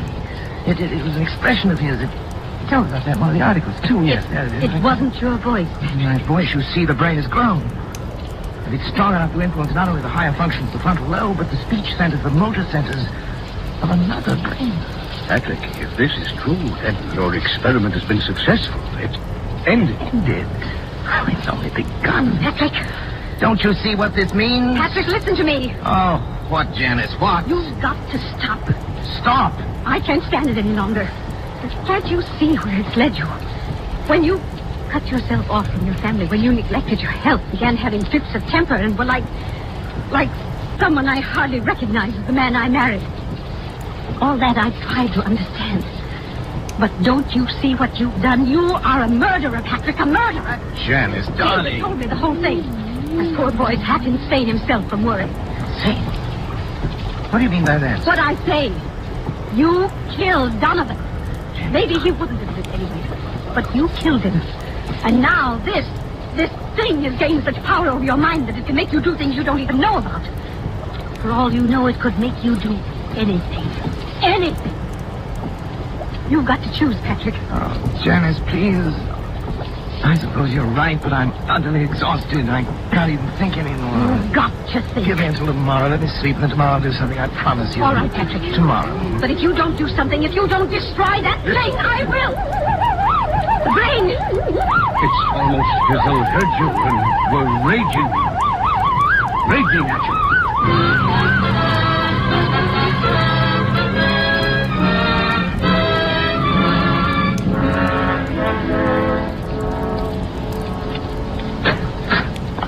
This way, please, Dr. Come on, Corey. darling. But, Patrick, why are we going in here? A psychiatric clinic? I told you I'd do something, Janice. I've got an idea. You mean you're having yourself psychoanalyzed? Well, Something like that? something like that. I'll tell you about it later. First, I want you to talk to this man alone. Dr. Zanger, this is Dr. Corey. Oh, how do you do, Dr. Corey? How do you heard do, something Dr. of Zanger? your work. Oh, yes. And this is Mrs. Corey. Of course, excuse me. I'm happy to meet you, Mrs. Corey. Thank you, Doctor.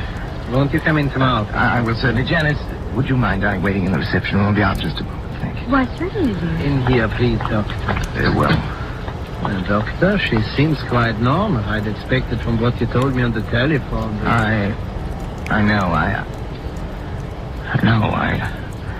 I can assure you, I hate to tell you this, but, Doctor, she's quite insane. I see. Yes, paranoia. She's always been, jealous of my work. And, well, last little while she's got a delusion that she thinks I've made some kind of a monster up in my laboratory.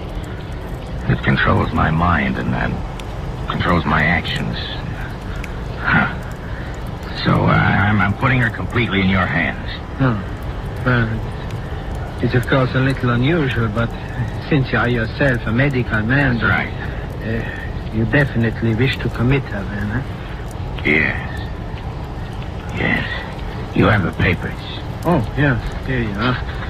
Just your signature will be enough, Doctor. There you are. You let me know about everything, won't you? Oh, naturally, Doctor. We keep you informed. Thank you. Well, goodbye then, Dr. Corey. We'll do what we can. Oh, right. Patrick? And Mrs. Corey is staying with us, Miss Wilcox. Yes, Dr. Zanger. Patrick? Come back! Patrick! Oh, it's all right, Mrs. Corey. Just come with me, please. Patrick! Where are you going? Let me go! Let me go! Dr. Corey? Yes? Oh, about the bill. How do you wish it to be handled? The bill? The bill? Sure. I'll take care of it by the week.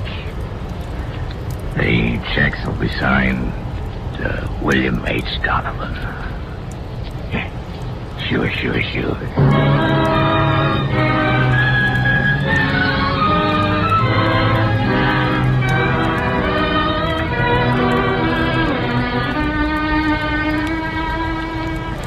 August 20th. It's nearly 3 weeks now since Janice went away. I can't understand how she could have left me just when I needed her most. When I try to question Schrott or David about it, they only look at me strangely and change the subject. Clearly, they too now are in on the conspiracy. Sometimes it seems the only person I can trust is Donovan. The brain communicates with me more freely now each day. I know it has some great plan in mind for me, for both of us. I'm waiting, patiently waiting.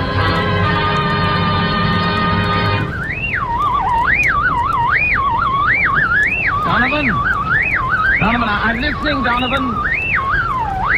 Don't be angry, Donovan. I'm trying to understand. I'm listening, Donovan. I'm listening. I'm ready. Sure.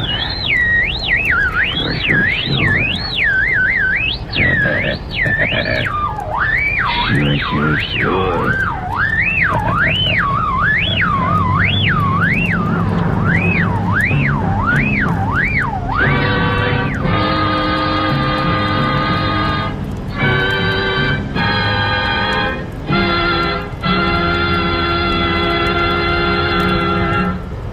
so closes Donovan's Brain, Part 1, the first of 2 half-hour presentations of Kurt Jodmak's story, presenting Orson Welles as star of Suspense. Suspense is produced and directed by William Spear. We sincerely hope you enjoyed the performance of Orson Welles and that of the whole cast tonight in our Roma suspense play. The Roma Wine Company would like to express its thanks for the many letters of appreciation from listeners which we are constantly receiving, saying how much you enjoy these broadcasts. And here's a thought. To discover the enjoyment these suspense programs offer, you first had to sample one. And so you must first sample one of the many delicious Roma wines to discover for yourself their wonderful taste and quality, the excellence that makes Roma America's largest selling wine. You'll discover, as of other millions before you, that Roma wines are super quality, are super tasty, and are super easy on your pocketbook, too, costing only pennies a glass. Be sure you get R-O-M-A, Roma wine, made in California for enjoyment throughout the world. The greatest and most profitable investment you can make in your country's future is to buy war bonds. Suspense. Presented by Roma Wines, R-O-M-A, made in California for enjoyment throughout the world.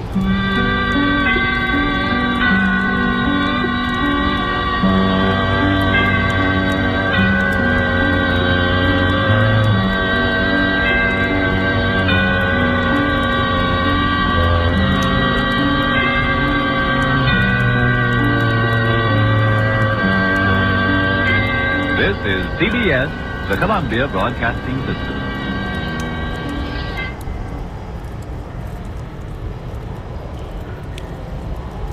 And now, the Hall of Fantasy. Welcome to the Hall of Fantasy. Welcome to the series of radio dramas dedicated to the supernatural, the unusual, and the unknown. Come with me, my friends. We shall descend to the world of the unknown and forbidden, down to the depths where the veil of time is lifted, and the supernatural reigns as king. Come with me and listen to the tale of the Idol of Crom Croc.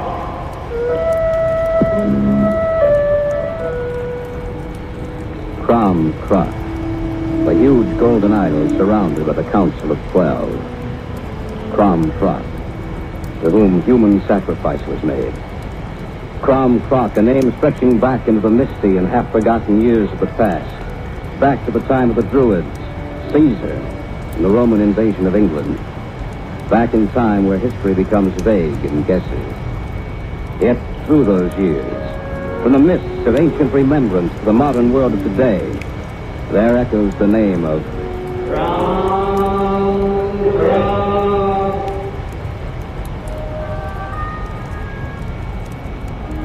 I'd gone up with Matt and Susan Stevens to the hunting and fishing lodge they had in the Appalachians. It was the end of April, and we went to straighten up the lodge, lay in a supply of provisions for the coming spring and summer.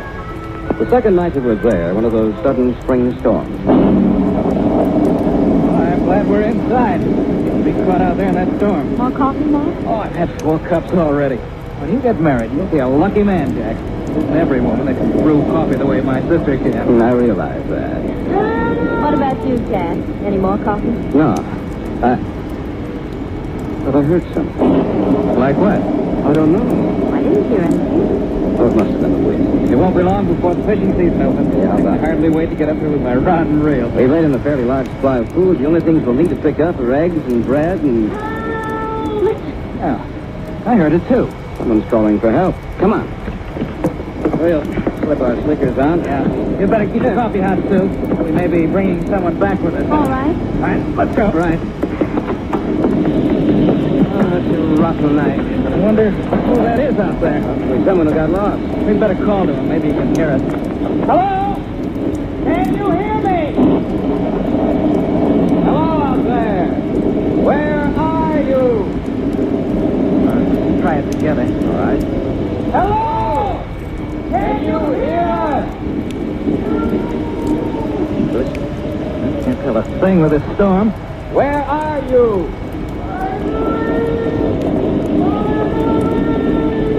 By the lake. Could ask which one, but I'm afraid he wouldn't understand. Let's try our lake. Right. We're coming for you! I don't mind looking for someone who's lost, if they just wouldn't get themselves lost on a rainy night. I hope he's just lost. What do you mean? But I hope it's nothing more than that. Oh, it won't be. Try calling him again. All right. Hello! Must be right up ahead. He must be pretty close. Hey, look down there. Someone lying on the ground. Oh, when the lightning flashed. So did I. Come on. Yeah. Watch your step. Don't worry. Yeah. There he is. Are you all right? What's the matter with him? Why doesn't he answer? Can't. This is Salter's post. He's dead.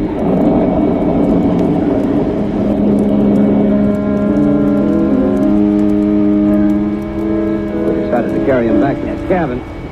He was pretty heavy and pouring rain made it extremely difficult to keep our footing as we struggled up against the storm. He actually hadn't been far away than 1,000 feet, but it took us almost half an hour to get him back up the slope to the lodge. Open up, Sue! Oh, you found him. Yeah, that's right. We'd better set him down on the cot in my room. Right. But what's the matter with him? All right. Set him down. Okay. Did he pass out? No. Well, then, He's dead. what are you going to do with him? Just a minute. Look at the clothes he's wearing. Oh, I don't see. Looks like he was going to costume ball. It looks like he came over on the Mayflower. Clothes he's wearing went out of style hundreds of years ago. But what would a man be doing out in a storm in clothes like those? I don't know. Oh, what was that? He had something in his hand. Looks like a little statue of some kind. Look at it. It's hollow. There's a piece of paper inside.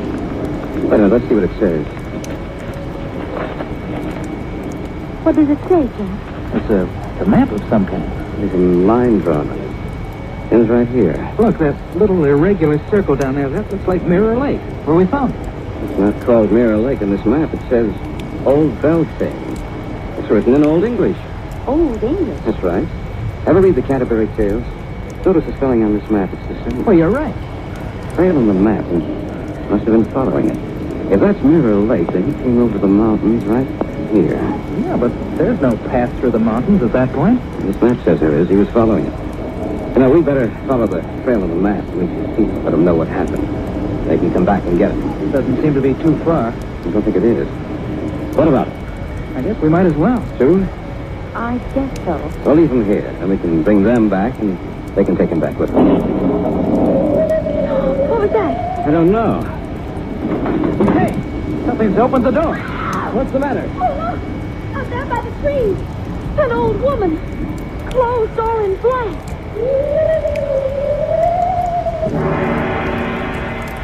From the golden age of radio theater, you're listening to the Hall of Fantasy. We'll continue in just a moment.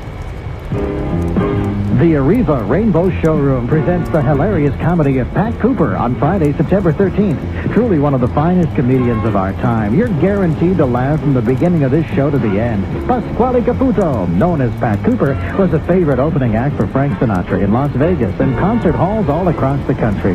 Now he performs regularly in Atlantic City and Las Vegas to sold-out audiences as well as major theaters.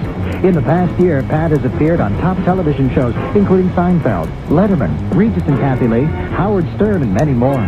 Pat Cooper's long-awaited return to Arriva will bring people from everywhere to see it, so don't miss this show. Enjoy all the great dinner shows coming to Arriva. L'Oreal, Pat Cooper, Sam Butera, the Stan Kenton Tribute, Dick Contino, the Gaylords, and Soupy Sales too. Seating is limited. Call Arriva at 810-573-8100 for reservations. Arriva, located on 12 Mile Road west of Van Dyke. When you open a window, it should stay open. And when your windows are closed, you shouldn't feel a draft. If your windows leak, stick, or just look bad, it's time to replace them. Time to call Century 21 Home Improvements at 1-800-633-2222. Call now and save 10% up to $750 on premium custom fit windows. That's Century 21 Home Improvements, America's most experienced home improvements business. For replacement windows, they will always open and easy to clean with a custom fit that means no more drafts. Call 1-800-633-2222 for a free in-home estimate. Call now and you'll save 10% up to $750. Not available in all areas. The offer ends September 30th. sold, furnished, and installed by American Remodeling Incorporated, an independently owned and operated contractor. Not valid on prior sales or with any other offer. Need new windows? Call Century 21 Home Improvements now at 1-800-633-2222. That number again is 1-800-633-2222. U.S. offer only. And now back to the Hall of Fantasy. The dead man we had brought back to the cabin with us had held a small statuette in his hand. It had fallen to the floor, and inside it we found a strange map with a trail outlined on it. So we decided to follow that trail to reach his people and let them know what had happened to them. Suddenly the door had thrown open and Susan screamed. An old woman, and she's pointing at us. I don't see anything, Sue. So do I. I was sure I'd seen something. Close the door, Jack. Right. Now, there's nothing out there, Sue. Nothing at all. Maybe not, but what about that strange wailing cry we heard? I'll admit I heard something, but what it was, I don't know. Probably an animal frightened of the storm. I'm not so sure. Don't worry about it, Sue. Well, we might as well turn in now if we're going to hit the trail early tomorrow.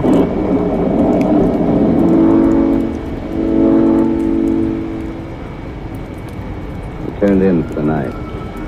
Several times as I lay there in my cot, I thought I heard a strange wailing cry. But I put that down to my imagination. And for some reason, I was afraid. I fell off to sleep about 1 o'clock. Sometime during the night, the skies cleared and the storm was over. We got up at 6, and by 7 o'clock, we'd scudded out on the trail. For a while, it was easy going, but about 9 in the morning, we hit a stretch that was very difficult for us to follow. Yeah, be very careful. One misstep, and that'll be the last one you take. We're up pretty high. I've never been up here before. Have you, Matt? No, I don't think anyone has. Why did you both bring guns? Can't tell what we might meet up here. The map's been pretty accurate, Jack. Every lake, every stream, even where the trail gets rough. That's right. The Twin Peaks are right in front of us. Yes, but I can't see any way to get through. Well, according to the map, there's a narrow passage between the peaks. Oh, I hope it's right. It's been right so far. Watch your step. Don't worry. I will. In a short while, we came to a clearly defined trail. The terrain over which we had just passed seemed almost a barrier so that no one could get in or out except with great danger. We came at last to a solid wall of rock 1,000 feet above us towered the Twin Peaks. See any way of going any farther? There's nothing but solid rock up ahead. Wait a minute. What do you see? Come on. Maybe I'm wrong, but I think I see an opening. Matt, you were right. There is an opening just large enough for a man to walk through. According to the map, the trail ends behind those peaks. I wonder what we'll find there. Well, no, but we won't find anything unless we start through. Come on, let's go. Yeah. Because the wind's rushing through here. You two had better concentrate on getting through. It gets narrower up ahead. The passage between the rocks is twisted and turned. Some places so narrow that we had little to squeeze so through. Several times we thought we'd have to turn back. The obstacle was overcome and we pushed ahead. With the wind always howling about us. Look! It's widening. Just another few feet to go. Yeah. There's the end of it. Come on. I hope we find his relative. It's going to be a hard trip back. Look. Oh, a hidden valley. Surrounded on all sides by the mountains. Trail we followed must be the only way in. Well, I see some houses down there. Matt, look at them again. Why? You don't build houses like that nowadays. I'd almost think I was in old England. Look. Where? Oh, there. That man is coming, and he's dressed just like the other one was. He seems friendly. From where did he come? From outside? From the other side of the peaks. Of a truth, he comes from the outside, then. How did he find this place? We had a map. One of your people, we found him last night during the storm. He was dead. He did not have to come to tell us. Crom Croc? Crom Croc? Aye. Come, I shall take you to him.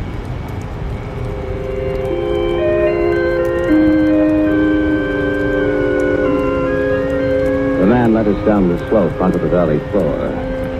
We followed him, and he seemed friendly enough, talking always in that queer, antiquated way of his. I noticed as we walked that others followed us. They said nothing, trailing us silently, and I got the crazy idea that we were prisoners. He led us away from the houses into an area thick with oak trees, finally taking us into a clearing surrounded completely by those giant oaks. What's there? Yes, I see them. 13 giant statues, just like the small one the dead man had in his hand. 12 stone, and the one in the center is gold. Why don't those people say something? They must stand there watching. That statue in the center, the gold one. It almost seems to be alive. It seems like it's watching us. That's what I thought, too. Listen. It's a drum of some kind. Who are these people? Look at the clothes they wear. I've seen costume movies and plays where they wore clothes like that, but no one wears clothes like that now. Druids. What was that? Of course. Druids. Don't you remember your history map? I should have known. No, what? Listen to me. You saw the oak trees surrounding this place. And you can see the 12 statues and the gold one in the center. That's the Council of 12, and the gold statue is Crom Croc. We've stumbled on something out of the pages of history. True. I've heard that before. Of course you have. Caesar's legions found them when they first invaded England. The worship of Crom Croc was forbidden, just as the worship of Sybil, the Magna Mater, was forbidden. The Druidic priests kept the belief alive. And then in 1641, all traces of the Druids disappeared from England. Well, what happened to them? Well, according to the evidence, an unknown ship left England in May of that year. It was ostensibly bound for the same area where the Mayflower colonists landed. But it never reached here. Or so they thought. But they must have reached here, found this hidden valley, and kept their people and beliefs alive. These must be their descendants. What's the date? The date? 1st of May. The day they sacrificed offerings to Crom Croc. What? That's right. In some parts of Ireland, the Scottish Highlands, and in Brittany, the day is still celebrated. Not with human sacrifice as it used to be, but with token sacrifice. Human sacrifice. That's right. Wait a minute. Look. There's a man in a white robe. He's raising his arms. Crom has returned for someone but free. This life representing fire has been slain. Then we shall offer not one but three to the idol of Crom.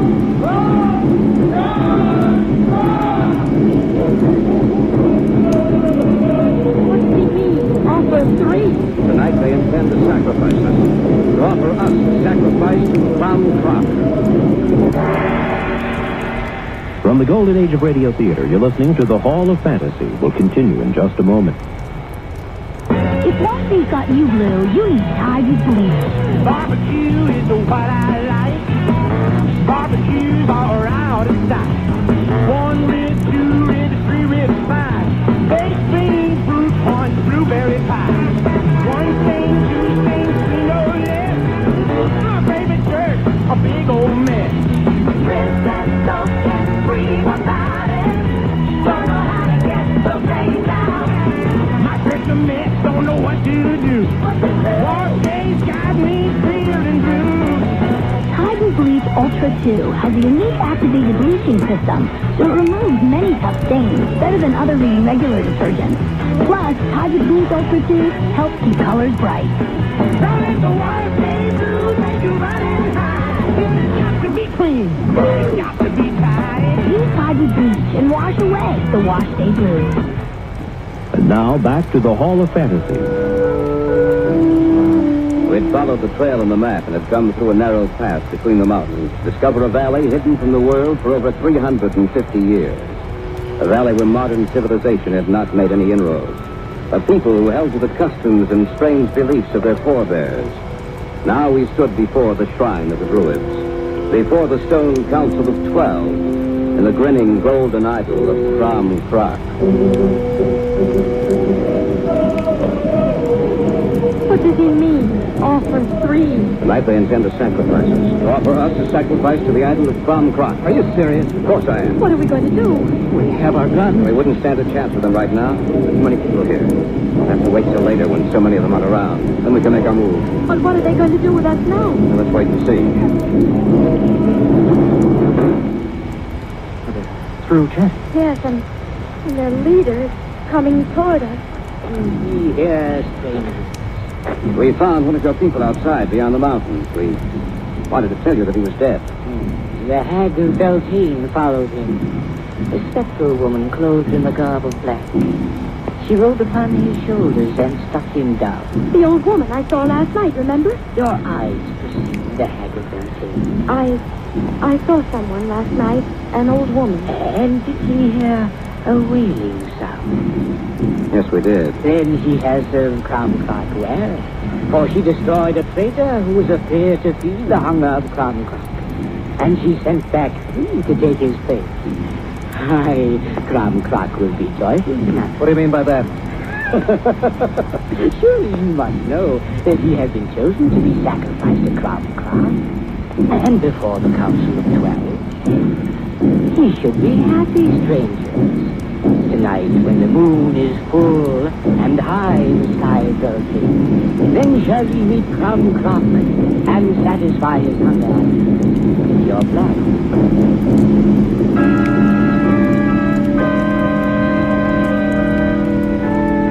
The leader raised his arm, and in an instant we were surrounded by these strange people. They led us to a structure directly behind the golden idol of Cromcroc. It was surrounded by a half-circle of trees, giant oaks, a half-circle such as the 12 stone idols made, fanning out on either side of Cromcroc. They secured the doors and put a guard outside, lest we should try to escape. What are we going to do? There's nothing we can do right now. We'll have to wait. We still have our guns and ammunition. How much ammunition did you bring? A couple of boxes. You? About the same. Jack, how much do you know about the Druids? Just a little. What about the ceremonial sacrifice? Well, they built a fire tonight, a colossal fire. They call it the Beltane fire. Then what happens? They'll expect us to run through it. The sacrificial altars on the other side, just before the golden idol of Cromcroc. They think the fire purifies us, makes us fit to be sacrificed to Cromcroc. Our only chance is in trying to escape. Yes, but how? Fire. The Beltane fire. What? I think I have an idea that they let us escape. At any rate, it's worth trying. If it works, we'll live. If it doesn't, that won't make any difference to us after we're dead.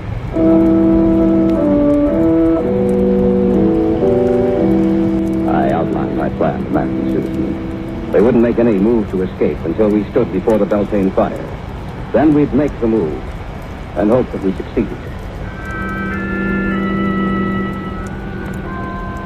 They kept us there without any food or water. As the sun settled down behind the western peaks and the darkening blue filtered through the sky, there had a great deal of activity outside. As the evening arrived, the drums began. They'll be coming for us soon now. Here, hold these in your hand. I hope this works. I smell smoke. It kindled the fire then. Hey! Don't fight them!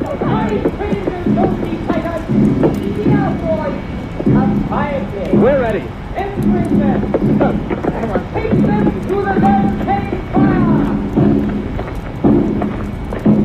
Look!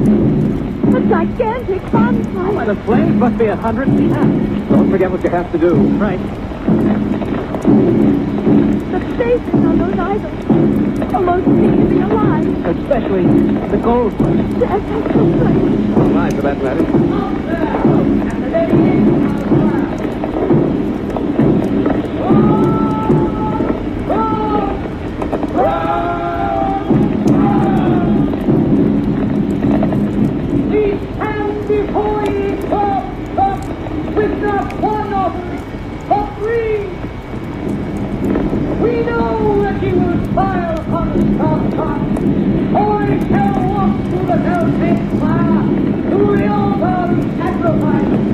All right, throw the bullets into the fire now.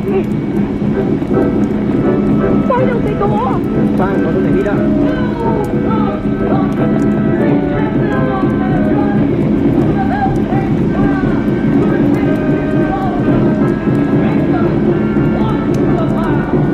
They're all going to go off in a second. Make a run for it.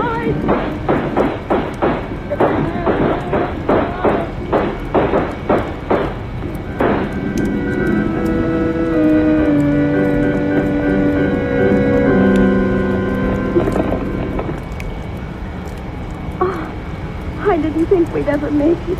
Well, I didn't think we would either. I'll never appreciate anything the way I appreciate this hunting lash. But I'm going to sell it. I don't want to be anywhere near what I saw today. Strange, isn't it? Well, he's 2,000 years old, and older, undoubtedly. The belief of the Druids and the magical properties of the oak tree, and the strange ceremony of the Beltane fire. Still believes in many parts of the world. Ceremonies can change, of course, but they still make offerings to Crom Crom. Crom Crom shall exist as long as those who believe in him shall exist. Look then into the shadows. What seems there? Is the Isle of Crom Crom?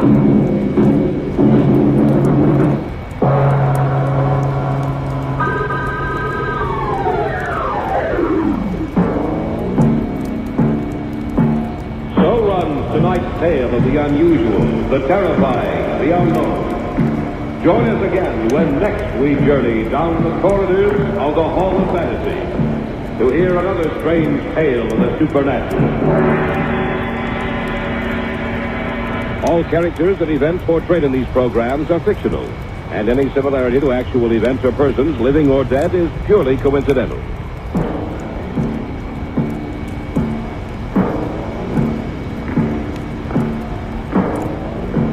Stay tuned for word about our next Golden Age of Radio Theater coming up.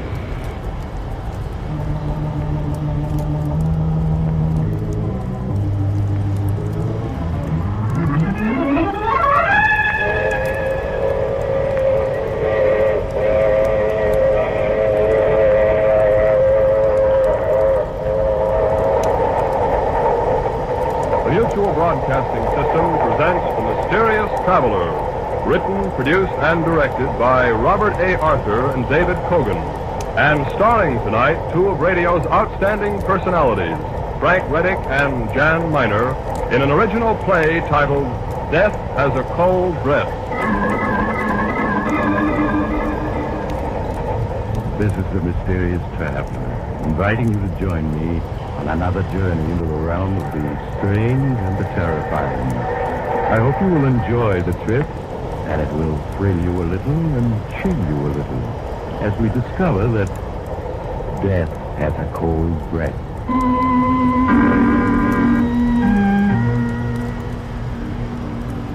Your name is Andy Marlowe. Once you were a very successful publicity agent. But this morning, as you slouch behind your big mahogany desk, you feel terrible. You're nursing a hangover. You're worrying about the IOUs you've been passing out the last 2 months to certain rather tough individuals who run gambling houses. You're slipping fast. Your bankroll is gone. Your girl Julie, who's just as hard and beautiful as the diamond she loves to wear, is looking for greener pastures. And you're on the skid. Unless you come up with a smart idea. You stare at your appointment pad with bleary eyes. The first name on it is Harold Farrington. Harold Farrington, the matinee idol of 20 years back. Now he's a has-been ham. You almost tell your assistant to send him away, but you change your mind and have him sent in. Andy, old boy, you're looking splendid. I just got back from Florida. Thought I'd drop in and say hello. Sit down, Harold, and cut out the hot air. You haven't the price of a trip to South Jersey, much less Florida, and I know it. Always bluff and direct, Andy. That's what I like about you.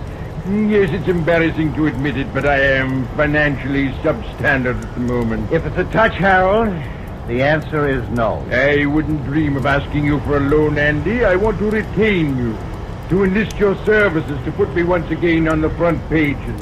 Remember 6 months ago, you dreamed up that idea of a national theater that I hope to found. That got me nice headlines, Andy. Yes, but you didn't get a job out of it. I'm going to be frank with you, Harold. Of course, old man, of course. The only way you'll ever work on Broadway again is to get a job in the street cleaning department. Andy, But I know you're only joking. Just remind the public of me and the women will clamor to see me again. I've always had success with the women, you know. The answer is no. I like to get paid for my services. But you will, Andy. 6 months ago, for your last campaign, I made you sole beneficiary in my will. You'll collect when I die. Sole beneficiary in your will. What a laugh. To think I fell for your line about having trust funds that would pay off when you died. I checked up later. You don't even own a spare suit of clothes. I admit I exaggerated. I confess Oh, it. that's mighty white of you. However, this might interest you. A letter that was forwarded to me last week. Read what it says.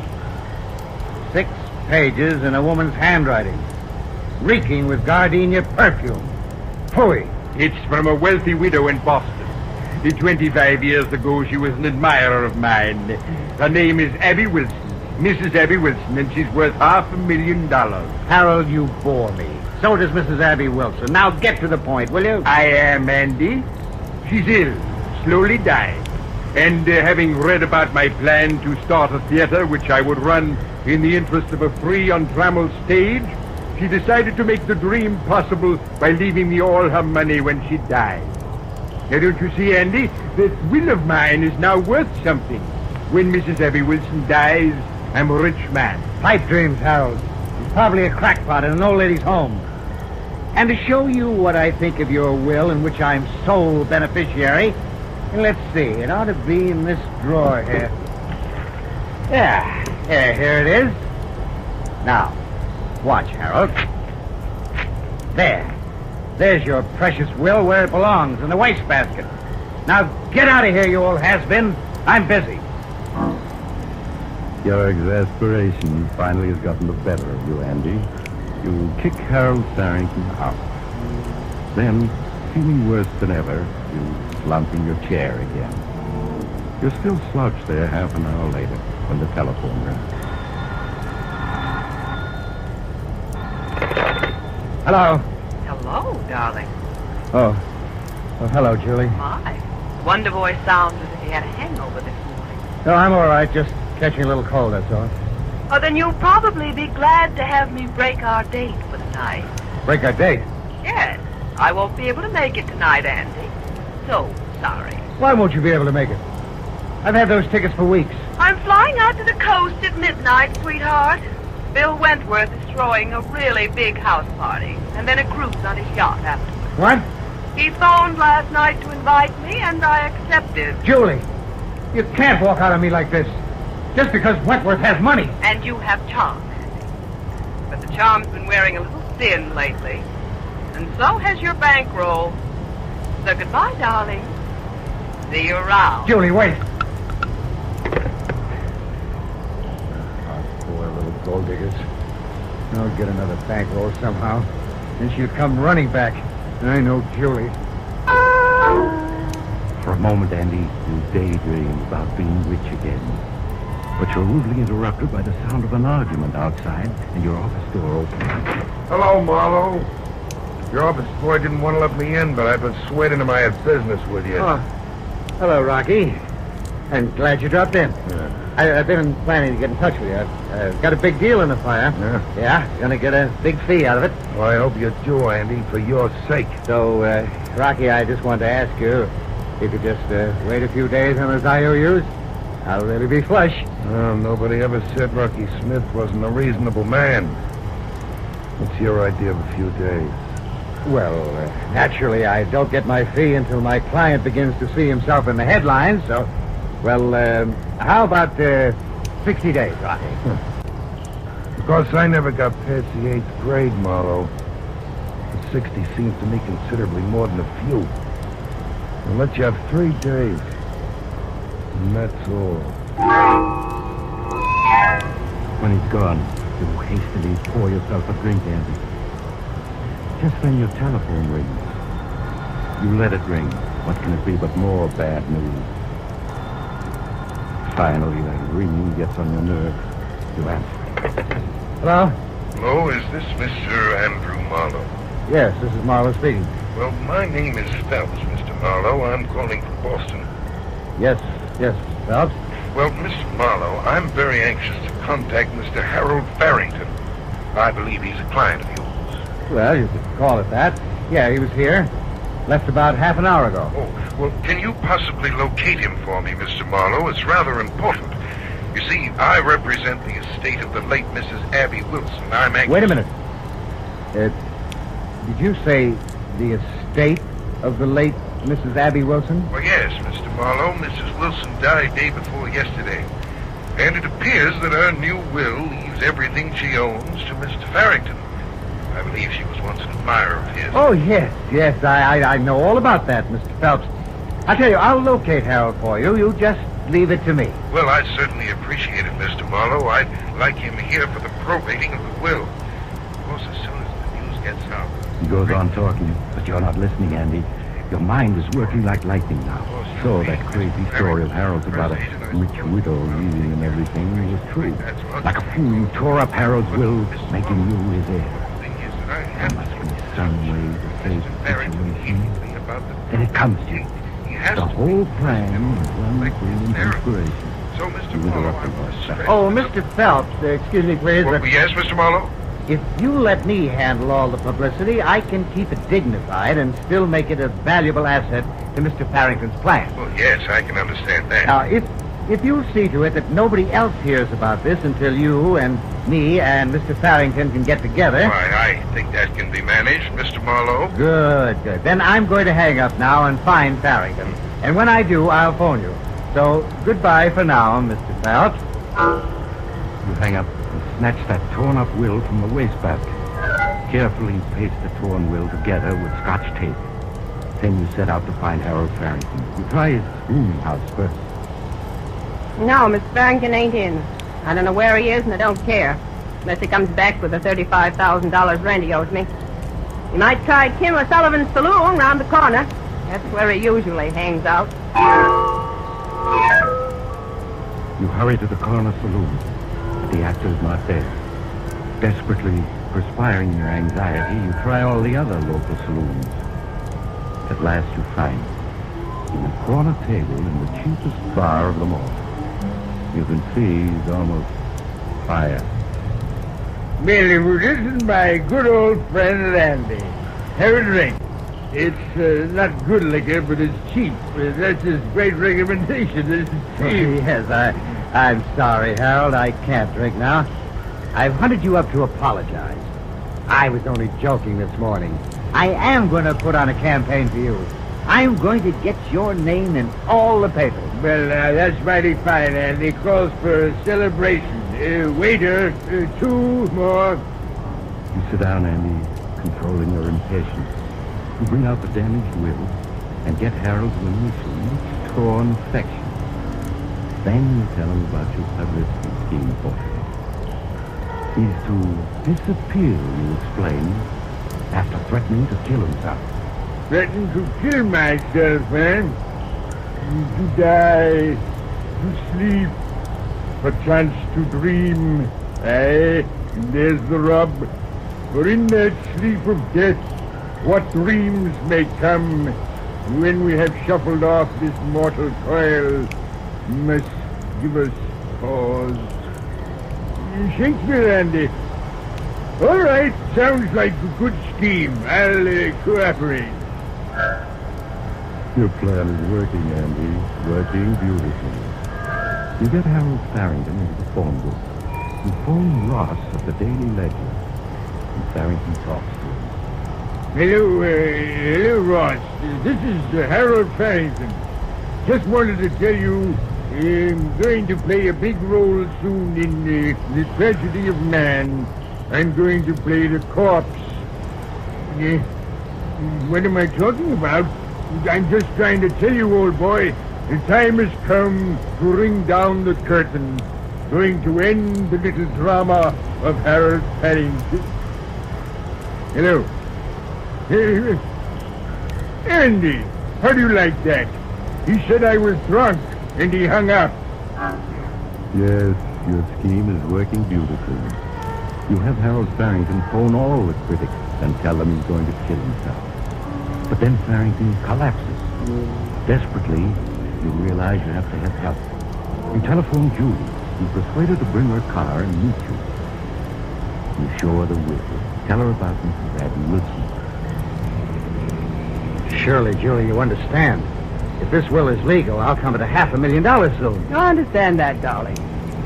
But just how are you going to collect? I mean, suppose dear Harold decides to stay alive and then changes his will. He won't. I mean, how long can he live drinking as he does? He's on his last legs. You mean you'll keep him supplied with free liquor until he obligingly drinks himself to death, Andy dear? Yes, something like that. I haven't time to tell you the details now, but somebody has to get Harold to my cabin up in the woods and keep him hidden there. That's your job, Julie. Get him there, keep him there, and don't let anybody know he is there. Darling, for both our sakes, say you'll do it. Well, it means missing Bill Wentworth's party, but all right, I'll do it. Only, Andy, darling, this scheme of yours had better pay off. So that's taken care of. Julie starts off to your secluded cabin in the mountains with Harold Farrington. You promise to join her the following night. The next morning, you get busy on the phone, ostensibly trying to trace Farrington. Among others, you call your old friend, the theatrical critic, Paul Milton. Yes, Paul, I am worried about Harold Farrington. It's no gag. I know he called you yesterday and threatened to commit suicide, and I think he meant it. I'm really worried about him. Okay, I'll keep looking. See you soon, Paul. We'll have a drink together. Paul Milton's skepticism is typical, and it's just what you want. Last of all, you call another old friend, Captain Harry Banning, in the Bureau of Missing Persons. Oh, now, Harry, I'm not trying to drum up a story. Farrington really is missing. I want you to put out a missing persons notice now. Well, if that's the way you feel about it, I'll have to find him without any help from the police. You hang up, and you're pleased, Andy. Very pleased. That evening, you catch the train to the little town of Ridge Gap, where your cabin is located. At the Ridge Gap station, you slip away into the darkness without being noticed. It's bitterly cold, but you walk the 2 miles to your cabin. There you find Julie and Harold Farrington having a drink in the living room. After the necessary greetings, you waste no time in getting down to business. Well, kids, we're rolling. The editors are beginning to believe in your suicide, Harold. Andy, I'm not so sure that the suicide is a good publicity angle. The more I think about it... Of course it's a good angle. Isn't it, Julie? Why, of course it is, Harold. Why, it'll get the critics to writing long, appreciative articles about you. The kinds of thing the producers all know. Well, maybe, but I still think... Harold, you hired me to do the thinking. Now listen, you write me a long letter of farewell. Understand? A letter of farewell. Well, I could do that with the quotations from my great plays, Macbeth, Hamlet. That's it, Harold? Yes. I'll take the letter back to New York with me. I'll call all the critics. I'll get a couple of them to rush up here with me. Now, just before we get here, you take 1 sleeping tablet. Then pretend to be unable to wake until we've worked over you for at least half an hour. You got it?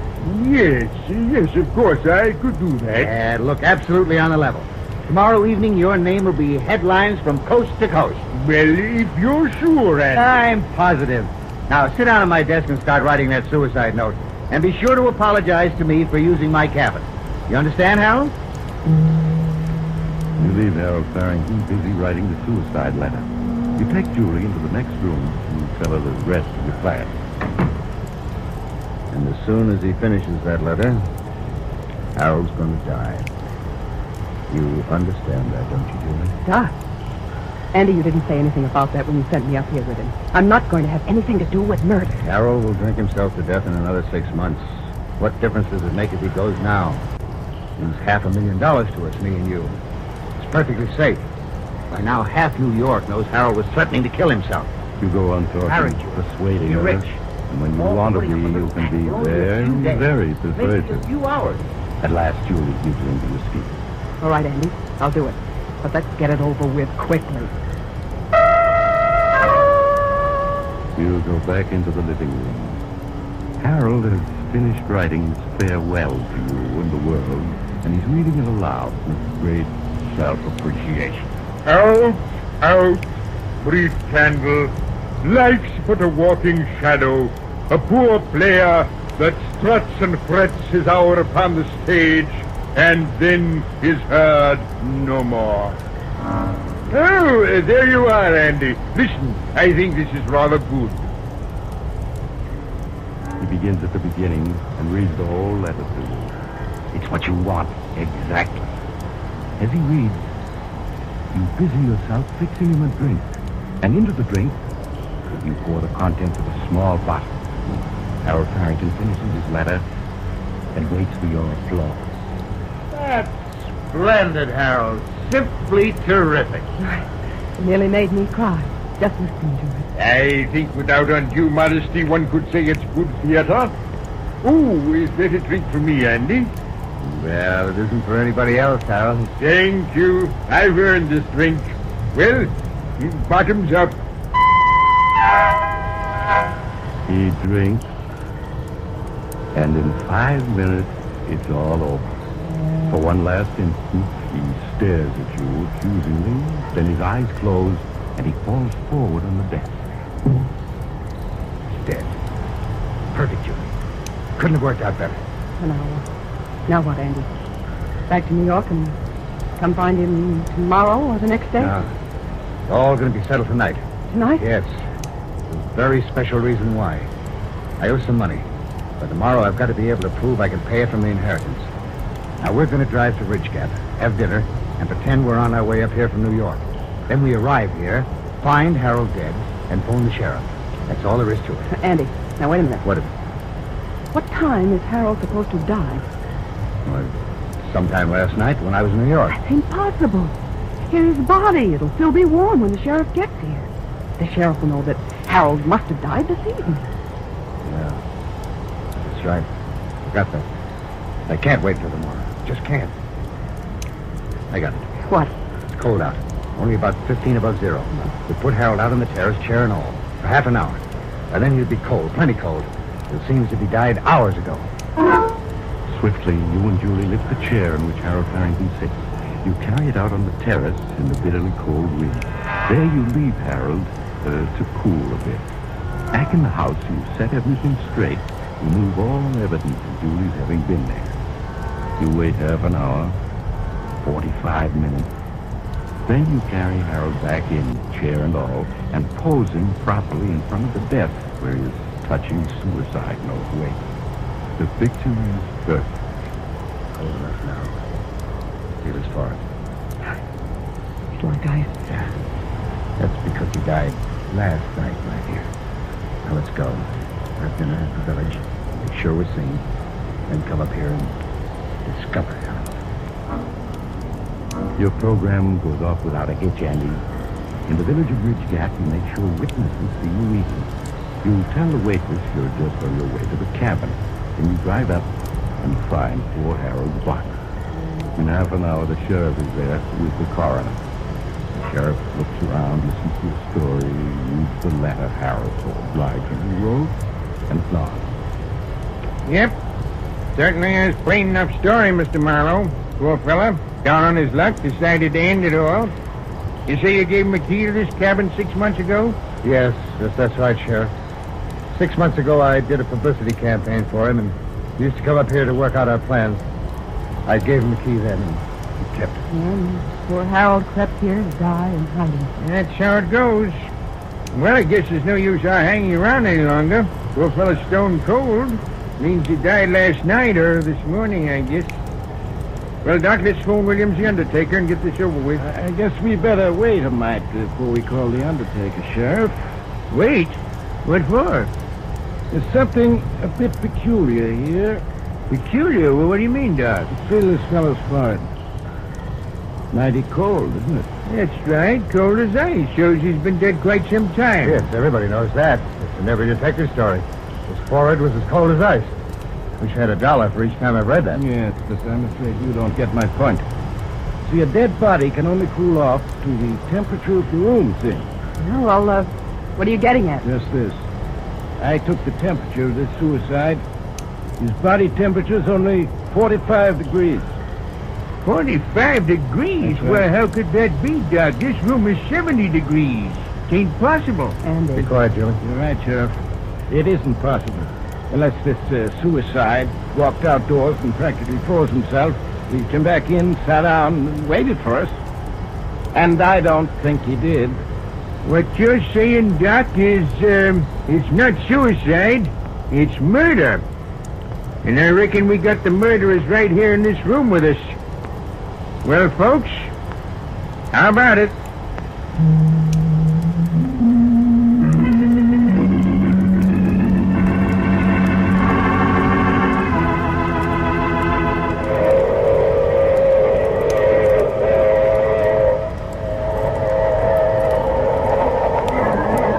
This is the mysterious traveler again. Dear me, it's a cold wind that blows nobody good, isn't it? Yes, Andy and Julie were persuaded to confess. It wasn't hard to get a confession, since each rushed in to blame the other. Such a clever scheme, too. Not a flaw in it. If only Andy hadn't been in such a hurry to cool the corpse off. The moral is, never rush a corpse, but let it take its own time, even if it kills you. Oh, that reminds me of next week's story, The Hot Seat. It's about a dim-witted fellow with but one thing in mind, revenge. However, his weapon was not the knife, gun, or poison. It was... No, you'll have to get off here, I'm sorry. But I'm sure we'll meet again. I take this same train every week at this same time.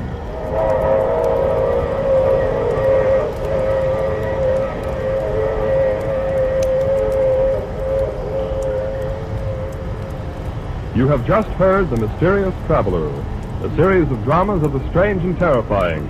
The role of the mysterious traveler is played by Maurice Tarplin. This is Jack Farron speaking. This is the Mutual Broadcasting System.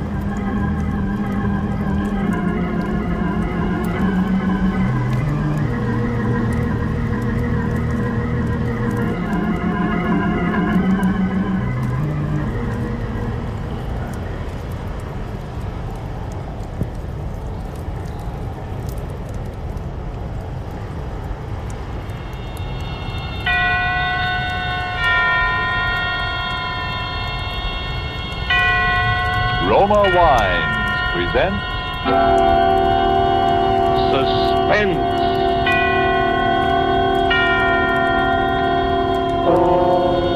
Roma Wines, made in California for enjoyment throughout the world. Salud. Your health, senor. Roma Wines toast the world. The wine for your table is Roma Wine, made in California for enjoyment throughout the world. The Roma Wine Company of Fresno, California welcomes you again to this weekly half hour of Suspense. Tonight from Hollywood, Roma Wines bring you as stars Miss Ida Lupino, currently being seen in Warner Brothers In Our Time, and Mr. Vincent Price of 20th Century Fox, soon to be seen in the Darrell F. Zanuck production Wilson. For the appearance of these two distinguished screen personalities, Lucille Fletcher has written a suspense play that deals with brooding anxiety and sharpening suspicion, played against the severe and forbidding background of the late Victorian era. And so, with Fugue in C minor, and with the performances of Ida Lupino and Vincent Price, we again hope to keep you in suspense.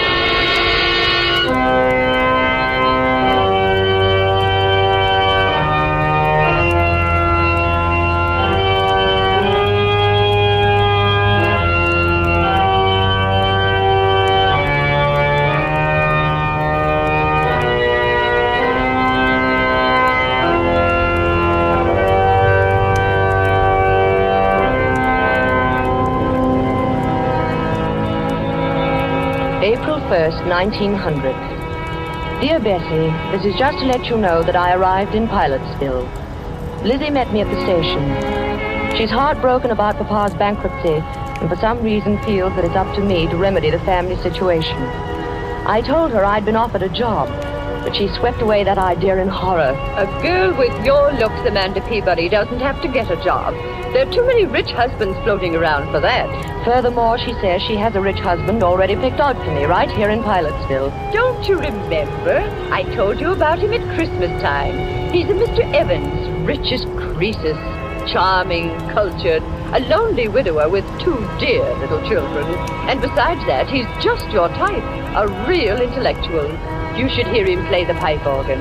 And you know, Bessie, I've met so few interesting men lately. And all you'd have to do is lift your little finger.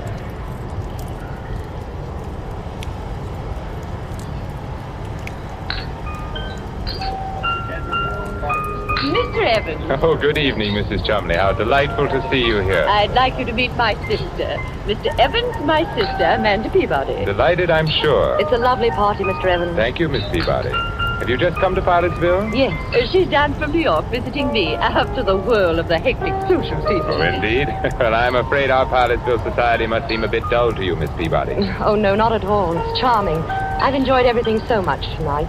Your beautiful house, the music. I hear you're going to play for us, Mr. Evans. Oh, a bit. Do you care for organ music, Miss Peabody? Very much. I never miss a church recital. But what a luxury it must be to have your own pipe organ right here in the house. I'm afraid I couldn't do without it. It's my hobby, you know. Bach, Buxtehude, César Franck. Don't you adore their work? Oh, Amanda's very musical. You should hear her render the Burning of Rome. Yes. And the delightful thing, of course, about having a pipe organ in the house is that it's everywhere. To sit at a keyboard and hear the walls, the ceilings, the floors vibrate. You see, Miss Peabody, I've had the pipes installed all over the house. Under this floor, for example, are all the choir stops. Up in the bedroom walls are the stops for the swell manual. In the great 32-foot pedal stops, the giant diapasons are underneath the staircase. My children sleep next door to the echo chamber.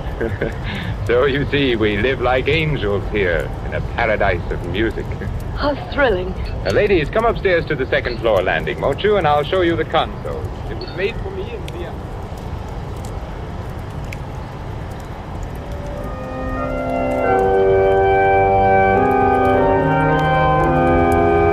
April 7th, 1900. And Bessie, dear, to tell you the truth, I really find him fascinating. I wish you could hear him play. It sweeps you off your feet. There is such wildness to it, and at the same time such dignity. And to hear the sound all through that marvelous house, rolling through those gorgeous rooms with their beautiful tapestries and potted palms.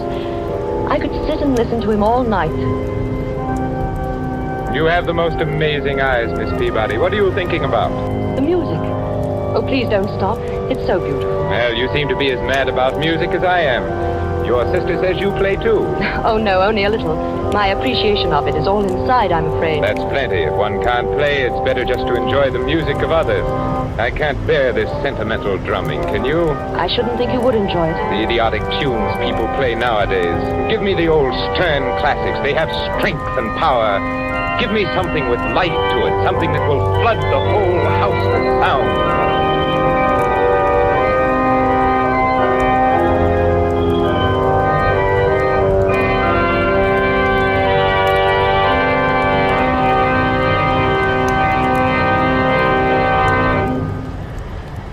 Marvelous. You're a very unusual girl, Miss Peabody. Quite unlike the run of girls down here at Pilotsville.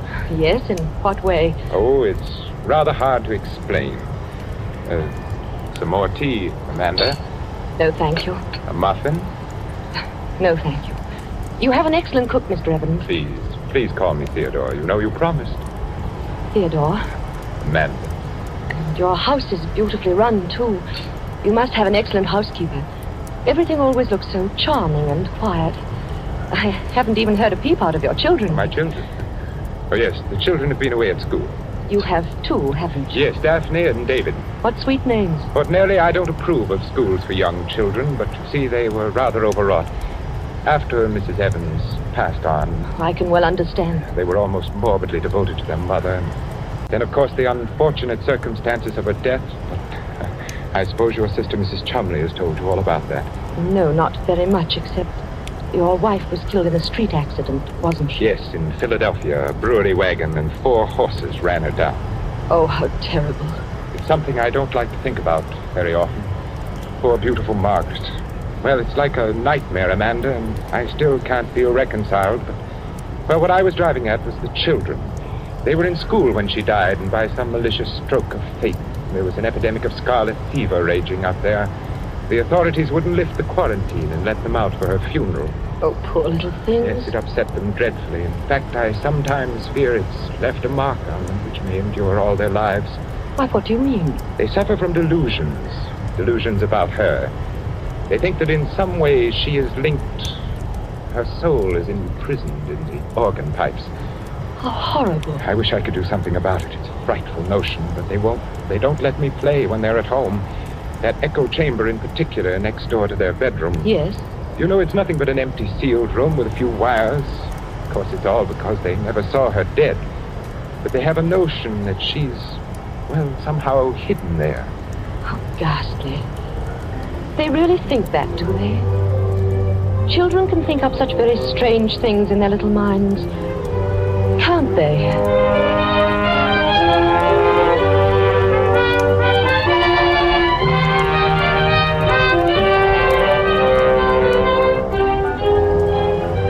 Tonight, for suspense, Roma Wines are bringing you as stars Miss Ida Lupino and Mr. Vincent Price, whom you have heard in the prologue to Fugue in C minor. Tonight's tale of suspense.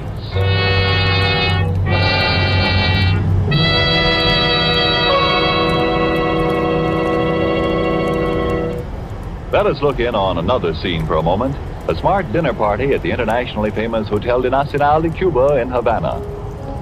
One of the guests, a world-traveled American, sets down his wine glass and remarks that a truly fine wine always carries the unmistakable flavor of the particular vineyards from which it comes.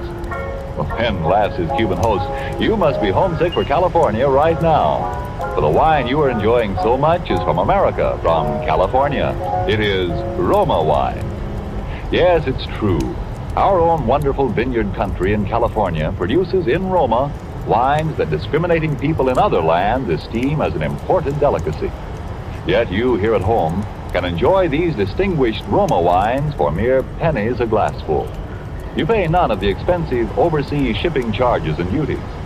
Daily with your meals or when entertaining or anytime, you can delight yourself with the wonderful flavor that comes from age-old winemaking traditions perfected by modern quality controls and tests. Yes, only pennies a glassful for a treat you are certain to enjoy.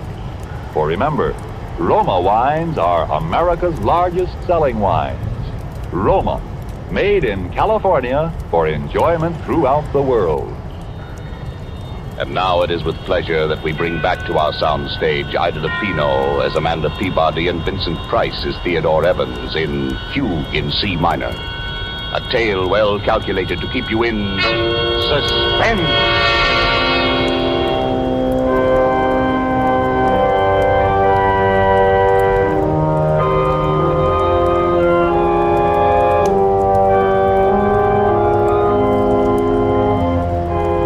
April 18th. I met the children today, Bessie, for the first time. It was a shock. They're strange little creatures, utterly unlike their father. The girl is about 11 and the boy 8. They were both dressed in deep mourning. Their large grey eyes seemed strained with terror. They listened and trembled at every sound. This is Miss Peabody, children. She's a very good friend of mine. Now, I want you both to shake hands with her. Oh, come now, Daphne. You can at least tell Miss Peabody how old you are. Oh, no. Please don't press her. I know when I was a little girl, I hated people to talk about my age.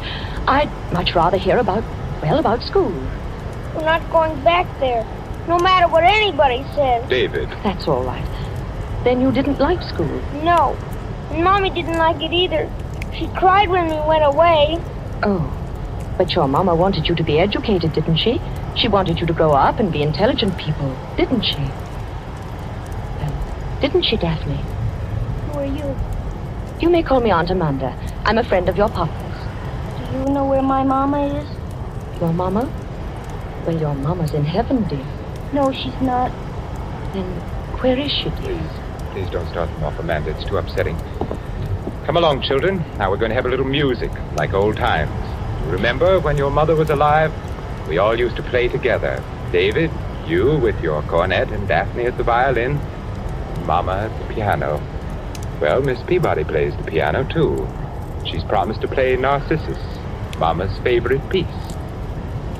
Well? Perhaps some other time, Theodore, when they don't feel so strange. I tell you, I've humored them to death. Now, come, David. There's your cornet on the mantelpiece. And Daphne? No. I insist. Look, now, I'll start the melody on the organ. David, you come in with your cornet obbligato in the third measure. Daphne, you can follow me.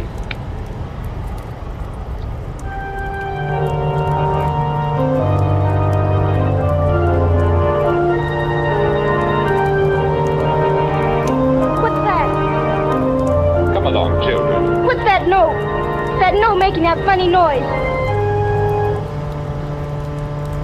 What note? Oh, you mean that? Oh, that's just a cipher. A wire must have stuck somewhere, one of the pipe valves. It's Mama. That's where Mama is. She's calling for us. Oh, don't be silly. I'll just hit the key a few times and it'll stop. You've heard these ciphers before, haven't you, Miss Peabody? Well, I don't know much about pipe organs. It's a common technical occurrence, but very annoying, of course. What is she doing in there? Why doesn't it stop? That's where she is. She's in the pipe and she can't get out. Daphne, stop that nonsense. Oh, hush, dear. Your papa will fix it. No, he won't. He can't. She won't let him because he killed her. Daphne, what did you say? Oh, she didn't mean it, I'm sure. The poor little thing's hysterical. We should never have tried to persuade. Oh, man. Just because they never looked upon her face, because they never saw her lying there in the coffin. Hush, hush. My own children believe that I am a murderer. Theodore, you're making them both sick. As though I who loved their mother so much, who was so devoted for 12 years. Do I look like a murderer, Amanda? Do I? No. There it is again. It's Mama. It's Mama. Shh, dear. I'll take them upstairs for you, Theodore, while you try and fix it.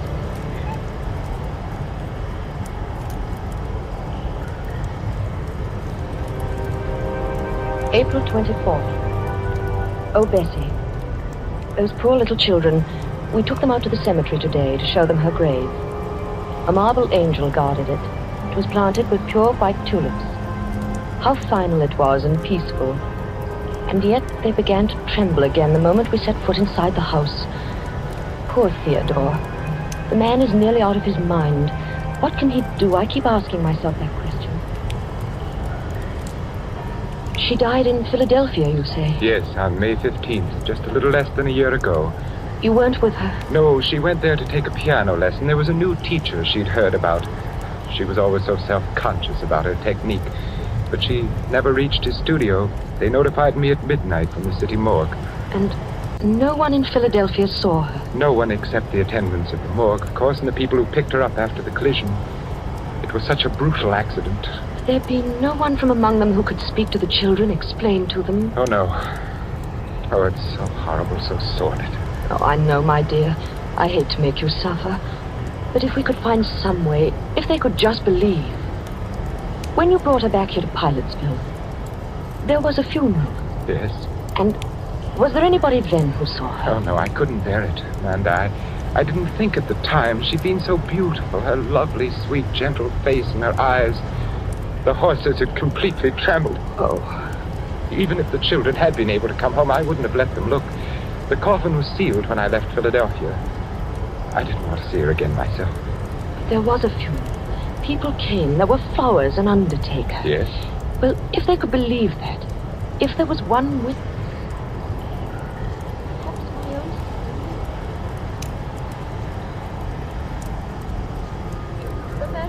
Of course there was a funeral. The finest funeral in town. A snow-white hearse and 25 coaches. Everybody sent flowers. The casket wasn't open, but I've been to lots of funerals where they don't open the casket. And from what I understand, she was pretty badly mangled. But it was a beautiful funeral. Mr. Evans played the organ himself, the finest selections. All the sweet old pieces his wife liked. There was Narcissus and Mighty Lass Rose.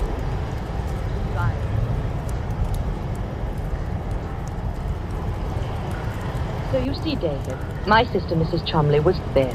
Yes, but how did she know it was Mama? Oh, David. She didn't see Mama, did she? Well, nobody saw your poor Mama, dear. She wouldn't have wanted anyone to see her. Mommy wasn't there. She talks to us every night. She tells us to look for her. Where, dear? In the pipes. But, David, your mama's dead. She's been dead for nearly a year. Now, you saw her grave out in the cemetery. She's happy and at rest. Why doesn't Papa give us a key? If he'd only let us have it, we could look for her. What key, dear? Keys to the pipes. There's a little door just underneath the stairs. That's where the big pipes are. And inside it's all dark. But there are tunnels. There's a little room. A little room. That's where she's hiding. That's where Mommy is. That's where Mommy is. Oh, David, darling, now look, come here. No, I hate you. But why do you hate me? Why don't you let me help you? Because... Because what? Because you like him. Him? Papa, you're going to marry him, aren't you? Yes, you are. Safina says you are. We're going to marry him. Then you'll send us back to school. There'll be no one left to help Mama. Poor Mama will never be left out. Oh, I hate you, I hate you. David, what are you doing here? David, did you strike Miss Peabody? He's sick, Theodore. I'm sure he's very sick. Now go to your room at once. Oh, those dreadful children. I tell you, Amanda, they'll ruin whatever happiness we might have. Theodore, I love you very much, but I couldn't marry you. Not with that child's cry ringing in my head. We've got to help them. Give them that key. Let them go and look in the room where the pipes are. Then they'll see for themselves that there's no ghost. Key? Who told you about a key to that room? The children. The children? Amanda, I'm going to tell you something I've never told to a living soul. It may frighten you. Yes. Margaret was going mad when she died. Oh. No one knew it but me. It ran in her family. I discovered it long after we were married, after the children were born. Otherwise, I'd never... And now you think the children? I'm afraid so. It was peopling of sound she had, just like them. A fear of the dead's returning. She used to play... What's that? Sounds like the organ. But the motor isn't on. The console was locked when I left. Someone's trying to play. No one but me can touch that instrument. It's forbidden in this house, and the servants are out. Unless those children... Come upstairs, Amanda.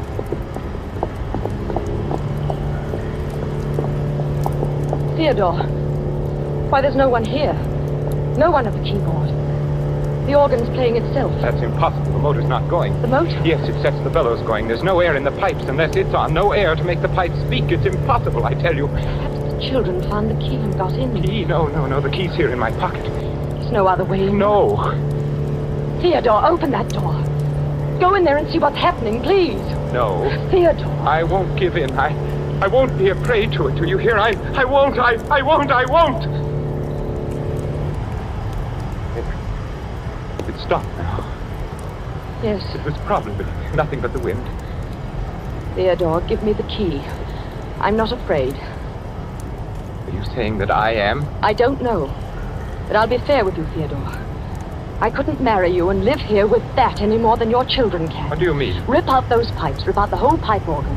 Give it to a church, but don't keep it here. Get rid of it's the not pipe worth organ? It. Yes. But I couldn't. The whole house was built around it. It's been the very soul and spirit of this home. It's been the curse, you mean. Theodore, I know I'd go mad, too, if I had to listen to it night and day. It's so hollow. To think of those pipes so huge down there in the darkness. I'd begin to hear things, too. Oh, yes. Quiet. Come outside. We'll take a walk. No, give me the key. Give me the key. You're hysterical, Amanda. I'm sorry I've overburdened you. Why don't you want to go in there? Is it because you know something? You did something? What do you mean? Did you kill her? Very well, Amanda. Here's the key. If that's the way you trust me, we'll go down and look around together. Come now, Amanda. I'm sorry, Theodore. It slipped out. It was a dreadful thing to say. It's all right, I understand. Yes, it hurts a little. I've trusted you so completely, Amanda. Theodore. Yes, Amanda. Let's not go in there. I do trust you, darling. I believe everything you've told me. No.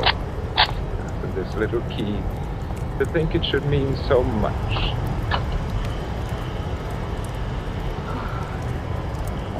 Black it is. Yes, pitch black. And cold. Where are the pipes? I can't see them. Come in further, Amanda. You'll see them as soon as your eyes grow accustomed to the darkness. The biggest pipes pack this well under the great staircase like giants. Oh, yes, I'm beginning to see them now. Shouldn't we go and get a candle? Oh, no. Go in a little further. Be careful. The floor's a maze of wires. Now stand there for a second. Theodore, don't leave me. I won't be long. I thought you said you weren't afraid. No, I'm not only... Where are you going? Just upstairs to play for you. Theodore! I'd like you to hear how the music sounds in the darkness. It's quite an experience being so close to the pipes. You know, narrow, suffocating, especially when I play the great Passacaglia and Fugue of Bach. Oh, Theodore, please. I don't want to stay here. Perhaps one of the Rheinberger symphonies or the great chorales of César Franck. Margaret, of course, preferred Narcissus. Margaret? You're very gullible, Amanda. Then you did kill her. You killed her in this room. And you're going to kill me. Yeah, simple, isn't it? But why? I don't Why? know. One gets tired every now and then of mere music. Sometimes the classics demand competition. A scream, for example. There's something so exciting about pulling out all the stops and drowning out all human sound. Have you ever tried to match your voice, Miss Peabody, against the thunderous voice of Bach? It's most effective. And then when the struggle gets weaker, when the air is almost gone and you choke and gasp for breath, to bring the music down softer, softer. Theodore, you're mad, you're mad. Come, Amanda. Would you deny me that pleasure? No. I promise you the concert won't be too long. It takes about 8 hours before the air gives out. But you know, I could play for days. And don't worry about the children. I think you've convinced them about the ghost. What's that? Theodore! Someone shut the door. It's locked and the key's outside. Who's there? Let me out! Let me out! Theodore! Get away from me. Let me out, do you hear? Let me out! Let me out! I can't breathe! I'm suffocating. It's so dark I can't breathe. Let me out, please!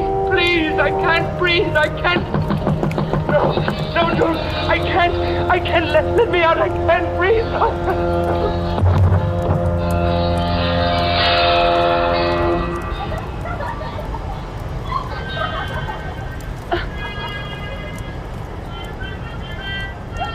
Theodore! Theodore! Let me out! Let me out! He's dead! He's dead! Daphne! David, where are you? Open the door! Help me! Help me! Oh, no! No! Help! Help!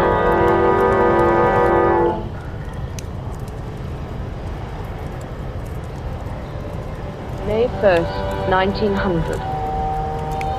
I shall be coming home in a few days, Bessie.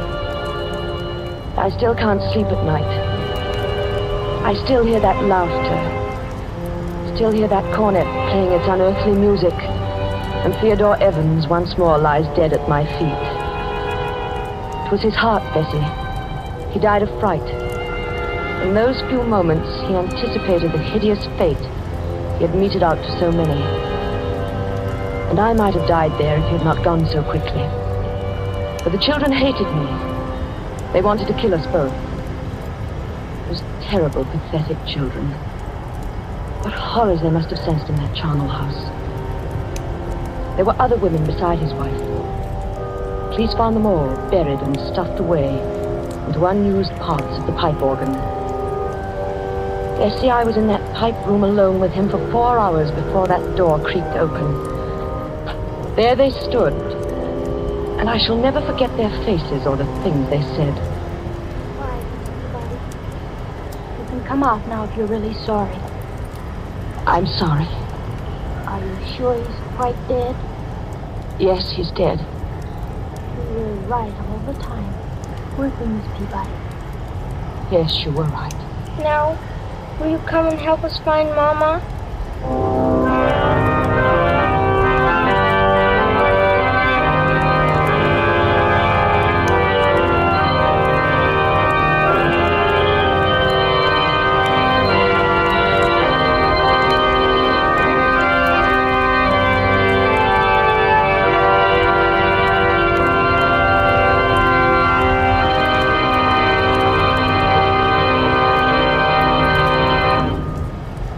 And so closes Fugue in C minor, starring Miss Ida Lupino and Vincent Price.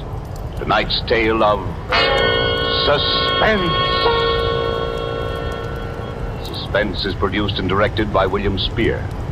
Of all the rich treasures man gets from the earth and Mother Nature, none has been more highly esteemed than wine, good, delicious wine. And if you are one who does not yet know how much and how delightfully Roma wines add to your meals, well, let me urge you not to miss out any longer on such a treat as this. There's nothing complicated about it. Just get and serve Roma wine with any meal or any time in any kind of glass you wish. Serve it chilled.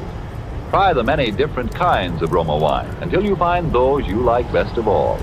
Try Roma California Sherry with its wonderful nut-like flavor as an appetizer, or ruby red Roma Burgundy, or the deliciously delicate flavored Roma Sauterne. These superb wines cost you only pennies a glassful. Yet, they make even the simplest meal taste like $1 million. Get some today. And if your dealer is temporarily out of Roma, please try again soon. You owe it to yourself to have and regularly enjoy R-O-M-A, Roma wine, America's largest selling wine. Made in California for enjoyment throughout the world. This is Ida Lupino. Mr. Spear has just been telling me a little about next week's suspense show. The star will be Thomas Mitchell, in a story about a man who had headaches, tried everything to cure them, finally went to a psychiatrist, and found out that he was a murderer. That certainly sounds like a broadcast we listeners won't want to miss. One more word. Don't forget to buy that war bond this week. Next Thursday, same time, you will hear Thomas Mitchell and Donald Crisp in Suspense. Presented by Roma Wines, R-O-M-A, made in California for enjoyment throughout the world. This is CBS, the Columbia Broadcasting System.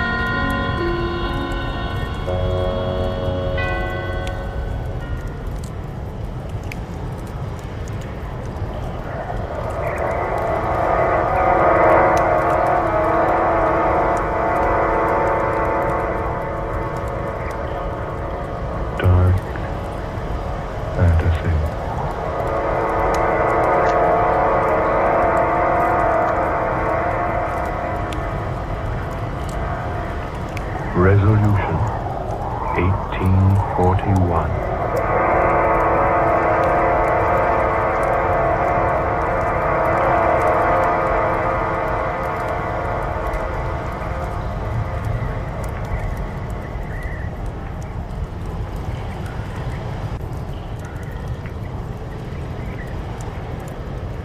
My name is Laura Cabot.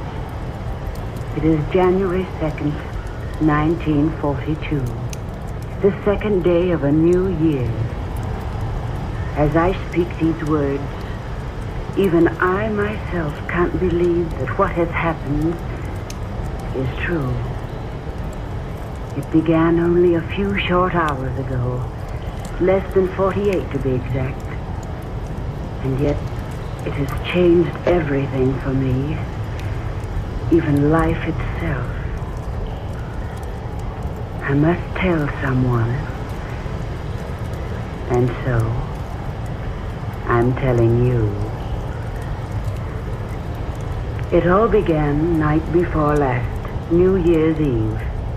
A number of us had braved the deep snow and cold north wind to go out to the old Cabot place, north of Quincy, to see the new year in.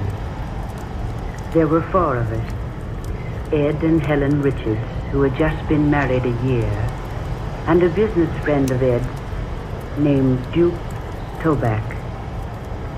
We had to leave Ed's car down at the road and walk up the narrow, unused lane leading to the big...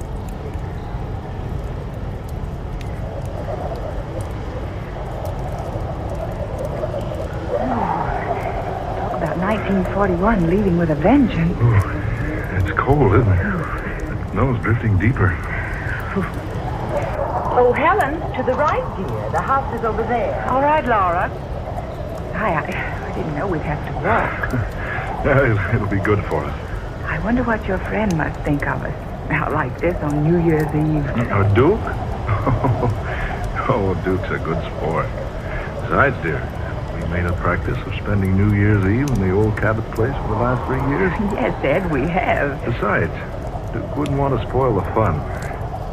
Anyway, I think that he makes a fine partner for Laura, don't you? Yes. He's very handsome. And wealthy. Helen, do you think she likes him? Well, the way she's hanging on to him and laughing, I wouldn't exactly say.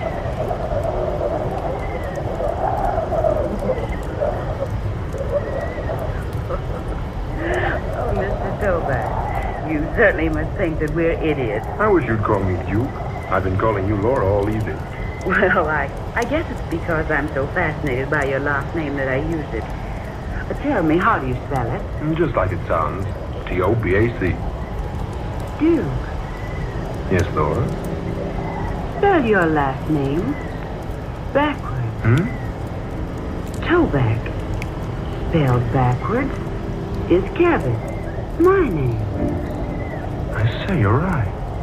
Well, that's the most unusual thing I've ever heard of. Well, I'm an unusual person. Are you? Don't you think so, Laura? I really haven't had time to decide yet.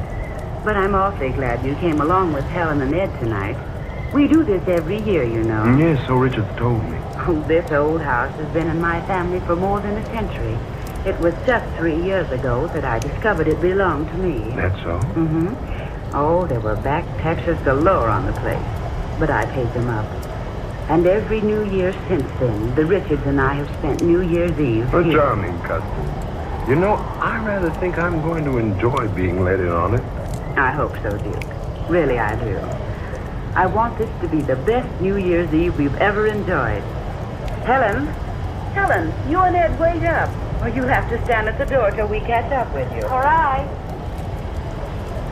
Duke, what's wrong? Laura, wait. What is it? Is that the house? Why, yes. Why? I don't know. It seems so familiar looking. I've seen it before. Someplace. Well, if you've seen it, it's been right here. Come on, Laura. Unlock the door. Oh, all right. Here's the key. Here, I'll open it. There. In you go, Laura. Ooh, for heaven's sake, Ed, come in and close that door. Yeah. Hurry, dear. Snow's blowing into place. Here, old man, let me give you a hand with that door. Thanks. Ooh, there. Quite a wintry blast. Here, stop off the rug on this rag, the snow on this rag rug. That's what it's for. Good to know. Oh, it's nice and warm in here. Yes, I'm surprised. You been out here earlier today? No. Oh, Mr. Johnson owns the farm across the way. He always comes over on the last day of December and builds a fire for us. You see, he expects it. The place seems so strange tonight. Strange? What do you mean, Laura? I don't know. Does it really feel warm to you folks? Well, it certainly does. Of course it does, dear. That's fine. Boy, it sure makes it handy to come here and have the place all heated for us. Yes, but it doesn't seem the same in here. It always has before. Well, personally, I think it's very homey. Well, so do I. It's a pity no one lives here. It's such a nice place. I've tried to convince Laura she should stay here instead of renting in town. I've had this feeling before. So strange. Almost weird. Weird? Why, this place is far from being weird. Oh, I'm just being silly. Come on, Helen, let's take our coats into the other room and see what condition the kitchen's in. All right. Ed, you'd better throw a log on the fire. How about some refreshments all around, huh? Oh, you just leave that to us, gentlemen. There are plenty of refreshments in the kitchen. Yes, indeed. Laura and I had them sent out yesterday.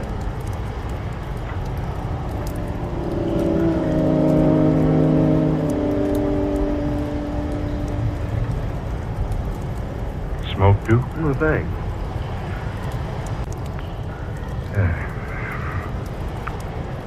Well, how do you like her? Laura? Charming.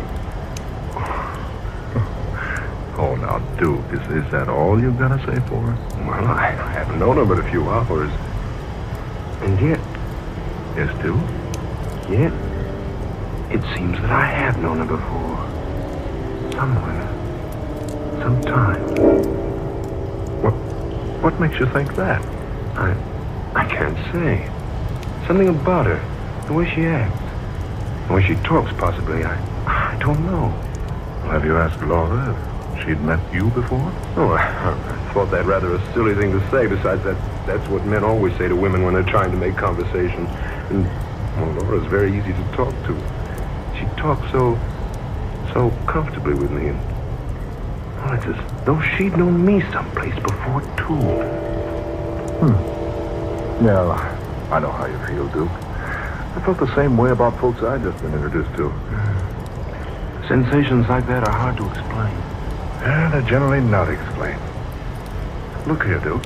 This is your first trip to Quincy, isn't it? Not only my first trip to Quincy, it's my first trip to Massachusetts. Well, now, Laura's lived here all her life. She's been away a summer or two on vacation, though. Possibly you met her then. Yes, that could be the answer. But it does seem we've been acquainted before. And the strangest part of it all is, it seems that we were once very close to each other. Very close.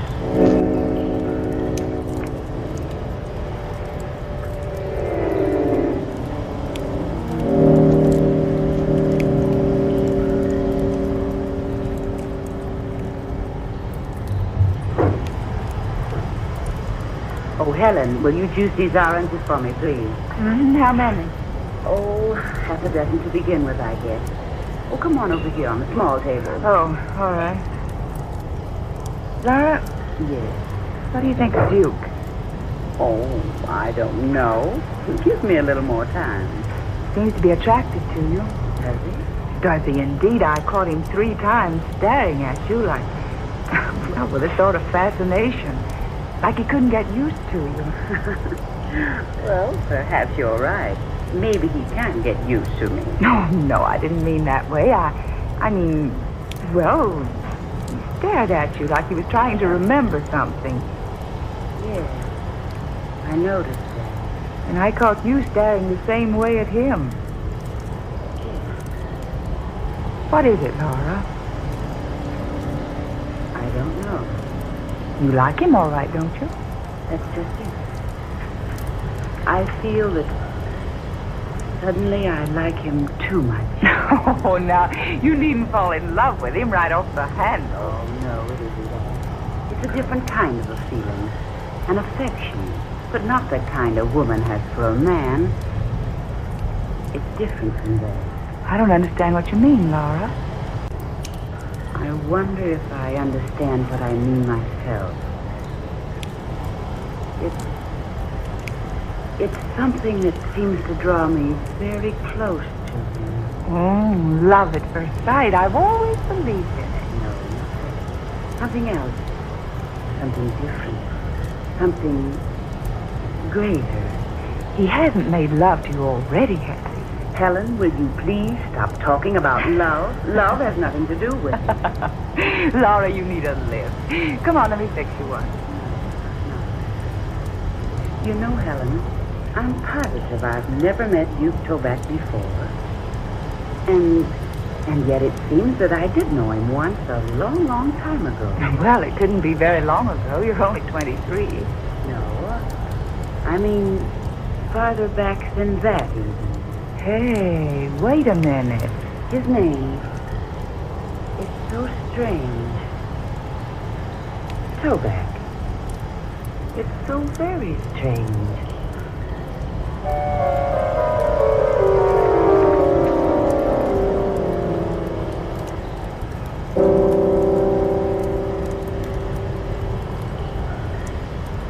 $11:30. No, just 30 more minutes, then it's goodbye 1941. I can't wait. I've had enough of the past 365 days. I want a brand new year to start out everything with a clean slate. Now you're talking, Laura. Here's to 1942. Yes, here's to the new year. Well, hey, I'm in on that. May all our troubles disappear like bubbles of champagne. Especially as quickly as the bubbles in any champagne that might be left around our place. Would you pardon me now? I want to go upstairs for a moment. I'll go wait. Oh, no, dear. It's cold up there, and besides, I won't be but a moment. Helen, you've got work to do in the kitchen. Well, I'll be right back. Yes, I'll only be a moment. Make yourself at home. She seems strange tonight, doesn't she, Ed? Yeah. You know, she was right enough when we left town. You know, the minute she stepped into this house tonight, something came over her. I think she's quite attractive. Duke, had you ever met her before tonight? I know, at least I don't think I have. Well, that's what she said about you. She did? Yes. She acted so strangely, too. She said that you attracted her in a strange sort of way. Now, that's a pretty compliment. Oh, Ed. What I mean, Duke, is Laura told me she seems to have known you before somewhere. You know, that's odd. Duke just said the same thing about Laura, not more than 30 minutes ago. Duke, you mean that... It's so strange. I'm trying hard to remember. I wouldn't worry about it. You know, I've had the same thing happen to me. Some trick in nature. You meet a person, for a moment you'd swear you'd met him before. But isn't it strange that Laura should have the same feeling about Duke? Yes, I was about to forget the whole affair, but now... Well, I wonder. Well, now, my advice is that you two get together a little more. Talk over the places you've visited, places you've been. Now, I'll wager one of my Christmas ties you met at the seashore, or at Santa Anita, or maybe on some dude ranch. Possibly, Ed. But it doesn't seem that way. You know, I haven't said this before, but even this old house seems familiar to me. It does? Yes. When I first saw it outside, I stopped dead in my tracks. Something seemed to stop me, and... Well, I'd have sworn I'd walked up that same lane out there dozens and dozens of times. That's incredible. This room, with its high ceiling and huge fireplace. These pine walls, the heavy oak floors, the decorations. They all seem so vaguely familiar. But why should they? You've never been here before. No, I haven't. Don't you two think it's getting chilly in here? Yes, a little. Oh, there are no more logs. I guess I'd better go fetch a couple. No, Ed, I'll do it. Now, there's no reason for both of you to go out in the cold. Ed, you go. Isn't that just like a wife? No, Ed, you stay here. I know exactly where the logs are. I saw them when I came in. I'll be right back with a couple. Better put a coat on, old man. No, I won't be out long enough. The wood's just around the corner of the house.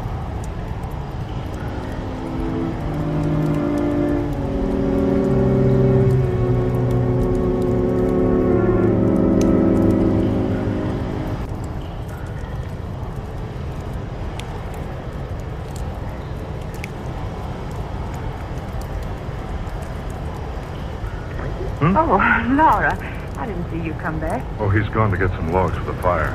He insisted on going alone. Laura, what a beautiful dress. Hey, those aren't the clothes you wore out here. Wherever did you find such a quaint outfit, darling? The dress my mother used to treasure. It's been in my family for almost a century. Oh, it's beautiful. I thought it would be fun to put it on tonight. I found it upstairs in an old trunk. Just wait until Duke sees you in that dress. Maybe that'll help him remember where he knew you before. He thinks he's known me before. And Helen says you feel that you've met him before, too. Well, yes. I do feel that way, but... Oh, I don't know what to think. I'm so upset tonight. Laura, what is wrong tonight? Ed and I both noticed it. You know what's wrong, Laura? Oh, I didn't want to mention it, but... There, something is wrong. Can we help you? No, I couldn't ask you to. Well, you two know how very fond I've grown of this old house and the property. Yeah. You certainly spent a lot of money putting it into shape. I still don't see why you don't live here. Oh, it's the memories and more than anything. And the fact that my grandmother and her grandmother and hers lived here for so many years. Oh, but Laura, you don't mean you're going to lose the place? I'm afraid so. You see, it's heavily mortgaged. I'm in debt more than $3,000. I can't meet that debt. Well, that's a little more money than we've got right now. Yes, quite a bit more. Oh, what's that? Duke. Oh, Ed, see what's wrong. For heaven's sake, don't just stand there. Hurry.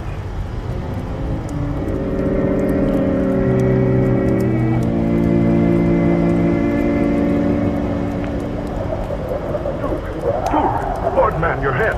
What happened? Speak to me, Duke. Are you all right? Here, now, take it easy.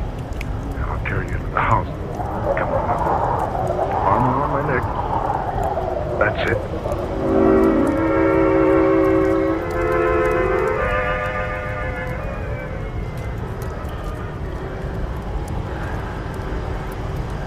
Is he all right, do you think? Yeah. There's quite a pile of wood out there. Picked up a piece near the bottom, and the lot slid down on him. Just knocked him out, that's all. Oh, he looks so pale. Here, loosen his collar. There. You better take his tie. Duke? Duke? Are you all right? Feeling better now, old man? Is something wrong? You had an accident, Duke. Do you feel all right now? Lauren. Yes, Duke? Lauren. Why'd you call me that, Lauren? Who are these people? Duke, well, you'll be all right. Who are these people? Why am I lying here? Where's your mother, Lauren? You'll be all right now. Just lie still. Why do you speak like that? Why do you look at me like that, daughter? Daughter? But what's the trouble here? Suddenly you're so strange. It's you who are strange. What? You call your father strange? You call me, Jeremiah Cabot, strange? Jeremiah Cabot? Of course, Jeremiah Cabot. Don't tell me I have to remind you who I am. But Jeremiah Cabot was my mother's great-great-grandfather. Duke, for heaven's sake, what's the matter with you? This is so strange. I'm afraid I don't know your friends, Lauren. You, young lady. Or you, sir.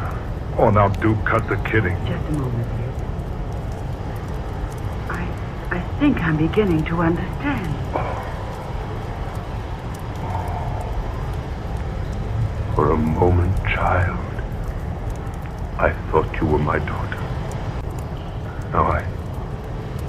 Now I know the truth. Yes, that must be it. What, Laura? What on earth? A moment. Jeremiah Cabot. He built this house. His daughter was named Lauren. The name has been in the family for a century. Lauren. She looked so much like you. I still don't get this. Ed, wait, I think I can explain. At least partially. There's an old legend in our family that one New Year's Eve, Jeremiah Cabot was asked by his family to join them in making New Year's resolutions. In the spirit of jest, Jeremiah resolved one thing: to return to this earth 100 years from the night he made the resolution. That's it. Yes, of course. The resolution. The brick in the fireplace. The brick. What does he mean? I remember now. Here, I'll show you. This brick. This one behind the others. See? It's loose. You can remove it. But what are you trying to tell us? Here. You see? A hiding place behind the brick. This is where the papers are hidden. And the money. Well, some